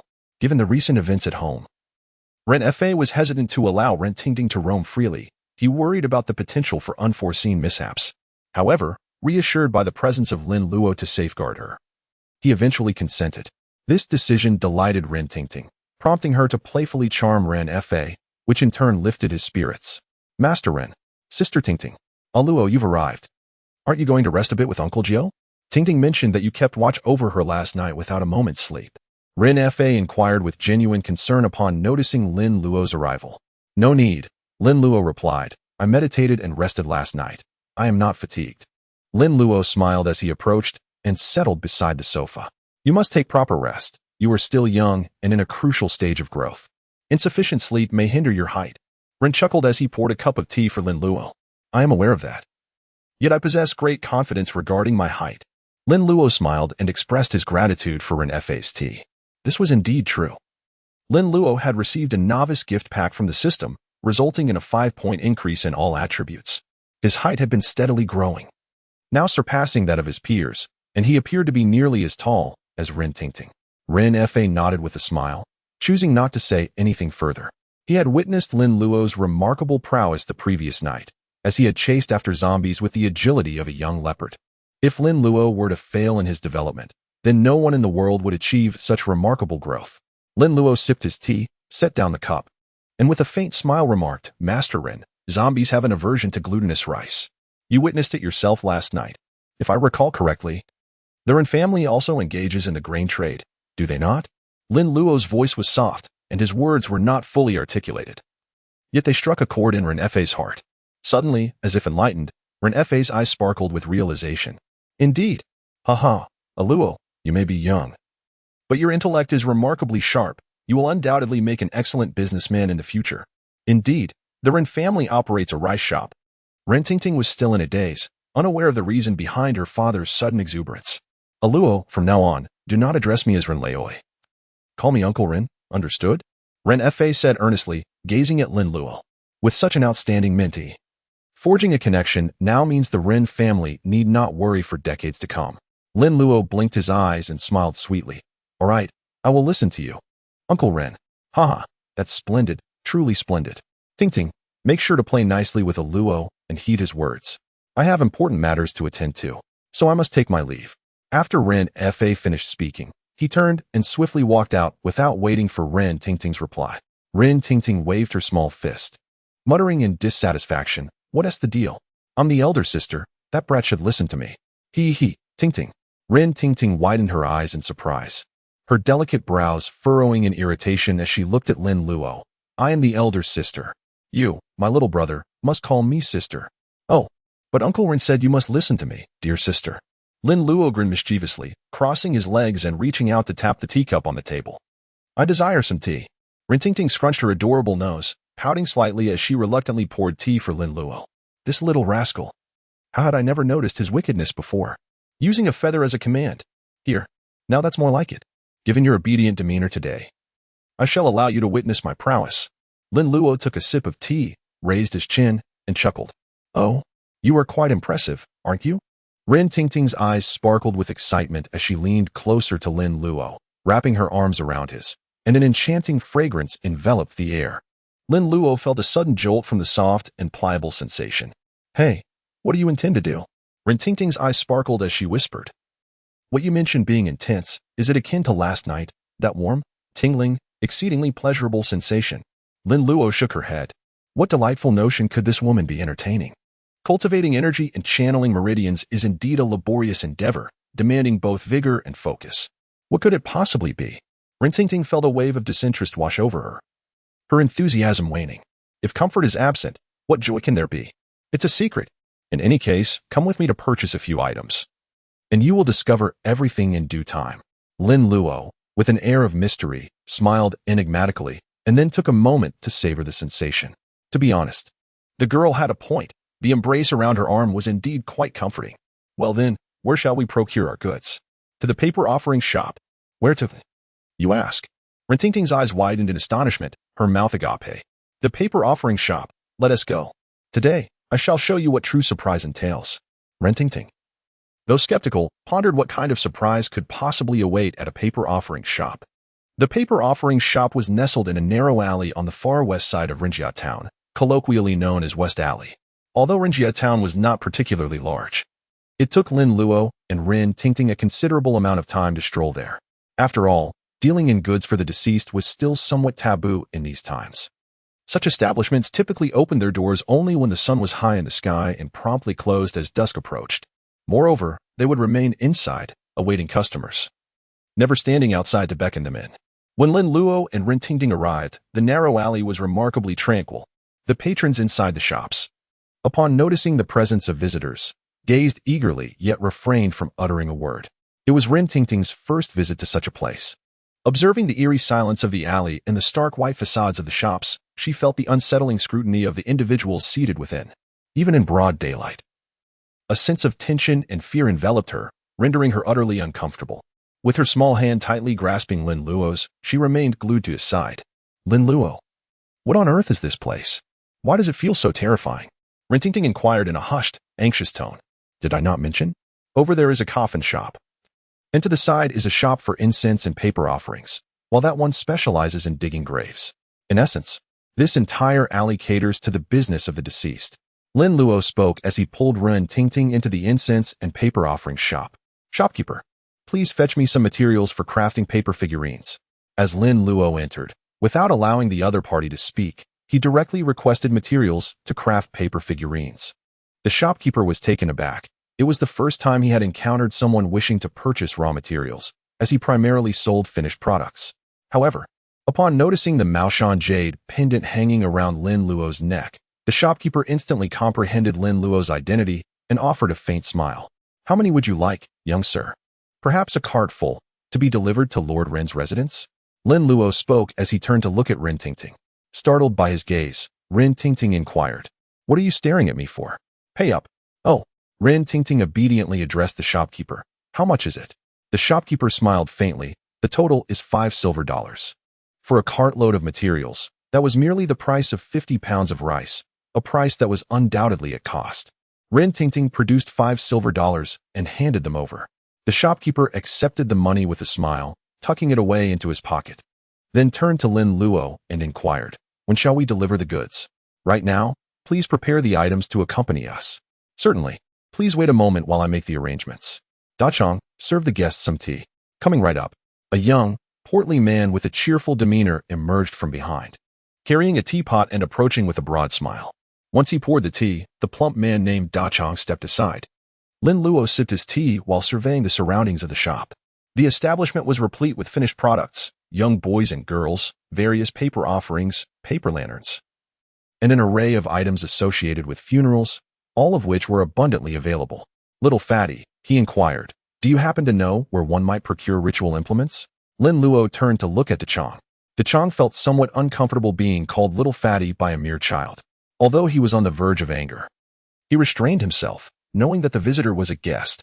He managed to suppress his irritation and replied, "We have yellow talisman paper and cinnabar at our place. The coffin shop sells chalk lines, coffin nails, and peachwood swords. The neighboring store offers magical mirrors and 3 pure bells. What is it that you desire?" Lin Luo's eyes sparkled as he bowed in gratitude, saying, "Thank you. Please prepare a piece of yellow talisman paper and a pound of fine vermilion. We shall take a stroll first, and when the items are ready, wait for us at the entrance to settle the payment." Observing Lin Luo making another purchase, the chubby boy's face brightened with a naive smile as he nodded, saying, "I'll remember." Rin Tingting was pulled along by Lin Luo, her curiosity piqued. "What else do you intend to buy?" "Peachwood sword, talisman mirror, and Sanqing bell," Lin Luo replied. "The vermilion is essential for crafting talismans, and the quality of both the paper and the vermilion influences the efficacy of the talismans. The talisman mirror serves as an excellent tool against ghosts and zombies, while the Sanqing bell is Lin Luo's most cherished possession. He always carries the Sanqing bell with him, but the inventory at the ancestral hall is nearly depleted, rendering it less potent than before.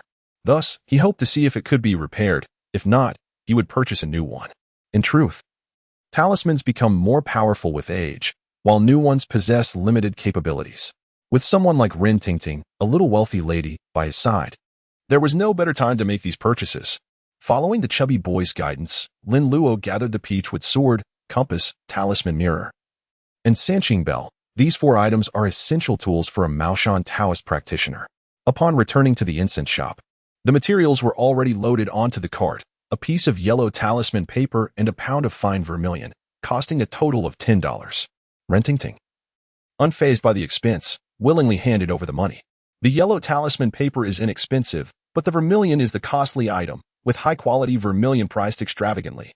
With the transaction complete, the cart was pulled by the chubby boy Da Chong, while Lin Luo and Rin Tingting trailed behind, making their way back to the Rin residence at a leisurely pace. The servants assisted in unloading the items into the storeroom, and Lin Luo inquired if Uncle Jiu was still fast asleep. "Luo, what exactly is the surprise you mentioned?" Rin Tingting, now a bit bored, remarked that the weather was pleasant, and swimming by the river would be most enjoyable at this time. She could hardly contain her anticipation. "You'll find out soon enough." Lin Luo smiled as she busied herself with the pile of paper materials. Rin Tingting sat helplessly on a small stool nearby, resting her chin on her hands and watching Lin Luo at work. Lin Luo's movements were deft and practiced, swiftly assembling the framework of a paper figure. Next came the meticulous refining, the application of paper skin, the outlining, and the final touches. Ultimately, a rather rudimentary paper figure was brought to life. Rin Tingting noticed that this paper figure bore a striking resemblance to her cousin, even holding what appeared to be a stick for kindling. She couldn't help but part her lips in curiosity, inquiring, "Alo, is this paper figure meant to be my cousin?" "Hee, indeed it is. What do you think? Does it resemble Aw?" Lin Luo gently rested her hand on the shoulder of the paper figure, smiling as she inquired. Rin Tingting felt increasingly bored, pouting slightly. "Is this what they call a surprise? It is utterly tedious." "Not quite." Rin Tingting shook her head, her voice lacking vigor. It will soon resemble one. Below is the moment where miracles shall be witnessed." Lin Luo raised his voice and gently pressed his small hand, coaxing forth a drop of vibrant red blood. Rin Tingting, perplexed yet intrigued, widened her eyes as she observed Lin Luo. Lin Luo, with an air of mystique, performed a hand seal and pointed his sword at the eyes of the paper figure. "Paper figure, heed my will. Captain away, manifest swiftly. Commence." In the next moment, a faint glow flickered in the dimly lit storage room. Rin Tingting's eyes widened in astonishment, her delicate, rosy face adorned with disbelief, and her mouth agape, eventually covering it with her small hand. Before her eyes, the crudely crafted paper figure of Away gradually transformed into a lifelike Captain Away. Clad in his captain's uniform, he donned leather boots, wore a pair of silly glasses, sported a holster at his waist, and held a branding iron inscribed with the character for deceit. "Ah, cousin." Lin Luo approached with a smile, unfastened his holster, and retrieved the revolver within. After inspecting it, he pulled the trigger, only to find it utterly unresponsive. This contraption is nothing more than a mere fade. Lin Luo, rendered speechless, shoved the gun back and turned to face the utterly bewildered Rin Tingting, flashing a grin. "Come now, bow to your auntie." Captain Away, with commendable decisiveness, bowed deeply before Rin Tingting, nearly striking his head against the ground. How do you like that? Now you understand what a surprise truly is." Zhang Mozi interjected. "What the hell is a surprise? This is a bloody surprise."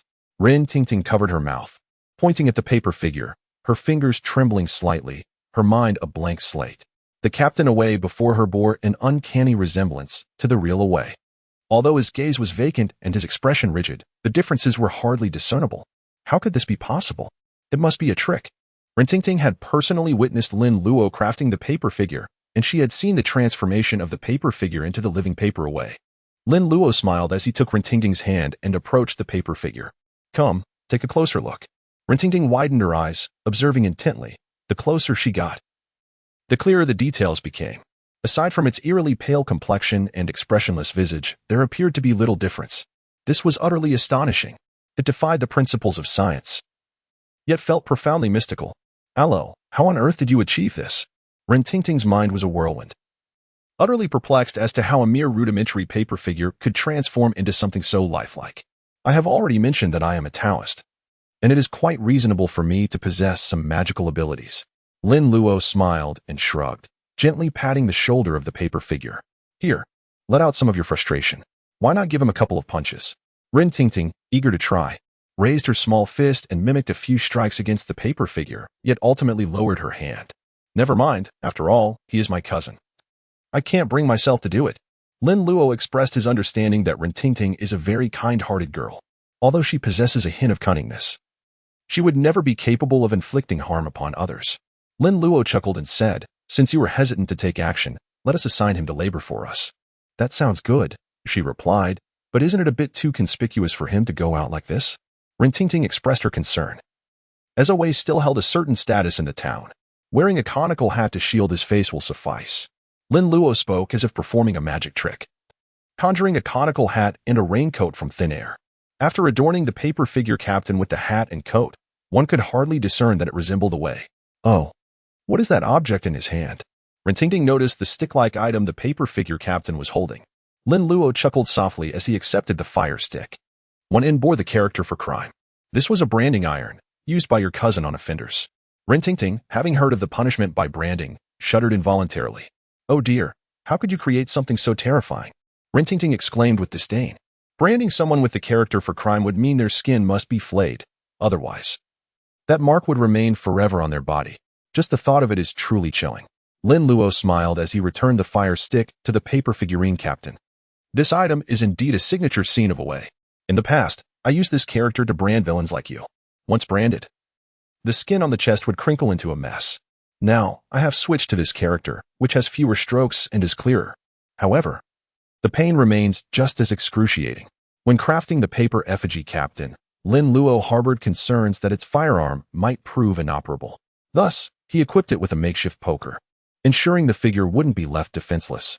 After all, it was merely a playful creation. Consider it a simple fire stoker. Before long, an unusual spectacle unfolded on the streets. A strikingly handsome youth strolled hand in hand with a radiant maiden, trailed by an eccentric figure clad in a straw raincoat and bamboo hat under the clear sky, wielding that very poker. "Ah, cousin, where are you two off to?" Patrolling the streets with his men, Officer Away caught sight of Rin Tingting and Lin Luo, his eyes lighting up as he approached. "Oh, cousin." Tingting's tone carried a peculiar note upon seeing him. "We're just heading out of town for some leisure. You should continue your patrol." Away grinned ingratiatingly. "Venturing beyond town? How perilous. Why not let me escort you? With your cousin as your guard, your safety is assured." Who is this fellow?" His gaze shifted to the straw-clad oddity behind Tingting, gripping the poker. "Wait, why does that poker seem familiar?" "Oh, just a household servant. We feared rain, so we dressed him accordingly," Tingting replied with thinly veiled impatience. "Cousin, must you delay us? We're here to enjoy ourselves. Return to your duties." Away chuckled awkwardly. not daring to press further. Very well, very well. Do take care. He had already been sternly warned by Ren Fa to cease pestering Tingting. Had it not been for the family's recent troubles, he would have been reassigned to another town. Thus, any lingering delusions about Tingting were firmly suppressed. Yet as he stepped aside, Away scrutinized the straw-clad figure, an uncanny sense of recognition nagging at him. Captain, this fellow resembles you. Indeed. Look, even the shoes match. His subordinates murmured behind him. Away narrowed his eyes, comparing the stranger's footwear to his own. The resemblance was undeniable. Impossible. Utterly impossible. He jutted his chin skyward. That's merely a coarse, dim-witted servant. How could he possibly bear any likeness to your brilliant, courageous, and dearly beloved Brotherway? Precisely. Brotherway is peerless. A mere servant could never compare. Brotherway, your modesty does you disservice. Brilliant and courageous scarcely captures your magnificence. Huh. I suppose that's true, Away preened, thoroughly gratified. The crowd's discernment was impeccable. His subordinates were nothing if not astute and sincere. Come. Let us inspect the House of Crimson Joy. That den of vice is right for harboring filth. I suspect the Jiasher lurks there. Ah. Brotherway's diligence knows no bounds, inspecting 2 establishments, no doubt. Quite right. None rival Brotherway. Amid the chorus of adulation, Away's ego swelled, his stride growing ever more buoyant. Perhaps. I truly am exceptional. Beyond Ren Family Town lay a secluded forest pool, its waters crystalline. Tingting donned a swimsuit, and together with Lin Luo, they reveled in the cool embrace of the pond. Azure skies stretched overhead, wisps of cloud drifting lazily. Verdant hills cradled the shimmering water, alive with birdsong and the fragrance of blossoms. Amid the rippling sapphire depths glided a vision of alabaster grace, a mermaid of porcelain smoothness. This tranquil tableau belonged to Lin Luo alone. By noon, their repast was shared by the water's edge. Lin Luo foraged for some mushrooms and wild greens, and caught several plump fish, which he grilled by the water's edge. In Lin Luo's portable space, there were plenty of provisions, ensuring that they would not go hungry. This was Ren Tingting's first experience with outdoor cooking, and she found it quite fascinating. After satisfying their appetites and extinguishing the campfire, the 2 prepared to return home. Given the unsettling circumstances in Rinjia Town, where zombies were causing unrest, they aimed to return before dusk to avoid worrying their families. Upon arriving at the Ren residence, they found Uncle Jiu had just finished lunch with Ren Fa. Noticing Lin Luo and Ren Tingting's return, Ren Fa cheerfully inquired about their day's adventure. However, Uncle Jiu's attention was drawn to the peculiar figure behind them, a person clad in a raincoat, exuding a faint aura of darkness during the daylight. This was no ordinary human. Yet, lacking any ghostly presence, it became clear that this was merely a paper puppet. Uncle Jiu glanced at Lin Luo, who responded with a triumphant smile. Ah, and who might this be? Ren Fa suddenly recognized the figure behind them, noting its familiar silhouette and the makeshift weapon it held. What on earth is going on? Dad, hee, can you guess what this is? Ren Tingting teased with a mischievous grin. Ren Fa squinted, slowly shaking his head, thinking it resembled Away. Wasn't Away supposed to be on patrol? Ren Tingting, playfully amused, approached and lifted the raincoat. Both Uncle Jiu and Ren Fa were taken aback. Away, Ren Fa exclaimed, but soon realized something was amiss. This Away appeared rather peculiar. Luo, how did you manage this? Uncle Jiu exclaimed, his eyes widening in disbelief. Lin Luo was momentarily taken aback, pointing at the paper figure Away with a raised eyebrow, questioning how this was accomplished. Wasn't this simply the result of the paper puppet technique taught by my master uncle? It was remarkably easy to create. Uncle Jiu's mouth twitched as he glanced at the paper figure Away, which bore a striking resemblance to a real person. This was bewildering. A Taoist or a practitioner of the dark arts would typically require several months, or even years, to gather the necessary materials and invest immense effort to craft a single spirit puppet. And yet, this brat dares to call it easy. Is he under some misconception regarding the meaning of simplicity? Uncle Jiu mused to himself, feeling a sense of unease. Ren Fa was equally astonished, emitting a series of clicking sounds as he approached the paper captain, poking it gently, only to find that its skin was indistinguishable from that of a living person. It was merely cool to the touch, devoid of any warmth. Luo, what exactly is this? How can it resemble Away so closely? Ren Fa restrained himself, noting that it was not just similar, the face was virtually identical. If it weren't for some subtle discrepancies in details, he might not have recognized it at all. Yet even so, Ren Fa was profoundly astonished. The vastness of the world is filled with wonders. Indeed, the methods of these extraordinary individuals are truly remarkable. This is merely a paper figure, upon which a simple spell has been cast, transforming it into a spirit that closely resembles a real person. After Lin Luo finished his introduction, he continued with a smile, "This is what I created this morning at the Rin residence. The materials are still in the warehouse." Uncle Jiu's eyes sparkled with excitement as he eagerly exclaimed, "Come on, make another one for me to see." "Of course. I was just about to prepare a few more. It will be perfect for guarding the Rin residence tonight. Having an assistant will be beneficial in case any zombies appear." Lin Luo spoke as he turned to leave. Uncle Jiu followed closely behind, while Ren Fei, filled with excitement, pulled Ren Tingding along to the warehouse. As an ordinary person, witnessing such extraordinary phenomena was indeed a stroke of fortune. The warehouse of the Ren family housed some grains and miscellaneous items, with Lin Luo's cart of materials prominently displayed in the corner. Observing the bamboo threads, fine twine, paper, glue, and ink brushes scattered on the ground, Ren Fei could not help but glance at Ren Tingding. Was it truly with these materials that a Luo created that paper figure, Away? Ren Fei found it hard to believe. The paper figure, Away, was crafted from these very items. Ren Tingting nodded, having witnessed it with her own eyes.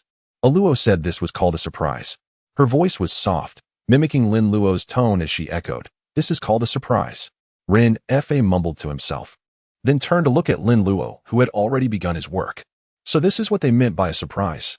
Uncle Jiu stood by, observing Lin Luo skillfully crafting the paper figure, his brow furrowed in consternation. Lin Luo's movements became increasingly swift as the framework was soon completed, followed by attention to intricate details. He spread the paste and adhered the paper, and before long, a paper figure slightly taller than Lin Luo was created. He then began crafting garments for the paper figure, complete with a folding fan, a grand sword, a paper gourd, and a judge's brush. With deft strokes, Lin Luo held the brush and swiftly sketched the general shape on the paper. He then dipped the brush in ink and applied it to the surface. The style and colors of the garments caused Jioshu's brows to raise slightly in surprise. Excellent, the task was accomplished. In less than half an hour, Lin Luo had fashioned a paper figure. Ren Fei and the others gazed at the rudimentary creation, casting a glance towards Ren Tingting, as if silently questioning, "Is this it?" Ren Tingting stifled a giggle, her eyes sparkling with anticipation. Jioshu remained silent, observing intently. He was curious to see what remarkable feats Lin Luo could achieve with this seemingly ordinary paper figure. The art of Yinan paper crafting, as he had noted from the book Yumu had presented, clearly stated that one should use spiritual materials to depict Yinan, harnessing the power of the moon's shadow to animate the paper creations. Lin Luo had examined the materials he was using. There was not a trace of malevolent energy, nor even a hint of spiritual essence. They were nothing more than the most mundane materials for crafting paper effigies. Ultimately, they could only be burned to deceive a ghost. Nothing more. Lin Luo pricked his fingertip once more, drawing forth a drop of blood, which he promptly dabbed onto the paper effigy. "Si. Paper spirit, heed my will. Master Jiu, manifest your power swiftly." Ren Fei's eyes widened in astonishment, utterly transfixed by the sight before him. How could the paper figure begin to radiate light? Uncle Jiu's brows furrowed deeply, his eyes round with disbelief, a look of sheer terror dawning upon his countenance. How is this possible? He possessed far greater knowledge than Ren Fei, thus comprehending the sheer incredibility of Lin Luo's actions. This was nothing short of a profound disruption to Uncle Jiu's understanding of metaphysics. Lin Luo's fingers gently pressed against the eyes of Zhong Kuei, sensing the vital energy within him ebbing away. This sensation was far more terrifying than any previous experience of bestowing life upon his paper effigies. Awaken. With a flicker of ethereal light, the paper figure shimmered, and in a brilliant flash of gold, its paper form transformed into that of a living being. Clad in a resplendent crimson judge's attire, featuring a leopard-headed headdress and an iron mask with fierce brows, his visage was strikingly peculiar. A magnificent sword hung from his waist, while in his hands he held a paper fan and a judge's brush. Who else could this be but Zhong Kuei? Lin Luo is modeled after the character Zhong Kuei, portrayed by the esteemed Elder Wu, bearing a striking resemblance of approximately 70 to 80%. Lin Luo gasped for breath, beads of sweat glistening on his forehead. He felt utterly drained. In the past, Lin Luo found the creation of paper figures to be a rather effortless endeavor. Regardless of whether it was for the teachers or Away, he experienced no significant emotions upon completion. However, this time, while crafting Zhong Kuei, he was astonished to discover that the energy within him had been entirely depleted, leaving him with an unprecedented sense of weakness. Lin Luo gazed intently at the vividly animated figure of Zhong Kuei before him, increasingly convinced that this particular apparition was unlike any other paper effigy. This Zhong Kuei appeared less rigid, with a glimmer of vitality in his eyes. Could it be that my paper crafting skills have evolved? Lin Luo speculated inwardly. Uncle Jiu cast a profound glance at Lin Luo, then adjusted his attire and respectfully bowed to the deity Zhong Kuei. I am Lin Jiu, disciple of Mao Shan, paying my respects to the great deity Zhong Kuei. The paper effigy of Zhong Kuei stood motionless in its place, yet an extraordinary aura emanated from it. Lin Luo took a deep breath for a while, regaining his composure, and approached his master, Jiu, boasting, "Master, how about that? Do you believe me now?" Jiu looked at Lin Luo's pale face and, with a hint of irritation, ruffled Lin Luo's hair. "You impudent brat, how foolishly overconfident you are. To dare materialize a deity. If it weren't for the mercy of the great Zhong Kuei just now, you would be utterly spent. And the best outcome would be reduced to a mere shell of your former self." The more Jiu reflected, the more he felt a chill of dread. He never anticipated that Lin Luo could transform the art of crafting spirit paper to such an extent. What is this? A form of puppet summoning? A peculiar method of inviting a spirit to possess? Only it is the spirit of a paper figure. Within the realm of unconventional practices, there exists a technique known as divine summoning, which allows a spirit to possess a person. Among the various branches of Mao Shan, there is also a method of summoning deities through stomping the ground, invoking divine presence to lend strength, and dispelling malevolent forces. However, such practices of summoning often leave indelible marks on the practitioner's body and may bring misfortune to future generations. Therefore, those who practice divine summoning or stomping to invite spirits refrain from marrying and having children. Lin Luo wiped the beads of sweat from his forehead and gazed at the paper effigy of Zhong Kuei, giving its arm a gentle pat. How could the great deity Zhong Kuei bear any ill will towards a humble disciple like me? Right, brother Zhang? The paper effigy turned its head to look at Lin Luo and slowly nodded in agreement. Snap! Lin Luo was so frightened that he darted away like a startled cat. What in the world was this Zhong Kuei paper figure?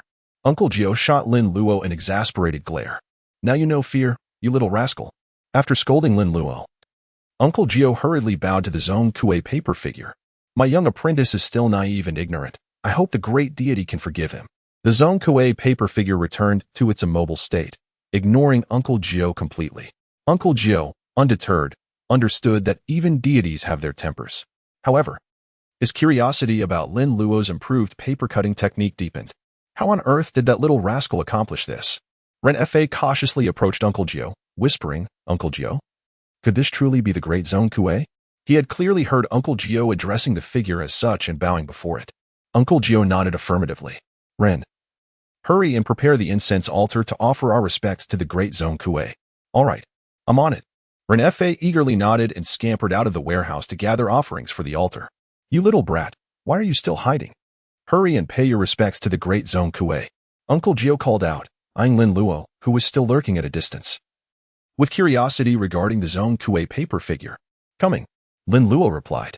Lin Luo chuckled bashfully and approached, retrieving a small gourd from his handbag. He uncorked the gourd and exclaimed, "Hey, Uncle Zhong, have a drink." The paper effigy of Zhong Kuei responded with a beaming smile, lowering its gaze to the gourd in Lin Luo's hand, inhaling deeply. In the next moment, the liquid within the gourd transformed into a delicate stream, flowing forth and vanishing into the mouth of the paper figure. Ah, it seems the great deity Zhong Kuei has manifested. The wine from the gourd was swiftly consumed by the paper effigy, which soon emanated a faint golden glow. It flickered briefly, and then the lively essence that once animated the figure dissipated, leaving it as rigid and lifeless as the captain of the paper figures.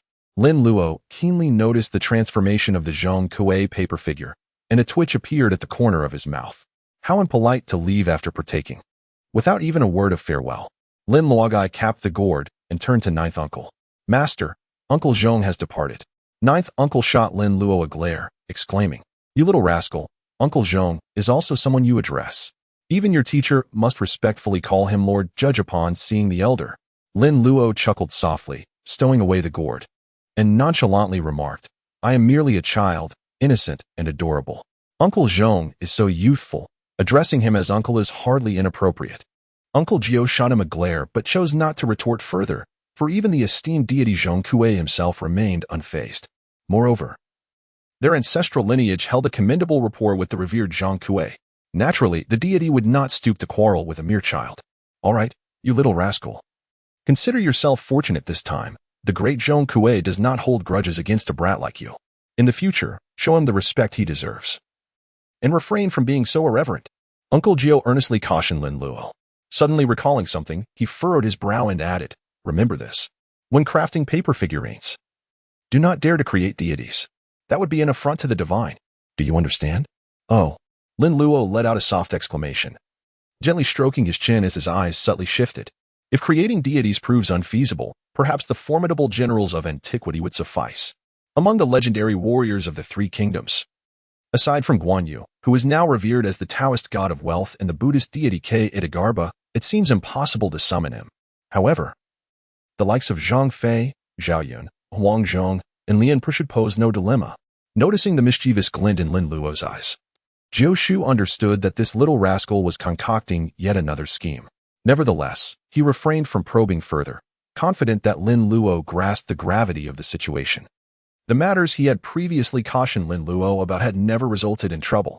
Conversely, it was the troublemakers Qiu Xing and Wen Kai. The more he admonished them, the more mischief they seemed to brew. By the way, Master, could you assist me in testing the capabilities of this paper puppet? If the zombies come tonight and the puppet proves competent, we shall have several allies at our disposal. Lin Luo raised his head, a delightful smile adorning his cherubic face. Embodying the essence of innocence and charm, a truly endearing young lad. What malice could possibly reside in the heart of such a child? At that moment, a group of raucous individuals passed by, their voices laced with curses. Uncle Jiu cast a glance at the paper figurine captain, particularly at the burning stick in his hand, and nodded slightly. Very well, you control the paper puppets to attack. I shall test their capabilities. Wait, this won't do. This is nothing but a useless trinket. Upon noticing Uncle Jiu gazing at the paper figurine captain, Lin Luo hurriedly called for a halt. Uncle Jiu, taken aback, was met with a chuckle from Rintingting, who was still watching the spectacle in the warehouse. She never anticipated that her cousin was inept. Thus, the puppet crafted by a Luo, following her cousin's example, was equally incompetent. Uncle Jiu nodded in agreement. Very well, create another one. Lin Luo grinned and began crafting once more. This time, he worked slowly and meticulously. On one hand, he had expended too much energy earlier, so as he fashioned the paper figure, he took deep breaths to replenish the vital energy within him. On the other hand, this creation needed to be more refined to ensure the combat effectiveness of the paper puppet remained optimal. Even if it couldn't triumph in battle, it had to serve as a competent tank. By now, Lin Luo already had a perfectly suitable image in mind, inspired by Zhong Kuei's mighty sword. The process of crafting paper figures was undeniably tedious. Yet, Rintingting watched with rapt fascination, occasionally posing curious questions like an inquisitive child. Meanwhile, Uncle Nine occasionally offered Lin Luo advice, guiding him on how to create a more exquisite paper figure. Ordinary paper effigies from typical shops were often gaunt, with crude facial features, rough and uneven, lacking any smoothness. But Lin Luo's current creation was remarkably sleek, a well-proportioned body, armor that looked almost authentic, and a towering greatsword nearly as tall as a person. It bore an uncanny resemblance to a high-quality figurine. A Luo, what exactly are you making? Uncle Nine raised an eyebrow as he examined the somewhat burly warrior before him. The armor didn't resemble any traditional Central Plain style. This is the might of Dalmatia, the strength of the empire, the greatsword-wielding Garen. Lin Luo stepped back with a smile, surveying his creation from top to bottom, nodding with considerable satisfaction. Indeed, I am a genius, possessing exceptional manual skills. Dalmatia? Garen? Jiu Shu wore a perplexed expression, utterly bewildered by his apprentice's cryptic words, while Rintingting was equally confounded. Well then, it is time to bestow some spirit. Lin Luo took a deep breath, savoring the invigorating sensation coursing through his body, filled with an indescribable vigor. Paper figure. Heed my will. Garen of the grasslands, manifest swiftly. Awaken. In the next instant, Lin Luo experienced a familiar sensation.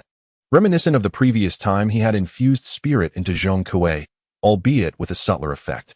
Moments later, a glimmer of golden light enveloped the Garen paper figure, transforming it into the imposing likeness of the magnificent sword from the game. Standing over 2 meters tall, the colossal figure donned heavy armor, wielding a sword that towered over an average person, appearing almost weightless in his grasp. Though the expression of the paper figure Garen was rigid, it lacked the severe stiffness of the paper captain, possessing instead a touch of liveliness. Garen, away, engage in combat. Lin Luo commanded the two paper figures, his heart racing with anticipation for the outcome. In the next moment, both figures received the command simultaneously, their eyes shimmering with vitality.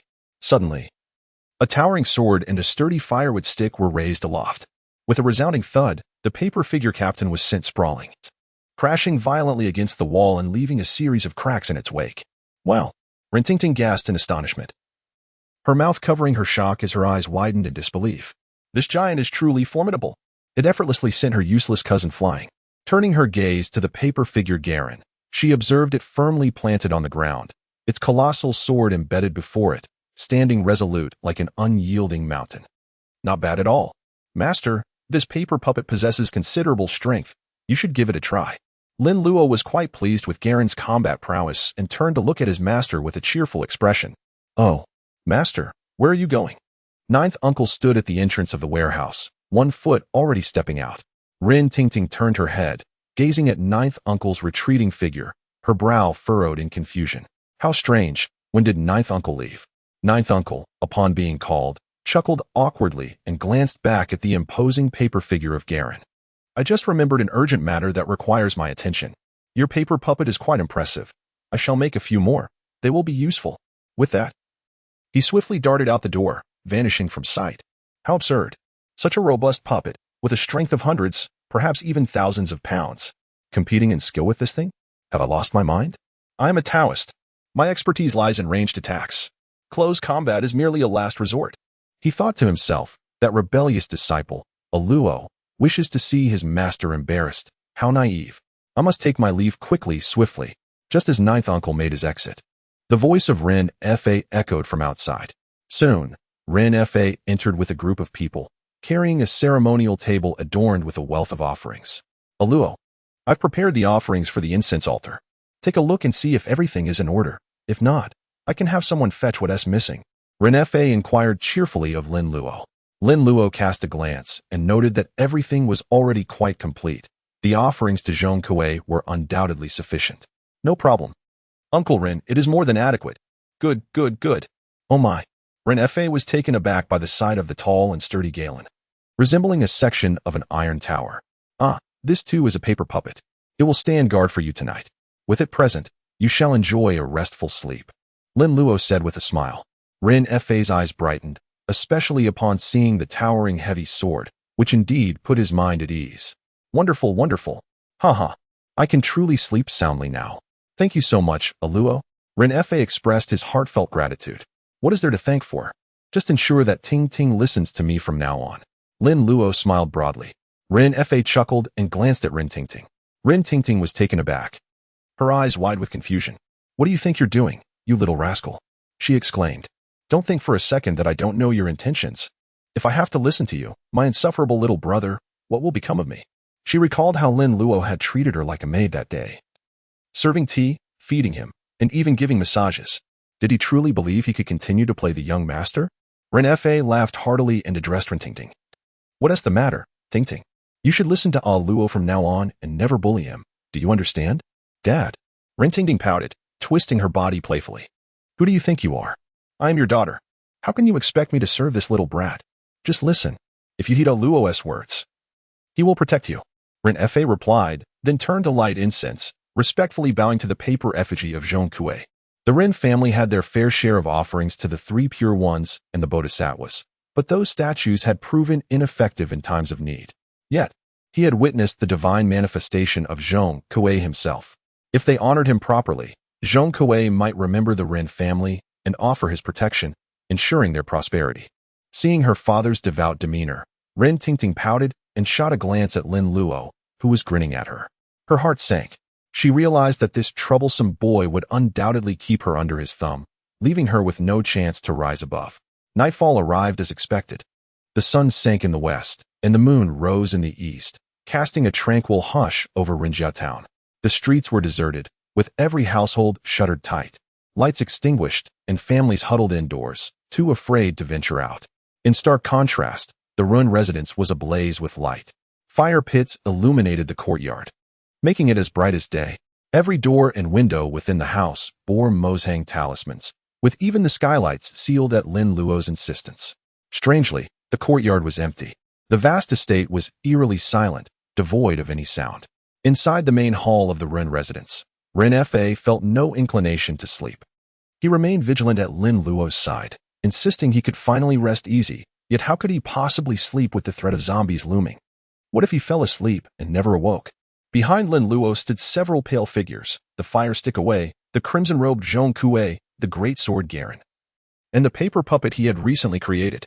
Master Brother Duanshui Lu, I'm not targeting you. I am speaking to everyone present. What a bunch of useless people. It's that one.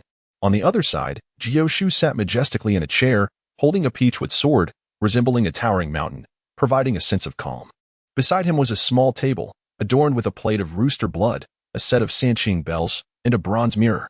Jiu Shu's brows were slightly furrowed, and his sharp gaze occasionally darted towards the door outside. He felt perplexed. He had sent Qiusheng to the funeral home to summon Wakai for their tools in the morning, yet they had yet to return. They should have crawled back by now, were it not for Lin Luo's recent purchase of a set of Maoshan Taoist tools in the old alley of West Street. Jiu Shu would be feeling quite embarrassed at this moment. As the night deepened, his worries intensified. What if Qiusheng and Wakai had encountered trouble? Suddenly, a loud snoring broke the silence of the room, sounding particularly vivid in the stillness. Jiu Shu turned to see his little rebellious disciple had unknowingly fallen asleep. Leaning against Rintingting, his head finding the softest resting place, Rintingting, feeling a pang of sympathy for Lin Luo, gently embraced him. Worried he might be uncomfortable in such a position. You little rascal, how can you sleep at a time like this? Meanwhile, Ren Fa, initially struggling against drowsiness, found his eyelids growing heavy as he listened to Lin Luo's soft murmurs, eventually succumbing to slumber himself on the sofa. Observing this scene, Jiu Shu sighed, contemplating whether to wake Lin Luo. Never mind, this little brat has exhausted himself today, creating 4 paper puppets. He must be utterly drained. This mischievous boy has no sense of moderation. Youth cannot withstand such strain. He resolved to have a serious talk with him later. His thoughts then returned to Qiusheng and Wakai. Where on earth were these 2 rascals? At that moment, the 2 were on their way. Qiusheng, how much longer? You've been riding for ages, and we haven't even left the woods. Wakai, carrying a bamboo basket and a bundle, poked his head out from behind Qiusheng to check the path. They had set off when it was still light, and logically, they should have arrived by now. Yet, it was dark, and they were still meandering in the woods. Qiusheng swallowed hard, gripping the slightly swaying handlebars, and replied, Don't worry, we should be almost there. I've traveled this road for years. Before he could finish his sentence, Qiusheng suddenly fell silent. Wakai, sitting behind, retorted, Familiar, indeed. You've said that 3 times already. If you know the road so well, then hurry up. The sun is set. How will we explain to Master when we arrive at Ren's house? Wakai, take out the protective talismans Master drew for us, and stick one on. Qiusheng urged, his brow furrowed in anxiety. He realized they had somehow returned to their original path. Wakai, taken aback, quickly retrieved 2 talismans from his bundle, applying one to each of them. The next moment, Qiusheng pedaled furiously, the bicycle jolting forward, nearly throwing Wakai off. Hey, slow down, Wakai complained, his face contorted in discomfort. But soon he realized they had exited the woods. Ahead, smoke curled into the air, and lights flickered. It was a village. Hey, you fool, this isn't Rinjia town. Wakai exclaimed in astonishment. Qiusheng's face turned pale. He had no idea how long he had been carrying Wakai, drenched in sweat, and said helplessly, Wakai, we've encountered a ghost wall. This is the village next to Rinjia town. What do we do now? We need to get to Rinjia town quickly. Master is waiting for us. Wensai's voice trembled as he surveyed the surroundings. The moon hung large and bright in the sky, illuminating the path sufficiently. We'll have to go around. Hold on tight. I'll ride faster. As Qiusheng spoke, he gritted his teeth and pedaled harder. His legs powered by the strength gained from squatting in horse stance, propelling the bicycle forward with great speed. In the village, the town crier, with a cigarette in his mouth and a lantern in hand, was ringing the bell to announce the time. Suddenly, he felt a gust of wind pass by, sending chills down his neck. Turning around, he saw nothing. As he turned back, a young woman appeared before him. Ah, the crier gasped, stumbling back a few steps, his cigarette falling to the ground. Upon seeing her face clearly, he couldn't help but pat his chest. What a beautiful girl. What are you doing wandering the streets at this hour? Sir, could you please help me with something? The girl's voice was soft and somewhat emotional, yet not overly so. Help with what? I still have to announce the time. The crier replied, somewhat unwillingly, eager to finish his duties and return to rest. It's simple. Hurry up and flirt with me. What? You want me to flirt with you? Yes, quickly, flirt with me. The crier's eyes widened in disbelief as he looked at the eager young woman before him. Have young girls become so bold nowadays? Can't they control themselves in the streets? Too bad I'm not that kind of person. The crier declared firmly, glaring at her as he refused. You want me to lose my dignity? No way. Suddenly, he felt a surge of power pulling him forward. So slippery and soft. What is happening? Help! Help! The young woman cried out in despair. Don't scream. I don't want this either. Help! Help! Hey, Qiu Sheng, did you hear something? Wen Kai, sitting behind, tapped Qiu Sheng on the back, peering curiously ahead. I heard it. Someone is calling for help. Qiu Sheng gritted his teeth and accelerated. The bicycle sped into the village, and as they turned a corner, both Qiu Sheng and Wen Kai spotted a girl struggling against a man trying to assault her. Help! Help! The girl cried. But no one from the surrounding houses came out to assist. This is unacceptable. Qiu Sheng and Wen Kai exclaimed in unison, stopping their bike and rushing towards the girl. Just then, a powerful gust of wind swept through the street, blowing away the protective talismans they wore. Not noticing the wind, they continued to rush to her aid. Hey! Ha! Qiu Sheng and Wen Kai, working seamlessly together, easily knocked the old crier down. Are you all right, miss? Wen Kai asked with concern, gazing at the beautiful girl before him. Wow! She's so beautiful! In the depths of Wen Kai's small eyes sparkled with excitement. Had he truly played the role of a hero rescuing a damsel in distress? Was it possible that, as the stories foretold, he might soon have a wife? Yet, he observed the young lady leaning against her head, softly murmuring a response. Before fainting into Qiu Sheng's arms, instinctively, Qiu Sheng cradled her gently. Miss, please awaken. Are you all right? He urged, anxiously patting her delicate cheek. The girl looked utterly terrified, her complexion pale and her skin cool to the touch. Wen Kai, feeling a twinge of envy, turned to scold the ruffian who had just risen from the ground.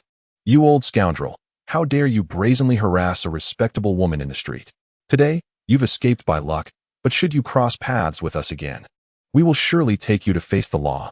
The ruffian, rubbing his bruises and wearing a mask of pain, attempted to retort but fell silent at the sight of the indignant young men. He hastily gathered his belongings and fled, thinking, I cannot afford to provoke them any further. Seeing the ruffian retreat, Wen Kai's pride swelled, believing he had intimidated the man, and he raised his fist in triumph. Fear not, fair lady. I shall protect you. He then turned to the girl in Qiu Sheng's embrace, boasting, Now, let us set aside such matters. Miss, are you unhurt? Qiu Sheng, guiding her by the shoulders, expressed his concern. The young lady lifted her gaze, her clear eyes shimmering in the moonlight, a sight so enchanting that it made Qiu Sheng feel bashful. He had never been looked at so closely by a young woman before. Could it be that she harbored feelings for him? Young master, I am so frightened, she confessed, her small hands clutching her chest, her entire being retreating into Qiu Sheng's embrace, her face buried against him. The warmth of her breath tickled Qiu Sheng's chin, stirring emotions within him he had never experienced before. This is what it feels like to hold a girl, he thought. Do not be afraid, for we are here to ensure your safety. Wen Kai declared, suppressing his envy. How fortunate Qiu Sheng was. Despite being the closest, he had ended up holding her. Indeed, you needn't fear. Where do you reside? We shall escort you home. Qiu Sheng's voice dripped with gentleness. Wen Kai shuddered at Qiu Sheng's tone, feeling a chill run down his spine. Yet, the girl appeared to appreciate it, offering a sweet smile and pointing towards a nearby courtyard. I live right here. How fortuitous. But why was there no one to hear your cries? Wen Kai inquired, puzzled. My family is in the provincial city. I am all alone at home. How could they leave you, a young lady, all by yourself without even a servant? Qiu Sheng exclaimed disapprovingly, then turned to Wen Kai. You push the bicycle. I will assist the young lady inside. Wen Kai sighed reluctantly, trudging towards the bicycle. We both saved her, yet one carries the bicycle while the other carries the girl. Why the disparity in our treatment? He lamented silently, his thoughts drifting away from Rintingting. As he entered the courtyard, he was struck by its elegance, bridges over flowing water, swaying bamboo, a clear indication of a wealthy household. Such beauty and affluence. To marry such a lady would indeed be a great fortune, he mused, casting aside thoughts of Rintingting. I am Qiu Sheng. The one behind me is my junior, Wen Kai. May I ask your name, fair maiden? Call me Xiao Yu. She replied. Ah, Xiao Yu. A lovely name. Please, be seated. Qiu Sheng assisted Xiao Yu into the house, helping her settle down. At that moment, when Kai rushed in, ignoring Qiu Sheng and taking a seat beside Xiao Yu, his eyes sparkling with interest. Miss, are you well? Is there nothing amiss? He inquired, his voice filled with eagerness. Xiao Yu's cheeks flushed crimson under his gaze, and she shyly lowered her head. Thank you for arriving in time to save me. I am unsure how to express my gratitude. Qiu Sheng smiled lightly. Such matters between men and women are generally quite similar. When Kai, fully engaged in the conversation, chimed in, indeed. How so? Xiao Yu glanced between the two, ultimately choosing to focus solely on Qiu Sheng. He too felt a sense of modesty, not wanting to appear opportunistic. Let us consider this. Had we not been passing by, your rescue would not have been possible. Such coincidences are called fate. When Kai nodded vigorously, precisely, fate. And had we not been brave and selfless, we would not have rushed to your aid. That is called righteousness. Moreover, had we not cherished the fair and delicate, we would not have gone to the trouble of accompanying you home. That is called affection. When Kai continued, his enthusiasm evident. With affection, righteousness, and fate combined, how do you intend to repay us? Qiu Sheng inquired, his gaze fixed on Xiao Yu. When Kai, eager not to be left out, added, yes, yes. What will you do? Xiao Yu, shyly lowering her gaze, murmured, perhaps I should offer myself in gratitude. Am I correct? Qiu Sheng and Wen Kai exchanged startled glances, their hearts racing. Qiu Sheng felt a flush rise to his cheeks, caught off guard by her boldness. That is a common practice, he stammered. Wen Kai remained silent, nodding vigorously in agreement. Yet, in the next moment, they exchanged glances. The atmosphere shifting as they realized the predicament. There were two of them and only one of her. Oh, Wen Kai, Master calls for you to fetch something. Why don't you go? Qiu Sheng suggested, clearing his throat and avoiding Wen Kai's gaze. Wen Kai frowned, shaking his head seriously. No, I cannot ride a bicycle. Why don't we switch places? You know how to ride a bike and are familiar with the roads. You go ahead. Just kidding, you little rascal.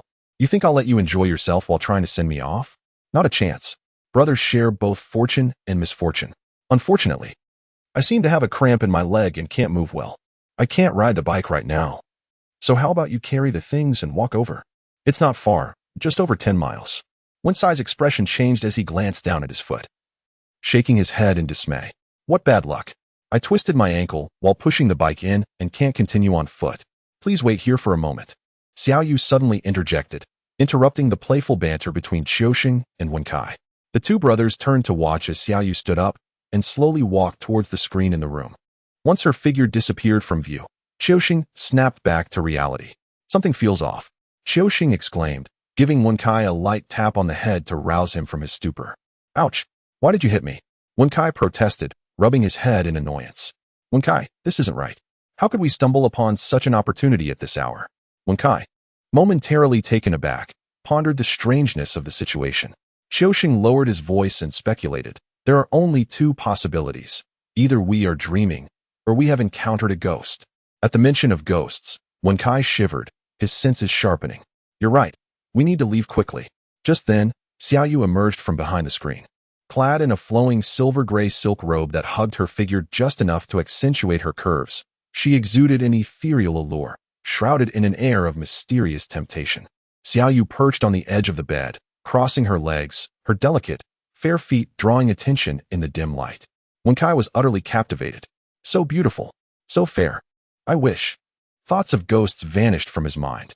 After all, as the saying goes, one would rather die beneath the peony than linger in a dull existence. Qiu Sheng managed to maintain his composure. Miss, I was merely jesting earlier. We would never take advantage of someone in such a situation.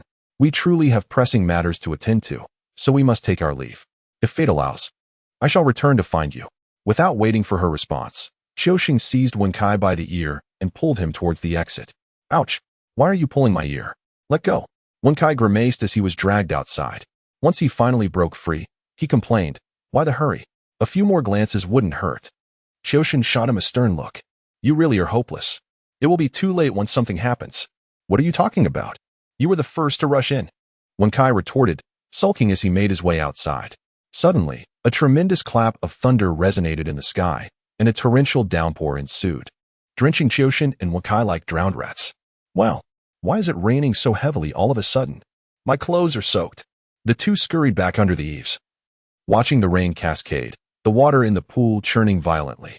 They couldn't help but grumble about their misfortune. It's freezing out here.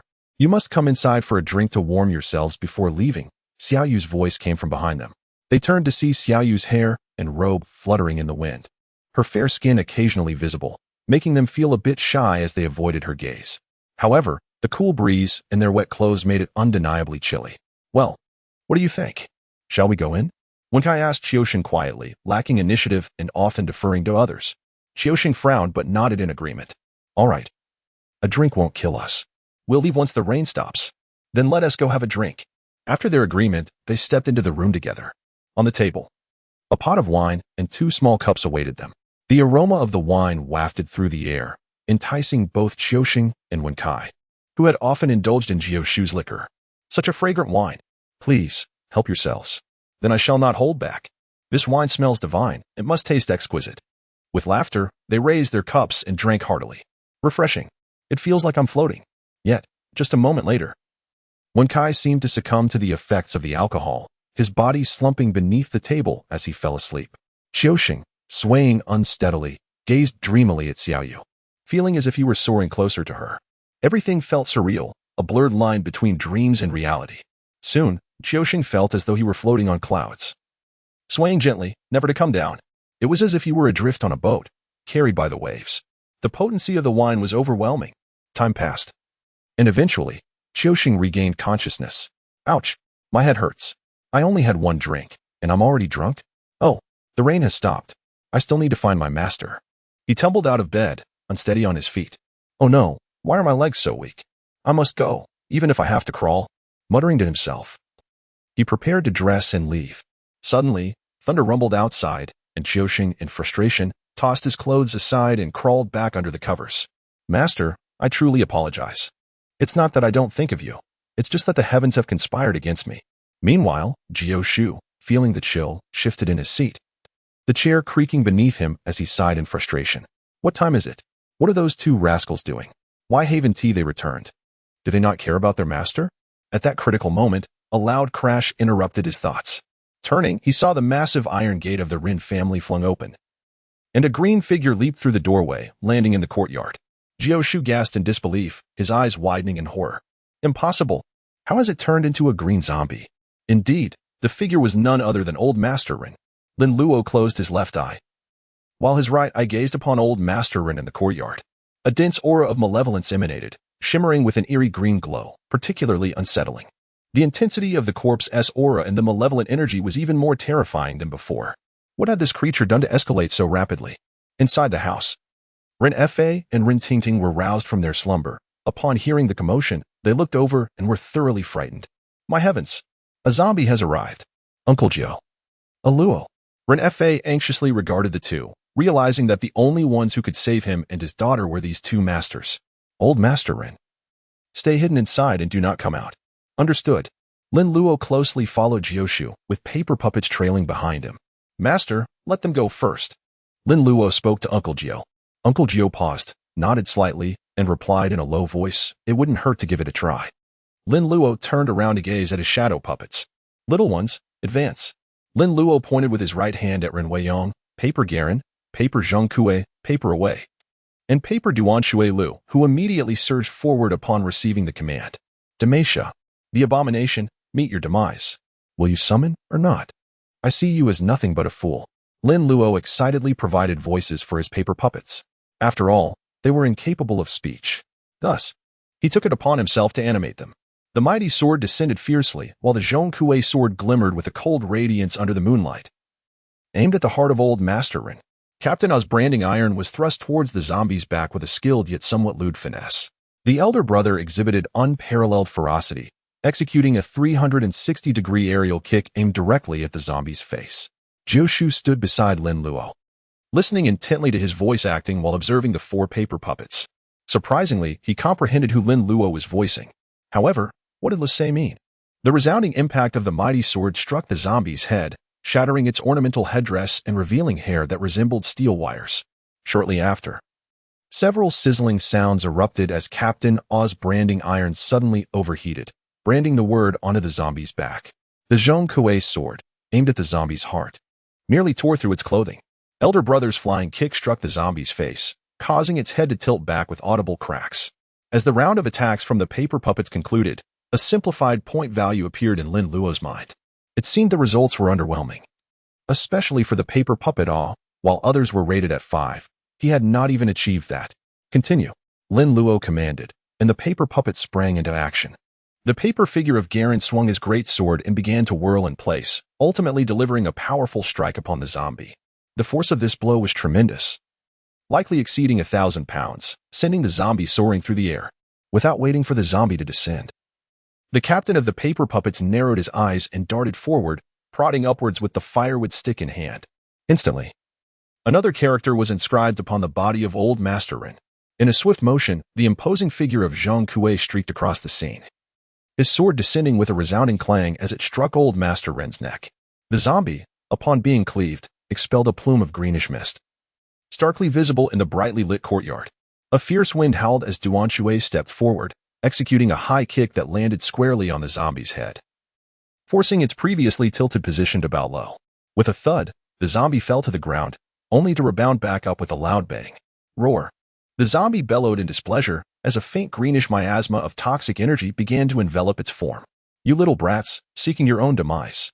Lin Luo's eyes widened in disbelief, exclaiming inwardly at the absurdity before him. In the film, even the formidable Master Ren did not possess such overwhelming power after consuming Renefei's blood. While he acknowledged a certain disparity between cinematic portrayals and reality, this gap seemed excessively vast. He recalled that in the movie, it was only at the climax that Ren Weiyong gained strength. Despite the combined efforts of Uncle Jiu and Qiu Xing, they failed to inflict any significant damage on the zombie and sustained considerable injuries themselves. Fortunately, the timely arrival of Daoist Simu, who unexpectedly ensnared Ren Weiyong with a chandelier and set him ablaze, ultimately led to its demise. Continue the assault. With a commanding shout from Lin Luo, the paper figure Galen soared into the air, his great sword raised high, ultimately delivering a devastating strike akin to the legendary blow upon Mount Hua. The once ferocious and roaring zombie was instantly cleaved, its body sinking partially into the ground. Duan Shui Lu leapt forth, darting from behind the zombie to perch upon its neck, his expression vacant as he rained down furious blows upon the creature's head with his iron fists. Thud after thud, the zombie's head bobbed in reluctant acknowledgement. At this moment, the paper figure away approached cautiously, wielding a firewood stick, and jabbed at the zombie's vulnerable appendage. With a piercing sound, the zombie roared in fury. Although now a mere shell of its former self, the dignity of man remained intact. How dare this little brat provoke my pride? Do you think I am weak? The zombie bellowed, suddenly launching itself upward, emerging from the pit with ferocity. The elder brother, atop the flying dragon, attempted to disengage from the zombie's grasp.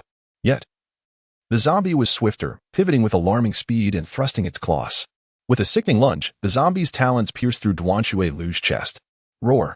The zombie howled, seemingly reveling in its successful strike. However, the elder brother remained unfazed by his injury, his fists, as large as sandbags, pummeling the zombie's mouth. You call for your mother? With a resounding crack, one of the zombie's teeth was shattered and sent flying. Roar. The zombie's eyes blazed red, its arms straining with power, and Duan Shui Lu collapsed instantly. In a flash of light, the elder brother's form transformed into a pile of bamboo strips, fashioned into a paper figure. Cough, cough. Lin Luo suddenly broke into a fit of coughing. When the water supply was cut off, he felt a heaviness in his chest, as though he had been struck by a powerful blow. Lin Luo touched his chest, feeling that it was not too heavy. It seemed that the side effects were present, but not significant. Damn it, senior brother, you truly are a disappointment. I had hoped for a remarkable performance from you. Yet all you managed was to eliminate a single zombie tooth. Lin Luo found herself at a loss for words. Even more bewildering was the fact that a zombie had dropped a single zombie tooth, which simplistically granted 30 points. Master Ren was driven to madness, and upon witnessing the enemies he had slain transform into paper figures, his fury intensified. His nearly non-existent capacity for understanding left him utterly perplexed as to how his foes could metamorphose into mere scraps of paper. However, there were still enemies remaining.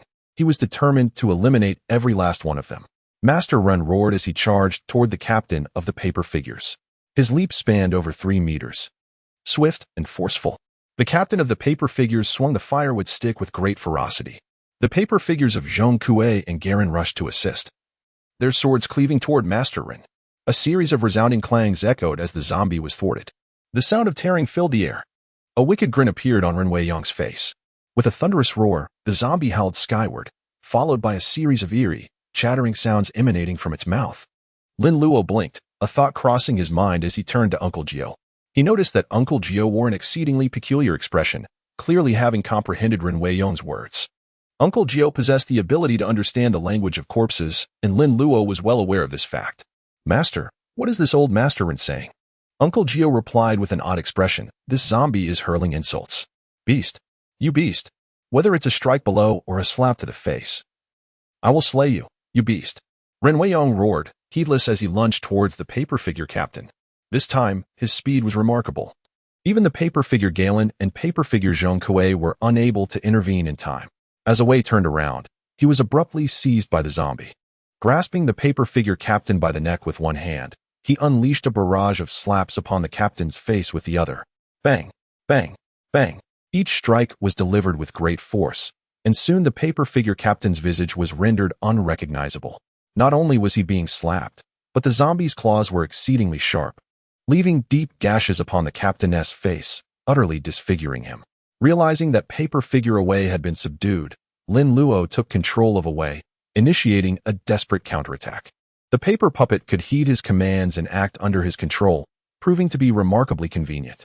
With the fire stick in Wei's hand, he viciously jabbed at the zombie's abdomen, while his other hand forcefully pried at one of the zombie's teeth. "Let us see you call out now." Lin Luo exerted a powerful force over Wei.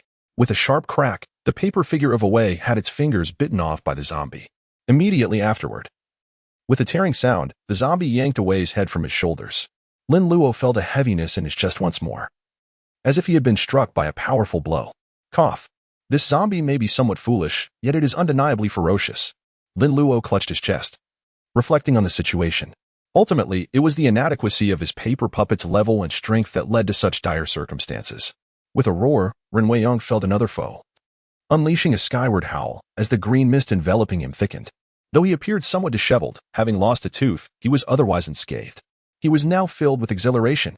The cool, silvery moonlight bathed him, imparting a sense of comfort as the continuous power of lunar shadows flowed into him, gradually mending his wounds. However, he now felt a hunger. He craved blood.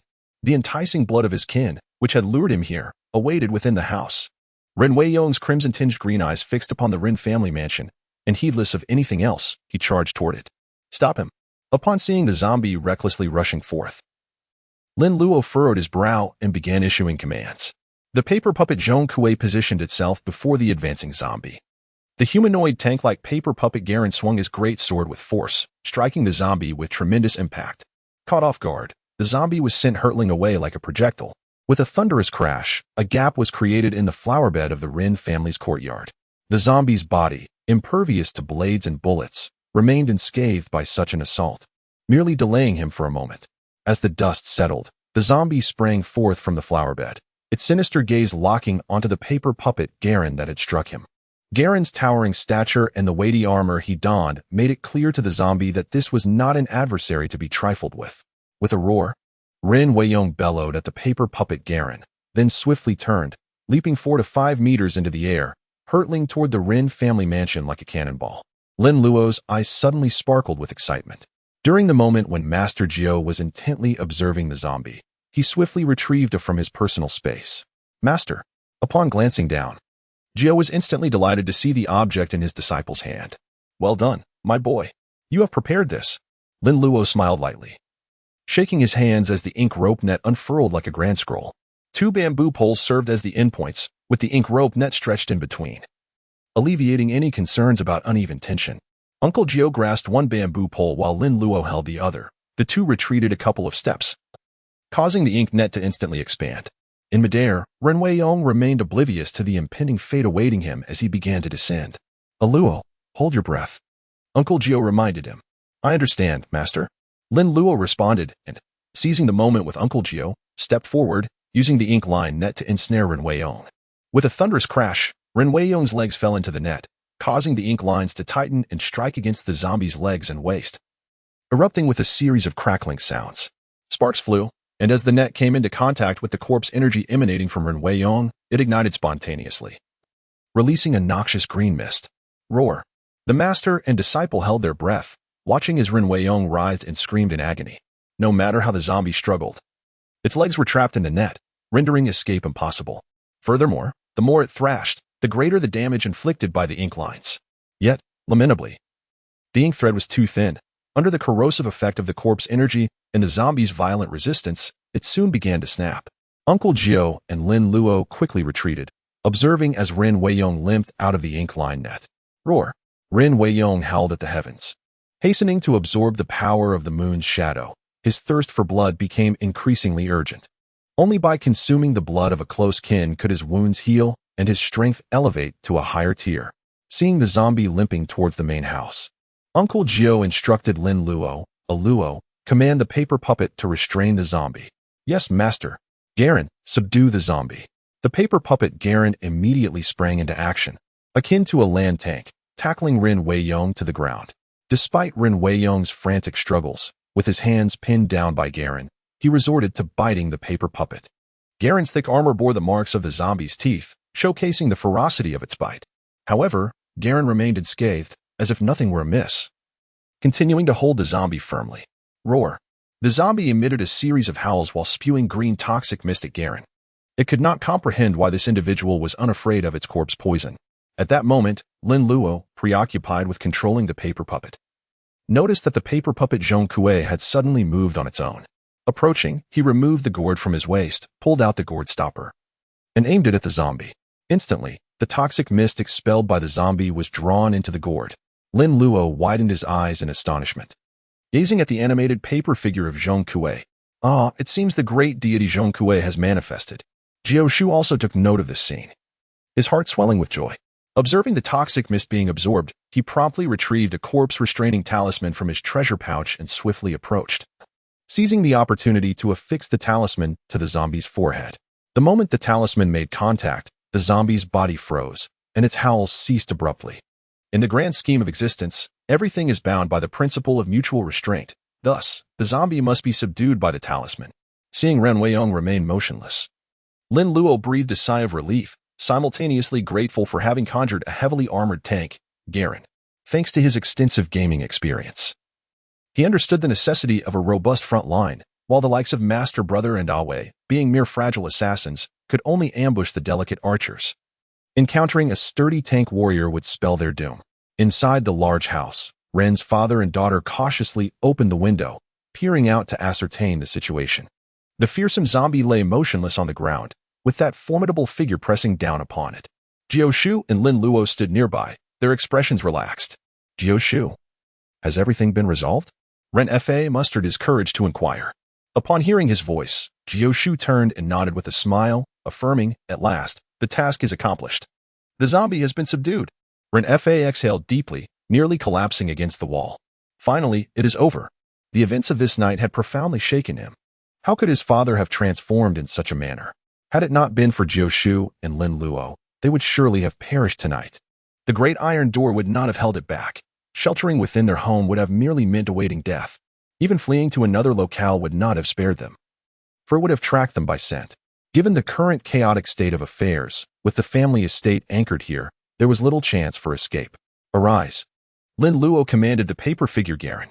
The paper figure Garen released the zombie and stood up. Numerous scratches and bite marks were visible on his heavy armor. Yet he seemed largely unscathed.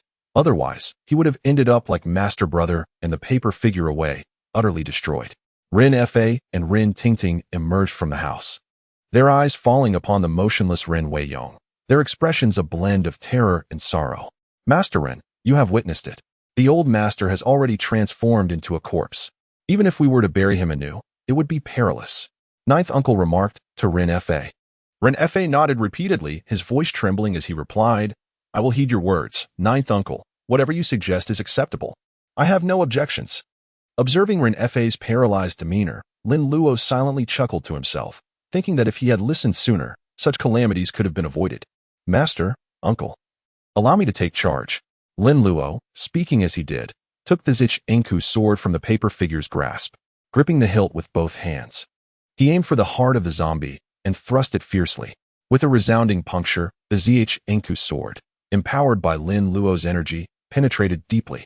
passing through Ren Weiyong's body and embedding itself into the ground, pinning Ren Weiyong firmly in place. This time, Lin Luo achieved a significant impact. Wow. Is the contrast between the effects of having energy enhancement and not truly so vast? Lin Luo rose to his feet, gazing in astonishment at the nearly submerged hilt of the Zhong Kuei sword, his eyes widening in disbelief at the simplicity of this lethal strike. Beside him, Uncle Jiu whispered, "Indeed, the Taoist essence is inherently balanced and harmonious, a pure yang energy born from the communion between man and heaven, capable of restraining malevolent forces." After speaking, Uncle Jiu turned to Ren Fa and cautioned, "The body must be burned using branches from a lychee tree, otherwise it will not burn cleanly." The back courtyard had been prepared with ample lychee wood, courtesy of a Luo's foresight. Ren Fa, his eyes glistening with sorrow, refrained from speaking carelessly about alternatives to cremation. He pondered the implications of enshrining a creature that had turned into a zombie within his ancestral grave, fearing it might bring even greater misfortune to his descendants. He dared not take such a gamble, as he still harbored dreams of remarrying or taking a few concubines to ensure the continuation of the Ren family line. It was better to turn the remains to ash. Perhaps that would yield a more favorable outcome. The paper figure Gallon trudged to the back courtyard, gathering heavy bundles of lychee wood, stacking them into a towering pyre before casting Ren Weizhong's body atop it. He drenched the wood in oil and tossed a torch onto the pile, igniting a massive bonfire in the Ren family courtyard. Father, grandfather. Amidst the weeping of the Ren family, Ren Weiyong's existence was solemnly concluded. "Father, grandfather, Lord Ren, please accept my condolences," Uncle Jiu said softly, unable to bear the sight of Ren Fa's profound grief. Ren Fa wiped his tears, rising with a heavy heart, and quietly asked Uncle Jiu, "If my father is reduced to ashes, will he find peace in the afterlife?" Uncle Jiu nodded reassuringly, "Fear not. As long as the heart is sincere, he shall find rest." Ren Fa, with a solemn demeanor, clasped his hands in respect before Uncle Jiu, sincerely stating, "I would be grateful if you could oversee the collection of my father's ashes and the arrangements for his burial at dawn." At this moment, it was difficult to ascertain Ren Fa's true motivations for wanting to inter his father. Judging solely by appearances, one might question the purity of his intentions. Regardless of the underlying reasons, his desire to ensure a dignified burial for his father, allowing him to rest in peace, undoubtedly marked him as a filial son. "Very well," Uncle Jiu replied. "We shall wait until the remains are fully consumed, gather the ashes, and proceed to the burial at noon, during the hour of Yu." The hour of Yu, occurring between 5 and 7 in the evening, signifies the setting sun and is the optimal time for interment, as it marks the transition of yang energy waning and yin energy rising. Ren Fa nodded in agreement, deferring to Uncle Jiu's judgment. "Oh, it's already dawn." Xiao Sheng awoke to the bright light of the room, finding himself nestled in a soft, comfortable bed, devoid of clothing and companionship. Had it not been for the lingering fatigue and soreness in his lower back, he might have questioned whether the previous night's experiences had been but a dream. To his astonishment, he had indeed encountered a stroke of romantic fortune. Reflecting on the delightful events of the prior evening, a satisfied smile spread across Xiao Sheng's face, and he chuckled foolishly. Alas, in the midst of his mirth, he suddenly recalled Uncle Jiu awaiting him in Wenkai, jolting him into full awareness. Had the previous night passed without incident? He hurriedly rolled out of bed, only to find his legs weak and nearly buckle beneath him. What is happening? My legs feel so weak. Why am I so exhausted? Instinctively, he grasped the bed for support, feeling a profound ache in his lower back and weakness in his legs, as if his body were falling apart. The feedback from his body left him astounded. Yet, recalling the tumultuous night filled with storms and thunder, along with their reckless antics, he couldn't help but chuckle again. I wonder how Xiao Yu is faring. It was her first time, and I hope I wasn't too rough on her. Concern for Xiao Yu filled his mind as he scanned the room, puzzled by her absence. Oh, Wakai. While he did not find Xiao Yu, he spotted Wakai, soundly sleeping beneath the table. A flush crept onto Qiu Sheng's face as guilt washed over him. While he had enjoyed the comforts of the bed, his disciple had spent the night on the cold floor. This was not right. He should have sent him to the adjacent room. Summoning his strength, Qiu Sheng dressed and approached the table to nudge Wenkai with his foot. Hey, Wenkai, wake up. Ugh, let me sleep a little longer, Wenkai mumbled, clutching Qiu Sheng's foot. Xiao Yu, you are so beautiful. As he uttered these words, Wenkai furrowed his brow, still mumbling. Why does my mouth taste salty? You rascal. Dreaming of my girlfriend. You can only dream, for Xiaoyu is now mine. Qiusheng stifled a laugh and nudged Wenkai again. Get up. Master is waiting for us. Master. Wenkai sprang up reflexively, his head colliding with the table with a resounding thud. Oh, that hurts. Wenkai cradled his head, his face contorted in pain. Qiusheng burst into laughter, but the mirth quickly subsided as he yawned. Come on, Wenkai, we have to hurry. Master is waiting for us. Wiping his face to shake off the fatigue, Qiusheng urged, let us go quickly. Wait, how did I end up sleeping here? Wenkai looked around in confusion, realizing he had been under the table. No wonder he felt stiff and sore after a night spent on the damp, cold floor. However, as he scrutinized Qiusheng closely, a wave of shock washed over him. Whoa, Qiusheng, what happened to you? You look dreadful.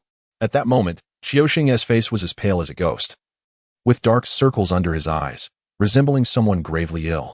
Yawning, Qiusheng replied impatiently, what do you mean? It was a stormy night, and I didn't get much rest. Let us hurry, it's dawn, and Master will surely scold us. Indeed, what are we going to do? We've been late the entire night.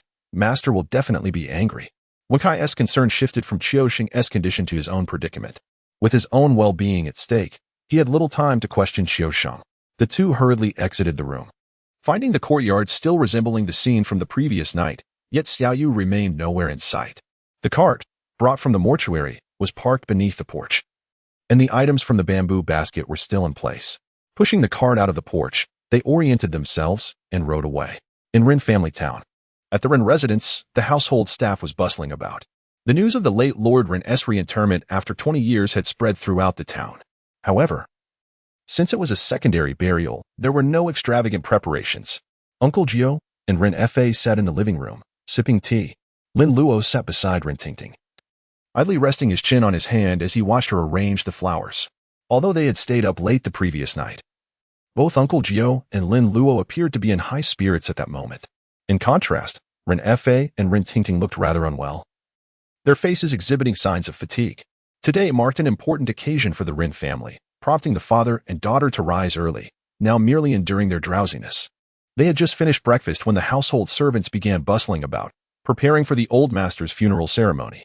At that moment, Qiusheng and Wenkai entered the main hall, one pushing a cart and the other carrying a backpack, guided by a servant. Upon seeing them, Uncle Jiu's brows furrowed in discontent. He had sent Qiusheng to the charity home to summon people the previous morning, yet it was now the second day, and they had only just arrived. Where had they been for the entire day and night? Master, Qiusheng and Wenkai called out to Uncle Jiu, one in a daze, the other filled with trepidation. Uncle Jiu set down his teacup and rose, approaching them with a frown. So you still remember I am your master? What mischief did you get up to yesterday? Why have you only come now? Qiusheng yawned, utterly exhausted, and replied, Master, we encountered a ghost wall yesterday and wandered in the woods for quite some time. Thankfully, I used a talisman, which allowed us to escape the forest. Wenkai nodded vigorously, his small eyes filled with sincerity, as he whispered in agreement. There really was a ghost wall, Master.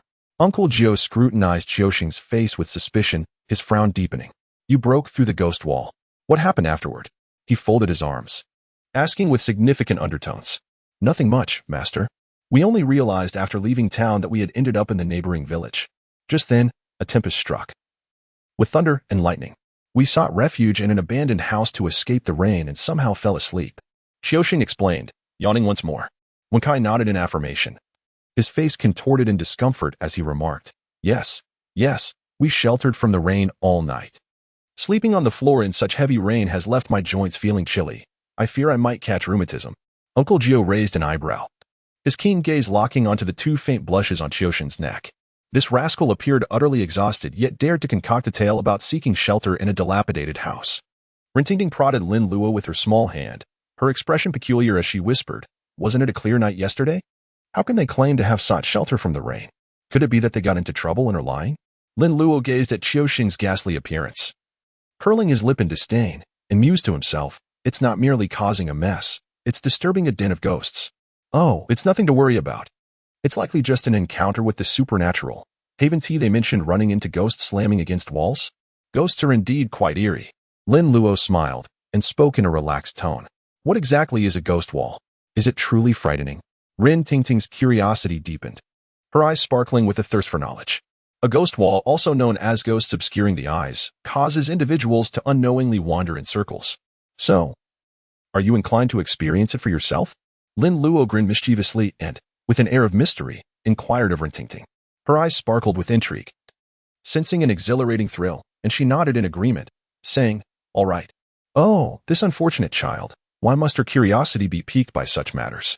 Lin Luo felt it was necessary to teach Rin Tingting a lesson. It is well known that many people encounter misfortune while idly playing with the spirit board or the pin fairy. "All right, come with me to the cemetery tonight. I shall take you to experiment." "Hey, how annoying."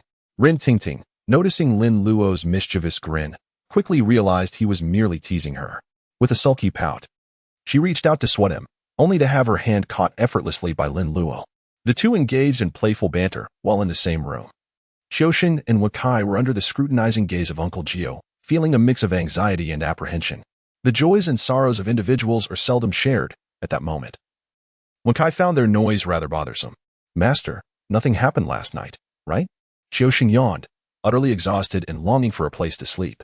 If nothing was amiss at Uncle Jiu's, he planned to concoct an excuse to sneak away. Uncle Jiu, with his hands clasped behind his back, cast a disapproving look at Qiuxin and Wakai. Upon hearing Qiuxin's inquiry, his nostrils flared with irritation. "I rely on you both, and if something did happen, it's too late." Wakai lowered his head, seemingly searching for a crack in the floor. When they entered, they found the large iron gate of the Rin family lying on the ground, with pits scattered about and a large hole in the flower bed. Remnants of burnt firewood strewn across the courtyard.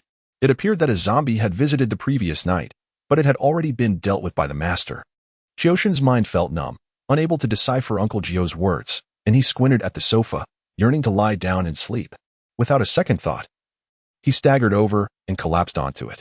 His sudden fall startled Rin Fa, who worried that something might be wrong with the boy. Qiuxin's pale face and sunken eyes suggested he was quite unwell. "Uncle Jiu, what happened to Qiuxin?" Rin Fa asked, glancing at Uncle Jiu with concern, hoping nothing was amiss. Both Rin Fa and Uncle Jiu turned their attention to Qiuxin, who lay sprawled on the sofa, fast asleep like a lifeless doll. Uncle Jiu's expression darkened, although irritated. He could not display his anger towards Rin Fa. "It's nothing.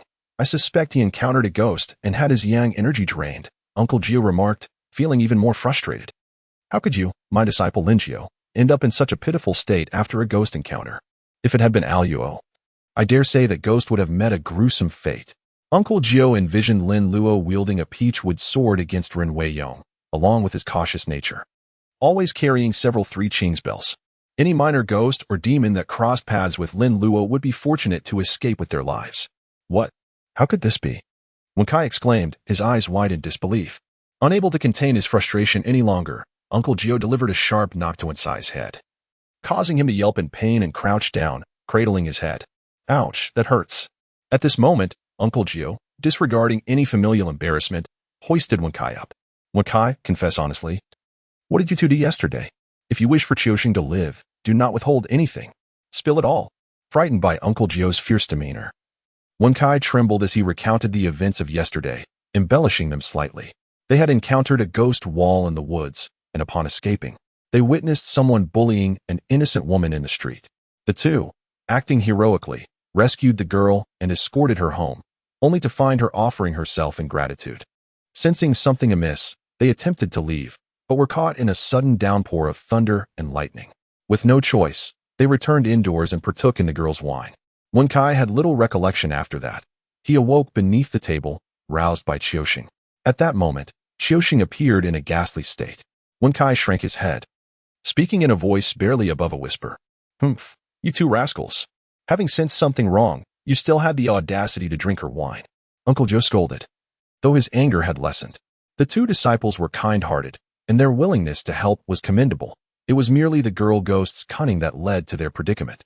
Ren Fa and his daughter, hearing Wansai's account, felt a newfound appreciation for both Qiuxin and Wansai's character. Their bravery in standing up for justice reflected positively upon them. How strange. If the girl ghost intended to harm, why was Wakai unharmed? Rin Tingting, blushing, posed her question but hesitated to utter the words drain yang energy. Her large eyes blinked as she scrutinized Wakai, her rosy cheeks making her appear utterly charming. The notion of a ghost draining yang energy had been mentioned in strange stories from a Chinese studio, with bold descriptions and illustrations that made her blush every time she read them. She never expected to encounter a real one. Judging by Qiuxin's condition, he must have been significantly drained last night. She couldn't help but wonder what it felt like during the draining. Yet, while Qiuxin had been drained of his yang energy, Wen Kai seemed only slightly fatigued. This discrepancy raised questions. If the ghost's intent was to drain yang energy, and there were two men present, why did she only target one? Wen Kai noticed Uncle Jiu and the others looking at him, their eyes filled with inquiry, seemingly asking why he was unscathed. Wen Kai shook his head vigorously, confusion written all over his face. Why are you all staring at me? How would I know what the girl ghost was thinking? Feeling somewhat wronged, Wen Kai thought to himself. The girl ghost was rather beautiful. Why did she drain Qiuxin and not him? It hardly seemed fair. Lin Luo gently squeezed Ren Tingting's small hand and chuckled. It's quite simple. It merely indicates that the ghost did not take a fancy to Wen Kai. The room fell into a sudden silence. Jiu Shu and Ren Fa exchanged glances at Wen Cai's frail figure, their expressions depicting discomfort.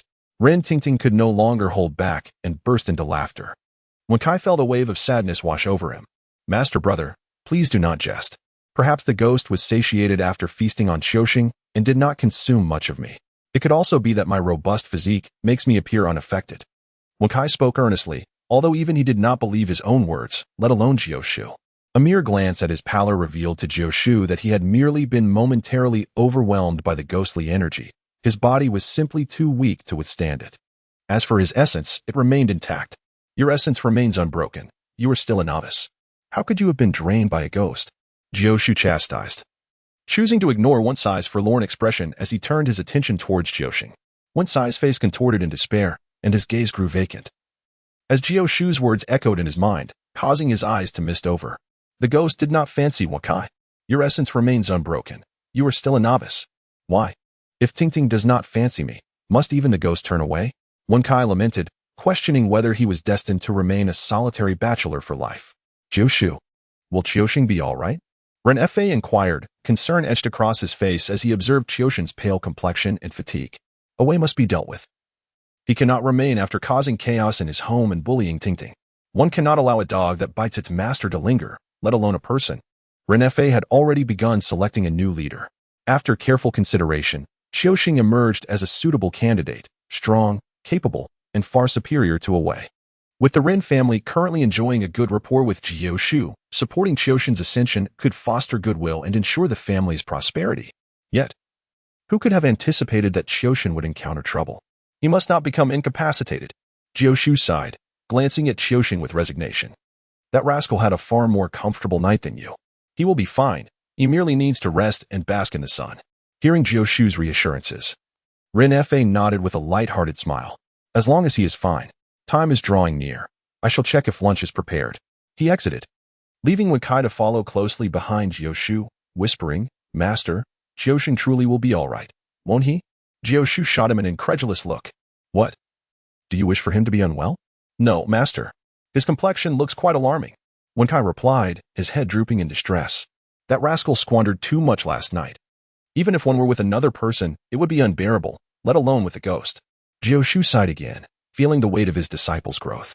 He was aware of their thoughts, but found himself financially constrained, unable to assist them in finding partners, which had led to delays. However, this time would be different. Having rendered significant assistance to the Ren family, the compensation would surely be generous. Once he secured wives for these two rascals, they could manage a business together, which would be far better than languishing in the mortuary for the rest of their lives. Yes, that is the plan. Once they are wed, I shall take on 2 new disciples. They must be carefully selected, unlike these 2 rascals who cause endless trouble. Jiu Shu contemplated, resolving to secure more disciplined apprentices. Not long after Ren Fa departed, he returned, announcing that lunch was ready. Since Ren Weiyong's funeral procession was set to commence at noon, it coincided with lunchtime, prompting an early meal. The group abandoned Qiuxin and headed to the dining hall. After their meal, the funeral procession departed from the Ren family, accompanied by music and drums. The group was modest in size, consisting of family servants and hired hands. Due to the weight of the coffin, their pace was slow as they journeyed westward, eventually entering the mountains. Upon entering the mountains, their progress slowed even further, with narrow paths and difficult terrain hindering their way. Ren Fa and Ren Tingting abandoned their bamboo sedan chairs, donning simple garments as they followed behind. Qiuxin remained asleep at the Ren household, while Wen Kai, despite his exhaustion, was not spared from duty. He carried a bamboo basket filled with supplies, trailing Jiu, panting heavily and feeling utterly fatigued. Jiu seemed to be deliberately punishing him, ensuring he would remember this lesson. Next time he encountered a beautiful maiden, he would not forget his own name or purpose. As a disciple of Mao Shan, to be toyed with by a ghost was utterly shameful. It was one thing to lose face, but losing one's life was far more serious. Jiu did not wish to find himself in the position of collecting Wen-Sai's remains in the future. The treacherous mountain paths were often obstructed by trees, necessitating someone to forge ahead. Lin Luo's paper figure, Garen, resembled a formidable tank, effortlessly clearing the path ahead. No matter how sturdy the trees were, they could not withstand the might of his great sword for even 3 strikes. The spectators behind him were left in awe, utterly bewildered as to where the master had discovered such a humanoid behemoth. His strength was truly extraordinary. With Garen leading the way, the procession advanced at a pace far swifter than Nine Uncle had anticipated. After traversing the final stretch of treacherous woodland, they beheld an expanse of open ground. This location was on the mountainside, where a gently sloping depression led to a magnificent ascending peak. Surrounding them were lush green trees, and not far off, a winding stream meandered at the foot of the slope. "This is the place, Master Rin," Nine Uncle declared as he stood upon the designated spot. Rin Fa surveyed the environment. Although he was unable to fully comprehend its significance, he felt that the verdant landscape was quite pleasant. "Why did you choose this location halfway up the mountain instead of at the summit? Does this place hold any particular meaning?" Rin Fa inquired curiously. When Nine Uncle had visited his home to explain the situation, Rin Fa had intended to ask for more details, but was distracted by Away's antics and missed much of the conversation. Later, due to the old man's transformation into a zombie, he had not had the opportunity to follow up. Although it was now too late to alter their course of action, Rin Fa was eager to learn more. Rin Tingting clung to Lin Luo's arm, leaning against him for support. After several hours of walking, she felt as though she could no longer stand and needed to rest against Lin Luo. She was also quite curious about her grandfather's new grave and quietly asked Lin Luo, "Luo, what is the feng shui like in this place?" Having previously been a skeptic of feng shui, her grandfather had imparted a profoundly memorable lesson that would remain with her for a lifetime. Lin Luo glanced around, nodding with a smile as he remarked, "My master's selection of this site for geomancy is undoubtedly impeccable. Observe the surroundings, nestled between mountains and water. Harboring winds and gathering energy, this is indeed an auspicious locale for an ancestral tomb." Upon hearing Lin Luo's words, Rin Tingting smiled gracefully and nodded in agreement. Uncle Jiu, oblivious to their subtle exchange, slowly addressed Rin Fa, saying, "There is a saying, one should bury in the mountains, not on the peaks, inter in the slopes, not at the summit. This pertains to the selection of burial sites, where it is preferable not to inter at the mountain's apex. The ideal burial site should be backed by mountains and embrace the sides, with the feng shui primarily considering the presence of supportive hills both in front and behind. A fortunate site typically features mountains surrounding it on all sides, with a spacious center that resembles a supportive embrace." As Uncle Jiu spoke, he gestured towards Rin Fa, elucidating his points. The location they were discussing aligned perfectly with his descriptions. Ancient wisdom suggests that interring the deceased in the mountain's foothills, surrounded by hills, provides excellent protection and allows for the absorption of the sun and moon's spiritual essence. Conversely, burying at the summit invites thunder and lightning, signifying misfortune for future generations. Just this notion alone caused Rin Fa to silently nod, already quite content with this chosen spot, although not as extraordinary as the finest auspicious sites. The grandeur of the mountain behind and the formation of a cozy hollow here, aligned with a stream that curves like a crescent moon, creates a promising feng shui configuration. A hollow facing the crescent portends prosperity for future descendants. Rin Fa's eyes sparkled with satisfaction regarding Uncle Jiu's selection for his father's south resting place. "This is splendid. The Rin family shall indeed prosper immensely," he exclaimed. "Uncle Jiu, if I were to be interred here as well after a century, would it yield even greater benefits?" Rin Fa eagerly inquired, envisioning the cumulative effects. Uncle Jiu's lips twitched slightly, recognizing the astuteness of a businessman who seeks to maximize advantages. "It is feasible to inter you here, as long as a new site is established just below the elder's burial plot. However, whether the effects would be enhanced, I cannot say for certain. Traditionally, one individual occupies one burial site. I have not encountered an emperor from any dynasty interred in the same mausoleum." Upon hearing this, Ren Fa chuckled softly, having already resolved in his heart that he would be laid to rest here in the future. He wished to bless his descendants, ensuring their prosperity for generations to come. Since you, Master Ren, are pleased with this location, I shall commence the preparations. Excellent, excellent. Uncle Jiu, please proceed. Uncle Jiu nodded and signaled to Lin Luo and Wen Kai. The two stepped forward to retrieve the 4 essential items required for the rituals from a bamboo basket. Members of the party set up an offering table, arranging the necessary items for the ceremony, swiftly transforming the area into the ritual altar required by Uncle Jiu. He had previously mentioned that excavating a grave inevitably stirs the heavens and earth, hence the necessity of performing the San Yuan ritual. In addition to this, a ceremony is required prior to disturbing the soil to honor the heavens and earth. Master, all preparations are complete. Lin Luo spoke to Master Jiu, who nodded in response. Clad in a Taoist robe and wielding a peachwood sword, he stood before the altar, offering incense to the heavens and the earth. Subsequently, Master Jiu recited incantations, his peachwood sword gracefully complementing the hand gestures of his left hand as he chanted spells. Primordial peace and tranquility proclaimed to all spirits, true officials of the mountains and the deities of the land. Left and right, do not provoke recklessly. Return to the righteous path, purifying the inner and outer realms. Each shall abide in their designated positions, vigilantly guarding the altar grounds. By the decree of the Supreme, hunt down malevolent spirits. Guardian deities, protect the recitation. Take refuge in the great Tao, achieving harmony and fortune. This is one of the 8 great incantations of Taoism, known as the incantation for tranquilizing the land deity. Lin Luo took the initiative to introduce Ren Tingting. Upon hearing Lin Luo's words, Ren Tingting's curiosity was slightly quelled as she began to focus intently on Master Jiu's incantation. Suddenly, the flames of the candles on the altar surged dramatically, and the incense in the burner began to burn rapidly, visibly diminishing.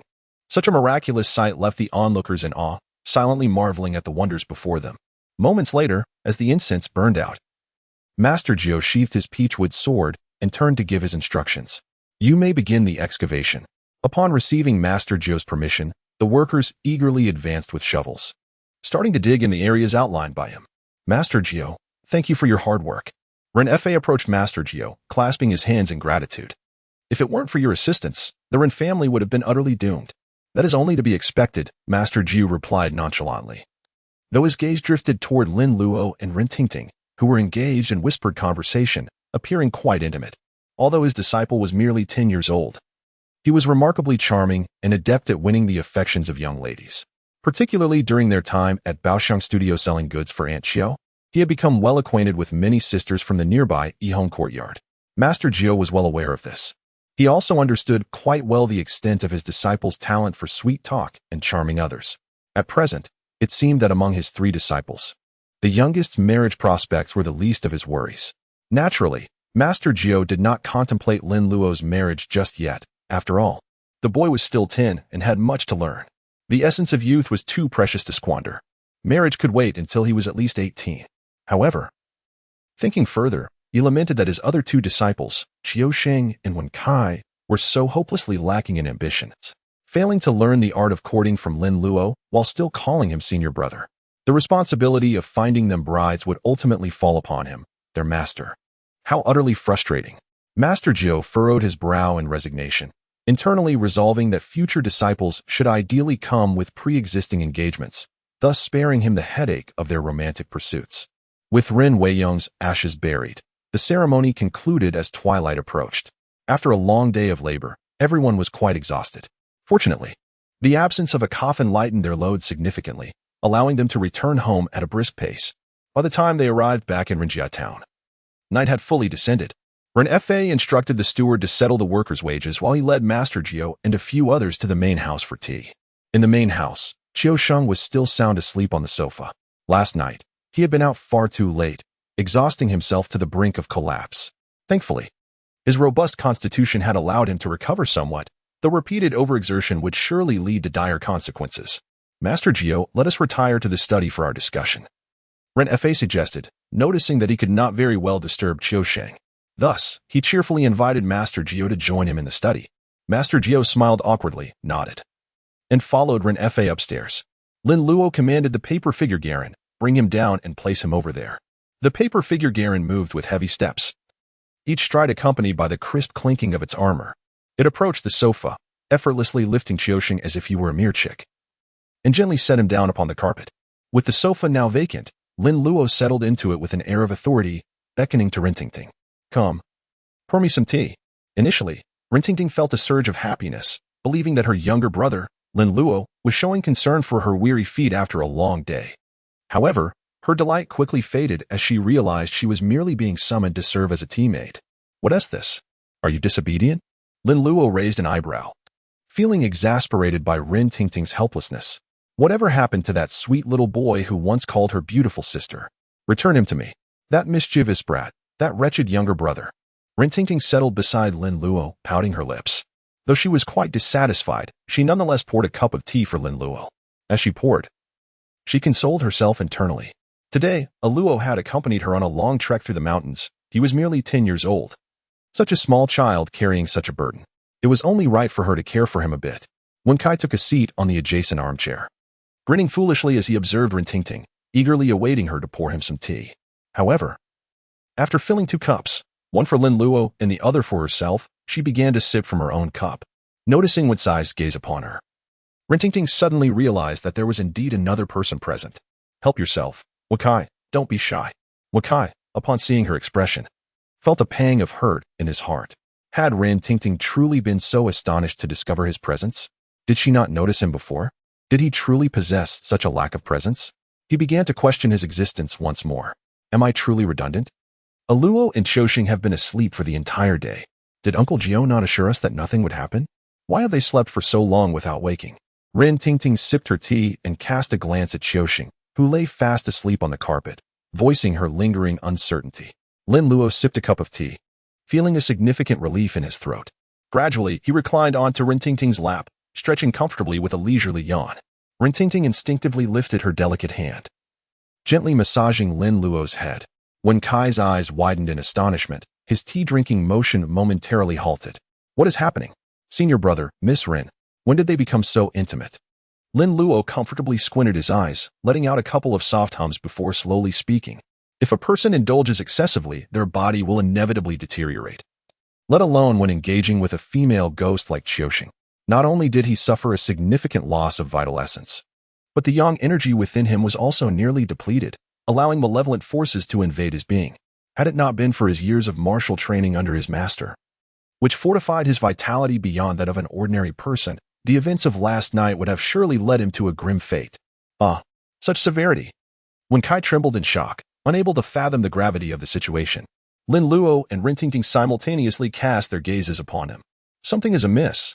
Lin Luo suddenly sat up, casting a peculiar glance at Wen Kai, and exclaimed in astonishment, Hey, Wen Kai, are you perhaps envious of Qiusheng's fortune with the fairer sex?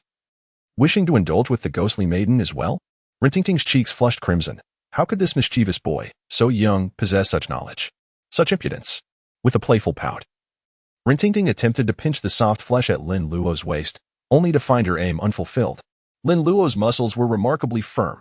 To his surprise, this little fellow possessed not a trace of superfluous flesh. The texture was unexpectedly pleasant. Rintingting couldn't help but touch him several times, causing Lin Luo to feel a slight tickle. In an instant, he reciprocated, pinching her in return. Ouch! Rintingting shivered, feeling both ticklish and tingly. How could this mischievous fellow's hands be so skilled? Wen Kai remained oblivious to the playful exchange between Lin Luo and Rintingting. Instead, he found himself blushing, scratching his head awkwardly and chuckling sheepishly. Master brother, I was just pondering. You have no idea about that little you. Oh, the beautiful female ghost. Although Lin Luo is the eldest disciple, he is merely 10 years old.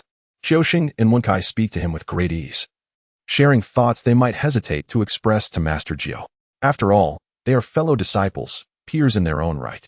As long as their master is alive, Lin Luo will not ascend to the position of sect leader. In essence, they remain brothers in the same school.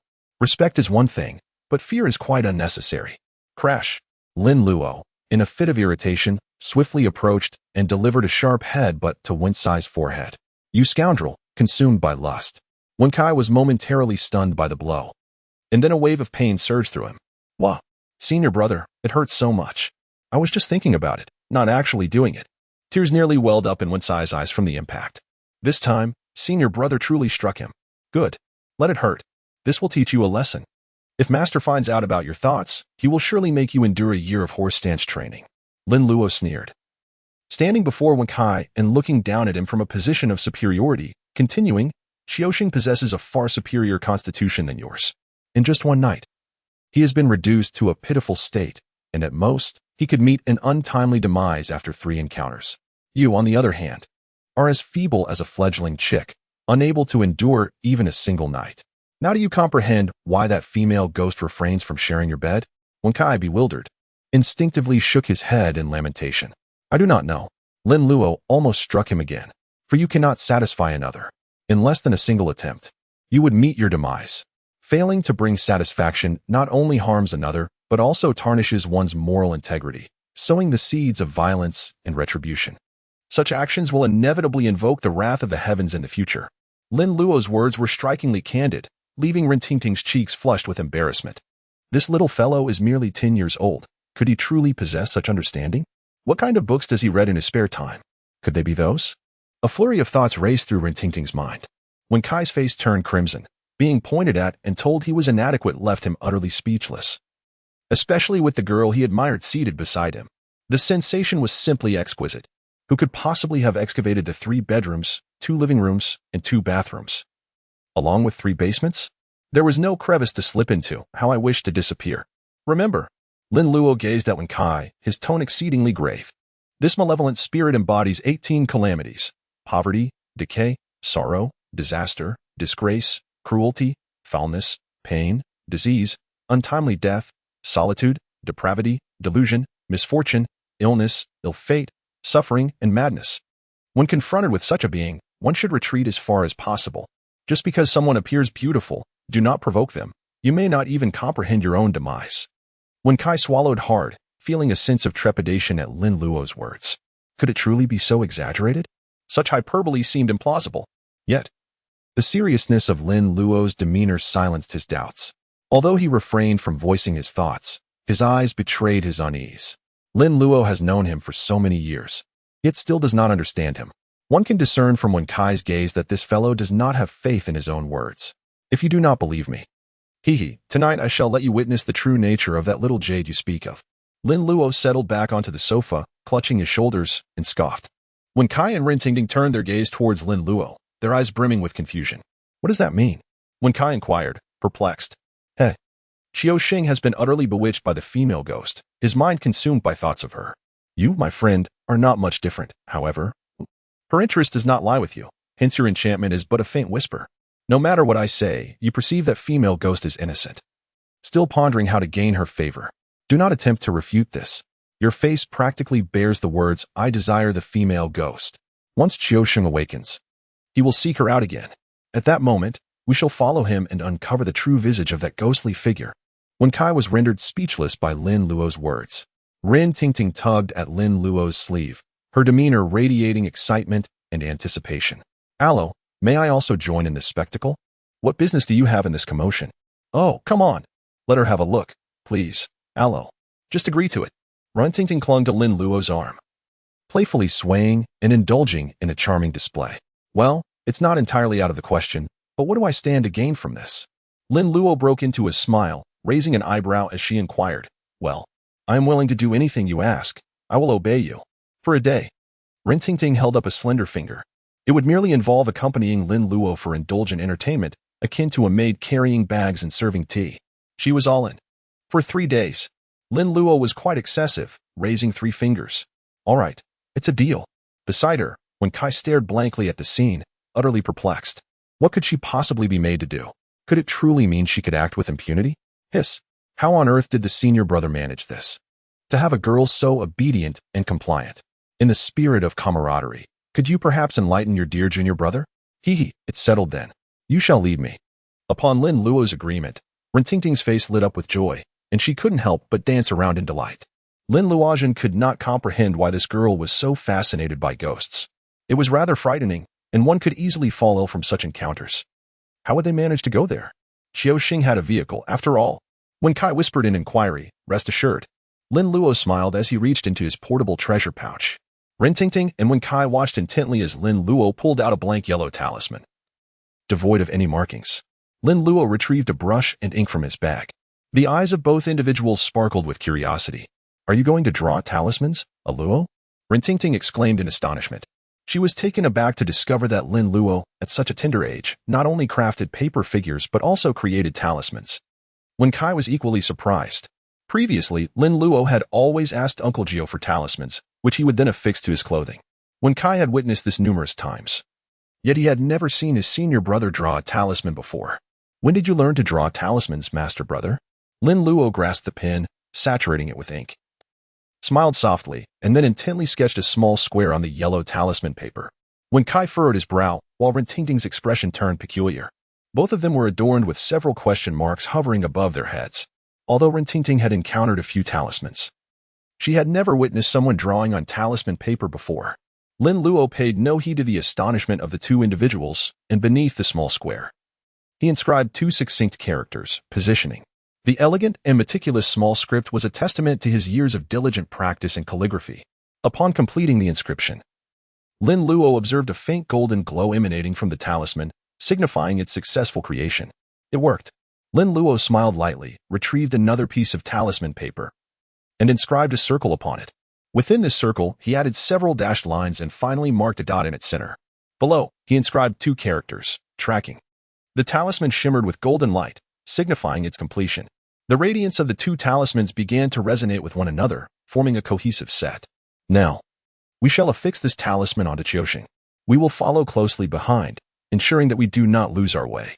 Lin Luo gazed upon his creation, a proud smile gracing his lips. When Kai looked at the two peculiar symbols on the table, his expression hesitant and conflicted. Ultimately unable to contain himself, he whispered, "Senior brother, in truth, I am aware of the location." "Lin Luo, are you certain? What if Qiuxing has been taken elsewhere by a ghost?" Upon hearing Lin Luo's words, Wen Kai also felt uncertain, grimacing as he shook his head. "I cannot say for sure, but can your talisman really be of any use, Master Brother?" The two talismans on the table appeared increasingly awkward to Wen Kai. "This matter truly warrants the attention of our master. I wonder if it might provoke his ire. Even someone like me, who cannot draw talismans, can discern that these are utterly nonsensical. A talisman consists of its head, the deity it invokes, its body, foot, and essence. For instance, take the corpse-subduing talisman. The command, General Bai, is invoked here. Yet, Lin Luo's talisman resembles nothing more than a child's crude scribbles. Oh dear, you do not believe me?" Lin Luo shot a glare, causing Wen Kai to shrink his neck, hurriedly offering a flattering smile. "How could that be? The talismans drawn by senior brother are certainly effective. This is much better." Lin Luo smiled and remarked, fully aware that Wen Kai would undoubtedly be skeptical. However, he did not intend to squander words in explanation.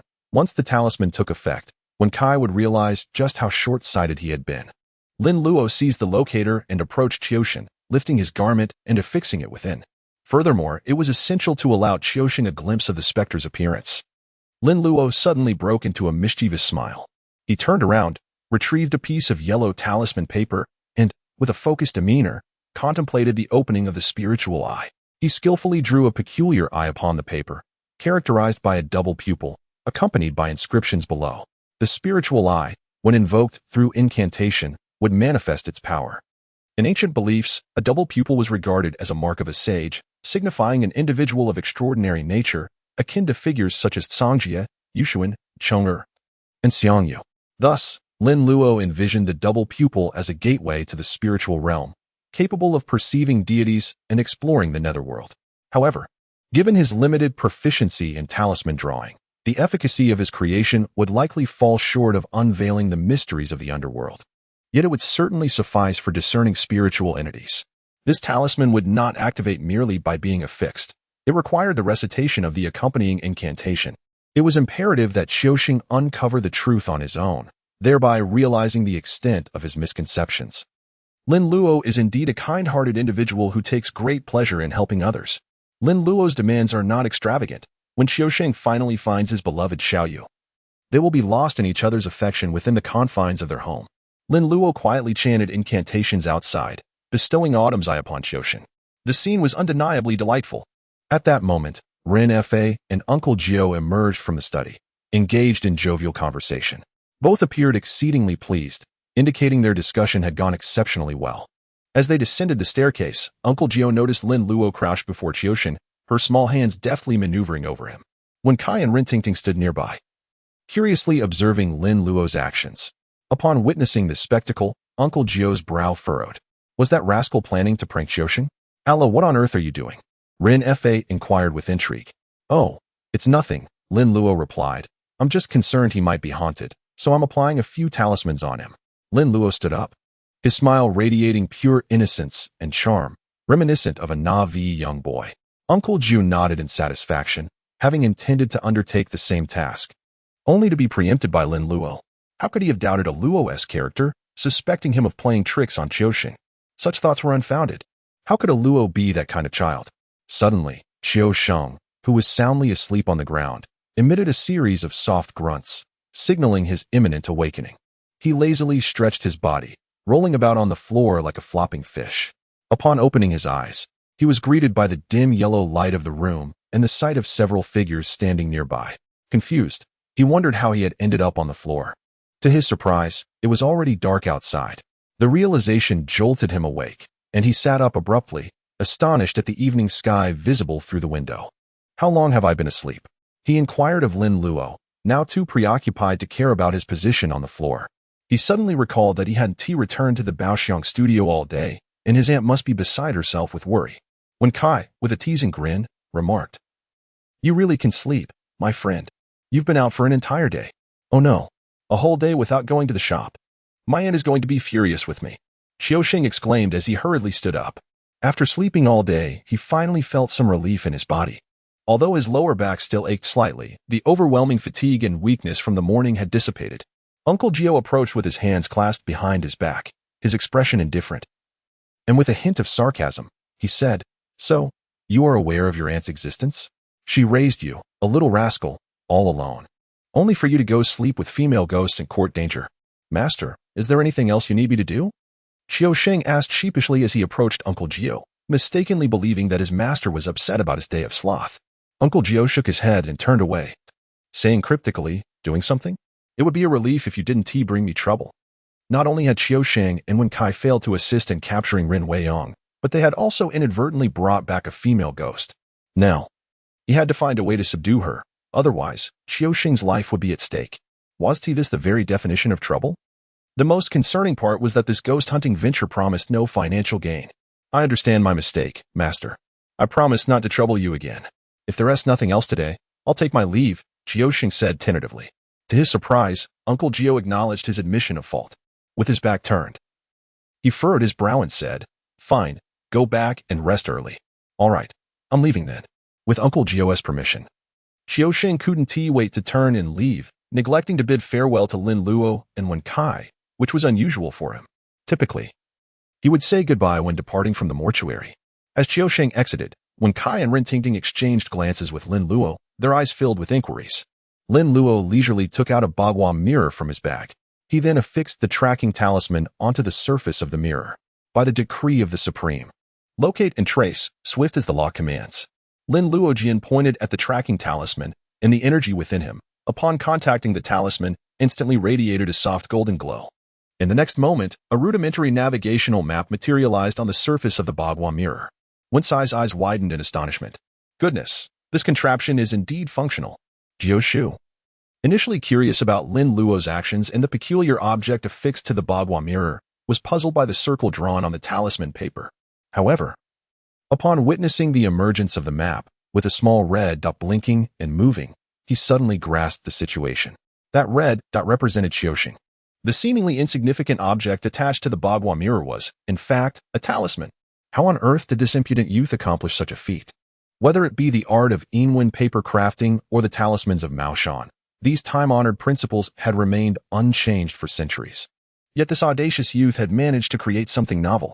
What perplexed Jiu Shu even more was how this tracking talisman, with merely a simple circle drawn on the talisman paper, could possibly facilitate tracking. It defied logic. "Stop dawdling, let us proceed."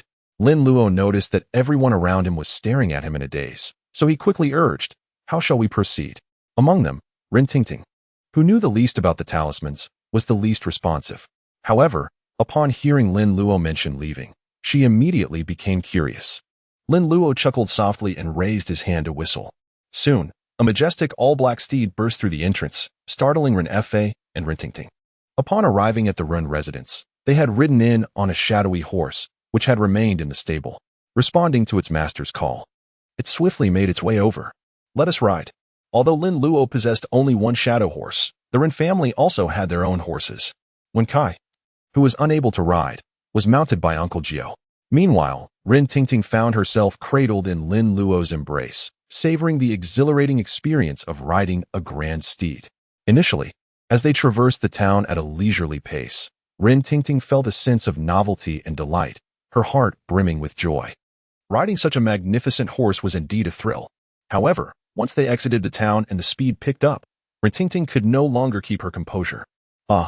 Slow down. Woo-woo.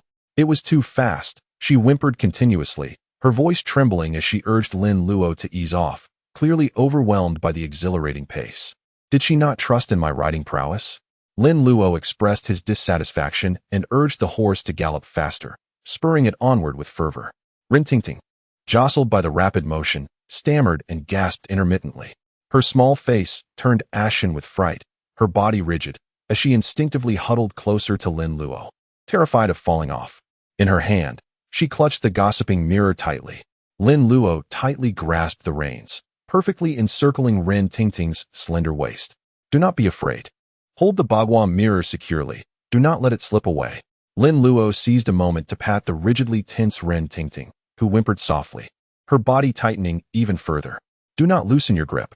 Hold the reins firmly and stay focused. As they galloped forward, the rhythmic sound of hooves echoed, accompanied by the swift rush of wind. The evening sky was a vast expanse of clarity, with a luminous full moon casting a cold, silvery glow upon the ground, resembling a layer of frost. Although visibility at night was not optimal, Lin Luo's divination skills proved effective, allowing him to see clearly, unaffected by the dim light. To his surprise, Qiuxing's pace was quite brisk. It took Lin Luo and Uncle Jiu a considerable duration to catch up with him. Qiuxing, now ahead, no longer needed to rush. The two horses slowed their speed, maintaining a distance neither too close nor too far behind Qiuxing. The neighboring village of Rinjia town was modest, devoid of nocturnal entertainment, and thus most townsfolk had already retired for the night. Navigating through the dimly lit, deserted streets, Qiuxing eventually halted his vehicle before a rather desolate-looking residence. After securing the vehicle, he eagerly pushed open the door and called out, "Xiaoyu, are you home?" Bursting with excitement, he stepped inside. Xiaoyu, still clad in her attire from the previous day, sat gracefully on the edge of the bed, her smile radiant as she gazed at Qiuxing. "You're here," she exclaimed, rising to embrace him, sweetly leaning into his embrace. The scent of a man. How delightful. "So did you miss me?" Qiuxing, enveloping Xiaoyu, felt a warmth radiate through him, his anticipation mounting. "I missed you." Xiaoyu's melodious voice was so sweet it nearly melted Qiuxing's heart. He felt elated, as if caught in a dream. How could a humble lad like him garner the affection of such a beautiful girl? "How is your body? Does it still hurt? Was I too rough last night?" Qiuxing inquired with genuine concern, gazing at Xiaoyu. Her cheeks flushed, she shyly shook her head and murmured, "It's all right now. I was very happy last night." "Hiki, then tonight, shall I make you happy again? Just once. I wish for more," Qiuxing playfully remarked. "Oh, you're quite bold. How can you say such things?" The two shared a tender moment, lost in their sweetness, while Lin Luo, supporting Ren Tingting, lightly climbed through the window and crouched on the windowsill. Uncle Jiu, covering Wentai's mouth, also settled beside him. Wentai had just scaled the wall and twisted his ankle, nearly crying out in pain, but Uncle Jiu's swift intervention silenced him. Frustration boiled within Uncle Jiu. If scaling a wall proved such a challenge, rigorous training was necessary upon their return. He mused, casting a glance at the scene unfolding within. Ren Tingting's cheeks were flushed. She had not anticipated Qiuxing's seemingly serious demeanor masked such playful antics. She nudged Lin Luo's arm and pointed toward the interior as if to say, "Aren't you going to intervene? It seems like things are about to escalate." Frowning, Uncle Jiu retrieved a handful of pomelo leaves from his pouch, muttering with irritation, "Let me unveil your true nature." In the southern regions, pomelo leaves were considered treasures, believed to ward off malevolent spirits when used in water for cleansing. It was said that they provided protection, thus earning widespread favor among the populace. Lin Luo observed Jiushu's actions, and a radiant smile suddenly blossomed on her delicate face. "Qiuxing, you will surely be grateful to your senior brother in the future." This time will undoubtedly leave a profound and indelible impression on Qiuxing. Lin Luo formed seals with his hands, reciting incantations softly. Those who were near could hear him distinctly, particularly Uncle Jiu, whose eyebrows slightly arched as he ceased his actions and turned his gaze toward Lin Luo. The heavens were clear and the earth bright. The yin and yang were distinct. And with the opening of the Eye of Law, the separation of yin and yang was commanded with urgency. Lin Luo formed a mystical hand gesture and chanted an incantation, abruptly pointing towards Qiuxing within the room. In the next instant, Qiuxing felt an uncomfortable itch in his eyes, hastily halting his words and raising a hand to rub them. Xiaoyu, noticing that Qiuxing had ceased his affectionate gestures, opened her eyes and, with a puzzled expression, asked, "What's the matter?" "Oh, it's nothing. My eyes suddenly feel a bit itchy," Qiuxing replied, squinting and dismissing the discomfort.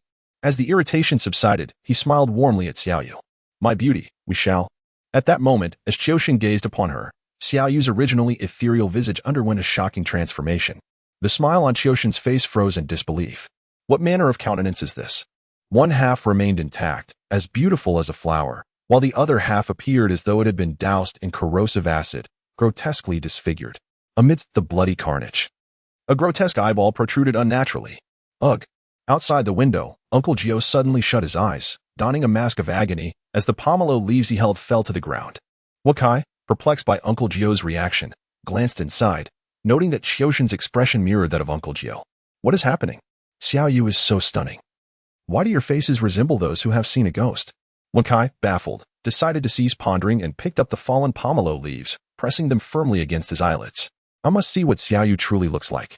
These pomelo leaves had been infused with talismanic water, allowing him to perceive things that ordinary eyes could not, without the need for further incantations. In the next moment, Wakai gasped, painfully shutting his eyes, hands covering his mouth as he crouched on the ground, tears of regret streaming down his face. "Why did I stubbornly insist?" "Qiuxing, what's wrong?" Xiaoyu exclaimed in alarm, her gaze fixed on Qiuxing. "What has happened to him?" He rubbed his eyes. Why does his expression suddenly appear so tormented? Outside, Rintingting observed Uncle Jiu and Wensai's reactions, casting a bewildered glance at Lin Luo, as if silently inquiring about the cause of their distress. Lin Luo shrugged, smiling as he picked up the pomelo leaf from the ground, mimicking the motion of placing it against the eyelid before raising an eyebrow at Rintingting. Rintingting took the pomelo leaf, hesitantly imitating Jiu Shu by pressing it against her eyelid, then glanced around the room.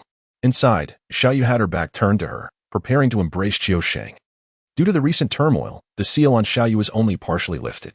The graceful figure and smooth skin evoked a pang of envy in Rintingting. Most striking for her was Xiaoyu's long, lustrous black hair cascading down to her waist. How was it possible to maintain such beauty? Was it true that female ghosts possessed such silky and radiant hair? "Don't come near," Qiuxing shouted in panic, stumbling backward.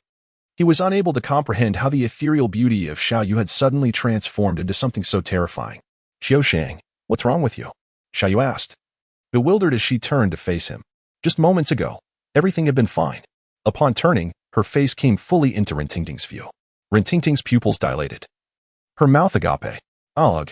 Her incantation was interrupted by Lin Luo, who covered her mouth with a small hand, muffling her voice. Rintingting's face turned pale as she squeezed her eyes shut and buried her face in Lin Luo's embrace, gripping his arm tightly. It was utterly terrifying. That scoundrel A Luo, such a villain. How cruel of him to make her witness this. Her heart felt as though it might leap from her chest. Qiuxing. Just moments ago, they had exchanged sweet vows, preparing for a deeper connection, and now everything had shifted dramatically. Xiaoyu, feeling aggrieved, reached for Qiuxing's hand. However, her once beautiful visage now appeared as a ghastly specter in Qiuxing's eyes, frightfully distorted. Qiuxing, in despair, screamed loudly, "Don't come near." "Qiuxing, you." Xiaoyu finally sensed something was amiss. The look in Qiuxing's eyes was filled with terror, disgust, and loathing. If she did not understand what had transpired at that moment, she would have been a fool for all her time spent as a ghost. Despite her youthful appearance, it was merely a remnant of her age at the time of her death. Qiuxing's eyes were deceiving. He could see her true form. With a frown, Xiaoyu exhaled a breath of ghostly energy towards Qiuxing. In the next moment, his frantic demeanor became vacant, and he appeared subdued. His body swayed unsteadily, as if about to topple over. Xiaoyu raised her hand and beckoned, causing Qiuxing to levitate slightly off the ground and float towards her, before gently laying him on the bed. How strange. Qiuxing had been so affectionate when he arrived. How could he suddenly see your true appearance? Qiuxing himself was bewildered. I had my pants off, and you show me this. All the bamboo shoots on the mountain are gone. Xiaoyu pondered, unbuttoning Qiuxing's garment for inspection. Beneath his clothing, she discovered the answer: 2 yellow talismans. Although the designs on the talismans were peculiar and did not resemble Taoist talismans, the faint energy emanating from them confirmed Xiaoyu's suspicion that they were the specialty of that wretched Taoist. Initially startled, she instinctively recoiled but soon realized that the talismans held no power over her, understanding that they were the cause of Qiuxing seeing her true form. Rage surged within her as she gritted her teeth and tore off the talismans, her pale hands crumpling them into a tight ball. Cursed Taoist! How dare you ruin my plans? Meanwhile, outside in the courtyard, Jiu crouched on the ground, retrieving a short sword made of coins. His expression grave as he placed it carefully on a stone. He moved swiftly, for if he did not hurry, his disciple would be ravaged by the female ghost. Although it had already happened once, should it occur again, how would he maintain his reputation in the spirit realm? I, Lin Luo, am a master of the myriad realms. My disciples are numerous. What will become of my reputation if they are defiled by a ghost? I have disciples of great stature. Must I endure the mockery of my fellow brethren? Holding the Bagua mirror, he aligned its lens with the full moon above, slowly withdrawing the base beneath it. Moonlight streamed through the lens, coalescing into a soft blue luminescence that illuminated the sword's blade. As the Bagua mirror shifted, the moonlit aura followed suit, cascading from the sword's tip to its hilt. Unlike other talismans, the money sword was crafted from coins, which circulated through the human realm, embodying the vitality of countless souls. Furthermore, coins symbolized the prosperity of a nation. Thus, coins were a unique form of talisman, harvested from the world rather than artificially forged. Not to mention, the coins Jiu had chosen were from a period of great wealth, amplifying the sword's formidable power. Now, by invoking the lunar energy to awaken the vitality accumulated within the money sword, golden divine light began to flicker along its length wherever the moonlight touched. Lin Luo observed keenly, his eyes sparkling with excitement. Behold, this is indeed the enchanting technique of the Maoshan sect. Upon returning, I shall delve into it thoroughly. Tonight marks the full moon, a night when the lunar energy is at its zenith. Thus, the effects of the enchantment will be significantly amplified. However, the full moon brings both fortune and peril. It is also a night when malevolent spirits are most active, rendering them more formidable and challenging to confront. Yet, is it not fortuitous? The Maoshan priest is most adept at dealing with such entities. The enchantment was successful. Uncle Jiu seized the short sword, glinting with gold, and rushed into the house. Lin Luo held a peachwood sword, trailing behind Uncle Jiu. As for Rentingting and Wenkai, they continued to conceal themselves beneath the window ledge, observing the unfolding events within the room. The moment Uncle Jiu and Lin Luo burst into the chamber, Xiaoyu had already sensed their presence. Who is it? Xiaoyu exclaimed, her demeanor icy as she cast her gaze towards the doorway where Uncle Jiu and Lin Luo had entered, clad in a Taoist robe and wielding a golden sword. Uncle Jiu elicited a sharp response from Xiaoyu. However, her expression shifted to one of surprise upon seeing Lin Luo. Why had this Taoist come to exorcise spirits with a child in tow? The child was rather endearing. What was this insufferable Taoist thinking, risking harm to a child? While Xiaoyu was momentarily distracted by Lin Luo, Uncle Jiu raised the golden short sword with his left hand, his right hand forming a seal at his forehead before pointing towards Xiaoyu's position. Spirit sword, vanquish the evil. In the next instant, the golden short sword in Uncle Jiu's grasp gleamed with radiance and flew forth. Hiss! Could this be a form of sword control? Who claimed that Maoshan lacked its own methods of sword manipulation? Xiaoyu swiftly vanished from her original spot, a burst of white mist erupting from where she had stood. With a thunderous crash, the golden sword struck the bedpost, embedding itself deeply within. Uncle Jiu drew forth his peachwood sword and plunged into the mist. But he could not locate the spectral figure of Xiaoyu. He retrieved the golden short sword, recognizing it as the most potent talisman against female spirits. Suddenly, a gust of wind surged forth, and within the fog, Uncle Jiu found his senses dulled. By the time he regained his awareness, it was too late. The ghostly Xiaoyu's hair lashed around Uncle Jiu's neck like a whip, pulling him with great force. Seasoned by trials, Uncle Jiu reacted with agility, deftly slicing through Xiaoyu's hair with the golden short sword. The golden sword countered the malevolent spirit. While ordinary blades could not harm her hair, yet the golden sword was unyielding. As her hair was severed, another surge of mist erupted. Ah! Xiaoyu shrieked, her hair transforming into an explosive mane, each strand sharp as steel needles, casting an eerie glow in the candlelight of the room. "You insufferable Taoist," Xiaoyu hissed, her tone laced with malice as she glared at Uncle Jiu, whom she perceived as the villain tarnishing her image in Qiushin's eyes. Uncle Jiu scoffed dismissively, brandishing the peachwood sword in one hand and the golden sword in the other as he lunged at the female ghost.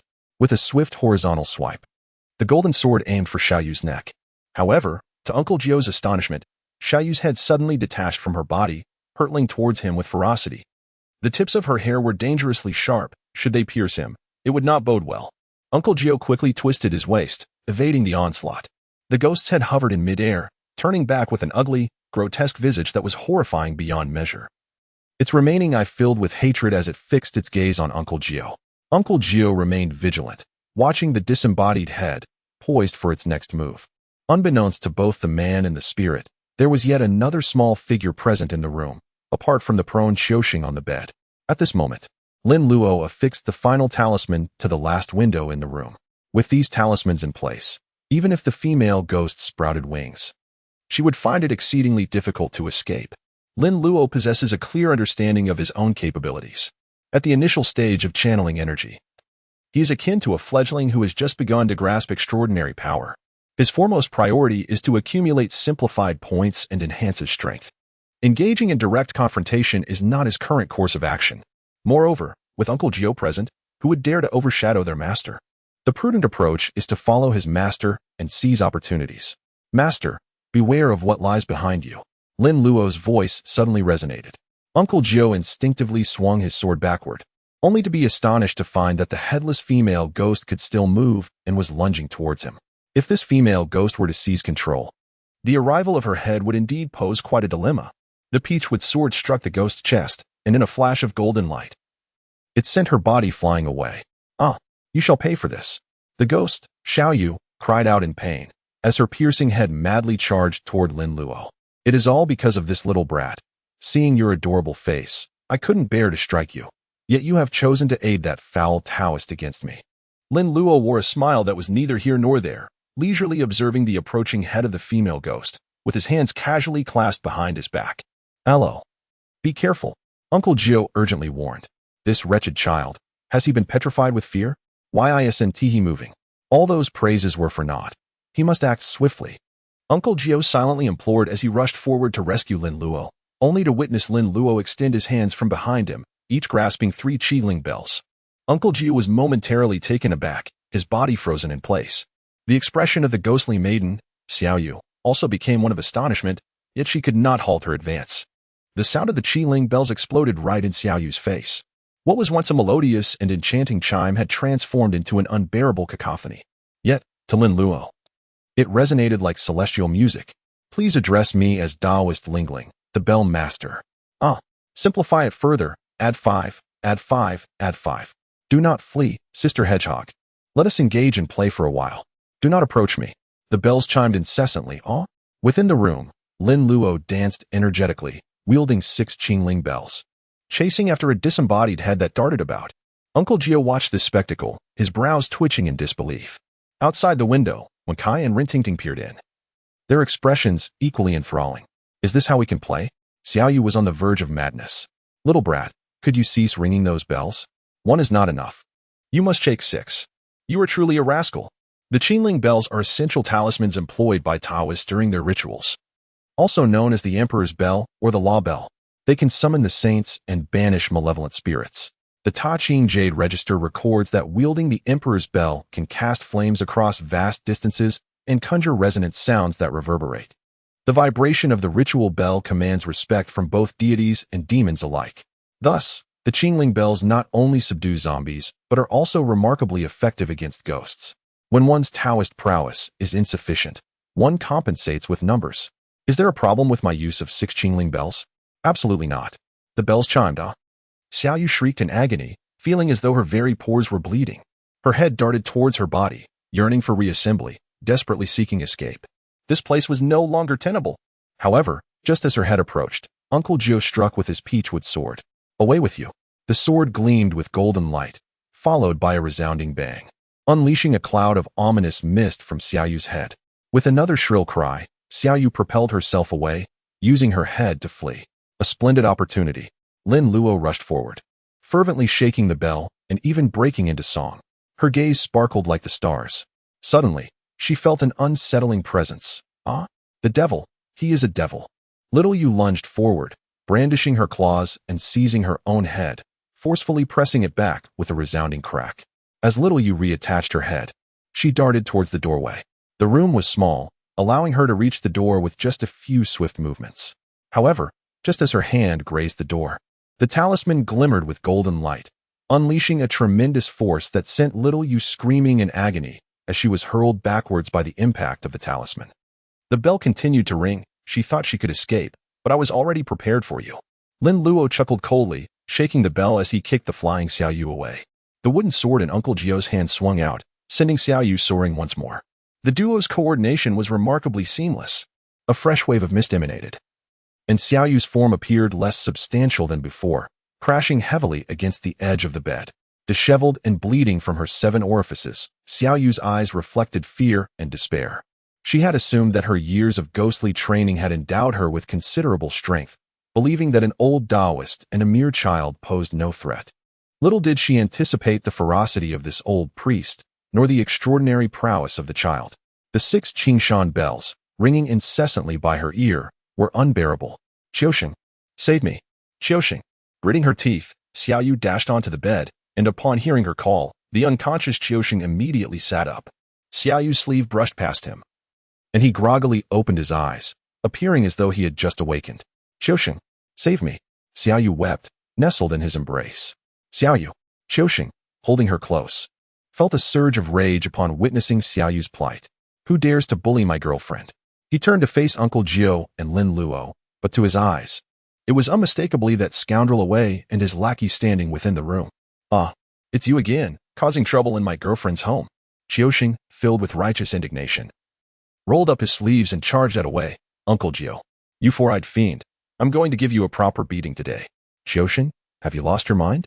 Uncle Jiu awaited him, his teeth grinding in anger. That wretched boy, once more ensnared by a ghost. I'll make you regret being possessed. Uncle Jiu delivered a powerful blow, sending the charging Qiusheng spinning. I'll fight you to the end. Qiusheng, enduring the pain, leaped forward and tackled Uncle Jiu to the ground. You scoundrel, striking my master. I will not allow you to bully Xiao Yu. Seeing Qiusheng fight for her, a faint smile graced Xiao Yu's lips, with someone to shield her. She felt a sense of ease and could then focus on dealing with the child. Her cold gaze turned toward Lin Luo. A mere child, if not for his plethora of magical artifacts, she would not have found herself in such a predicament. Yet, upon seeing Lin Luo, her expression faltered. Lin Luo held a gourd, his smile mischievous. Dong Xiao Yu, if I call your name, do you dare to respond? Ah? Dong Xiao Yu gazed at Lin Luo in confusion. How does this little brat know my name? In the next moment, a golden beam of light shot forth from the mouth of the gourd, swiftly ensnaring her neck like a rope. In an instant, Xiao Yu felt her body grow weak and powerless. Ah, no, Xiao Yu cried out in despair. Yet she was unable to resist. The binding ghost spell, even in its simplified form, remained a binding ghost spell. If one were a ghost, there would be no chance of resistance. Although Dong Xiao Yu possessed considerable skills, she had just suffered a severe defeat and was currently in a weakened state. Thus, even though Lin Luo's magical power was not particularly high, he was still able to subdue her. Bind. With a stern reprimand, Lin Luo directed a surge of energy into the gourd. Instantly, the golden light emanating from the gourd contracted sharply, pulling Dong Xiao Yu back into its depths. In the next moment, a thunderous roar erupted in the room. A chilling wind swept through, and ghostly mist rose as Rintingting and Wen Kai outside were startled into exclamations. Uncle Jiu reacted swiftly, delivering a kick that sent Qiusheng flying before rushing to Lin Luo's side, enveloping him with his ample Taoist robe while burying his own head within its folds. After a brief interval, tranquility returned. The once opulent residence now lay in disarray, covered in dust, with cobwebs adorning the walls. A clear indication that it had been long abandoned. Outside, when Kai and Rintingting emerged, their faces smeared with grime, and upon noticing the commotion inside had ceased, they hurriedly brushed the dirt from their clothes and stepped inside. Uncle Jiu rose, shaking off the dust from his robe as he surveyed the surroundings. Upon seeing Qiusheng sprawled on the ground unharmed, he paid him no further mind and turned his attention back to Lin Luo. Luo, are you all right? Lin Luo's clothing was likewise soiled, yet his small head remained unblemished, shielded by his master's Taoist robe. "I am perfectly fine, master." Lin Luo smiled radiantly, feeling warmth enveloping his heart. This was the essence of Jiu Shu. Whenever trouble arose, his first thought was to ensure Lin's protection. The bond between master and disciple was not merely a phrase. "Jiu Shu, master." Ting Ting and Wen Kai approached the two. "Master, is Jiu Xing all right?" Wen Kai inquired with genuine concern. "He is fine. Go check if he has regained consciousness." Jiu Shu replied tersely. Wen Kai nodded and moved to Jiu Xing, kneeling beside him to gently nudge him. "Hey, Jiu Xing, wake up. Are you okay?" Slowly, Jiu Xing emerged from his stupor, his awareness gradually returning. The moonlight streamed through the window, illuminating the room sufficiently. Though his vision was still hazy, he recognized Wen Kai before him. "Wen Kai!" Jiu Xing exclaimed, sitting up abruptly and surveying his surroundings, realizing the familiarity of the place. Seeing Jiu Xing awake, Wen Kai breathed a sigh of relief. If he could awaken, then all was well. "What is happening? Am I dreaming?" Jiu Xing muttered in confusion. "Dreaming?" Jiu Shu retorted, his eyes wide with irritation. "You've allowed a ghost to bewitch you." Startled, Jiu Xing jolted as he noticed the others present. "Master, senior brother, Ting Ting, why are you all here?" Ting Ting couldn't help but stifle a laugh at the disheveled appearance of Jiu Xing, who looked as though he had tumbled through the dirt. However, upon recalling the image of Jiu Xing entangled with that hideous female ghost, her amusement dissipated, replaced by an involuntary shiver. The psychological trauma. She lightly punched Lin Luo's arm in frustration. "It's all your fault. Why didn't you stop him?" Lin Luo made exaggerated expressions, reveling in his demeanor. "Who prompted your insatiable curiosity? Take this as a lesson and refrain from being inquisitive about everything in the future. Do you not know that curiosity can lead to one's downfall?" Uncle Jiu observed Jiu Xing's dazed countenance and, suppressing his irritation, continued with a tone of exasperation. "What are you doing here? If we weren't present, you would have already perished." Jiu Xing uttered an exclamation, surveying his surroundings. His mind was a chaotic jumble, and certain memories had become hazy, to the point where he struggled to recall them. The only vivid recollection was the passionate night shared with Xiaoyu. Reflecting on that intoxicating tenderness, Jiu Xing couldn't help but break into a foolish grin. "Master, you don't understand. Such indulgent pleasures are worth it, even if it leads to one's demise." To think he even wore a nostalgic expression. Uncle Jiu was immediately incensed, exclaiming, "What nonsense! Enough is enough." With that, he raised his hand and delivered a resounding slap. The sharp sound resonated as Jiu Xing's head buzzed, and he was jolted into full awareness. "Oh my goodness! I must have lost my mind to utter such words. You scoundrel, truly blinded by desire." Lin Luo, Ren Tingting, and Wen Kai gazed at Jiu Xing with expressions of bewilderment. Hadn't this fellow just witnessed the true visage of a female ghost? How could he still derive enjoyment from it? Or had he, perchance, been rendered foolish by the specter? Wen Kai shuddered at the thought. Fortunately, the ghost had not ensnared him. Truly, it was a blessing from the ancestors. May the infinite heaven lord grant us protection. Get back. Uncle Jiu's face was ashen as he pushed Jiu Xing towards the exit. A little tree that has not been pruned will never grow straight. This troublesome lad needs some discipline. Jiu Xing hung his head, covering his bruised face, looking utterly aggrieved. Wen Kai stood obediently beside Lin Luo, fearful that even the slightest movement might draw Uncle Jiu's ire, leading to a similar reprimand. Let the ghost's enchantment fall upon him alone. Once outside the dilapidated house, Lin Luo helped Ren Tingting onto a horse, and then he gracefully leapt onto the saddle himself. Uncle Jiu, too, mounted with elegance, casting a stern glance at Wen Kai, who was still contemplating following them. Startled, Wen Kai instinctively shrank his neck, awkwardly chuckling as he hurried to join Jiu Xing. Why be so fierce? Riding in a carriage is no different. Luo, do take it slow on our return. Ren Tingting whispered, anxious about another wild gallop. Fear not. We shall proceed leisurely on our way back. Lin Luo smiled and nodded. Yes, that's more like it. Ren Tingting replied with a satisfied smile. Then let us be off. Go. In the next moment, the shadowy steed surged forward with great force. Ah! Ren Tingting exclaimed as she collided with Lin Luo. The steed galloped at an astonishing speed, like the wind and lightning. Slow down a bit. Luo, you rascal. Ren Tingting's cries echoed far and wide. By the time they returned to the Ren residence, it was well past midnight. Ren Tingting pouted, her lips jutting out so high one could hang an oil bottle on them. They had clearly agreed to return at a slower pace. Yet he insisted on riding so swiftly. Liar. Little trickster. Mischievous scamp. Rin Tingting muttered these phrases to herself, her grip on Lin Luo unwavering. Hey, we're home now. Will you not let go? Lin Luo shook his right hand, yet could not free himself. Rin Tingting instead tightened her grip. Do not even think about letting go. Tonight, you shall serve as my pillow, Rin Tingting declared with conviction. Why? There are no zombies tonight. You can very well sleep by yourself. Lin Luo had intended to spend the evening engrossed in a book. However, he found himself ensnared by Rin Tingting, who clung to him in her slumber, seemingly addicted to his presence. After vanquishing Rin Weiyong and dealing with the female ghost, Xiaoyu, Lin Luo's simplification points had surged to 3,543. He contemplated what else he might simplify to augment his own strength. While the simplification system was indeed formidable, it required gradual cultivation on his part. Although he could now enhance his abilities through breathing and basking in the sun, one cannot expect to achieve greatness overnight. The Great Wall was not erected in a single day. Particularly in Taoist cultivation, progress is made step by step, laying a solid foundation before ascending to immortality. It is seldom heard of anyone transforming from an ordinary person to a deity instantaneously. Even Sun Wukong, born with divine qualities, had to train for 2 decades under the Bodhi Patriarch, unless one consumes the elixir of immortality from the Supreme Being. Thus, the notion of suddenly becoming extraordinarily powerful had never crossed Lin Luo's mind. He relished the gradual journey toward invincibility. During his leisure time, Lin Luo occupied himself with reading, learning, practicing martial arts, or crafting paper figures. Rin Tingting pouted, expressing her grievance. You still insist on making me see what that female ghost looks like.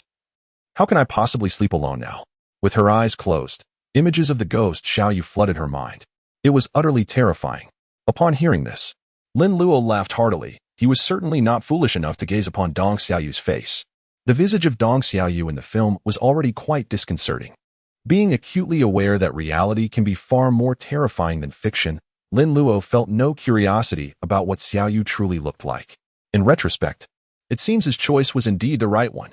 Lin Luo playfully patted the gourd at her waist, unperturbed by the circumstances. What is there to fear? She is trapped inside and cannot escape. That is still unacceptable. Rin Tingting insisted, shaking her head vigorously while firmly gripping Lin Luo's arm, refusing to let go. All right. Just 2 days. Lin Luo extended 2 fingers. What? It was only 1 day before. Rin Tingting exclaimed in dissatisfaction. Why has the price suddenly increased? It was 1 day before, but the market conditions have changed, he replied. This is a necessity, and naturally, the price must rise. Lin Luo nonchalantly remarked. If you dare to bargain, I shall add 50 square meters to the shared area for every 90 square meters you negotiate, believe it or not. Rin Tingting wrinkled her petite nose and, gazing at Lin Luo with a pout, said, You would make a splendid merchant, a Luo. Truly. You should pursue a career in business. No trade without deceit. This saying suits you perfectly. Lin Luo shrugged lightly, a faint smile gracing his lips. Well, it has now been 2 days. I will count to 3, and it will be 3 days. The little rascal, I promised you 2 days.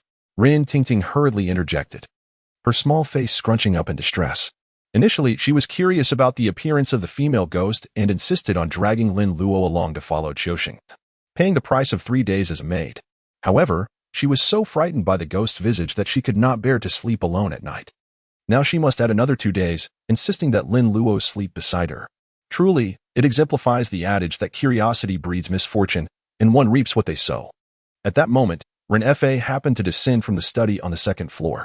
Hearing the commotion below, he saw that Uncle Jiu and his companions had returned, and he promptly made his way down. Uncle Jiu, how did it go? Was everything resolved? All has been settled, Uncle Jiu replied, nodding at Ren Fa. His expression somewhat awkward. The faade of the esteemed master had crumbled. With such prowess, how could his disciples be so lackluster as to be troubled by a mere female ghost? Nonetheless, Ren Fa would not allow such trivial matters to tarnish his respect for Uncle Jiu. From the outset, he had discerned the true nature of Uncle Jiu's 3 disciples. Lin Luo, a young prodigy, undoubtedly possesses an immeasurable future. Qiusheng, vigorous and youthful, remains a viable option. Wen Kai, at best, can serve tea and water, but is unlikely to accomplish anything significant. The hour grows late, Master Ren. We shall not impose upon you any longer. Uncle Jiu initially intended to escort Rin Tingting home before departing. Upon hearing this, Ren Fa immediately expressed his discontent and warmly insisted on their stay. Alas, what does Uncle Jiu mean by this? As you mentioned, it is quite late. There is no need for further commotion. Let us spend the night. Indeed, Uncle Jiu. Do stay for the night. We can return at dawn. Rin Tingting added, smiling as she embraced Lin Luo's arm, declaring that she would borrow him as a pillow for the evening. Ren Fa and Uncle Jiu turned their gazes simultaneously toward Lin Luo, who wore an expression of helplessness, merely shaking his head with a smile. After all, he is just a 10-year-old. It was unexpected for Rin Tingting to take such a liking to this little fellow. Seeing Rin Tingting's insistence, Uncle Jiu had no choice but to acquiesce. Very well, we shall intrude upon you. What a statement. I have already arranged a room for you. I shall have a Bao and a Xing escort you to rest, haha. As Ren Fa spoke, he called for the household servants outside. Soon, a Bao and a Sheng entered, guiding Uncle Jiu, Qiu Sheng, and Wen Kai to the guest room for rest. Lin Luo was being pulled into her room by Rin Tingting. I've already promised to be your pillow. No need to hold on so tightly. I won't run away. Really? Indeed, truly. I shall remain by your side without a moment's distance. Is that acceptable? Lin Luo gazed at Rin Tingting, who clung to his arm as if fearful of his departure. The Master Lingling said that one must adhere to their words. You promised. Rin Tingting pouted, casting a glance at the dirt on her clothes. After some contemplation, she quietly remarked to Lin Luo, I am rather unkempt. Lin Luo grunted in acknowledgement, his body covered in dirt. I need to take a bath. Go ahead, I too am in need of a wash. Lin Luo nodded with a smile, and as he turned to leave, he realized that Rin Tingting was still holding on to him. I will take you there. All right then. Rin Tingting tugged Lin Luo towards the inner room. Moments later, she exclaimed, Hey, Rin Tingting, how old are you? You should wash yourself. I can't, I'm scared. You can't leave. Just help me scrub my back. No way. Men and women should maintain a respectful distance. Oh, little one, are you still shy? Hurry up. I'm in my swimsuit. It's not like you haven't seen it before. Ugh, foolish woman, it's not the same. Come on, the hot water is ready. Help me scrub my back. Lin Luo, in a state of helplessness, grasped the brush, tears welling in his eyes as he succumbed to his fate. Who could have imagined that I, Lin Luo, the esteemed Taoist Lingling, a prodigy of the system, would find myself reduced to the role of a humble bath attendant? It is truly a source of shame. Isn't it just a back scrub? Hold steady and lie down. Lower, please. Ouch, be gentle. Hush, don't speak. After the cleansing ritual, Rin Tingting drifted off into a comfortable slumber. It was unclear what dreams occupied her mind, but her eyes curved into crescent moons, and she slept so sweetly. Observing Rin Tingting, lost in her deep and fragrant sleep, was a sight to behold. Lin Luo inhaled deeply, engaging in the cultivation of the Great Cave True Classic, replenishing the energy expended during the collection of Xiaoyu. This energy, known as qi, can also be referred to as yuan qi. The primordial qi transforms from the postnatal energy. When invoking spells, it is termed as magical power. As it circulates throughout the body, generating the 5 energies, it nurtures all living beings, manifesting as true essence.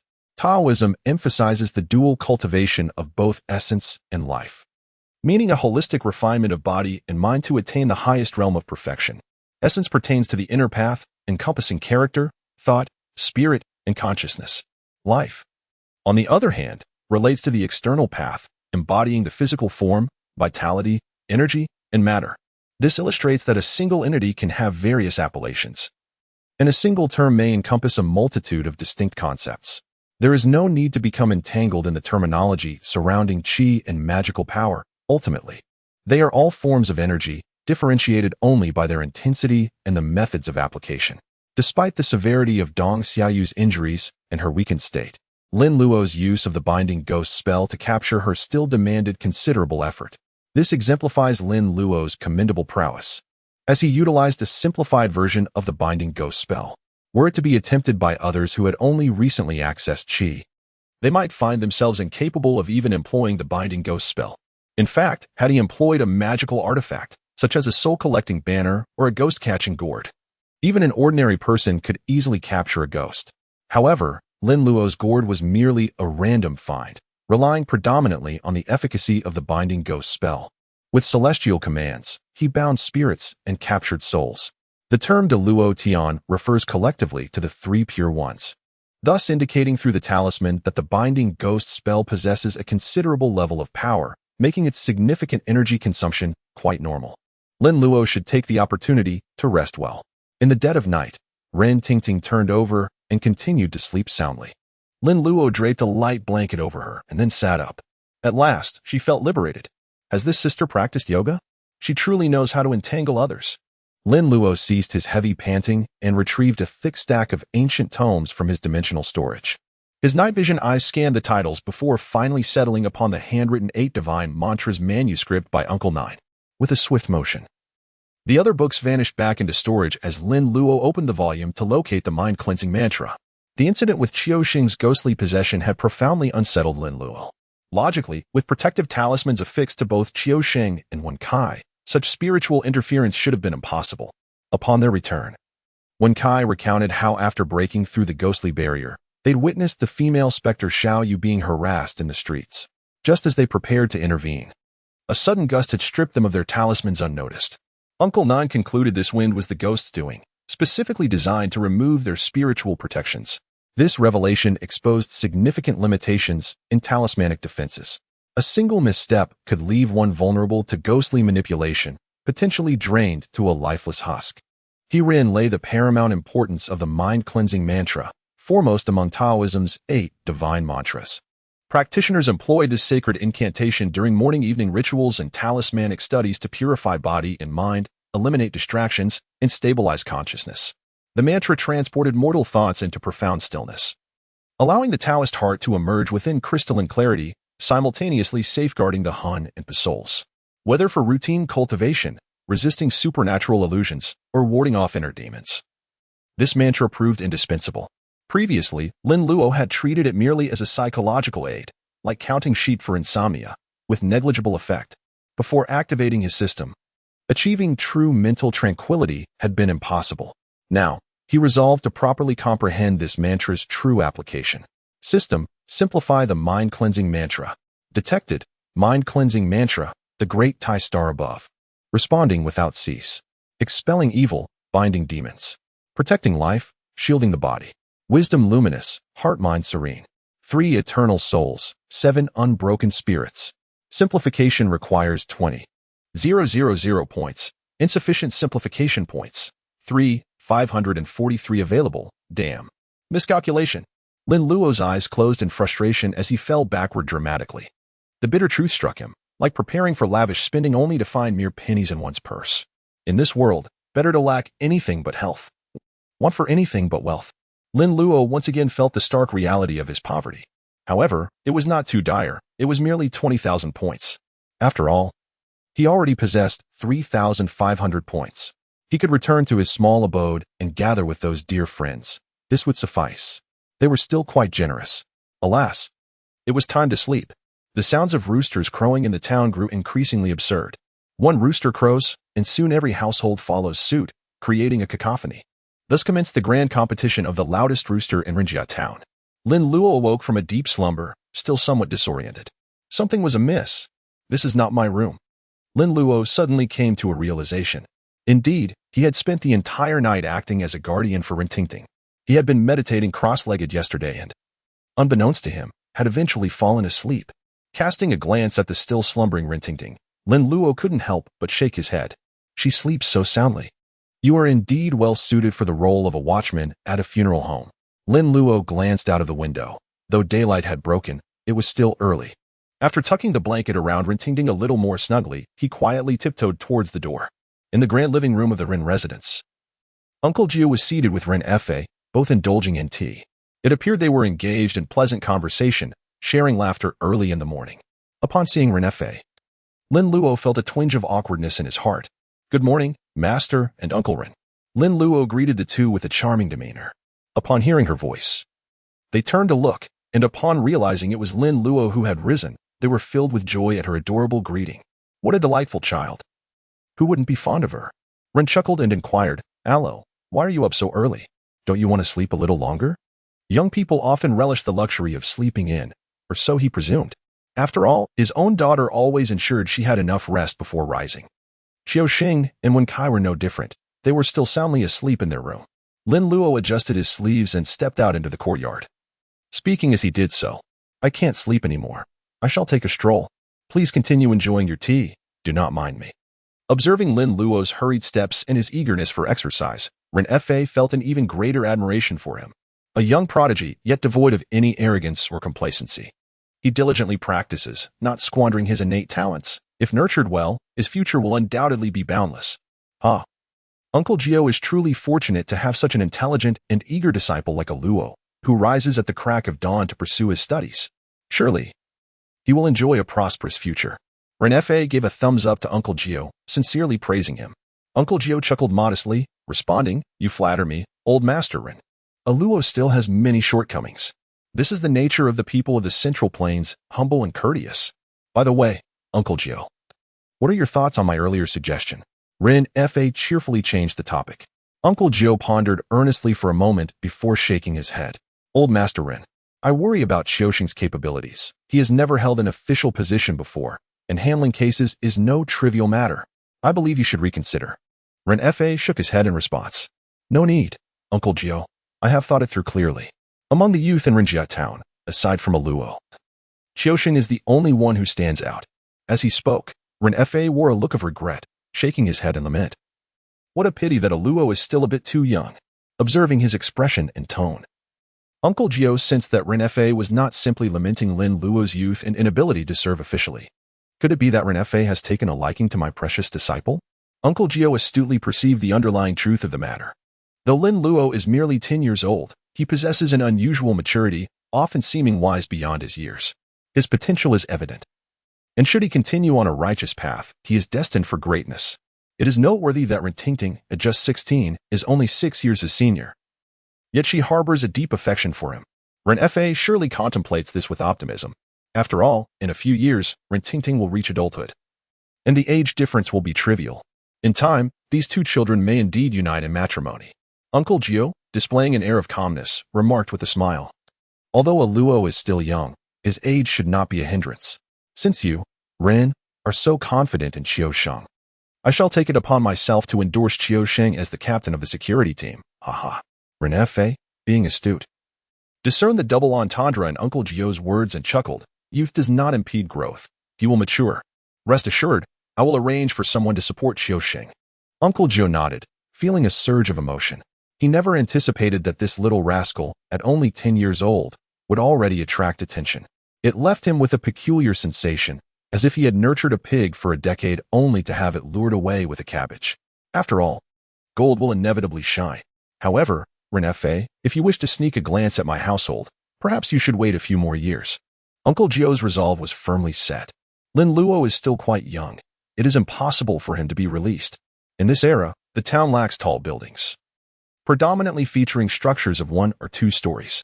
The Ren family's courtyard is rather spacious, which results in exceptional sunlight exposure.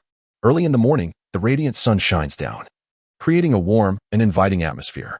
Lin Luo practiced his punches in the courtyard, inhaling deeply. The sunlight poured down upon him, which he gradually absorbed. His breathing intensified, channeling the essence of the supreme clarity Great Cave scripture. The sun's rays fortified him further, enhancing the golden light incantation. Engaging in both practices simultaneously yielded remarkable results, significantly surpassing the cultivation speed of others by several folds. First, he embraced the 8 extremes, moving with the swiftness of a startled rabbit, executing grand and forceful motions. Then, he transitioned to Tai Chi, flowing like a gentle, persistent rain, alternating between stillness and motion. Gradually, Lin Luo sensed a subtle transformation within his body, as if every pore was inhaling. Threads of light converted into energy, coursing through his pores and spreading throughout his being. With profound insight, the 5 energies surged forth. The noxious energies produced by his internal organs intertwined with the milky white and golden light, flowing through the meridians within him. Remarkably, it traversed an intricate path autonomously, without Lin Luo's deliberate guidance. This was his first experience of sunlit cultivation since simplifying the golden light incantation, and the results were unexpectedly splendid. Time slipped away as he breathed, and eventually, Lin Luo gradually concluded his practice. He had broken through the second stage of Qi communication. Typically, practitioners, under their master's guidance, required at least 3 months to progress from the first to the second stage. Rarely did those with extraordinary talent achieve this in less than a month. Yet, Lin Luo accomplished it in merely 5 days.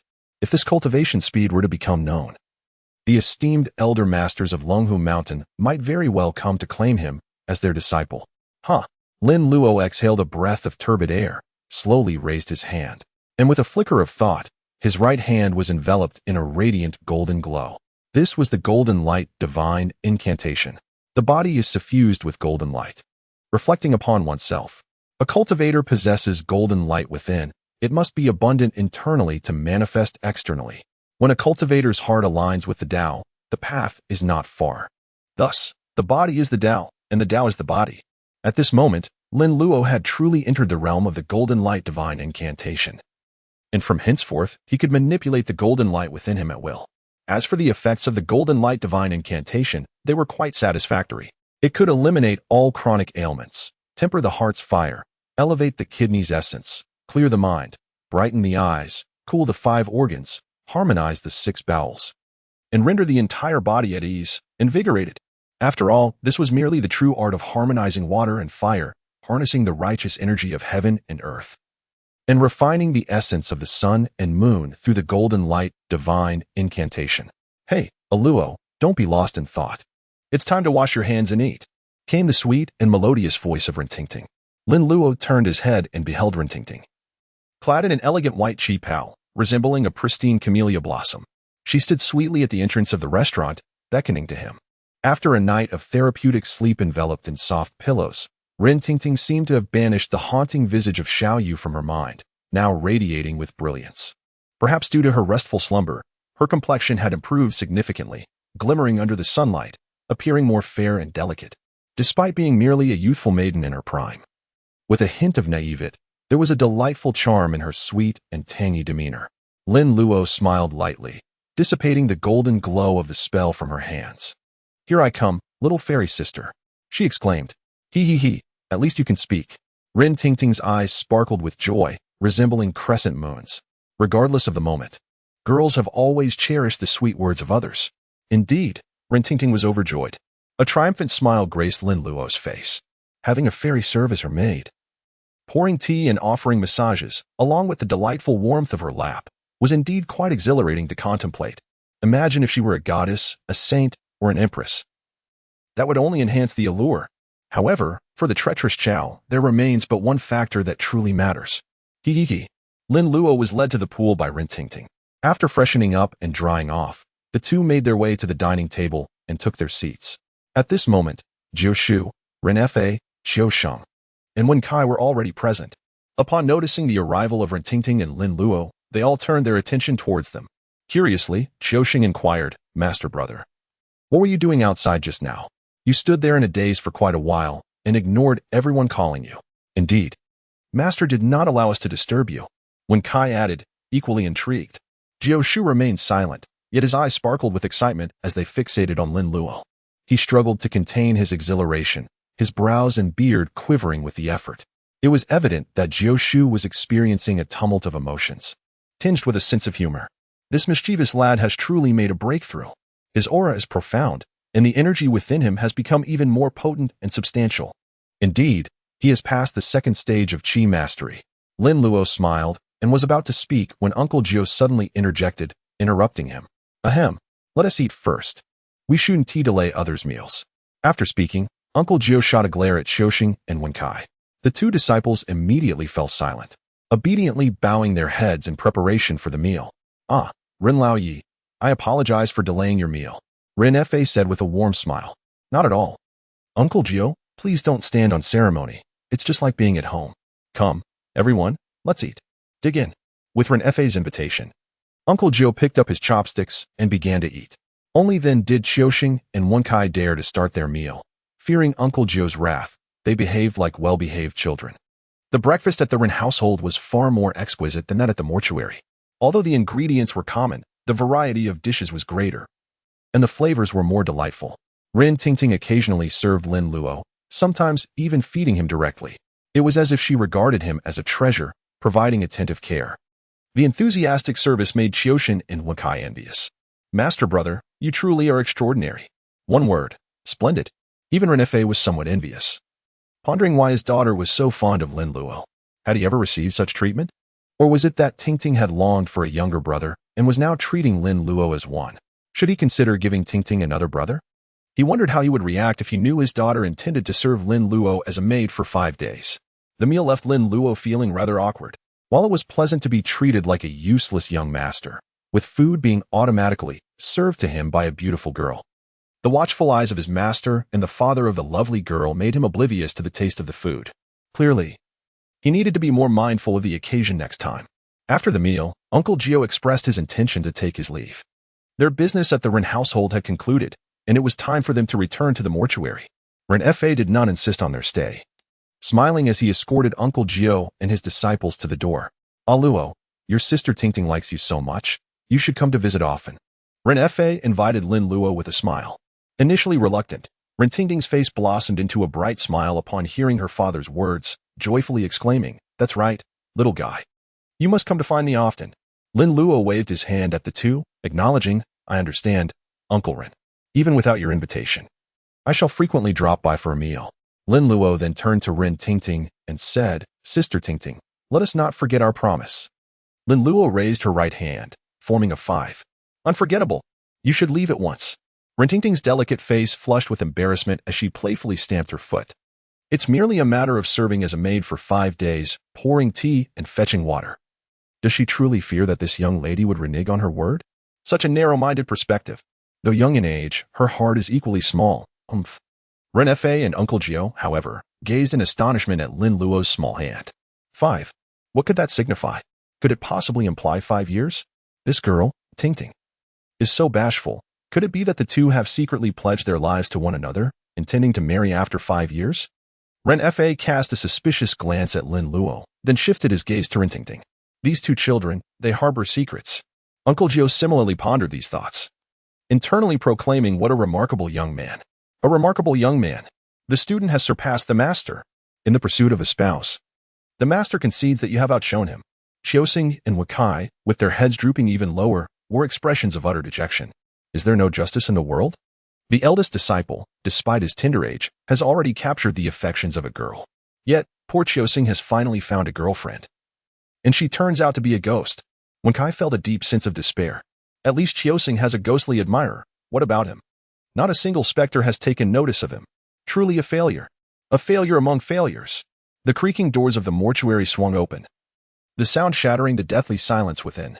Qiuxing and Wakai entered with their heads bowed, followed closely by Uncle Jiu and Lin Luo. Luo closed the door.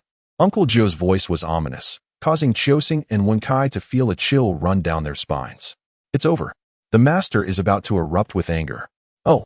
Lin Luo responded affirmatively, closing the gate of the ancestral hall with care and thoughtfully securing it with a bolt. "Master, I shall return to my room to read now." Go ahead," Uncle Jiu replied, hands clasped behind his back. Lin Luo broke into a grin, casting a look of self-preservation towards Qiuxing and Wakai, before hastily making his way back to the morgue. "Master, I was wrong. Please spare me."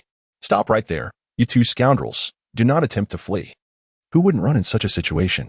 The courtyard was instantly thrown into chaos, with the sounds of bamboo shoots stir-fried with meat mingling with the anguished cries and pleas for mercy from Qiuxing and Wakai, creating a remarkably harmonious symphony.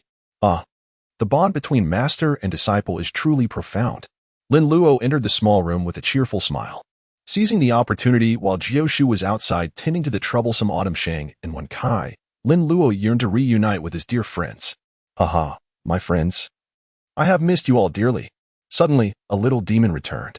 "Oh, wretched creature. Spare me. Who will come to my rescue?" Jiu, please manage your disciple. I can no longer bear this. Who will put an end to my misery?" The sound of jubilant cheers from the jars greatly pleased Lin Luo, prompting him to produce the newly acquired Sanqing bell. "Come forth, darling, and let us summon the bell. Ding, ding, ding. Let us draw a dragon on the left and a rainbow on the right." With the new Sanqing bell and Lin Luo's whimsical singing, he successfully amassed 566 simplified points in just 1 hour. Simplified points, 14,109. Quite splendid indeed. Lin Luo contentedly extracted the wad of paper and cotton ball from his ear. "Thank you all. Everyone has put in great effort today." The crowd responded, "You are quite something. However, I am not one to be stingy." Lin Luo was utterly unconcerned, smiling as she retrieved a stick of incense from her portable space. "Do not rush. Take your time." As the incense was lit, the delicate fragrance wafted through the air, instantly silencing the jars. Now this is more like it. I am not here to take advantage of you. Lin Luo spoke as he inserted each stick of incense before every wine jar. After placing the final stick, he brushed off the ash from his hands. I shall return this evening, he exclaimed with a flourish. Lin Luo stepped out, lifting the curtain. The assembled spirits muttered discontentedly. Although an hour is not an exact time frame, Lin Luo was concerned that prolonged absence might prove detrimental to the spirits contained within the vessels. He understood well the folly of depleting resources recklessly. Sustainability is indeed the key to enduring prosperity. Furthermore, these spirits were captured by Uncle Jiu, and it was essential to allow time for their malevolence to dissipate. Once their time came, he would guide them towards reincarnation. Such acts accumulate merit. In the future, when Uncle Jiu has passed on after a century, the virtue garnered will undoubtedly facilitate his ease in the afterlife, with no obstacles in ascending to a minor position among the spirits. Coupled with the guidance from the elders of his sect, although his mortal existence may have been fraught with hardship, his posthumous journey will surely be one of tranquility. If Lin Luo were to eliminate these spirits, the consequences would certainly land him in trouble with Uncle Jiu. Just then, Uncle Jiu entered the room and, upon seeing Lin Luo engrossed in his studies, a smile of satisfaction spread across his face. Hello.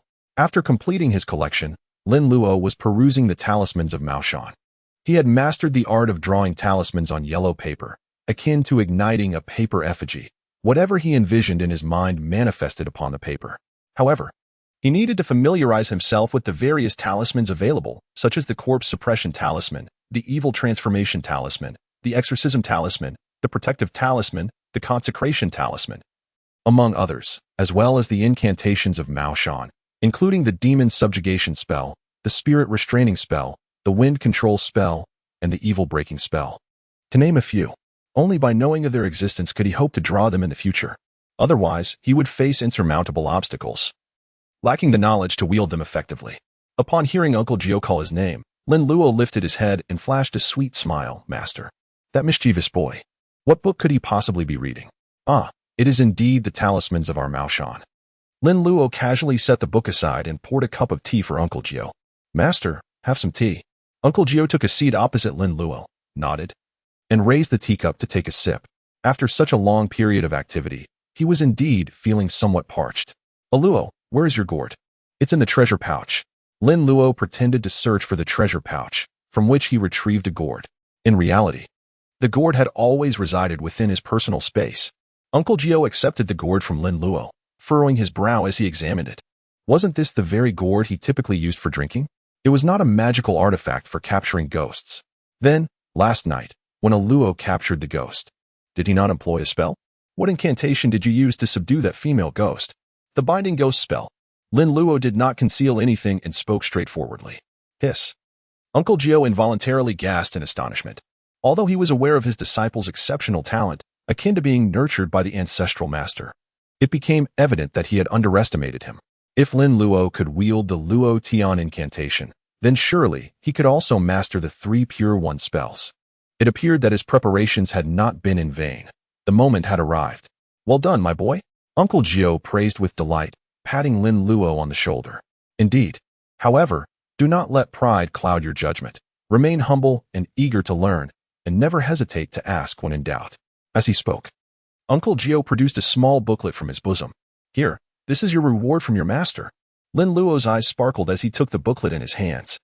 The cover bore no words, but upon opening it, his expression transformed into one of sheer delight. Master, I adore you, he exclaimed.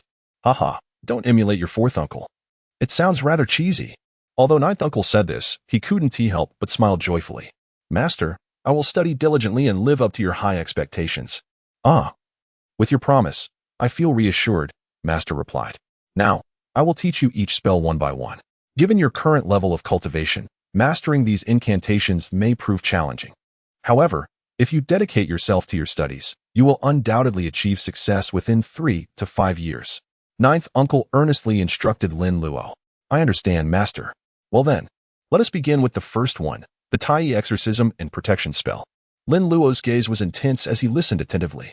The small booklet given to him by Uncle Jiu contained records of 7 remarkably powerful incantations.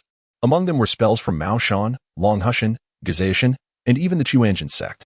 It was unclear how Uncle Jiu had acquired these incantations, which were considered closely guarded secrets within their respective schools.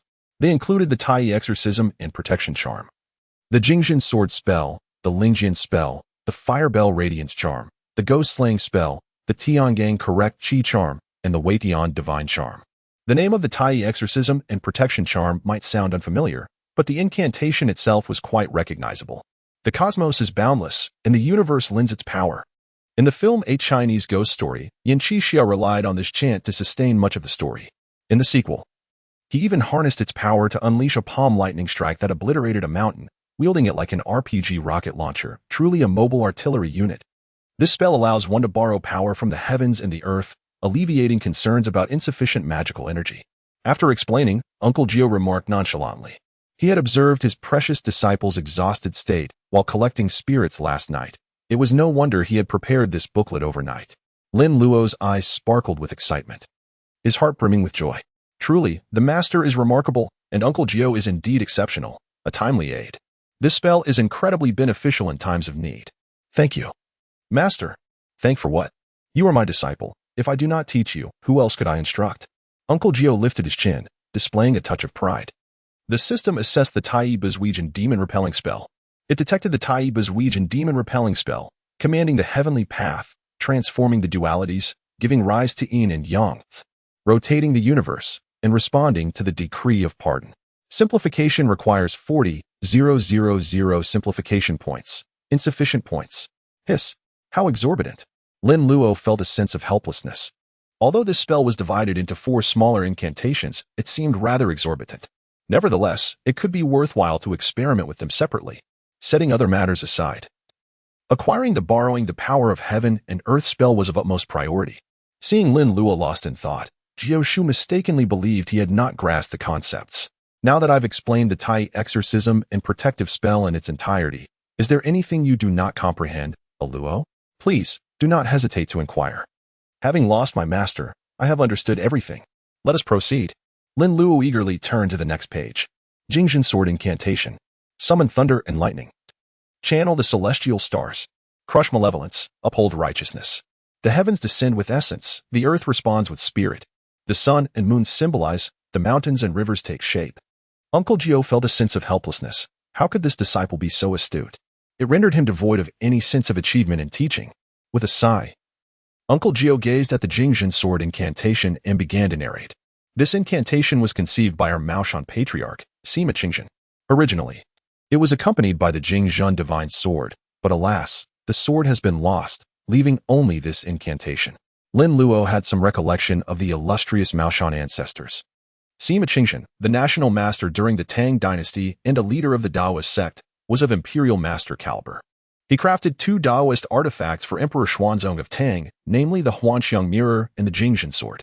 Prior to this, Taoist swords were typically dual swords representing yin and yang, predominantly modeled after Zhang Tianchu's paired swords. However, the Jingjin sword redefined the concept of Taoist swords, as it was a singular sword embodying both yin and yang. The Jing represents the yang aspect, symbolizing yang essence, with the sword's body inscribed with the XINU talisman, reflecting the celestial star patterns of the Big Dipper across 5 periods. The Jin represents the yin aspect, signifying yin energy, etched with the Gongxian talisman, denoting the names of the 5 mountains and 4 rivers. The preamble of the Jingjin sword states that the sword's surface harmonizes yin and yang, inscribing symbols to mirror heaven and earth. The Qian utilizes the Kuai Gang for its tip, while the Kuan employs thunder and lightning as its edge. Legend has it that whenever the Jingjin sword is drawn, thunder and fire will inevitably follow. Any demon or malevolent spirit shall be instantaneously reduced to ashes. It is undoubtedly a divine sword of Taoism and a treasured artifact of the Maoshan sect. Regrettably, it has been lost. This Jingjin sword incantation, when paired with a Peachwood sword or the 7 Stars sword, can similarly summon thunder and fire, though the power is immense, often overwhelming a Peachwood sword.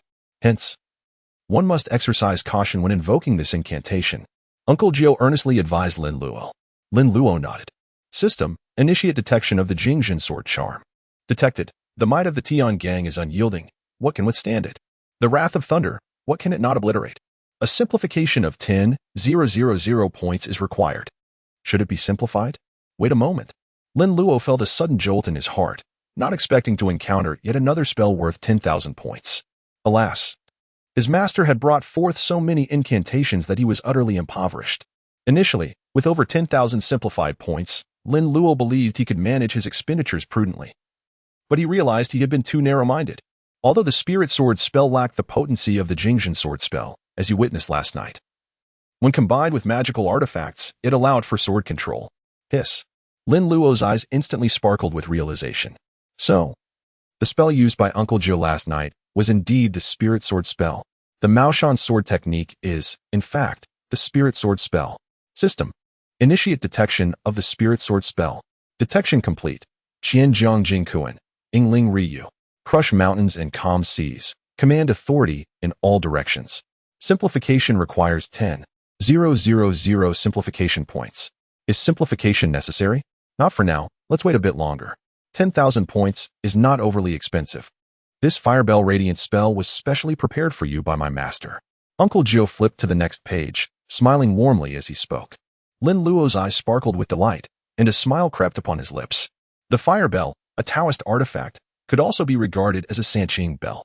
Upon witnessing Lin Luo carry an abundance of Sanqing bells yet fail to wield them effectively, juggling several in his hands while they clanged and clattered in pursuit of zombies and ghosts, the scene was indeed poignant. What genuine Taoist would venture forth with so many Sanqing bells? Not to mention the embarrassment, the sheer weight of them was considerable. Detecting the Firebell's radiant spell, the spell was detected. Flowing gold Firebell, severing evil spirits. With the decree of Yuqing, 1,000 miles of brilliance. Simplification requires 5,000 simplification points. Should I simplify? Finally, a more economical spell. Simplify. What am I waiting for? Does one not know that my destiny lies with the Sanqing bell? The Firebell's radiant spell has been simplified to shake the bell, and the heart's desire brings 1,000 miles of brilliance. Excellent. No need for intricate gestures or incantations. Merely shaking the bell will suffice. The thrill of empowerment is delightful. Onward. Master, what comes next? Lin Luo turned to the next page. The exorcism spell is an exceptionally potent incantation for dispelling malevolent spirits and driving away evil. The Supreme Lao Jun imparted to me the art of exterminating ghosts, accompanied by my divine methods. With the yellow deity preceding and the Yu Zhang following, the divine master wields power without fear of the mighty, first vanquishing wicked spirits, then cutting down the night's radiance. Which deity would not submit, and which ghost would dare to resist? The divine might spell can exorcise demons and subdue malevolence, commanding spirits and generals. In Lin Luo's perspective, this incantation was indeed grandiose to the point of absurdity. I invoke the divine might. The rivers, sun, moon, mountains, seas, and stars are all within my grasp. The 33 celestial deities bow beneath my authority. Just look at this incantation. It nearly claims that I am invincible, that the entire world belongs to me. Upon inspection, he was astounded to find it required 100,000 simplification points. This spell could easily overshadow that Western charlatan's claim of let there be light. Uncle Jiu's expression was grave as he earnestly remarked, "Hello. This divine might spell may seem somewhat bewildering to you at present. Do not be misled by its grandiose nature, as if it were mere boasting. However, when your cultivation reaches its zenith and you cast the divine might spell, you might indeed ascend to the 33 heavens or descend to the 18 hells, executing your will unimpeded. The divine and the demonic shall heed your command." Lin Luo nodded, her small face adorned with a bewildered expression. Uncle Jiu let out a sigh, smiling as he affectionately ruffled Lin Luo's hair. Master understands your disbelief. I too was once skeptical. Until one fateful day. Now, let us move on to the next. Lin Luo's lips twitched as he glanced at Uncle Jiu, remaining silent. To simplify it to 100,000. This was the most expensive item he had encountered aside from the Tao Te Ching and the Taishang Gaining Pian. The Jingxin Shin curse was merely 15,000. Master, I truly believe, so why not elaborate on the events of that day? The Tiangang Jingqi curse is, in essence, the cultivation method of Tiangang Jingqi. It is the genuine technique of Tiangang Jingqi. Both the Xinshao sect and the Tianqin sect practice this method. However, the Tianqin sect refers to it as the three lights of righteousness, which differs slightly from the Tiangang Jingqi of the Xinshao sect. Lin Luo blinked in curiosity and inquired, Master, what is the true formula of Heavenly Gang's righteous qi? The true formula of Heavenly Gang's righteous qi serves as the foundation, the crucial mechanism. and the gateway to the cultivation of Thunder Law. Without mastering the Heavenly Gang technique, and without practicing the true formula of Heavenly Gang's righteous chi, one cannot embark on the path of Thunder Law cultivation. Lin Luo stroked his chin, refraining from interrupting Uncle Jiu. The golden light incantation could indeed also invoke thunderous powers. In the heavens, there exists the Polaris star, and within humanity, there are corresponding celestial acupoints.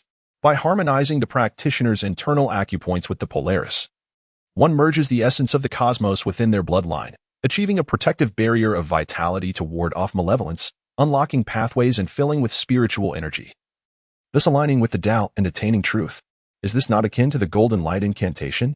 Indeed, it bears resemblance. After all, the golden light incantation also absorbs starlight. As Uncle Jiu spoke, he began to elucidate the principles of the celestial aura technique and the celestial righteousness spell to Lin Luo. System: detect the celestial righteousness spell. Detected. Celestial Emperor's exegesis, bearing the Polaris, dispel the 5 malevolent spirits. With a swift intake of light, all demons shall be subdued. Simplification requires 10,000 points. Insufficient simplification points. TSK, once again impoverished.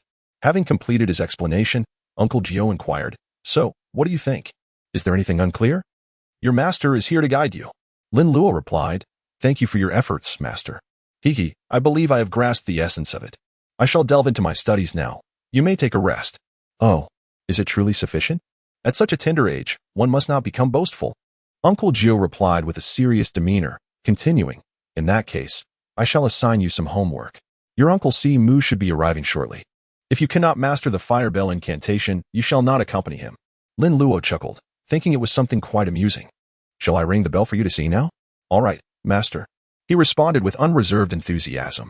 Uncle Jiu raised an eyebrow, noting the confidence of his disciple.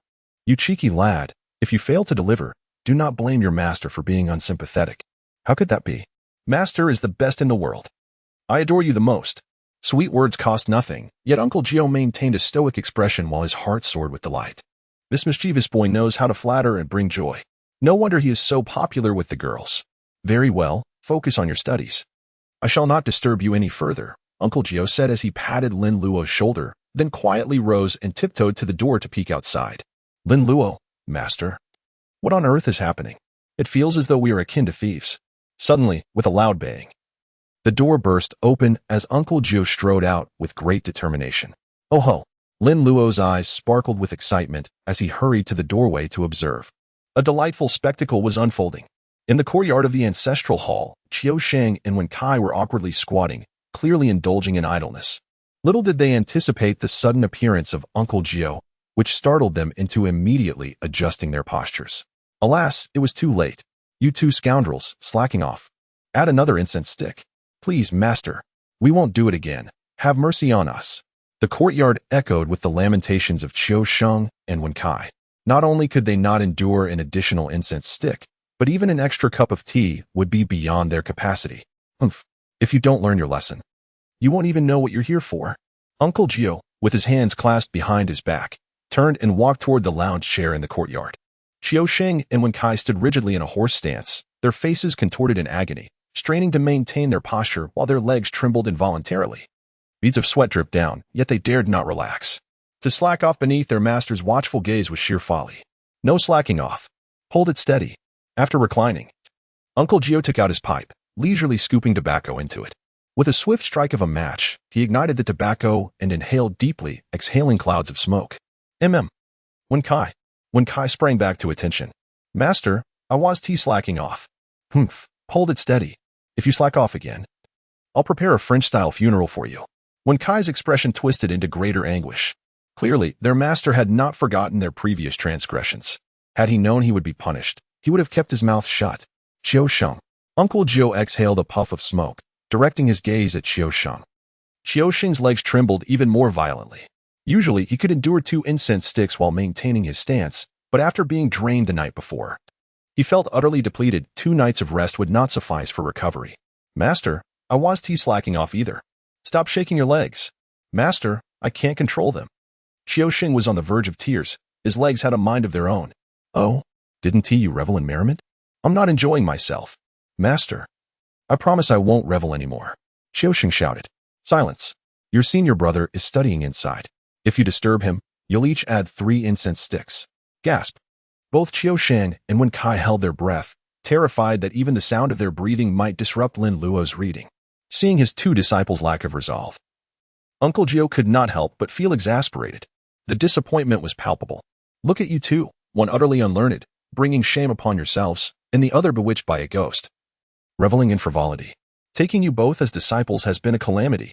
Master, I may be a bit slow, but I'm not entirely unlearned. Wen Kai replied timidly. Indeed.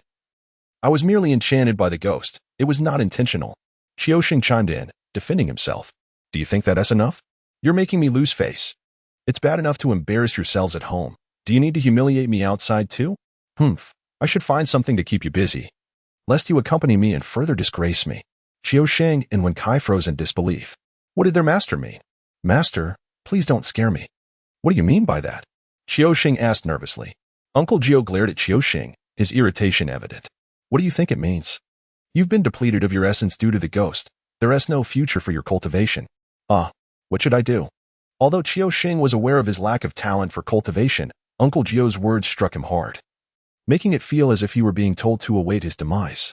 I've discussed with Lord Ren and prepared to have you join the security team in Rinjiao Town as the captain. What? Qiu Sheng leaped up, his eyes sparkling with excitement. Is this true? I hope it won't involve any ghostly encounters. Is this for real? Being a captain is no small matter. Wen Kai exclaimed in disbelief. What is all this shouting about? Hold your positions. Qiu Sheng and Wen Kai quickly resumed their stance. Once composed, Qiu Sheng asked eagerly, Master, is this true? You're not joking, are you? I'd rather joke about you than have a ghost play with you. Uncle Jiu shot a glare at Qiu Sheng, causing him to retract his neck. This matter has been settled with Lord Ren. He will handle the arrangements. You just need to wait for news. After speaking, Uncle Jiu took another puff of his pipe and turned to Wen Kai. Wen Kai's face lit up with envy upon noticing Uncle Jiu's gaze. Master, what about me? You. What else can you do? From now on, guard the ancestral hall well. It will eventually belong to you. Uncle Jiu raised an eyebrow and exhaled. Surely I can at least be a small captain, right? Qiu Sheng could not help but boast. Wen Kai, don't flatter yourself. Can you handle a ruffian or capture a notorious thief?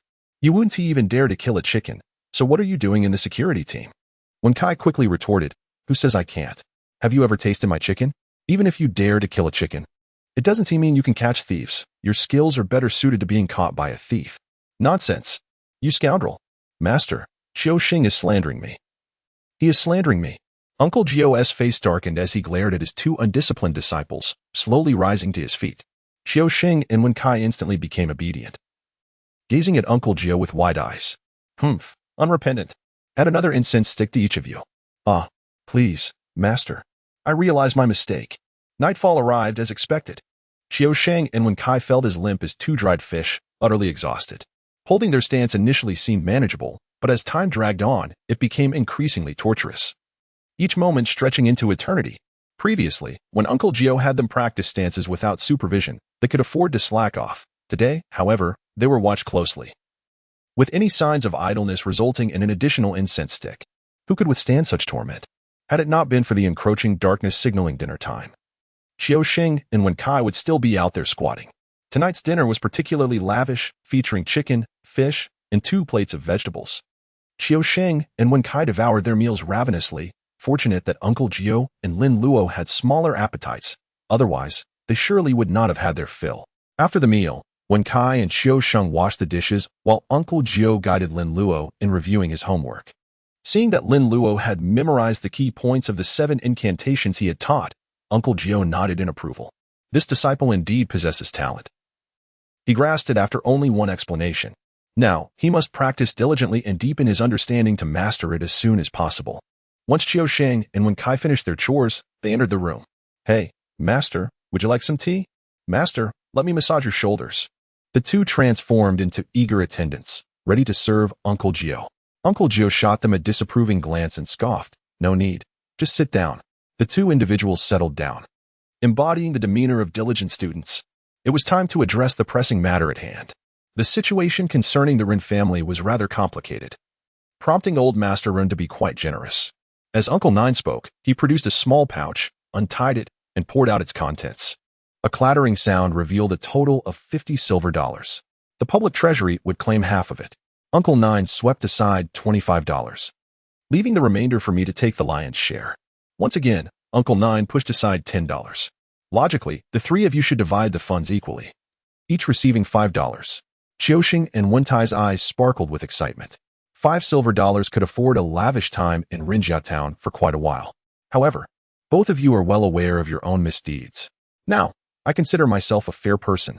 You two were absent for an entire night, nearly jeopardizing a significant matter, and even attracted the attention of a female ghost. Thankfully, Luo rose to the occasion, shouldering the burden alone. Therefore, each of you will only receive $1, while the remaining $13 belong to Luo. Uncle Nine allocated the funds. Qiuxing and Wentai glanced at the pile of silver dollars on the table, then at the solitary dollar before them, lost in contemplation. What is this? Are you having second thoughts? Uncle Nine raised an eyebrow, and in an instant, Qiuxing and Wentai swiftly tucked the money into their pockets. Of course, they wouldn't refuse. Thank you, Master. They joked, fully aware that uttering the word no could easily cost them that single dollar. They couldn't help but feel envious of their senior brother, who was receiving $13 silver. Qiuxing and Wentai cast envious glances at Lin Luo. Lin Luo caught a glimpse of the envy reflected in Qiuxing and Wenkai's eyes.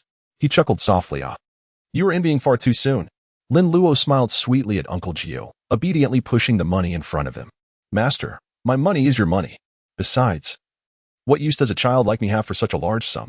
This money is a token of filial piety from your disciple. Uncle Jiu gazed at the money on the table, deeply moved, with tears nearly welling up in his eyes. After all, this treasured disciple he had raised since childhood was truly respectful. He expressed his intention to safeguard Lin Luo's money for future use when Lin Luo marries, suggesting that the child should keep just a single dollar for pocket money. Just as he was about to speak, Lin Luo voluntarily relinquished the money. What a good child.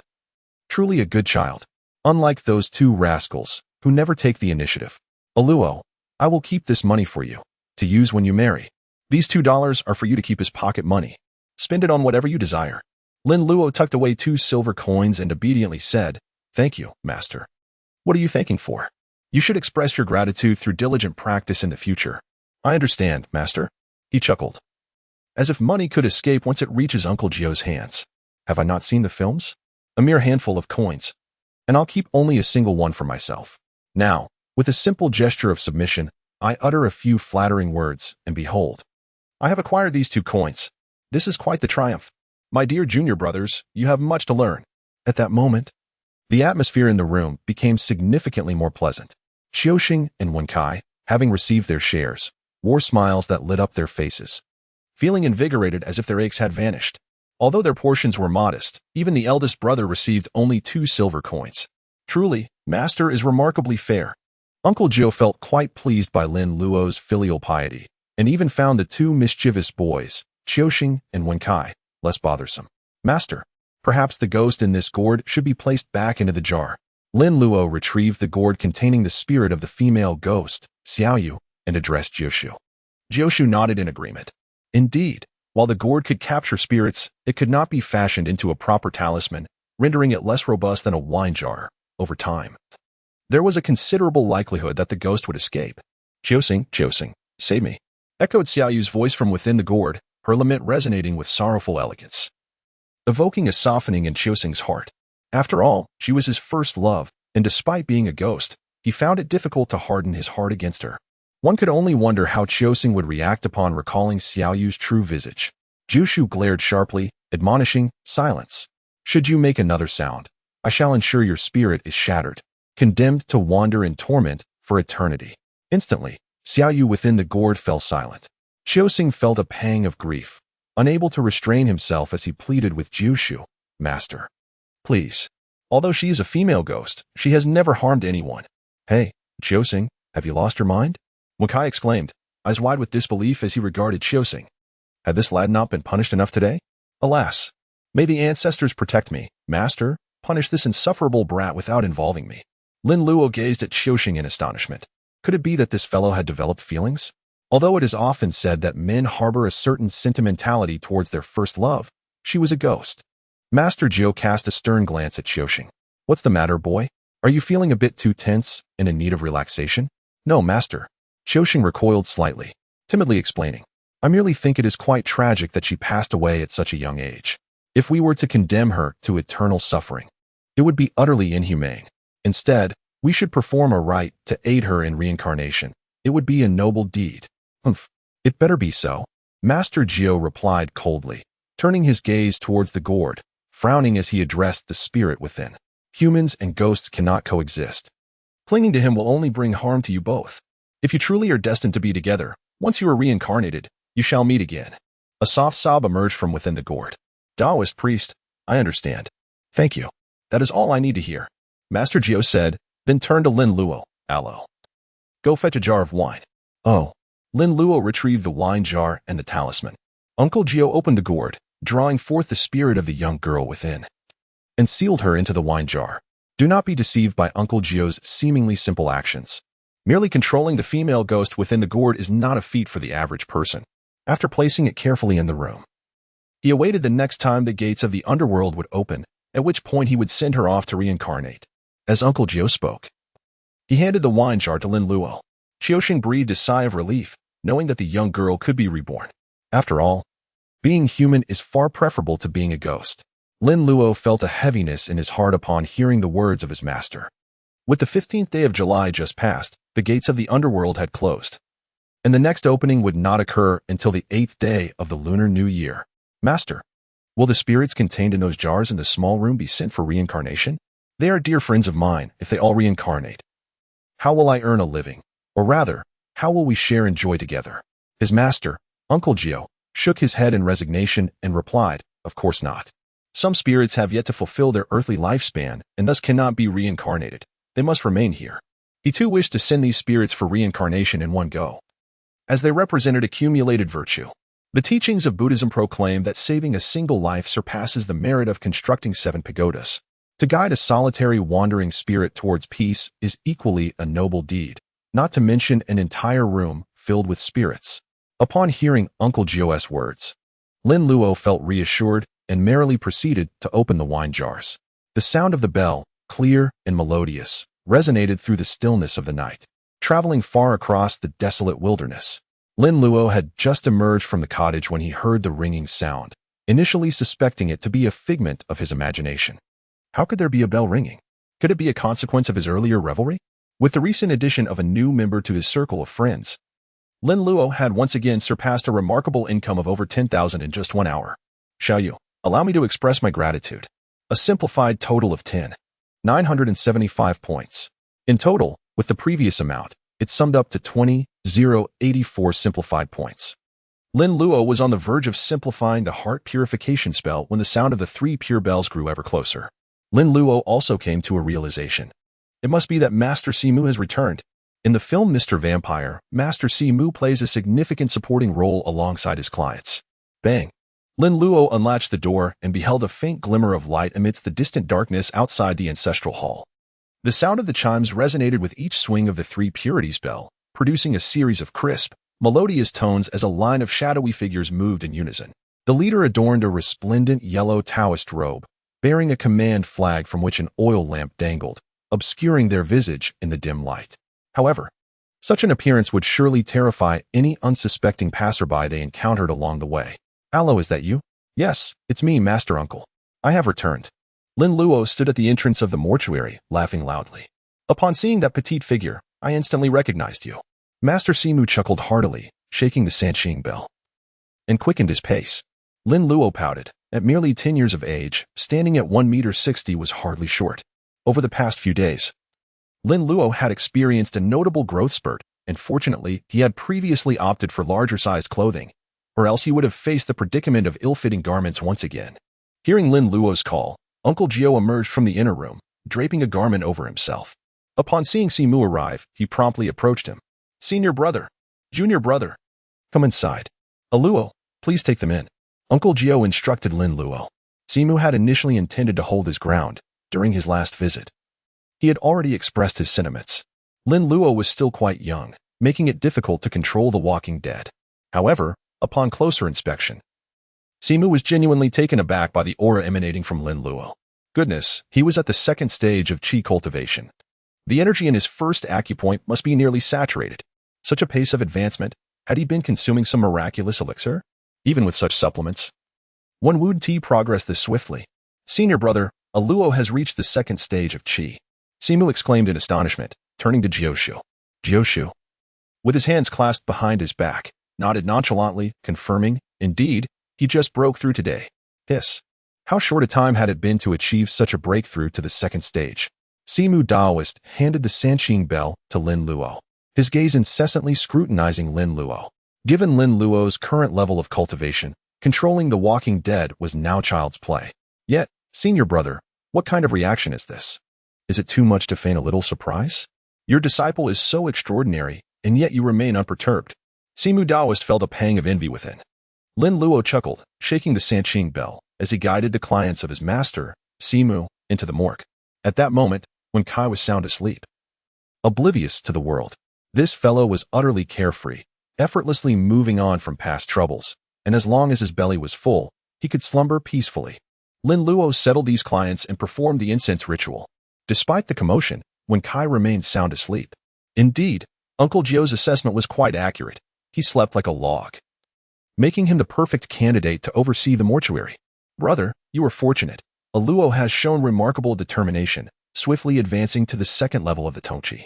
Uncle Jiu sat on a stool, humbly smiling, attributing the success to the blessings of the ancestral master. What do you mean by fortunate? It is clearly a testament to my effective teaching. He added, by the way, Luo has successfully crafted a puppet. What? Daoist Simu's eyes widened in disbelief as he exclaimed. Uncle Jiu poured him a cup of tea, secretly reveling in his delight. Having anticipated such a reaction from Simu. Surprised, aren't you? My disciple is truly exceptional. Brother, you cannot be jesting. Has Luo truly mastered the art of crafting paper puppets? And created a puppet? Simu's eyes grew even wider, his ruddy nose giving him a comical appearance. The technique of crafting paper puppets is no simple feat. It requires rare materials that are increasingly difficult to procure in these times. Scouring far and wide yields scarce quantities, and sometimes it takes years to gather enough. Moreover, the drawing of the symbols is a troublesome endeavor. Simu had not expected Lin Luo to produce one so quickly. He merely hoped it would serve as a potential trump card in the future. Lin Luo gradually matured, steadily collecting the materials needed for crafting the shadow puppets. It was inevitable that he would succeed in due course. When the time came, these shadow puppets would serve as invaluable assistants and trump cards. Venturing through the world and facing trials, these paper puppets would provide significant support. Who would have anticipated that after only a few days, Lin Luo had silently accomplished it? Senior brother, did you lend a helping hand? Daoist Simu questioned Uncle Jiu with suspicion. For the sake of pride. You wish to attribute your achievements to your disciple and boast to elicit my envy, is that so? Uncle Jiu raised an eyebrow, disdainfully curling his lips. What? Do you perceive me as such a person? Simu remained silent, yet his gaze seemed to affirm Uncle Jiu's thoughts. Indeed, you are precisely that kind of person. Humph. Soon, let Luo create a shadow puppet for you to witness. Haha. In Luo's own words, it will be a delightful surprise. Daoist Simu smirked, though a hint of doubt lingered in his expression. Is that truly the case? Senior brother's confidence seems genuine. Just then, Lin Luo entered the room, carrying a tray laden with food. Daoist Simu, you arrived quite late. I presume you haven't dined yet.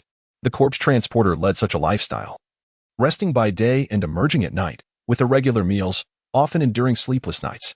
If not for their cultivation, such individuals could easily suffer hair loss, oh no, baldness.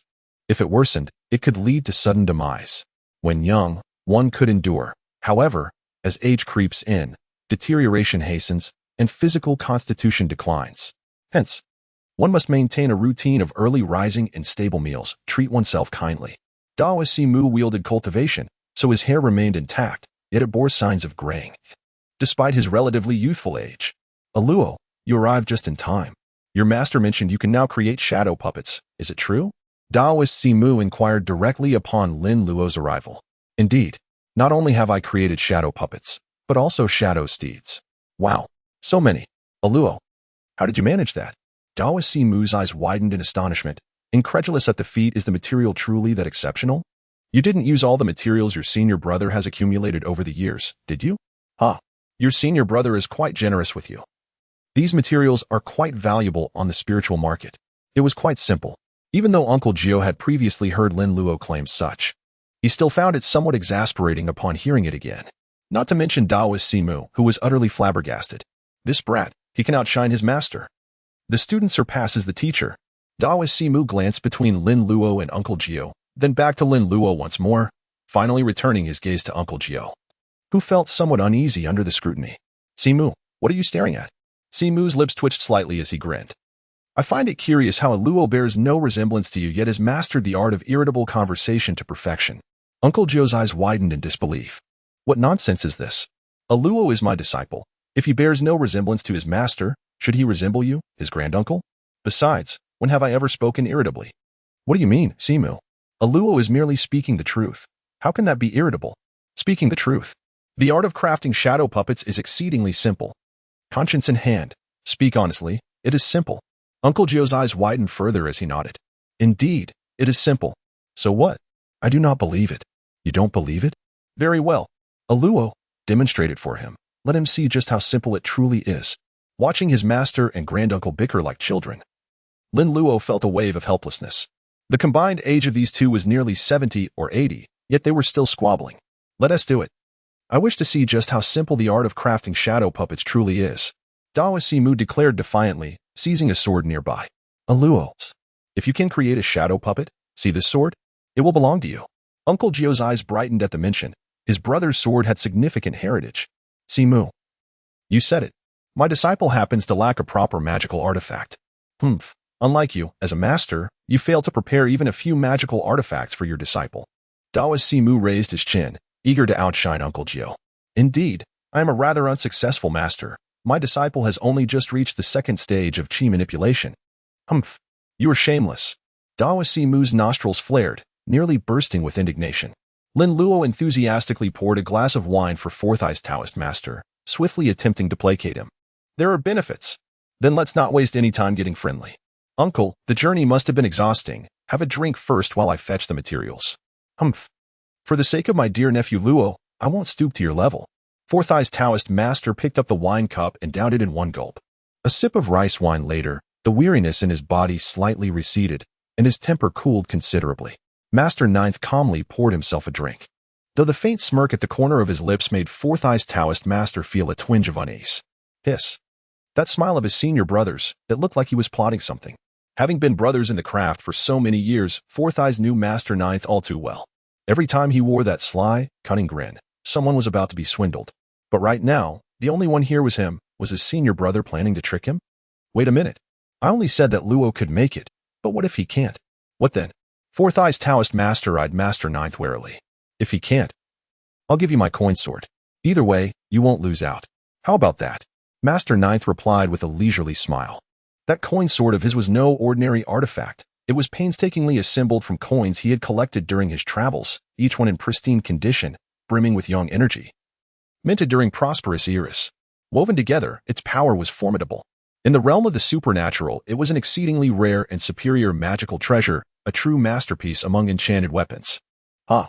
Playing for such high stakes? Fourth Eyes was stunned. His own sword was a replica of the Jingjin sword. Though its quality was nothing to scoff at, having been consecrated by him for years, having slain countless demons and spirits, and capable of warding off evil just by being placed in a home, it still paled in comparison to Master Ninth's coin sword. Woven from the coins of the 5 great emperors. Master Ninth chuckled softly, taking a sip from his cup. As I said, let me show you what a real surprise looks like. Humph. Then I shall watch very closely. Master. Uncle. Lin Luo returned, carrying a bamboo basket filled with materials for crafting paper figurines. The four-eyed Taoist scrutinized the contents of the basket: bamboo strips, fine twine, glue, paint, and paper. They appeared to be ordinary items, devoid of any sinister elements.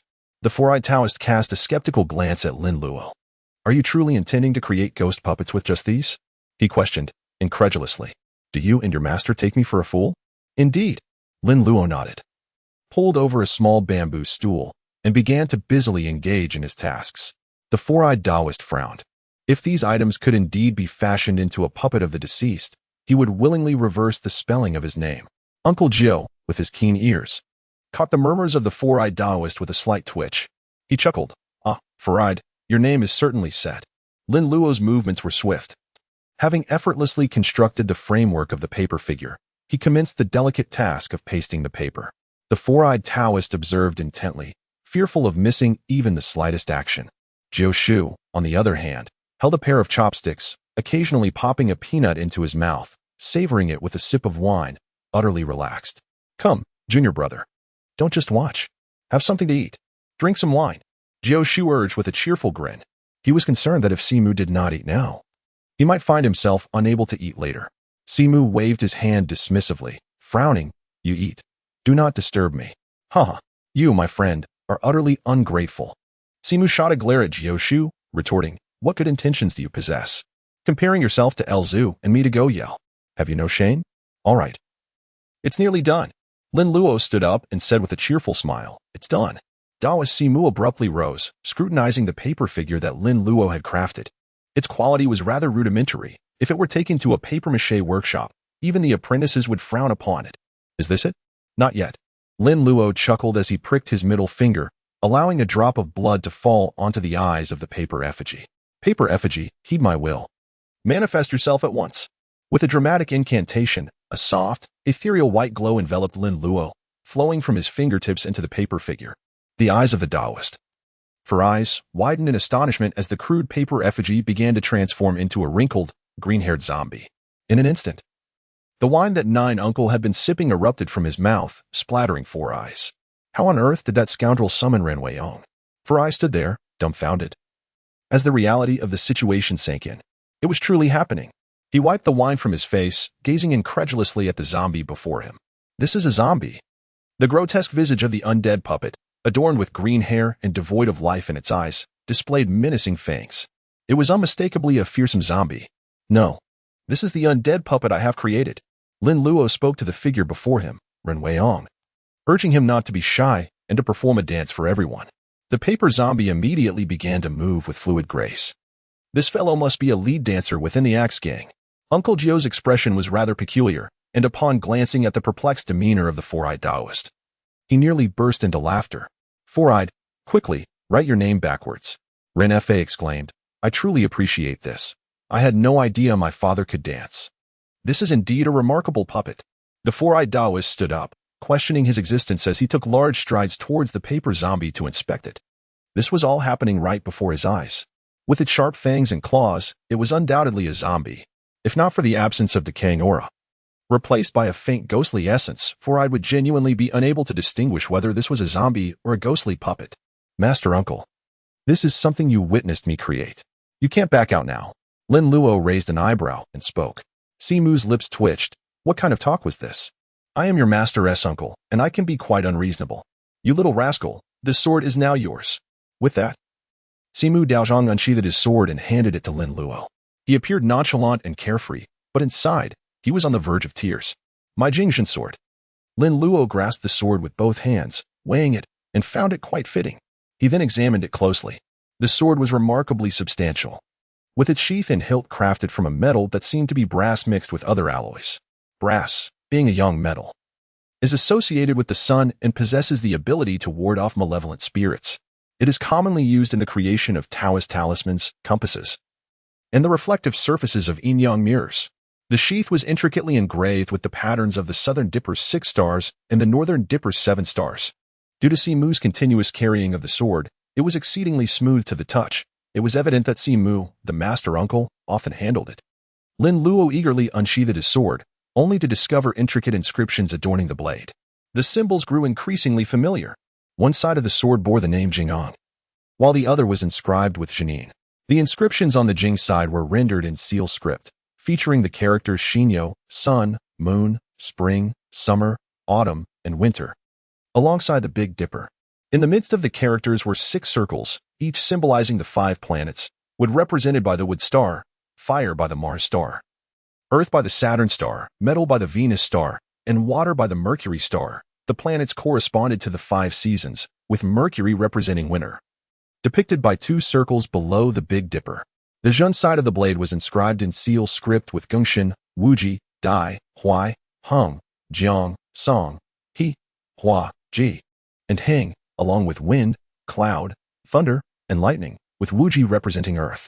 The names signify the 5 sacred mountains and 4 great rivers, while wind, cloud, thunder, and lightning pertain to the art of thunder. As the preface of Jingjin eloquently states, this sword harmonizes the yin and yang on its surface, inscribing the principles of heaven and earth, encompassing celestial phenomena in the 5 mountains and 4 rivers. Master, this sword was forged in the likeness of the Jingjin sword. Was it not? Lin Luo's eyes sparkled as he gazed at the 4-eyed Taoist. The Taoist nodded slightly, appearing rather astonished. You know of the Jingjin sword? Did your master tell you about it? Indeed, my master imparted the incantation for the Jingjin sword to me. I never anticipated that you, my esteemed uncle, would be so considerate as to present me with a Jingjin sword. Although it is a replica, when paired with the Jingjin sword incantation, its efficacy undoubtedly surpasses that of ordinary magical swords and peachwood swords. Furthermore, even without invoking the Jingjin sword incantation, the power of this sword should not be underestimated. The corners of the 4-eyed Taoist's mouth twitched, and Xin followed suit. Lin Luo's words inexplicably pierced his heart even more. Master uncle, if you give me this sword, what will become of you? Lin Luo gazed eagerly at 4 Eyes, wondering if his master would truly reclaim such a splendid item. With a dismissive wave of his hand, 4 Eyes assured him that one could not embark on adventures through the realms with merely a single sword. As he spoke, he unlatched his suitcase and extracted yet another sword. Upon inspection, the materials of both blades appeared quite similar. However, 4 Eyes' sword was starkly devoid of any embellishments, presenting a rather austere appearance. Wasn't this the very sword wielded by 4 Eyes in that film featuring Uncle Zombie? Lin Luo gang was still perplexed. When the 4-eyed Taoist dealt with the royal zombie, the sword in his hand effortlessly severed it. Although the Jingjin sword was a mere imitation, it should not be so feeble. The reason became clear. The Jingjin sword was a gift to himself. When the 4-eyed Taoist confronted the zombie, he wielded a backup magical sword, which, naturally, possessed far less potency. I must express my gratitude to my esteemed uncle. Please, have a seat. I shall fetch a fine wine. After speaking, Lin Luo didn't wait for 4th Eye's Taoist to respond. Clutching the sword, he dashed away in a flash. His first orange tier equipment acquired. Time to make a swift exit. Had Lin Luo possessed a game attribute panel, it might have looked something like this. Jingjin sword, replica, orange tier skill, treading flames, silencing thunder background, crafted by 4th Eye's Taoist of the Maoshan sect. This ritual sword is an imitation of the legendary Shangqing Jingjin divine sword. That.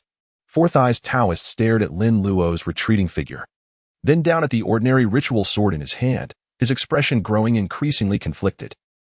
Junior brother. Enough with the hesitation. What's given is given. Surely you're not regretting it now? Master Jiu remained seated, exuding an air of serene detachment, though inwardly, he was thoroughly amused. Look at you. Why must you always be so stubborn? When have I ever deceived you? And now, alas, your sword is gone. Grumbling, 4th Eye's Taoist stowed the sword back into his luggage and sat down, downing his wine in one gulp.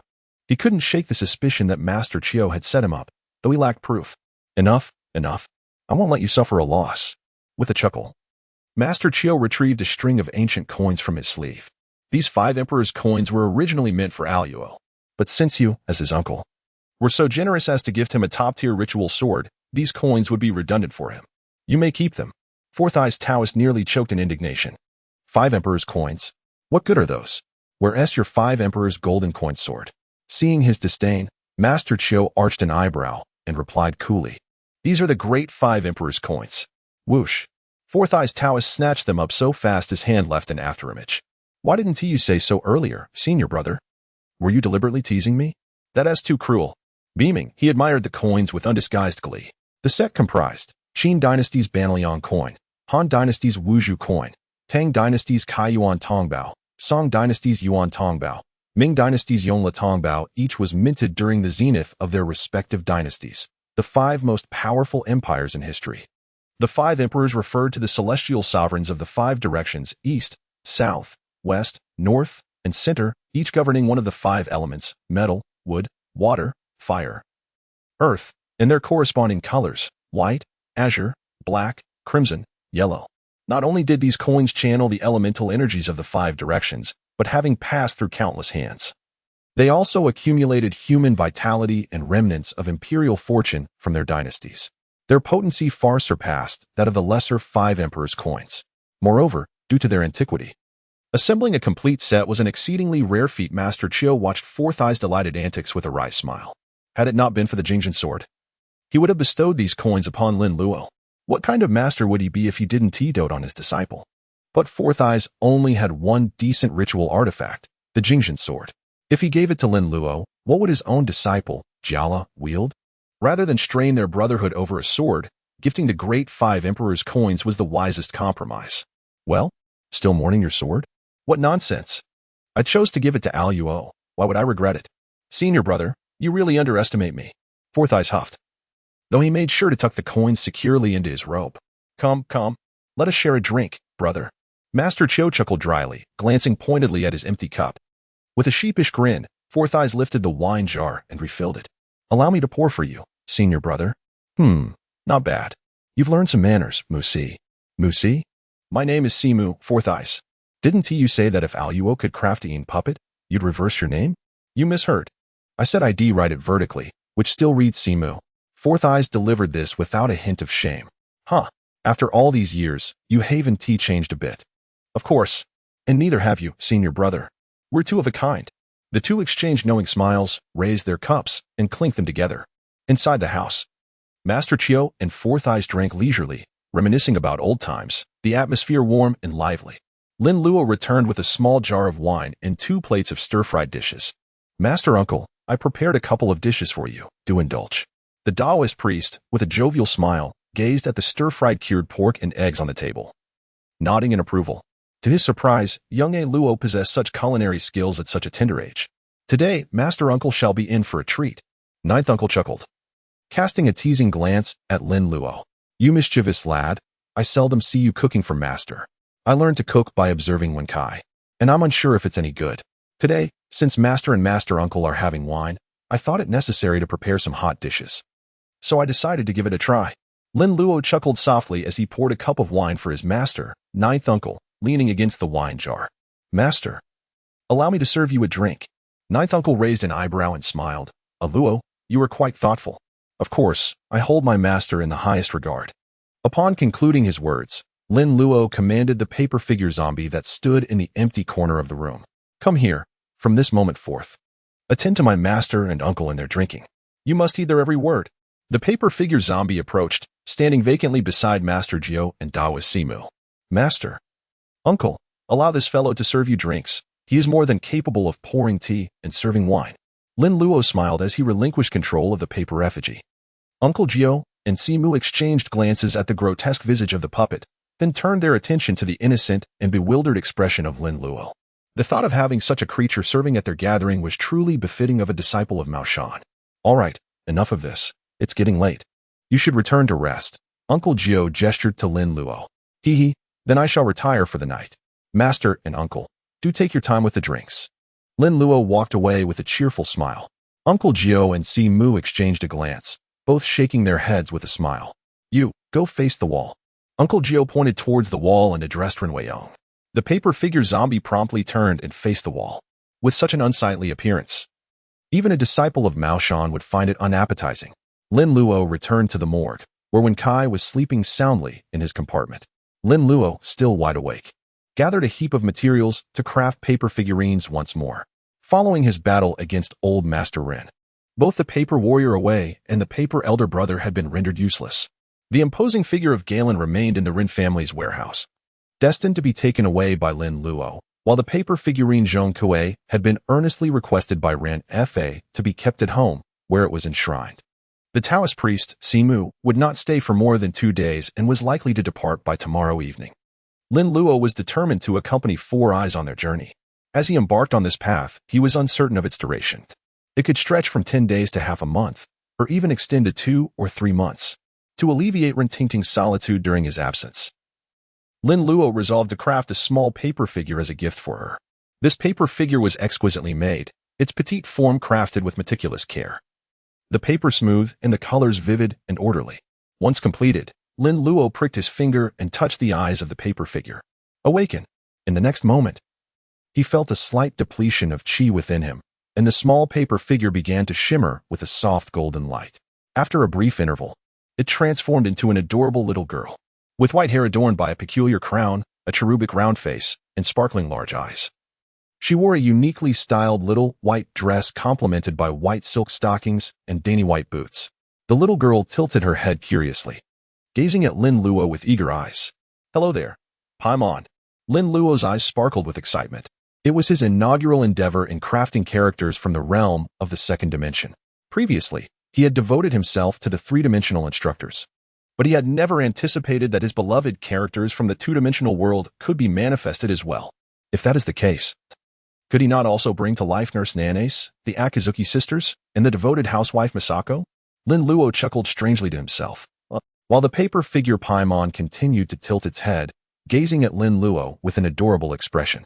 Lin Luo regained his composure, feeling somewhat embarrassed under the innocent and adorable gaze of the little Paimon.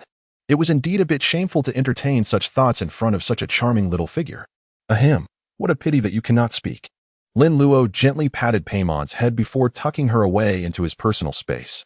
Tomorrow, he would meet Rin Tingting and show her what a surprise truly meant. For now, it was time to sleep. The July morning sun was exceptionally pleasant, with a gentle breeze caressing his skin, providing a warm embrace that was neither too cold nor too hot.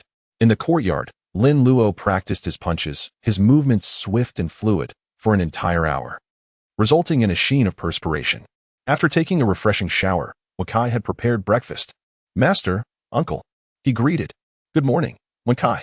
Both Jiu and Simu smiled as they observed the invigorated Lin Luo. Jiu remarked, "Quickly, let us eat. After breakfast, you and your uncle shall head to the town to procure some items." "Certainly. I also need to visit Rinjiao town to find Tingting." "Then let us hasten." After enjoying their breakfast and tidying up, Lin Luo and Daoist Simi set off on the Swifting horse. Before long, they arrived at Rinjiao town. Daoist Simi dismounted Lin Luo at the entrance of the Rin residence before proceeding directly to West Street, where he intended to replenish supplies. "Young Master Luo, you have arrived." A servant of the Rin family greeted him eagerly. "Is Tingting at home?" Lin Luo inquired. "The young lady is inside arranging flowers." "And how about Uncle Rin?" "The master is also present, enjoying tea inside." Lin Luo nodded and, without the need for a servant's announcement, directly made his way towards the main house. Upon entering, he noticed Rin Fa seated with his back to the door, sipping tea while holding an account book. An abacus lay on the table, suggesting he was engaged in calculations. Rin Tingting, having noticed the change in light at the doorway, turned to see Lin Luo's arrival and instantly broke into a bright smile. Luo, you're here." Rin Fa, hearing the commotion, turned around and, upon confirming Lin Luo's presence, chuckled warmly as he stood up. "Luo, you've come. Has Uncle Jiu not arrived yet?" "No. Today he accompanied Master Uncle to the town for shopping. Master Uncle left me to attend to his own affairs, so I thought I would stop by to see Uncle and Tingting." Lin Luo smiled as he explained, "Oh, haha, you arrived just in time. I have something to discuss with you." Upon hearing this, Rin Fa chuckled and warmly pulled Lin Luo to the sofa. Rin Tingting refrained from interjecting and hurried to sit beside Lin Luo on the sofa. "Tingting, pour some tea for Luo." Rin Tingting's smile remained bright as she happily prepared tea for Lin Luo. She was feeling quite bored at home and wished to go out, but her father wouldn't allow it. "Here you go, young master. Enjoy your tea." Lin Luo raised an eyebrow, looking at Rin Tingting with suspicion. Such enthusiasm. It felt rather odd. "Thank you, Sister Tingting. What does Uncle Rin want to discuss with me?" Rin Fa's smile grew even warmer, and Rin Tingting beamed at Lin Luo's affectionate address. It was no small feat to have this brat call her sister. "Thanks to your reminder, Luo. The Rin family's grain shop has received a substantial shipment of glutinous rice from outside, clearing out more than half of our stock. We've also established quite a reputation in the neighboring towns, resulting in a modest profit. Please take this, Luo." Rin Fa extracted a red envelope from his pocket and handed it to Lin Luo. The envelope contained 200 silver dollars. It was Rin Fa's token of gratitude for Lin Luo's guidance in the glutinous rice business, as well as Lin Luo's rightful share. Without Lin Luo's assistance, this rice business would not have fallen into his hands. The Rin family shop had procured glutinous rice from several nearby towns. And once the news about the zombie outbreak spread, they capitalized on the notion that glutinous rice could restrain zombies. The price of the rice was slightly elevated, leading to a frenzy of sales. The Rin family bought low and sold at a modest profit, reaping some gains. "Then I shall not be polite. Thank you, Uncle Rin." Lin Luo did not hesitate. He smiled as he accepted the offering, not bothering to check the amount inside before tucking it away into his personal space. Previously, when Lin Luo had discussed the matter of the zombie with Rin Fa, he had not expected to gain any benefits from him. He had no intention of profiting from glutinous rice, after all, lacking both capital and channels. The minimal trade would yield negligible returns, while excessive dealings would be unfeasible. And pricing it too high could tarnish one's reputation and violate the rules of the gate. Most importantly, there was simply no time. Moreover, his daily expenses were already covered by Rintinting, so what was the point of toiling for money? The more wealth the Rin family accumulated, the more his own fortune would flourish. He was pleasantly surprised to find that Rin Fa had a sense of gratitude, sharing a portion of his earnings with him. It seemed his efforts in saving Rin Fa's life had not been in vain. Rin Fa observed Lin Luo's reaction, and his esteem for the young man grew considerably.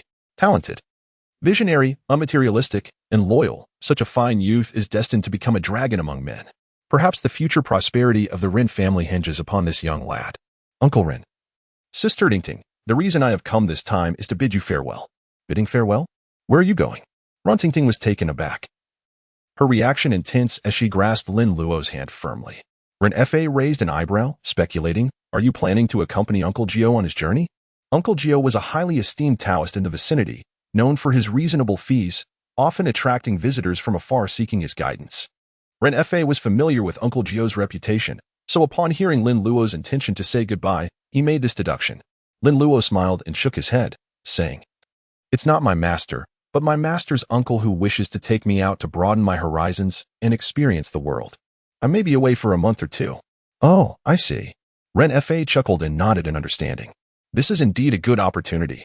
After all, Rinjia Town is a small place, and staying here for too long can narrow one's perspective. It's essential to venture out and explore. A young man's aspirations lie beyond the confines of a small locale. Remaining in such a restricted area will hinder future success. Rin Fa was quite supportive of this endeavor. Rintingting pouted and, clutching Lin Luo's arm, softly remarked, but if you're gone for so long, who will keep me company? It's dreadfully dull to be alone in the town. I had anticipated this concern, which is why I prepared a surprise for you. Upon hearing the word surprise, Lin Luo immediately thought of the paper puppet, recalling how her useless cousin had been terribly beaten by a zombie. Hello, have you been crafting paper figures again? Lin Luo nodded and gently patted Rintingting's leg.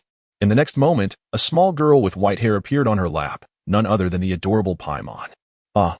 Upon seeing the cute and chubby Paimon, Rintingting instantly lost her composure.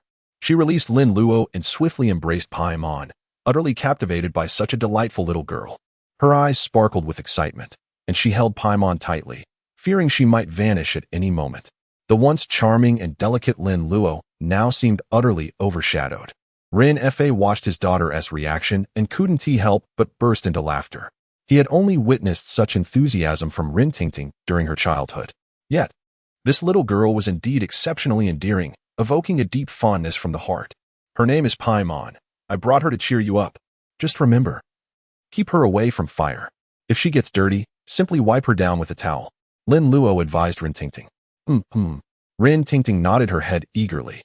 Akin to a little chick pecking at grains, her gaze fixated on Paimon as if she were a child who had just received a delightful new toy. What little girl could possibly resist such an adorable doll? Moreover, this doll was alive. From now on, she would heed her sister's words. Lin Luo entrusted the control of the Paimon figurine to Rintingting. Paimon, with its large eyes, shifted its gaze from Lin Luo to Rintingting, whose adorableness nearly melted hearts. Oh my, Rin Fa, filled with concern, exclaimed, Tingting, take it slow, don't break it. Could it be true? Rintingting's movement suddenly froze as she anxiously looked towards Lin Luo. Take your time with the kiss, it's all fine. The shadowy puppet is not so fragile as to be unworthy of being recognized as the best fighter and workhorse. Then I can rest easy, hee. Oh my. Lin Luo smiled as he retrieved a stack of yellow talismans. Here, take these talismans. Whenever you notice Paimon feeling under the weather, apply one. Rintingting accepted the talismans and noticed the intricate designs on them, raising an eyebrow in curiosity. They resembled small rectangular boxes, each adorned with a wire and inscribed with the characters for charging. Although she could not decipher their exact purpose, it was evident to a modern person. Wasn't this simply a power bank? These were indeed charging talismans. Applying one every 10 days or so was akin to how they honored Zhong Kuei at home. Both Rin Fa and Rintingting nodded in unison, regarding the stack of talismans with utmost reverence. These charging talismans were hastily crafted by Lin Luo prior to his visit to the Rin family town today. Observing that the family's horses appeared lethargic, he sensed something amiss and decided to channel some of his internal energy. As soon as the energy flowed in, the yin horse instantly perked up. Subsequently, Lin Luo created these charging talismans to test their efficacy on the yin horses, yielding remarkably positive results. Lin Luo then realized that even the shadow puppets required recharging. The thought of the multitude of teachers in his personal space made Lin Luo feel somewhat overwhelmed. He needed to devise a solution for the recharging issue, otherwise, drawing hundreds of symbols at once would be quite the hassle. Perhaps he could experiment with solar-powered charging symbols. As dusk approached, Lin Luo and Daoist Simu returned to the ancestral hall. The towering figure of Galen, wielding a great sword, stood prominently in the courtyard. A variety of packages lay on the table, indicating a considerable amount of purchases. Junior brother, why not stay a few more days? Why the rush to return? Uncle Jiu said, observing the busy Daoist Simu. Daoist Simu, preoccupied with his tasks, replied, Jialu is still at home waiting for me. I cannot leave him alone. It makes me uneasy. Uncle Jiu nodded, choosing not to press the matter further, and turned to leave the room. In the kitchen, Lin Luo was engaged in light-hearted banter with Wen Kai. As Wen Kai prepared dinner, their conversation flowed with laughter. Luo, Uncle Jiu said, hands behind his back. Gazing at Lin Luo, your master uncle will be leaving shortly after dinner. By the way, have you mastered the Firebell's radiant spell? Oh, I learned it long ago. Lin Luo raised his chin with an air of pride. I've mastered it. Uncle Jiu widened his eyes in astonishment. From the moment he had taught Lin Luo the incantation until now, barely 2 days had passed. Yet Lin Luo claimed to have already learned it. Indeed, mastered it. It was rather simple, wasn't it? Lin Luo spoke as he retrieved a Sanqing bell from his treasured pouch. Master, is it not so? The golden fire bell, shattering malevolent spirits. With the decree of jade purity, illumination spans 1,000 miles. Lin Luo gently shook the Sanqing bell in his hand. Accompanied by the melodious chime of the bell, a faint blue glow emanated from it. In the next moment, a swirl of blue flames enveloped the Sanqing bell. As Lin Luo guided it with his thoughts, the flames morphed into various shapes, transforming into whips and swords at his command. Wen Kai stared in disbelief. His senior brother, so young, was already capable of casting spells, while he had yet to learn anything. The disparity was staggering. Shouldn't I also dedicate some time to my studies? Uncle Jiu's eyes widened in astonishment, leaving him utterly stunned. Lin Luo's cultivation talent once again astounded Jiu Shu. This is a spell of the 3 clearings. Spells are categorized into the Luo Tian spell, the 3 clearings, Shangqing, Yuqing, Tai-Ching, and ordinary spells. If it were an ordinary spell, mastering it in a day or 2 would not be surprising. However, this is the 3 clearings. How long did it take for me to learn the Firebell Radiant spell? Half a month? Or was it a month?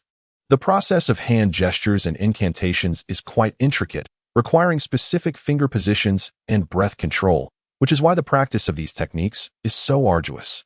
Master, what do you think? Am I progressing well with this spell? Lin Luo received the Sanqing bell and inquired with a smile, ahem. Not bad. It's quite comparable to what I achieved in my youth. You have passed the test. When you accompany your master uncle, remember to be obedient and refrain from any mischief. Master Jiu straightened his expression, assuming the demeanor of a mentor, and earnestly advised Lin Luo. Rest assured, master. Do you not know me? I am the most well-behaved one.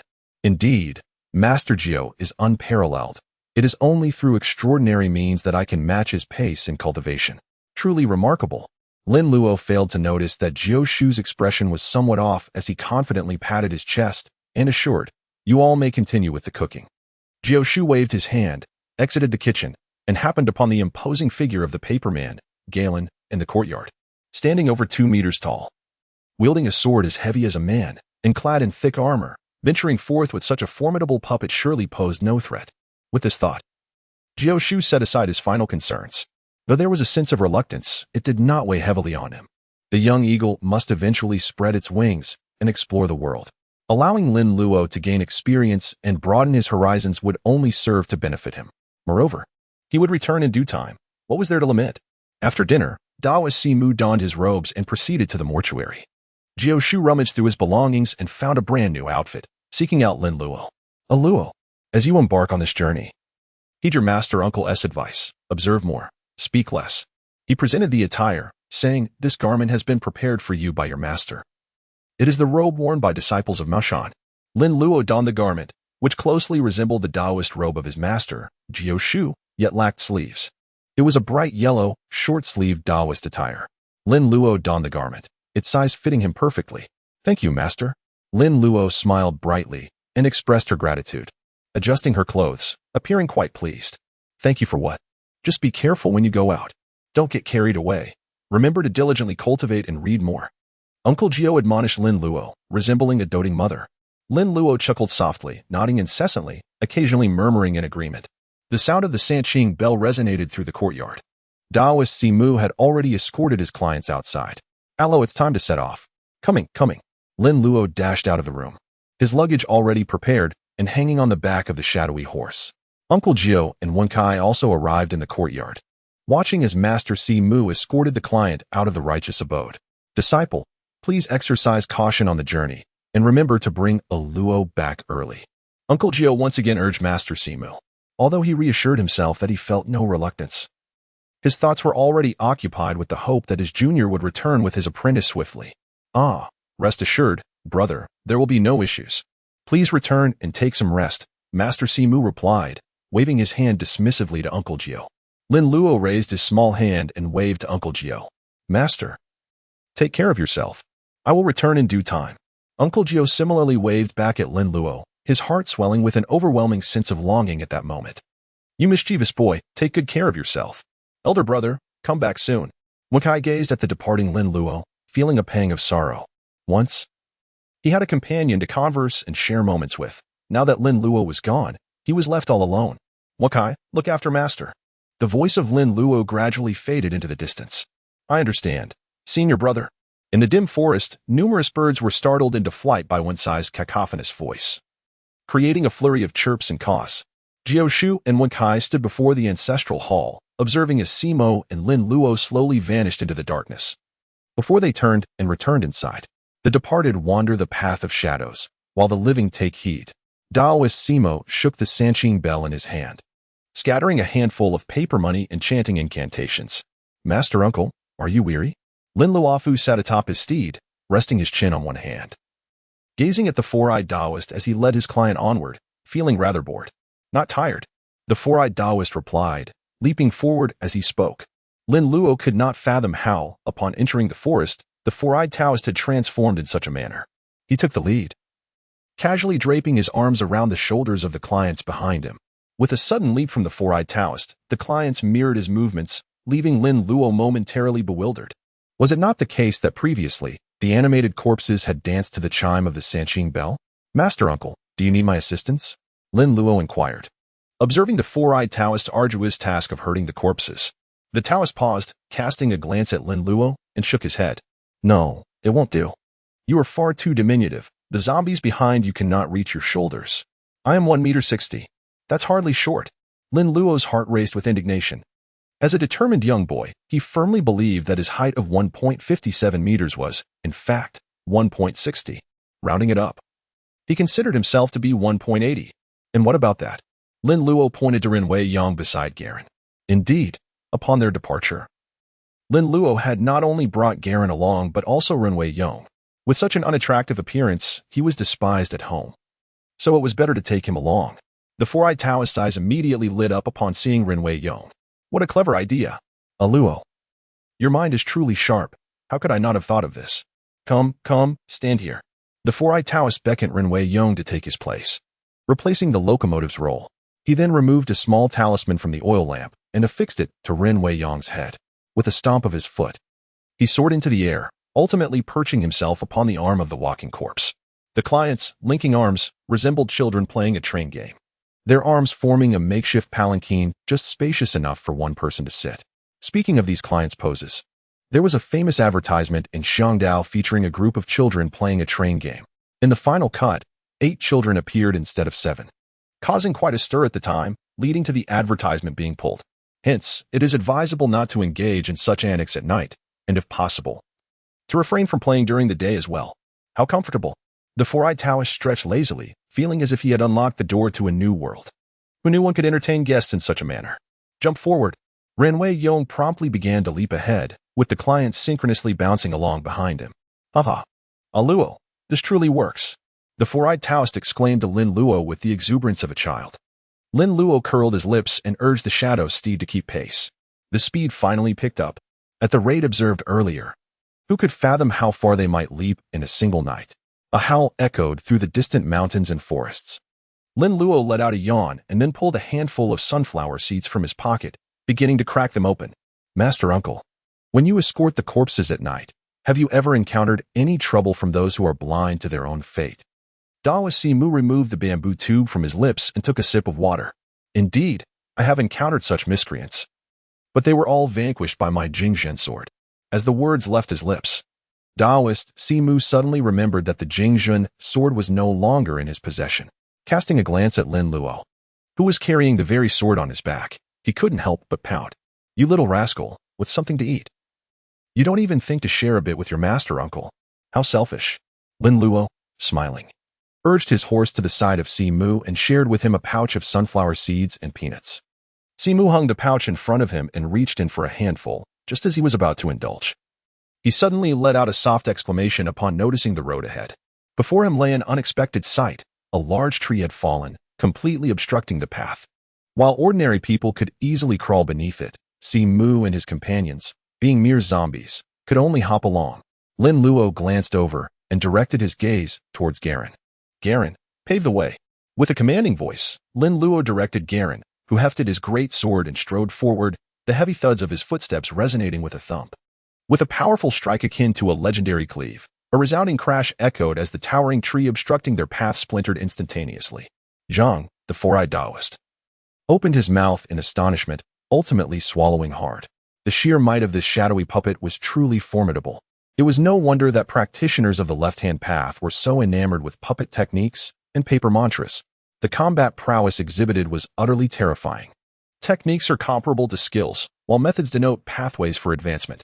When the ascent of levels becomes sluggish or even impossible, many opt to hone their skills, often becoming specialists in their craft. Although my level may not be high, my offensive capabilities are formidable.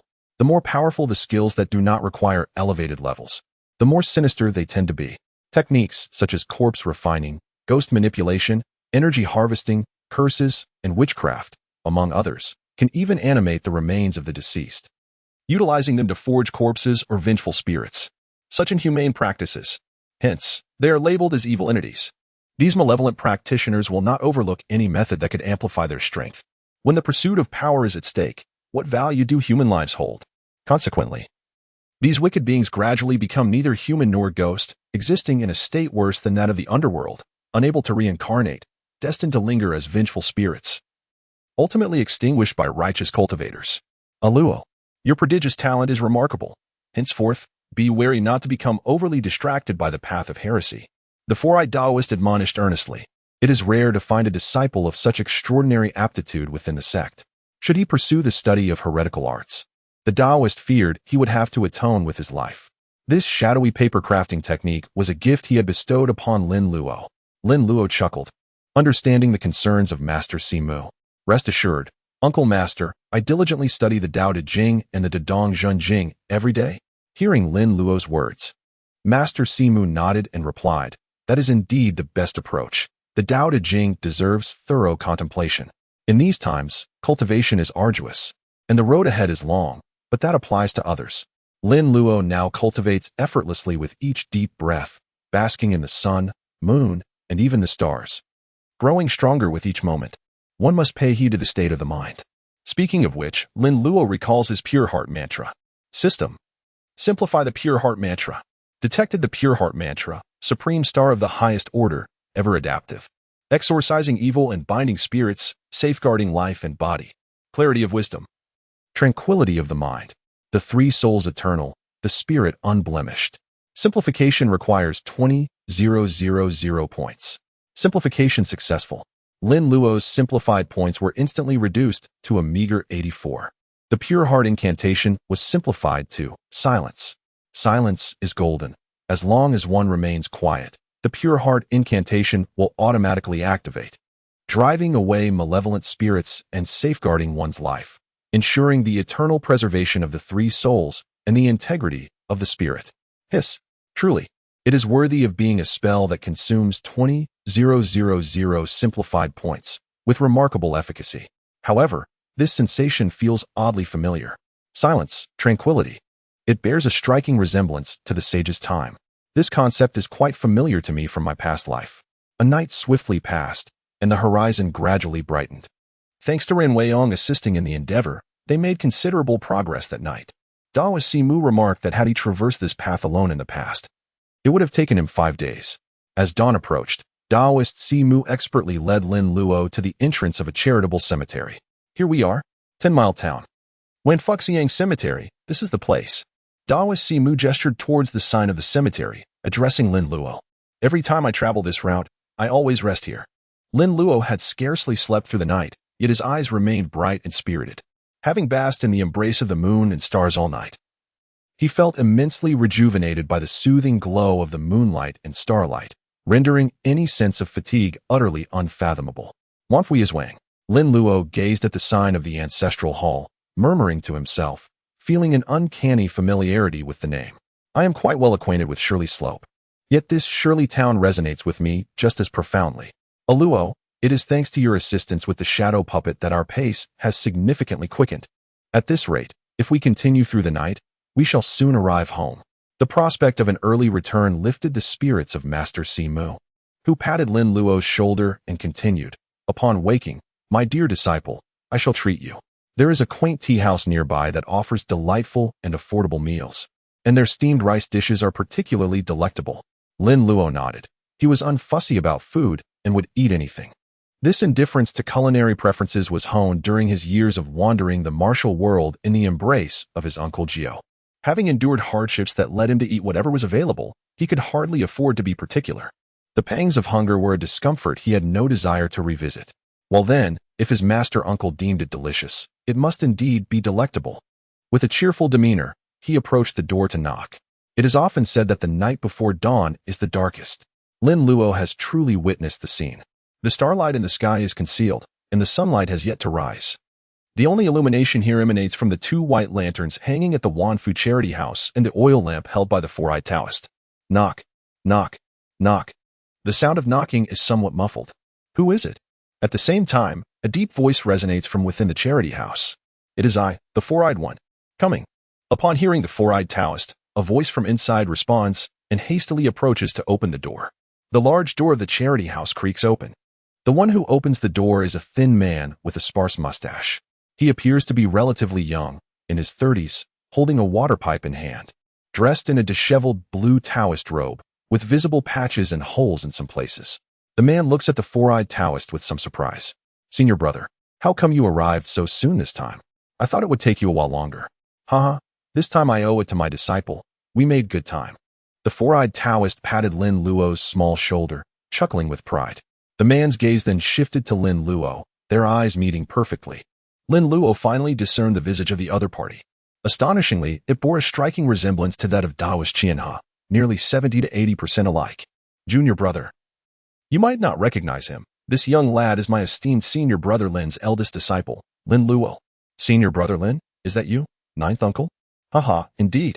Daoist Simu chuckled heartily as he introduced Lin Luo. Allo, this is your esteemed Uncle Feihe? Disciple Lin Luo pays his respects to Uncle Feihe. Lin Luo performed a respectful gesture, pondering silently whether this individual could possibly be the brother of Daoist Qianhe. Their resemblance was striking, and their names were quite similar. It seemed likely. Come in, please. Daoist Feihe said with a smile, opening the grand doors of the mortuary to allow Sumu and his clients to enter. Jump in. Sumu commanded Ren Weiyong, who promptly led his team into the mortuary, hopping along. Daoist Feihe was taken aback by the unusual sight. Was the leading figure a zombie? How absurd.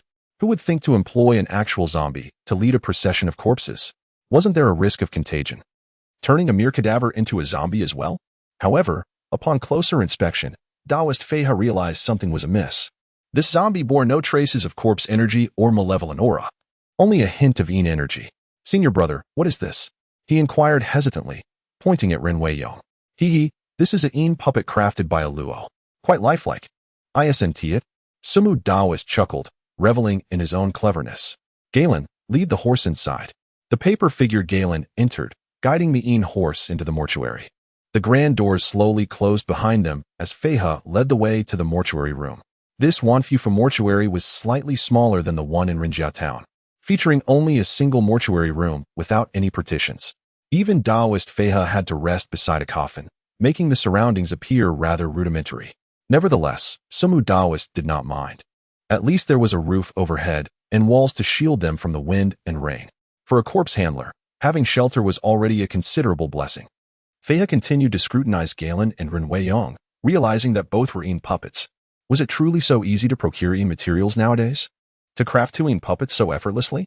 If creating Yin puppets were that simple, those malevolent cultivators would not risk everything to steal corpses for their dark rituals and summon spirits. Luo, if you're feeling tired, rest for a while. I shall converse with your master uncle, Suma said to Lin Luo. Understood, master uncle.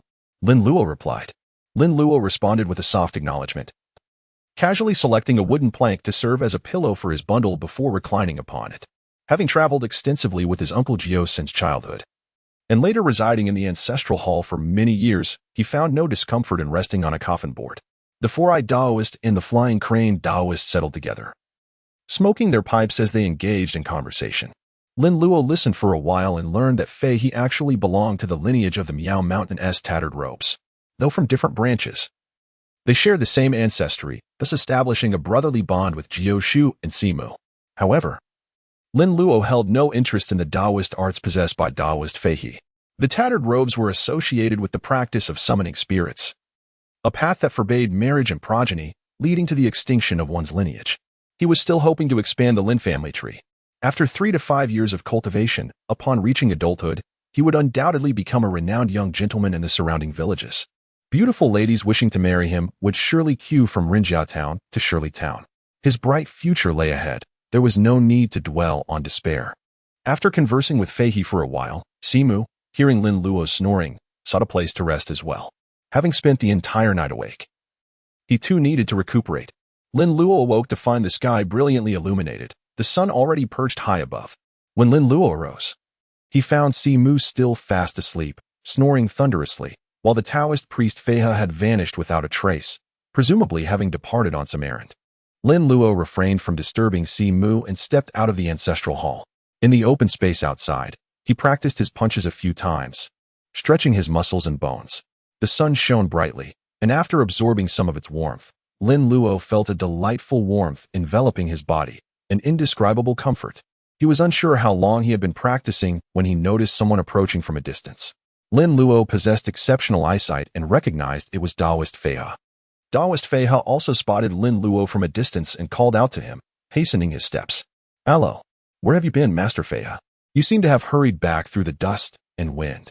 Lin Luo took a couple of steps forward and inquired with a smile. Oh, there is someone in the town holding a funeral, and they have invited me to attend.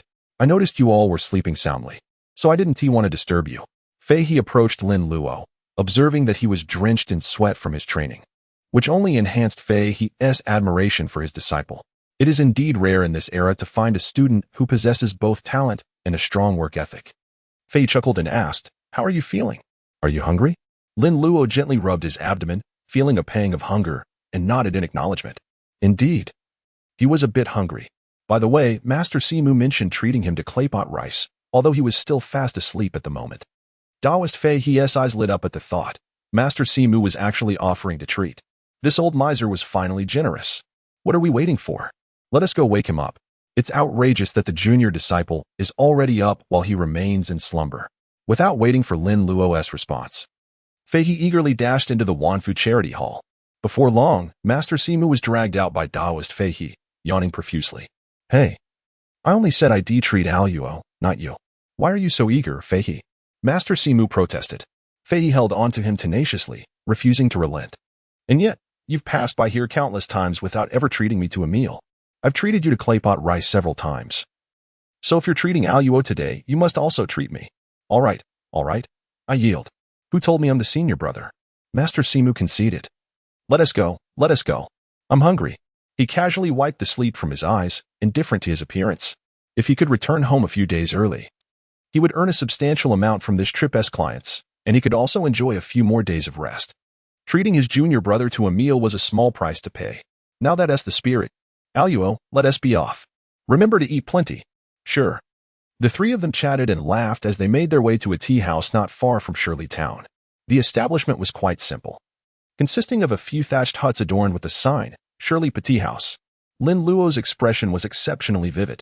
This is Shirley Slope, the very place where the dream of the immortal sword begins. Unfortunately, this is not Yuhang County, nor is there the nearby Xinyu village. Otherwise, I would insist on searching for the existence of Xianling Island.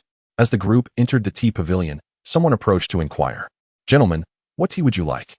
A pot of pu'er tea and 3 bowls of rib rice. Forma skillfully placed the order. Very well, please wait a moment. It will be ready shortly. The 3 took their seats, and the tea was swiftly served. Surrounding them were passers-by and laborers working in Shirley Town, all indulging in their tea and rice. As Formu sipped his tea, he began to recount the situation in Shirley Town to Lin Luo. In the future, as Lin Luo wanders the martial world, he will inevitably expand his sphere of action gradually, necessitating an understanding of the surrounding villages and towns. Where there are disciples of Maoshan, there lies a supply station, a sanctuary of safety. Listening to the tales from Taoist Formu and Taoist Feihe, Lin Luo nodded occasionally, as though he were engrossed in a captivating story. Before long, the bowls of rib rice arrived, their enticing aroma filling the air. The 3, already famished, eagerly began to eat. It must be said, the flavor was indeed delightful. The ribs were crisp and savory, rich yet not overwhelming, while the rice soaked in the meat broth was utterly delectable. Each grain of rice was distinct, yielding a delightful bite, smooth and appetizing with a satisfying chewiness. After finishing a bowl of rib rice and savoring a couple of cups of pu'er tea, Lin Luo's hunger was satiated. No wonder this place attracts so many patrons. The food is both delicious and affordable, making the crowd entirely understandable. Lin Luo resolved that upon his return to Rinjia Town, he would surely pack a substantial amount of delicacies to share with his master and fellow disciples. After a satisfying meal, Taoist Simu settled the bill and took Lin Luo on a leisurely stroll through Shirley Town. In stark contrast to the bustling prosperity of Rinjia Town, Shirley Town, not situated by the docks, evidently lacked its wealth. The townsfolk appeared to lack the spirited vigor that characterized the residents of Rinjia Town. Finding little of interest, Lin Luo soon urged Taoist Simu to return to Wanfui Iswang for some well-deserved rest. As twilight descended, Lin Luo bid farewell to Taoist Feihe and continued on his journey. Initially, he anticipated a smooth voyage home. However, unforeseen circumstances arose. The moon cast its luminous glow, and the restless spirits swayed in the chilling wind of the night. As the darkness deepened and the fog thickened, wandering souls traversed the desolate path in search of a replacement, as the cold wind whispered through the moonlight. His gaze, sparkled like distant stars in the night sky. Lin Luo sat atop his steed, munching on snacks and singing a tune, indulging in bites and verses as if he were reveling in a spring outing. The Taoist priest, Simu, perched on the customer's arm, found his rear end rather uncomfortable and was shifting positions. Hearing Lin Luo persist in his song, he felt a sense of exasperation. How could this brat be so reminiscent of that insufferable monk? Hey, you little rascal, can you refrain from singing such songs at this late hour? Are you not aware that it's inappropriate to mention ghosts at night? Lin Luo discarded the sunflower seed husk in her hand and chuckled. Isn't this quite fitting? Singing such a song late at night is simply exhilarating. With that, she delicately raised her fingers in a graceful pose and sang a couple of lines from The Beauty of Chu. When the beloved is in the heart of the fragrant blossoms, and the heartache lingers in the shadows of parting, the grievances are known only to the moon. Our encounters are rare, yet farewells come all too easily. Upon hearing this, the Taoist priest felt a shiver run down his spine, his skin prickling with goosebumps. Lin Luo's Cantonese opera style is remarkably authentic, and the lyrics are quite conventional. However, the tone is truly haunting. In the dead of night, could you not engage in something of the mortal realm, insisting instead on invoking the spectral? Enough already. Cease your singing.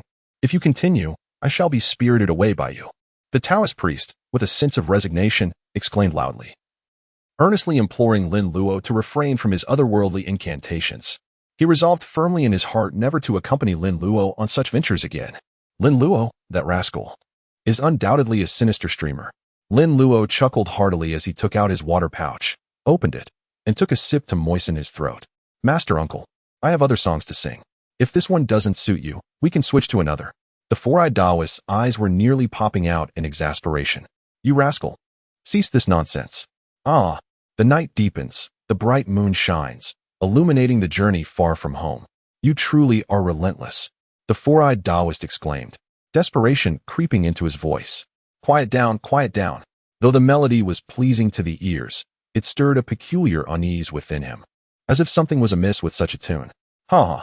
Seeing the four-eyed master uncle on the brink of collapse brought even more joy to Lin Luo. With the night journey dragging on and no phone to occupy his time, he found amusement in teasing the four-eyed Taoist. Suddenly, an unusual rustling sound emanated from the woods, as if something was swiftly moving through the underbrush. In the tranquil night, apart from Lin Luo's boisterous laughter, only the chirping of insects and the calls of birds could be heard. The crisp sound was unmistakable. The four-eyed Taoist immediately sensed the anomaly, his gaze sharpening with focus. Luo, be cautious, something is amiss, he warned solemnly. The languor that enveloped Lin Luo vanished in an instant. His smile lingered, yet it morphed into something sinister. A glimmer of excited cold light flickered in his eyes. He had nearly succumbed to boredom, but at long last, it seemed that amusement was on the horizon. After simplifying Lin Luo's Qi observation technique, the left eye perceives yang, while the right eye perceives yin. At this moment, Lin Luo closed his left eye and surveyed his surroundings with his right eye, yet saw nothing. He then used his left eye to scan the area. This time, he detected some residual malevolent energy within the woods on either side. The yang eye perceives living beings, whereas the yin eye perceives the deceased. He did not observe any traces of corpse energy or sinister demonic aura as described in the texts. Lin Luo discerned that this aura belonged to a type of spirit. Oh dear, could it possibly be a fox spirit? In the film, the four-eyed Taoist encountered a fox spirit while escorting a client home, who took advantage of the chaos to steal a corpse. One wonders what a fox spirit would want with a corpse. Surely it cannot be to siphon the yang energy from the deceased. As Lin Luo reminisced about the plot, a sudden flash of white light erupted from the forest with remarkable speed. In an instant, the four-eyed Taoist witnessed a beam of light streak past his head. Then, the unfortunate soul at the end of his client's procession was whisked away into the air. Surprise, bewilderment, shock, and fury. The expressions on the four-eyed Taoist's face shifted wildly. He could hardly believe that such an event could transpire before him. In broad daylight, stealing my corpse. The four-eyed Taoist shouted in indignation, pressing down on his client's head, propelling himself skyward. With a swift kick on his client's head, he took off in pursuit, as swift as the wind. Lin Luo blinked and then burst into hearty laughter. The expression of the four-eyed Taoist was simply too amusing, transforming in a heartbeat. Not even a professional face changer could achieve such fluidity. Moreover, that final expression reminded Lin Luo of Tian Wenjing. Maguoqing, Tian Wenjing. How absurd. A fox spirit cannot fly, at best. It glides through the air using its ethereal energy for a short distance. Now, burdened with a corpse, the distance it could glide was even shorter. The exhausted fox spirit, in a state of resignation, landed on a large tree. There exists an adjective that describes something as heavily weighty. It is said that a body becomes heavier after death. However, that is not entirely true. Tests have shown that a body lightens by 30 grams upon death, giving rise to the legend that a person's soul weighs 30 grams. The truth is, after death, the body relaxes completely, and without any leverage during transport, it appears exceedingly heavy. Similar to how a person inebriated beyond measure cannot be moved by one or two individuals. This principle holds true. The four-eyed Taoist's eyes blazed with fury. How dare someone brazenly come to snatch my client? What does he think of himself? Especially in front of his own disciple. Throughout this journey, the four-eyed Taoist had boasted of his formidable strength, claiming that mischievous spirits would not dare to provoke him. Yet here he was, face-palming as he was caught off guard. The Taoist moved swiftly, employing the Yubu technique, his steps precise and forceful, albeit with a slight limp as he pursued. Upon reaching the tree, he leaped and forcibly dragged the hanging corpse down. You scoundrel! Dare to steal my corpse? I'll make you a fool. The fox spirit glared furiously, emitting a peculiar cry. Strangely enough, that cry sounded disarmingly enchanting, reminiscent of a woman's seductive call, laced with allure. You filthy Taoist! You possess so many corpses. What harm is there in sharing one with me? Must you be so miserly? If you wish to fight, then let us engage. Spirits, due to their limited cognitive capacity, can sometimes exhibit irrational behavior. For instance, with those seeking closure, blocking someone from leaving is not an issue. Nor is it problematic to draw on their energy to cultivate oneself. Yet, if one fails, to vent their frustration on another is nothing short of harassment. It is utterly unreasonable. Encountering such entities, one must handle them as the four-eyed Taoist does. Damn it, what are you screaming for? I'll strike you until you cannot call out. The four-eyed Taoist drew the sword strapped to his back and soared towards the fox spirit with a fierce strike. The fox spirit swung her arms, her sleeves billowing, and with ease, she deflected the sword's trajectory. their forms intertwined. As both landed, they clashed once more. The four-eyed Taoist's swordsmanship was exquisite, his movements agile and swift.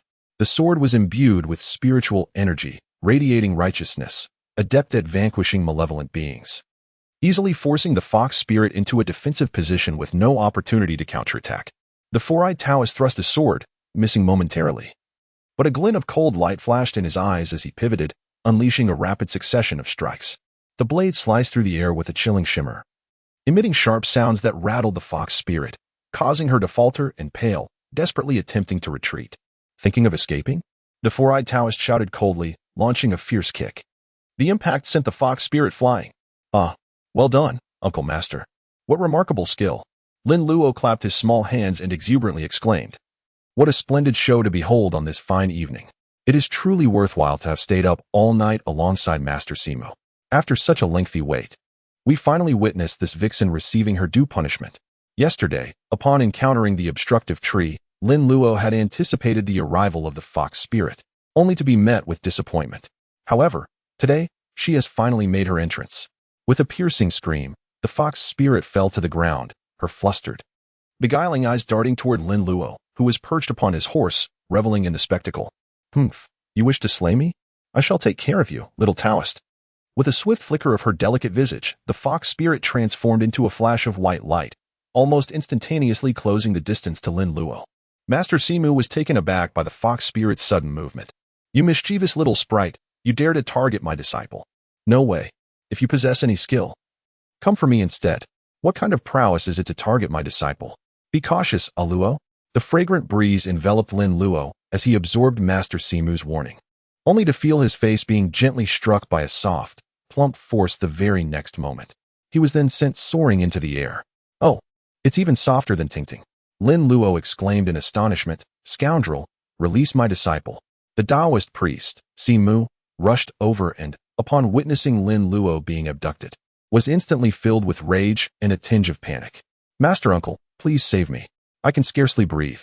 Lin Luo's face was flushed, and he did not forget to call out for help from Master Jiu. Hearing Lin Luo's muffled cries for assistance, Master Jiu felt a twinge of anxiety. It seemed he was truly struggling, as the sound was barely discernible. Luo, do not be afraid. Your master will rescue you.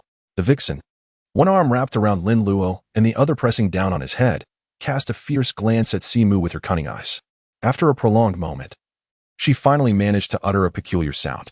Yes, she repeated that sound 3 times. Very well, I shall step back. Release my disciple. Master Jiu commanded, taking 2 steps back. Upon realizing she had successfully intimidated Master Jiu, the vixen immediately swelled with pride. She pinched Lin Luo's tender cheek, transforming his delicate face into the shape she desired. This little Taoist was rather charming. Perhaps it would not be a bad idea to take him home as a pet. Lin Luo was shaped into a smiling face, casting a disdainful glance at the seductive fox spirit. Why don't you truly entice me, tempt me, torment me, play with me? He exclaimed in frustration. While others are lured by fox spirits, here I am, met with a grimace. Is this your method of testing the officials? Which official can withstand such a trial? In the next moment, Lin Luo, cradled in the fox spirit's embrace, radiated an overwhelming golden light. The fox spirit felt the little Taoist in her arms suddenly become intensely hot, to the point of causing her discomfort. Ah, she shrieked in horror, releasing Lin Luo and retreating in panic. The eyes of the Taoist priest widened in shock, startled yet somewhat relieved. Goodness, this young man. Is it truly the golden light spell? How can it be the golden light spell? How old is Luo? Could it be that his senior brother bestowed upon him a golden light talisman? But that doesn't seem right. It appears to be an instantaneous golden light spell. Lin Luo landed steadily, observing the fox spirit shrieking in agony from the burns, and shook his head. I gave you a chance, yet you proved to be utterly useless. Her eyes quickly approached Lin Luo, squinting as he patted him on the back. This golden light divine spell is exceedingly radiant. Lin Luo received the golden light charm and chuckled softly. Just moments ago, the expression on Jiu's face seemed to convey, brother, could you please turn off the high beams? This time, Jiu observed closely and noticed that not a single piece of Lin Luo's clothing was torn, which greatly eased his mind, having brought Lin Luo out. To witness him injured on only the 2nd day made him feel as if he had wasted years of his life. Luo, are you all right? Jiu inquired with concern. I'm perfectly fine. Better than ever. Lin Luo chuckled, reminiscing about the exhilarating impact of the meat and egg assault. Ah, facial cleanser. Such keen insight into human behavior. As long as all is well. If anything were to happen, I truly wouldn't know how to face my senior brother. The four-eyed Taoist exhaled deeply, his expression turning fierce as he cast a scornful glance at the vixen. The fox spirit finally steadied herself against the pain, baring her teeth at Lin Luo and the four-eyed Taoist. She hadn't anticipated that the old priest would be so formidable, nor that the young priest would exude such terror. The sudden eruption of searing golden light felt like a conflagration, piercing her to the core, and she certainly wished to avoid a repeat of such torment. At this moment, the fox spirit began to contemplate retreat. There would always be opportunities to pilfer corpses, but to risk her life for one now would be utterly foolish. Her enchanting eyes flickered as she focused on Lin Luo and the four-eyed Taoist, resolutely deciding to flee. Just then, an unexpected gust of wind materialized behind her, and a shadowy figure collided forcefully with her. A piercing scream escaped her lips as she was sent hurtling through the air. The world spun around her. The fox spirit felt as though her body had crashed into a massive boulder, and she was subsequently ensnared. Struggling to open her eyes, she sought to discern what had transpired. Before her stood a towering figure, his countenance resolute, resembling an iron tower, as he grasped her wrists, lifting her off the ground. A man like a colossal tower, robust and brawny. The fox spirit had heard her predecessors speak of such men as the finest, full of vitality. They were a plentiful source of sustenance. She employed her charm, blowing a delicate kiss and emitting a sultry moan. She was confident that any male would inevitably succumb to her allure. Yet, when her charm struck him, he remained utterly unresponsive. Is he even a man? Ha. To think you could enchant him? Have you lost your senses? Lin Luo approached with a hearty laugh, observing the fox spirit being lifted, and the more he looked, the more he felt amused. How foolish this fox spirit appeared, or perhaps it had been rendered dazed by their antics, attempting to enchant a paper puppet. It was merely a puppet. How could it possibly be susceptible to allure? Once the fox spirit regained consciousness, she glared at Lin Luo with indignation. It was this little Taoist who had caused her such pain, eliciting continuous cries of distress, leaving her with a psychological scar. She feared he might strike her again. TSK. What a fierce little face she had. Lin Luo emitted a series of clicking sounds, his tone reminiscent of a rogue playfully teasing a respectable young lady. So disdainful. The four-eyed Taoist felt an urge to reprimand him. Shaking his head, he turned to search for the client who had been abducted by the alluring fox spirit. This was not something to be neglected. There was a significant sum of money at stake. As for the fox spirit, if the young apprentice enjoyed toying with her, so be it, as long as he refrained from crossing any lines. My dear fellow, I hope you Haven Tea suffered too much. Did you escape unscathed? The four-eyed Taoist expressed his sincere apologies as he assisted the animated corpse to its feet. Upon turning back, the Taoist's eyes nearly bulged out in astonishment. The fox spirit, who had been ensnared by a puppet of the shadowy figures, was now bound by Lin Luo's intricate ropes. The cords intertwined in a remarkable manner, binding the fox spirit in a manner reminiscent of tortoise shells. The fox spirit's face was a canvas of humiliation, her furious gaze directed at Lin Luo.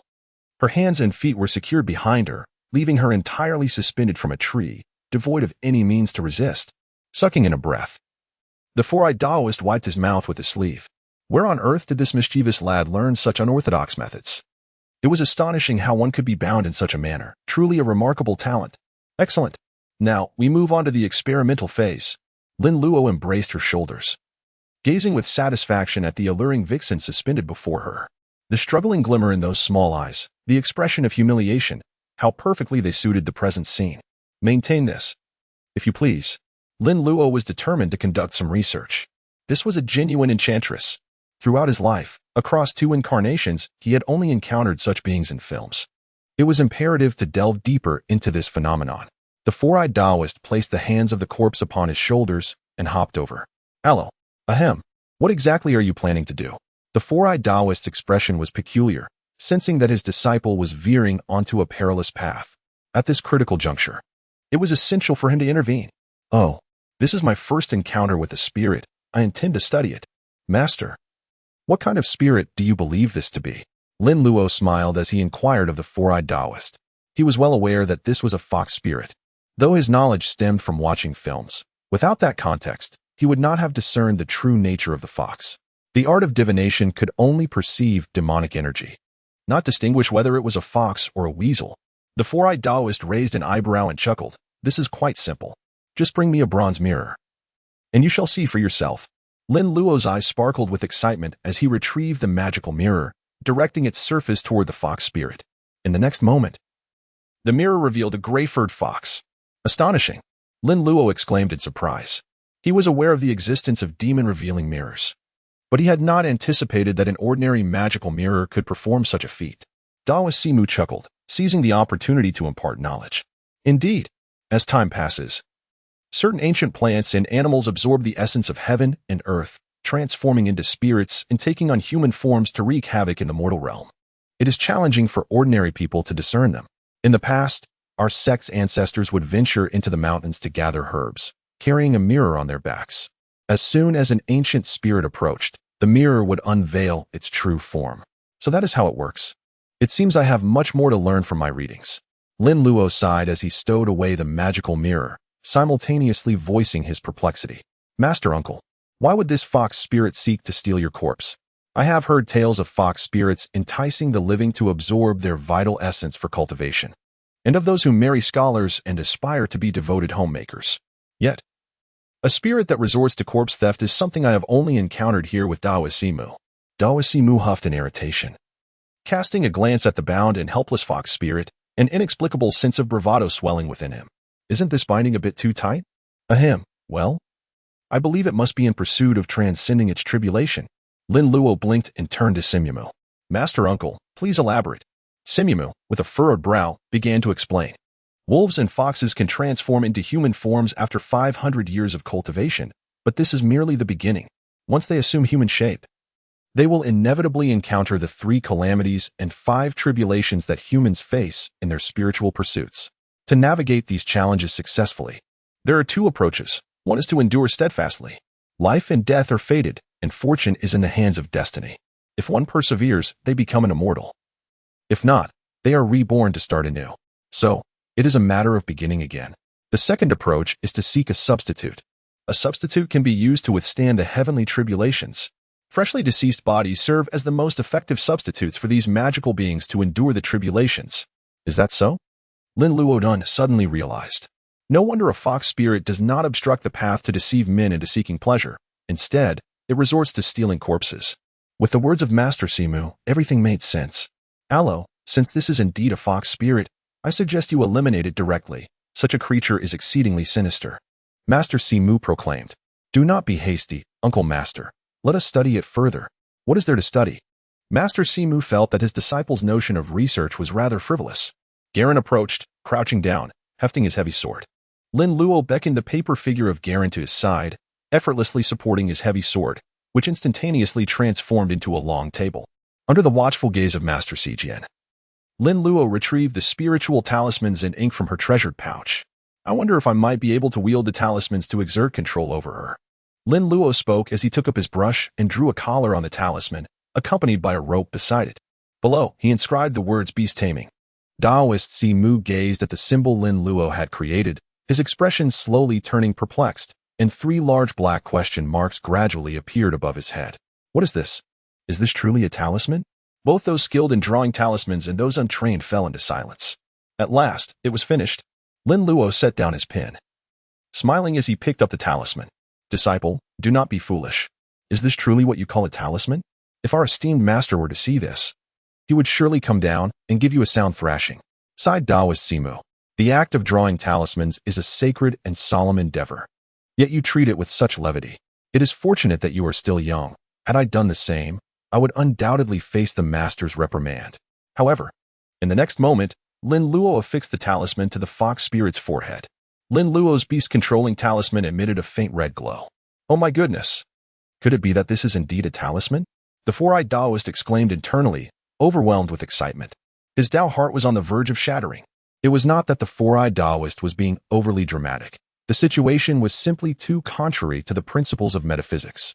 Typically, when one draws talismans, one must adhere strictly to the established rules, for even the slightest error could lead to failure. This phenomenon resembled theorems in mathematics, akin to someone applying the Pythagorean theorem for calculating a triangle while utilizing the circumference of a circle instead, and still arriving at the correct result. It was utterly absurd. The art of talisman crafting had been passed down through generations of predecessors within the sect. not to mention the necessary rituals of purification before drawing a talisman.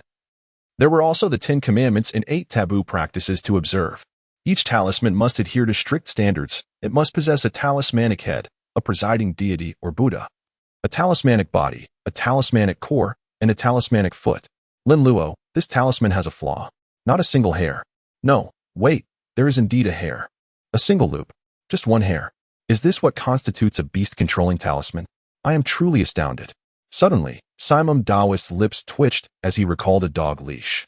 Isn't this simply a depiction of a dog leash? Good heavens. My own disciple is truly a genius. With just a drawing of a dog leash, he has created a beast-controlling talisman. Although Simon Daoist was overwhelmed with disbelief, the evidence lay plainly before him. The fox spirit gazed at Lin Luo with an astonishingly docile demeanor, her face adorned with an endearing and submissive expression, utterly nauseating.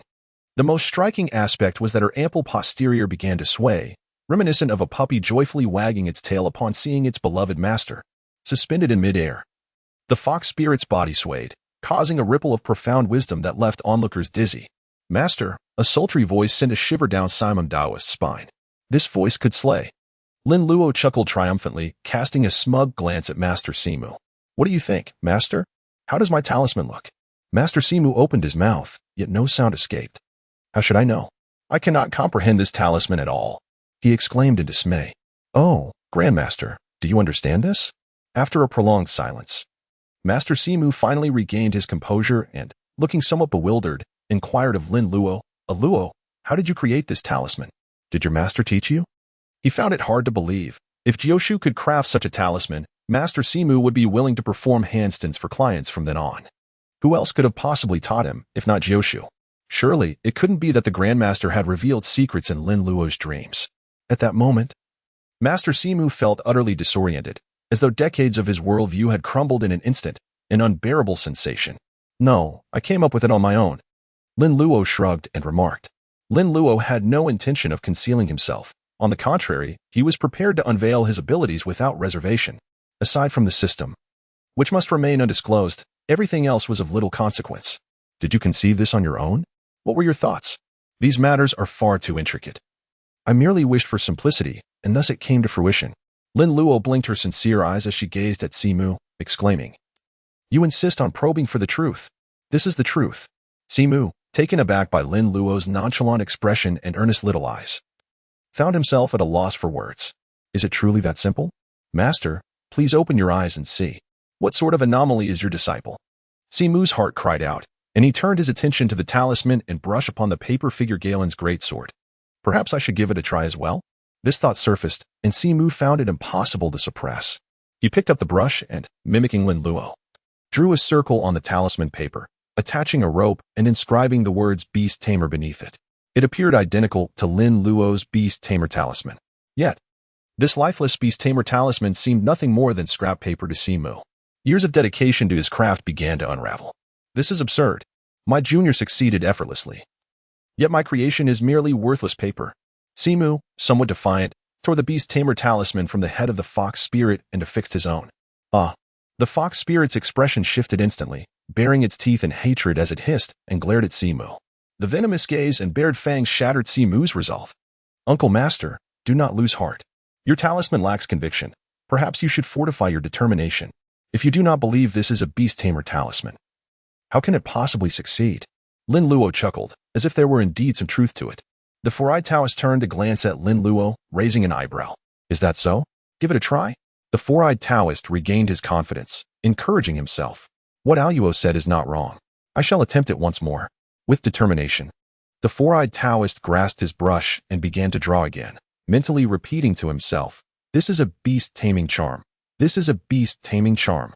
In no time, a vividly animated beast-taming charm was completed. However, upon inspection, it appeared to be nothing more than an unremarkable piece of scrap paper. The drawing within could hardly be deemed as more than a child's doodle. Smack! The four-eyed Taoist affixed the beast-taming charm to the fox spirit's head. The result was unmistakably ineffective. The corner of the four-eyed Taoist's mouth twitched. It seems this method of drawing charms is uniquely yours, Luo, he remarked with an exceedingly peculiar expression. Perhaps. Lin Luo shook his head, under the watchful gaze of the four-eyed Taoist. He retrieved 2 slender bamboo strips and a box of glue from his treasure pouch. "Alo, what are you planning to do?" "I am preparing to experiment with paper crafting techniques," Lin Luo responded, crafting a paper collar using 2 bamboo strips as the framework, applying glue, and then affixing yellow talisman paper upon the surface. The Taoist priest, with his 4 eyes, gazed intently at Lin Luo as he engaged in this meticulous handiwork. Before long, Lin Luo had skillfully completed a paper collar. Lin Luo inscribed a beast-taming symbol upon the collar, then pricked his finger, allowing a drop of blood to seep forth and press against it. "Paper conjuring, heed my will, beast-taming collar, swiftly manifest your power. Activate." Lin Luo's fingertips emanated a faint golden glow, and the paper-crafted collar gradually began to transform. Moments later, Lin Luo's delicate face paled slightly, and the paper artifact in his hand morphed into a leather-style collar. The 4-eyed Taoist's eyes nearly bulged out of their sockets, his mouth agape, his forehead etched with disbelief. It had a somewhat comic flair, yet he was on the verge of madness. What on earth was this? Was this his own Iwan paper crafting technique for a Luo? That method had been simplified by him. How was it possible that he was unaware of such an application? The 4-eyed Taoist felt not only his Tao heart shatter, but also a creeping sense of insanity. Could it be that he was experiencing an illusion? Was everything that transpired this evening merely a dream of his own making? Lin Luo gazed at the beast-controlling collar in his hand, a faint smile gracing his lips. It was made of paper, of course. This encompassed, but was not limited to, paper figures, paper houses, paper cars, paper horses, and so forth. This was his interpretation. Now, it was time to test its effectiveness. Lin Luo had Garen secure the fox spirit's head before placing the beast-controlling collar around her neck. The moment the collar encircled her slender throat, it emitted a faint crimson glow, swiftly tightening to embrace her neck closely. In the next instant, the fox spirit gazed at Lin Luo with gentle eyes, reverting to her previous state of wagging her tail. Ah! This display was far more vigorous than what any female streamer could muster. "Master Uncle, what has happened to you?" Lin Luo turned his head and gazed at the dazed Simon Daoist, gently poking him. The Simon Daoist suddenly came to his senses, his expression remarkably peculiar. "Alo, I have come to realize that you truly are a genius," exclaimed Simon Yunlong, raising his thumb in enthusiastic praise. Lin Luo chuckled lightly and quickly waved his hand. "Master Uncle, you flatter me. I merely possess a modicum of talent, and it is all thanks to the blessings of our revered ancestor." The Daoist Chimu twitched his lips in response. This is not merely the ancestor's generosity. Rather, it is as if the ancestor is concerned you might not fare well, thus personally preparing sustenance to feed you. He continued, "Those talismans and your paper crafting techniques, are they something an ordinary person could achieve?" Inwardly, Daoist Chimu recited the purification mantra to solidify his resolve. He must not falter. "Now that you have subdued this fox demon, what are your plans?" Daoist Chimu inquired of Lin Luo. "Let us nurture it for now. If it misbehaves, we shall simply sever its tail and release it," Lin Luo replied. Lin Luo spoke softly. "The tail of a fox demon is of utmost significance, as it serves as the focal point of the demon's accumulated powers. It is said that for every period of cultivation, a fox demon will manifest an additional tail, the greater the number of tails, the longer the duration required to form them, with a maximum of 9 tails achievable. However, with each demise, a fox demon loses 1 tail, essentially trading their cultivation for their life. The fox demon before us possesses but a single tail. Should it be severed, it would render its powers null and void, reverting it to its original form and obliterating centuries of cultivation in an instant. Yet, losing a tail could still preserve its life and allow for a fresh start, which is far preferable to the complete reset suggested by the 4-eyed elder. The Taoist philosophy emphasizes the concept of leaving a sliver of hope, encapsulated in the notion that one should not pursue actions to their absolute conclusion, lest all avenues for survival be extinguished. However, it is advisable to annihilate one's mortal enemies entirely, to eradicate any potential for resurgence. The 4-eyed Taoist furrowed his brow and cautioned, "Alo. Prolonged exposure between humans and demons may lead to the insidious influence of demonic energy." "Rest assured, Master Uncle," she replied. "I possess the golden light charm for protection against such energies. I shall also craft an amulet to shield her from demonic influences, which will not disrupt others." The 4-eyed Taoist nodded in acquiescence, refraining from further opposition. As for whether Lin Luo could indeed create such an amulet, he chose not to dwell on it. After all, if one could control beasts with mere leashes, what more could be accomplished? Thus, they prepared to continue their journey, for home was not far ahead. "Ah, splendid. Lin Luo chuckled as he instructed the paper figure Garen to gently place the fox spirit down. I cannot keep calling you fox spirit henceforth, given your pristine white appearance. I shall name you by Rongrong. Bai Rongrong's voice was melodious and enchanting. Oh, master. The four-eyed Taoist, overhearing this, shook his head with a smile. The name Bai Rongrong was rather simplistic. Though the fox appeared fluffy, its true form was that of a gray-furred fox. How could it be aptly named Bai Rongrong? The four-eyed Taoist remained unaware of Lin Luo's reasoning. As the esteemed teacher Guo once stated, greatness lies in inclusivity. This fox demon, both white and grand, was indeed most fittingly named Bai Rongrong. The clear and crisp sound of the three pure bells resonated through the tranquil mountain forest, its clarity reaching even from a distance.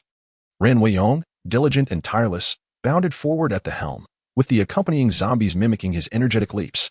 The four-eyed Taoist, seated upon the arms of the clients, had already begun to yawn.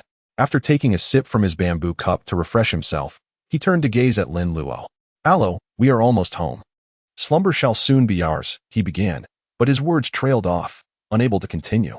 Lin Luo sat astride a paper horse, nestled in the warm embrace of the newly acquired fox-eared maiden, Bai Rongrong, who had already succumbed to slumber, bubbles of drool escaping from her lips. Ah!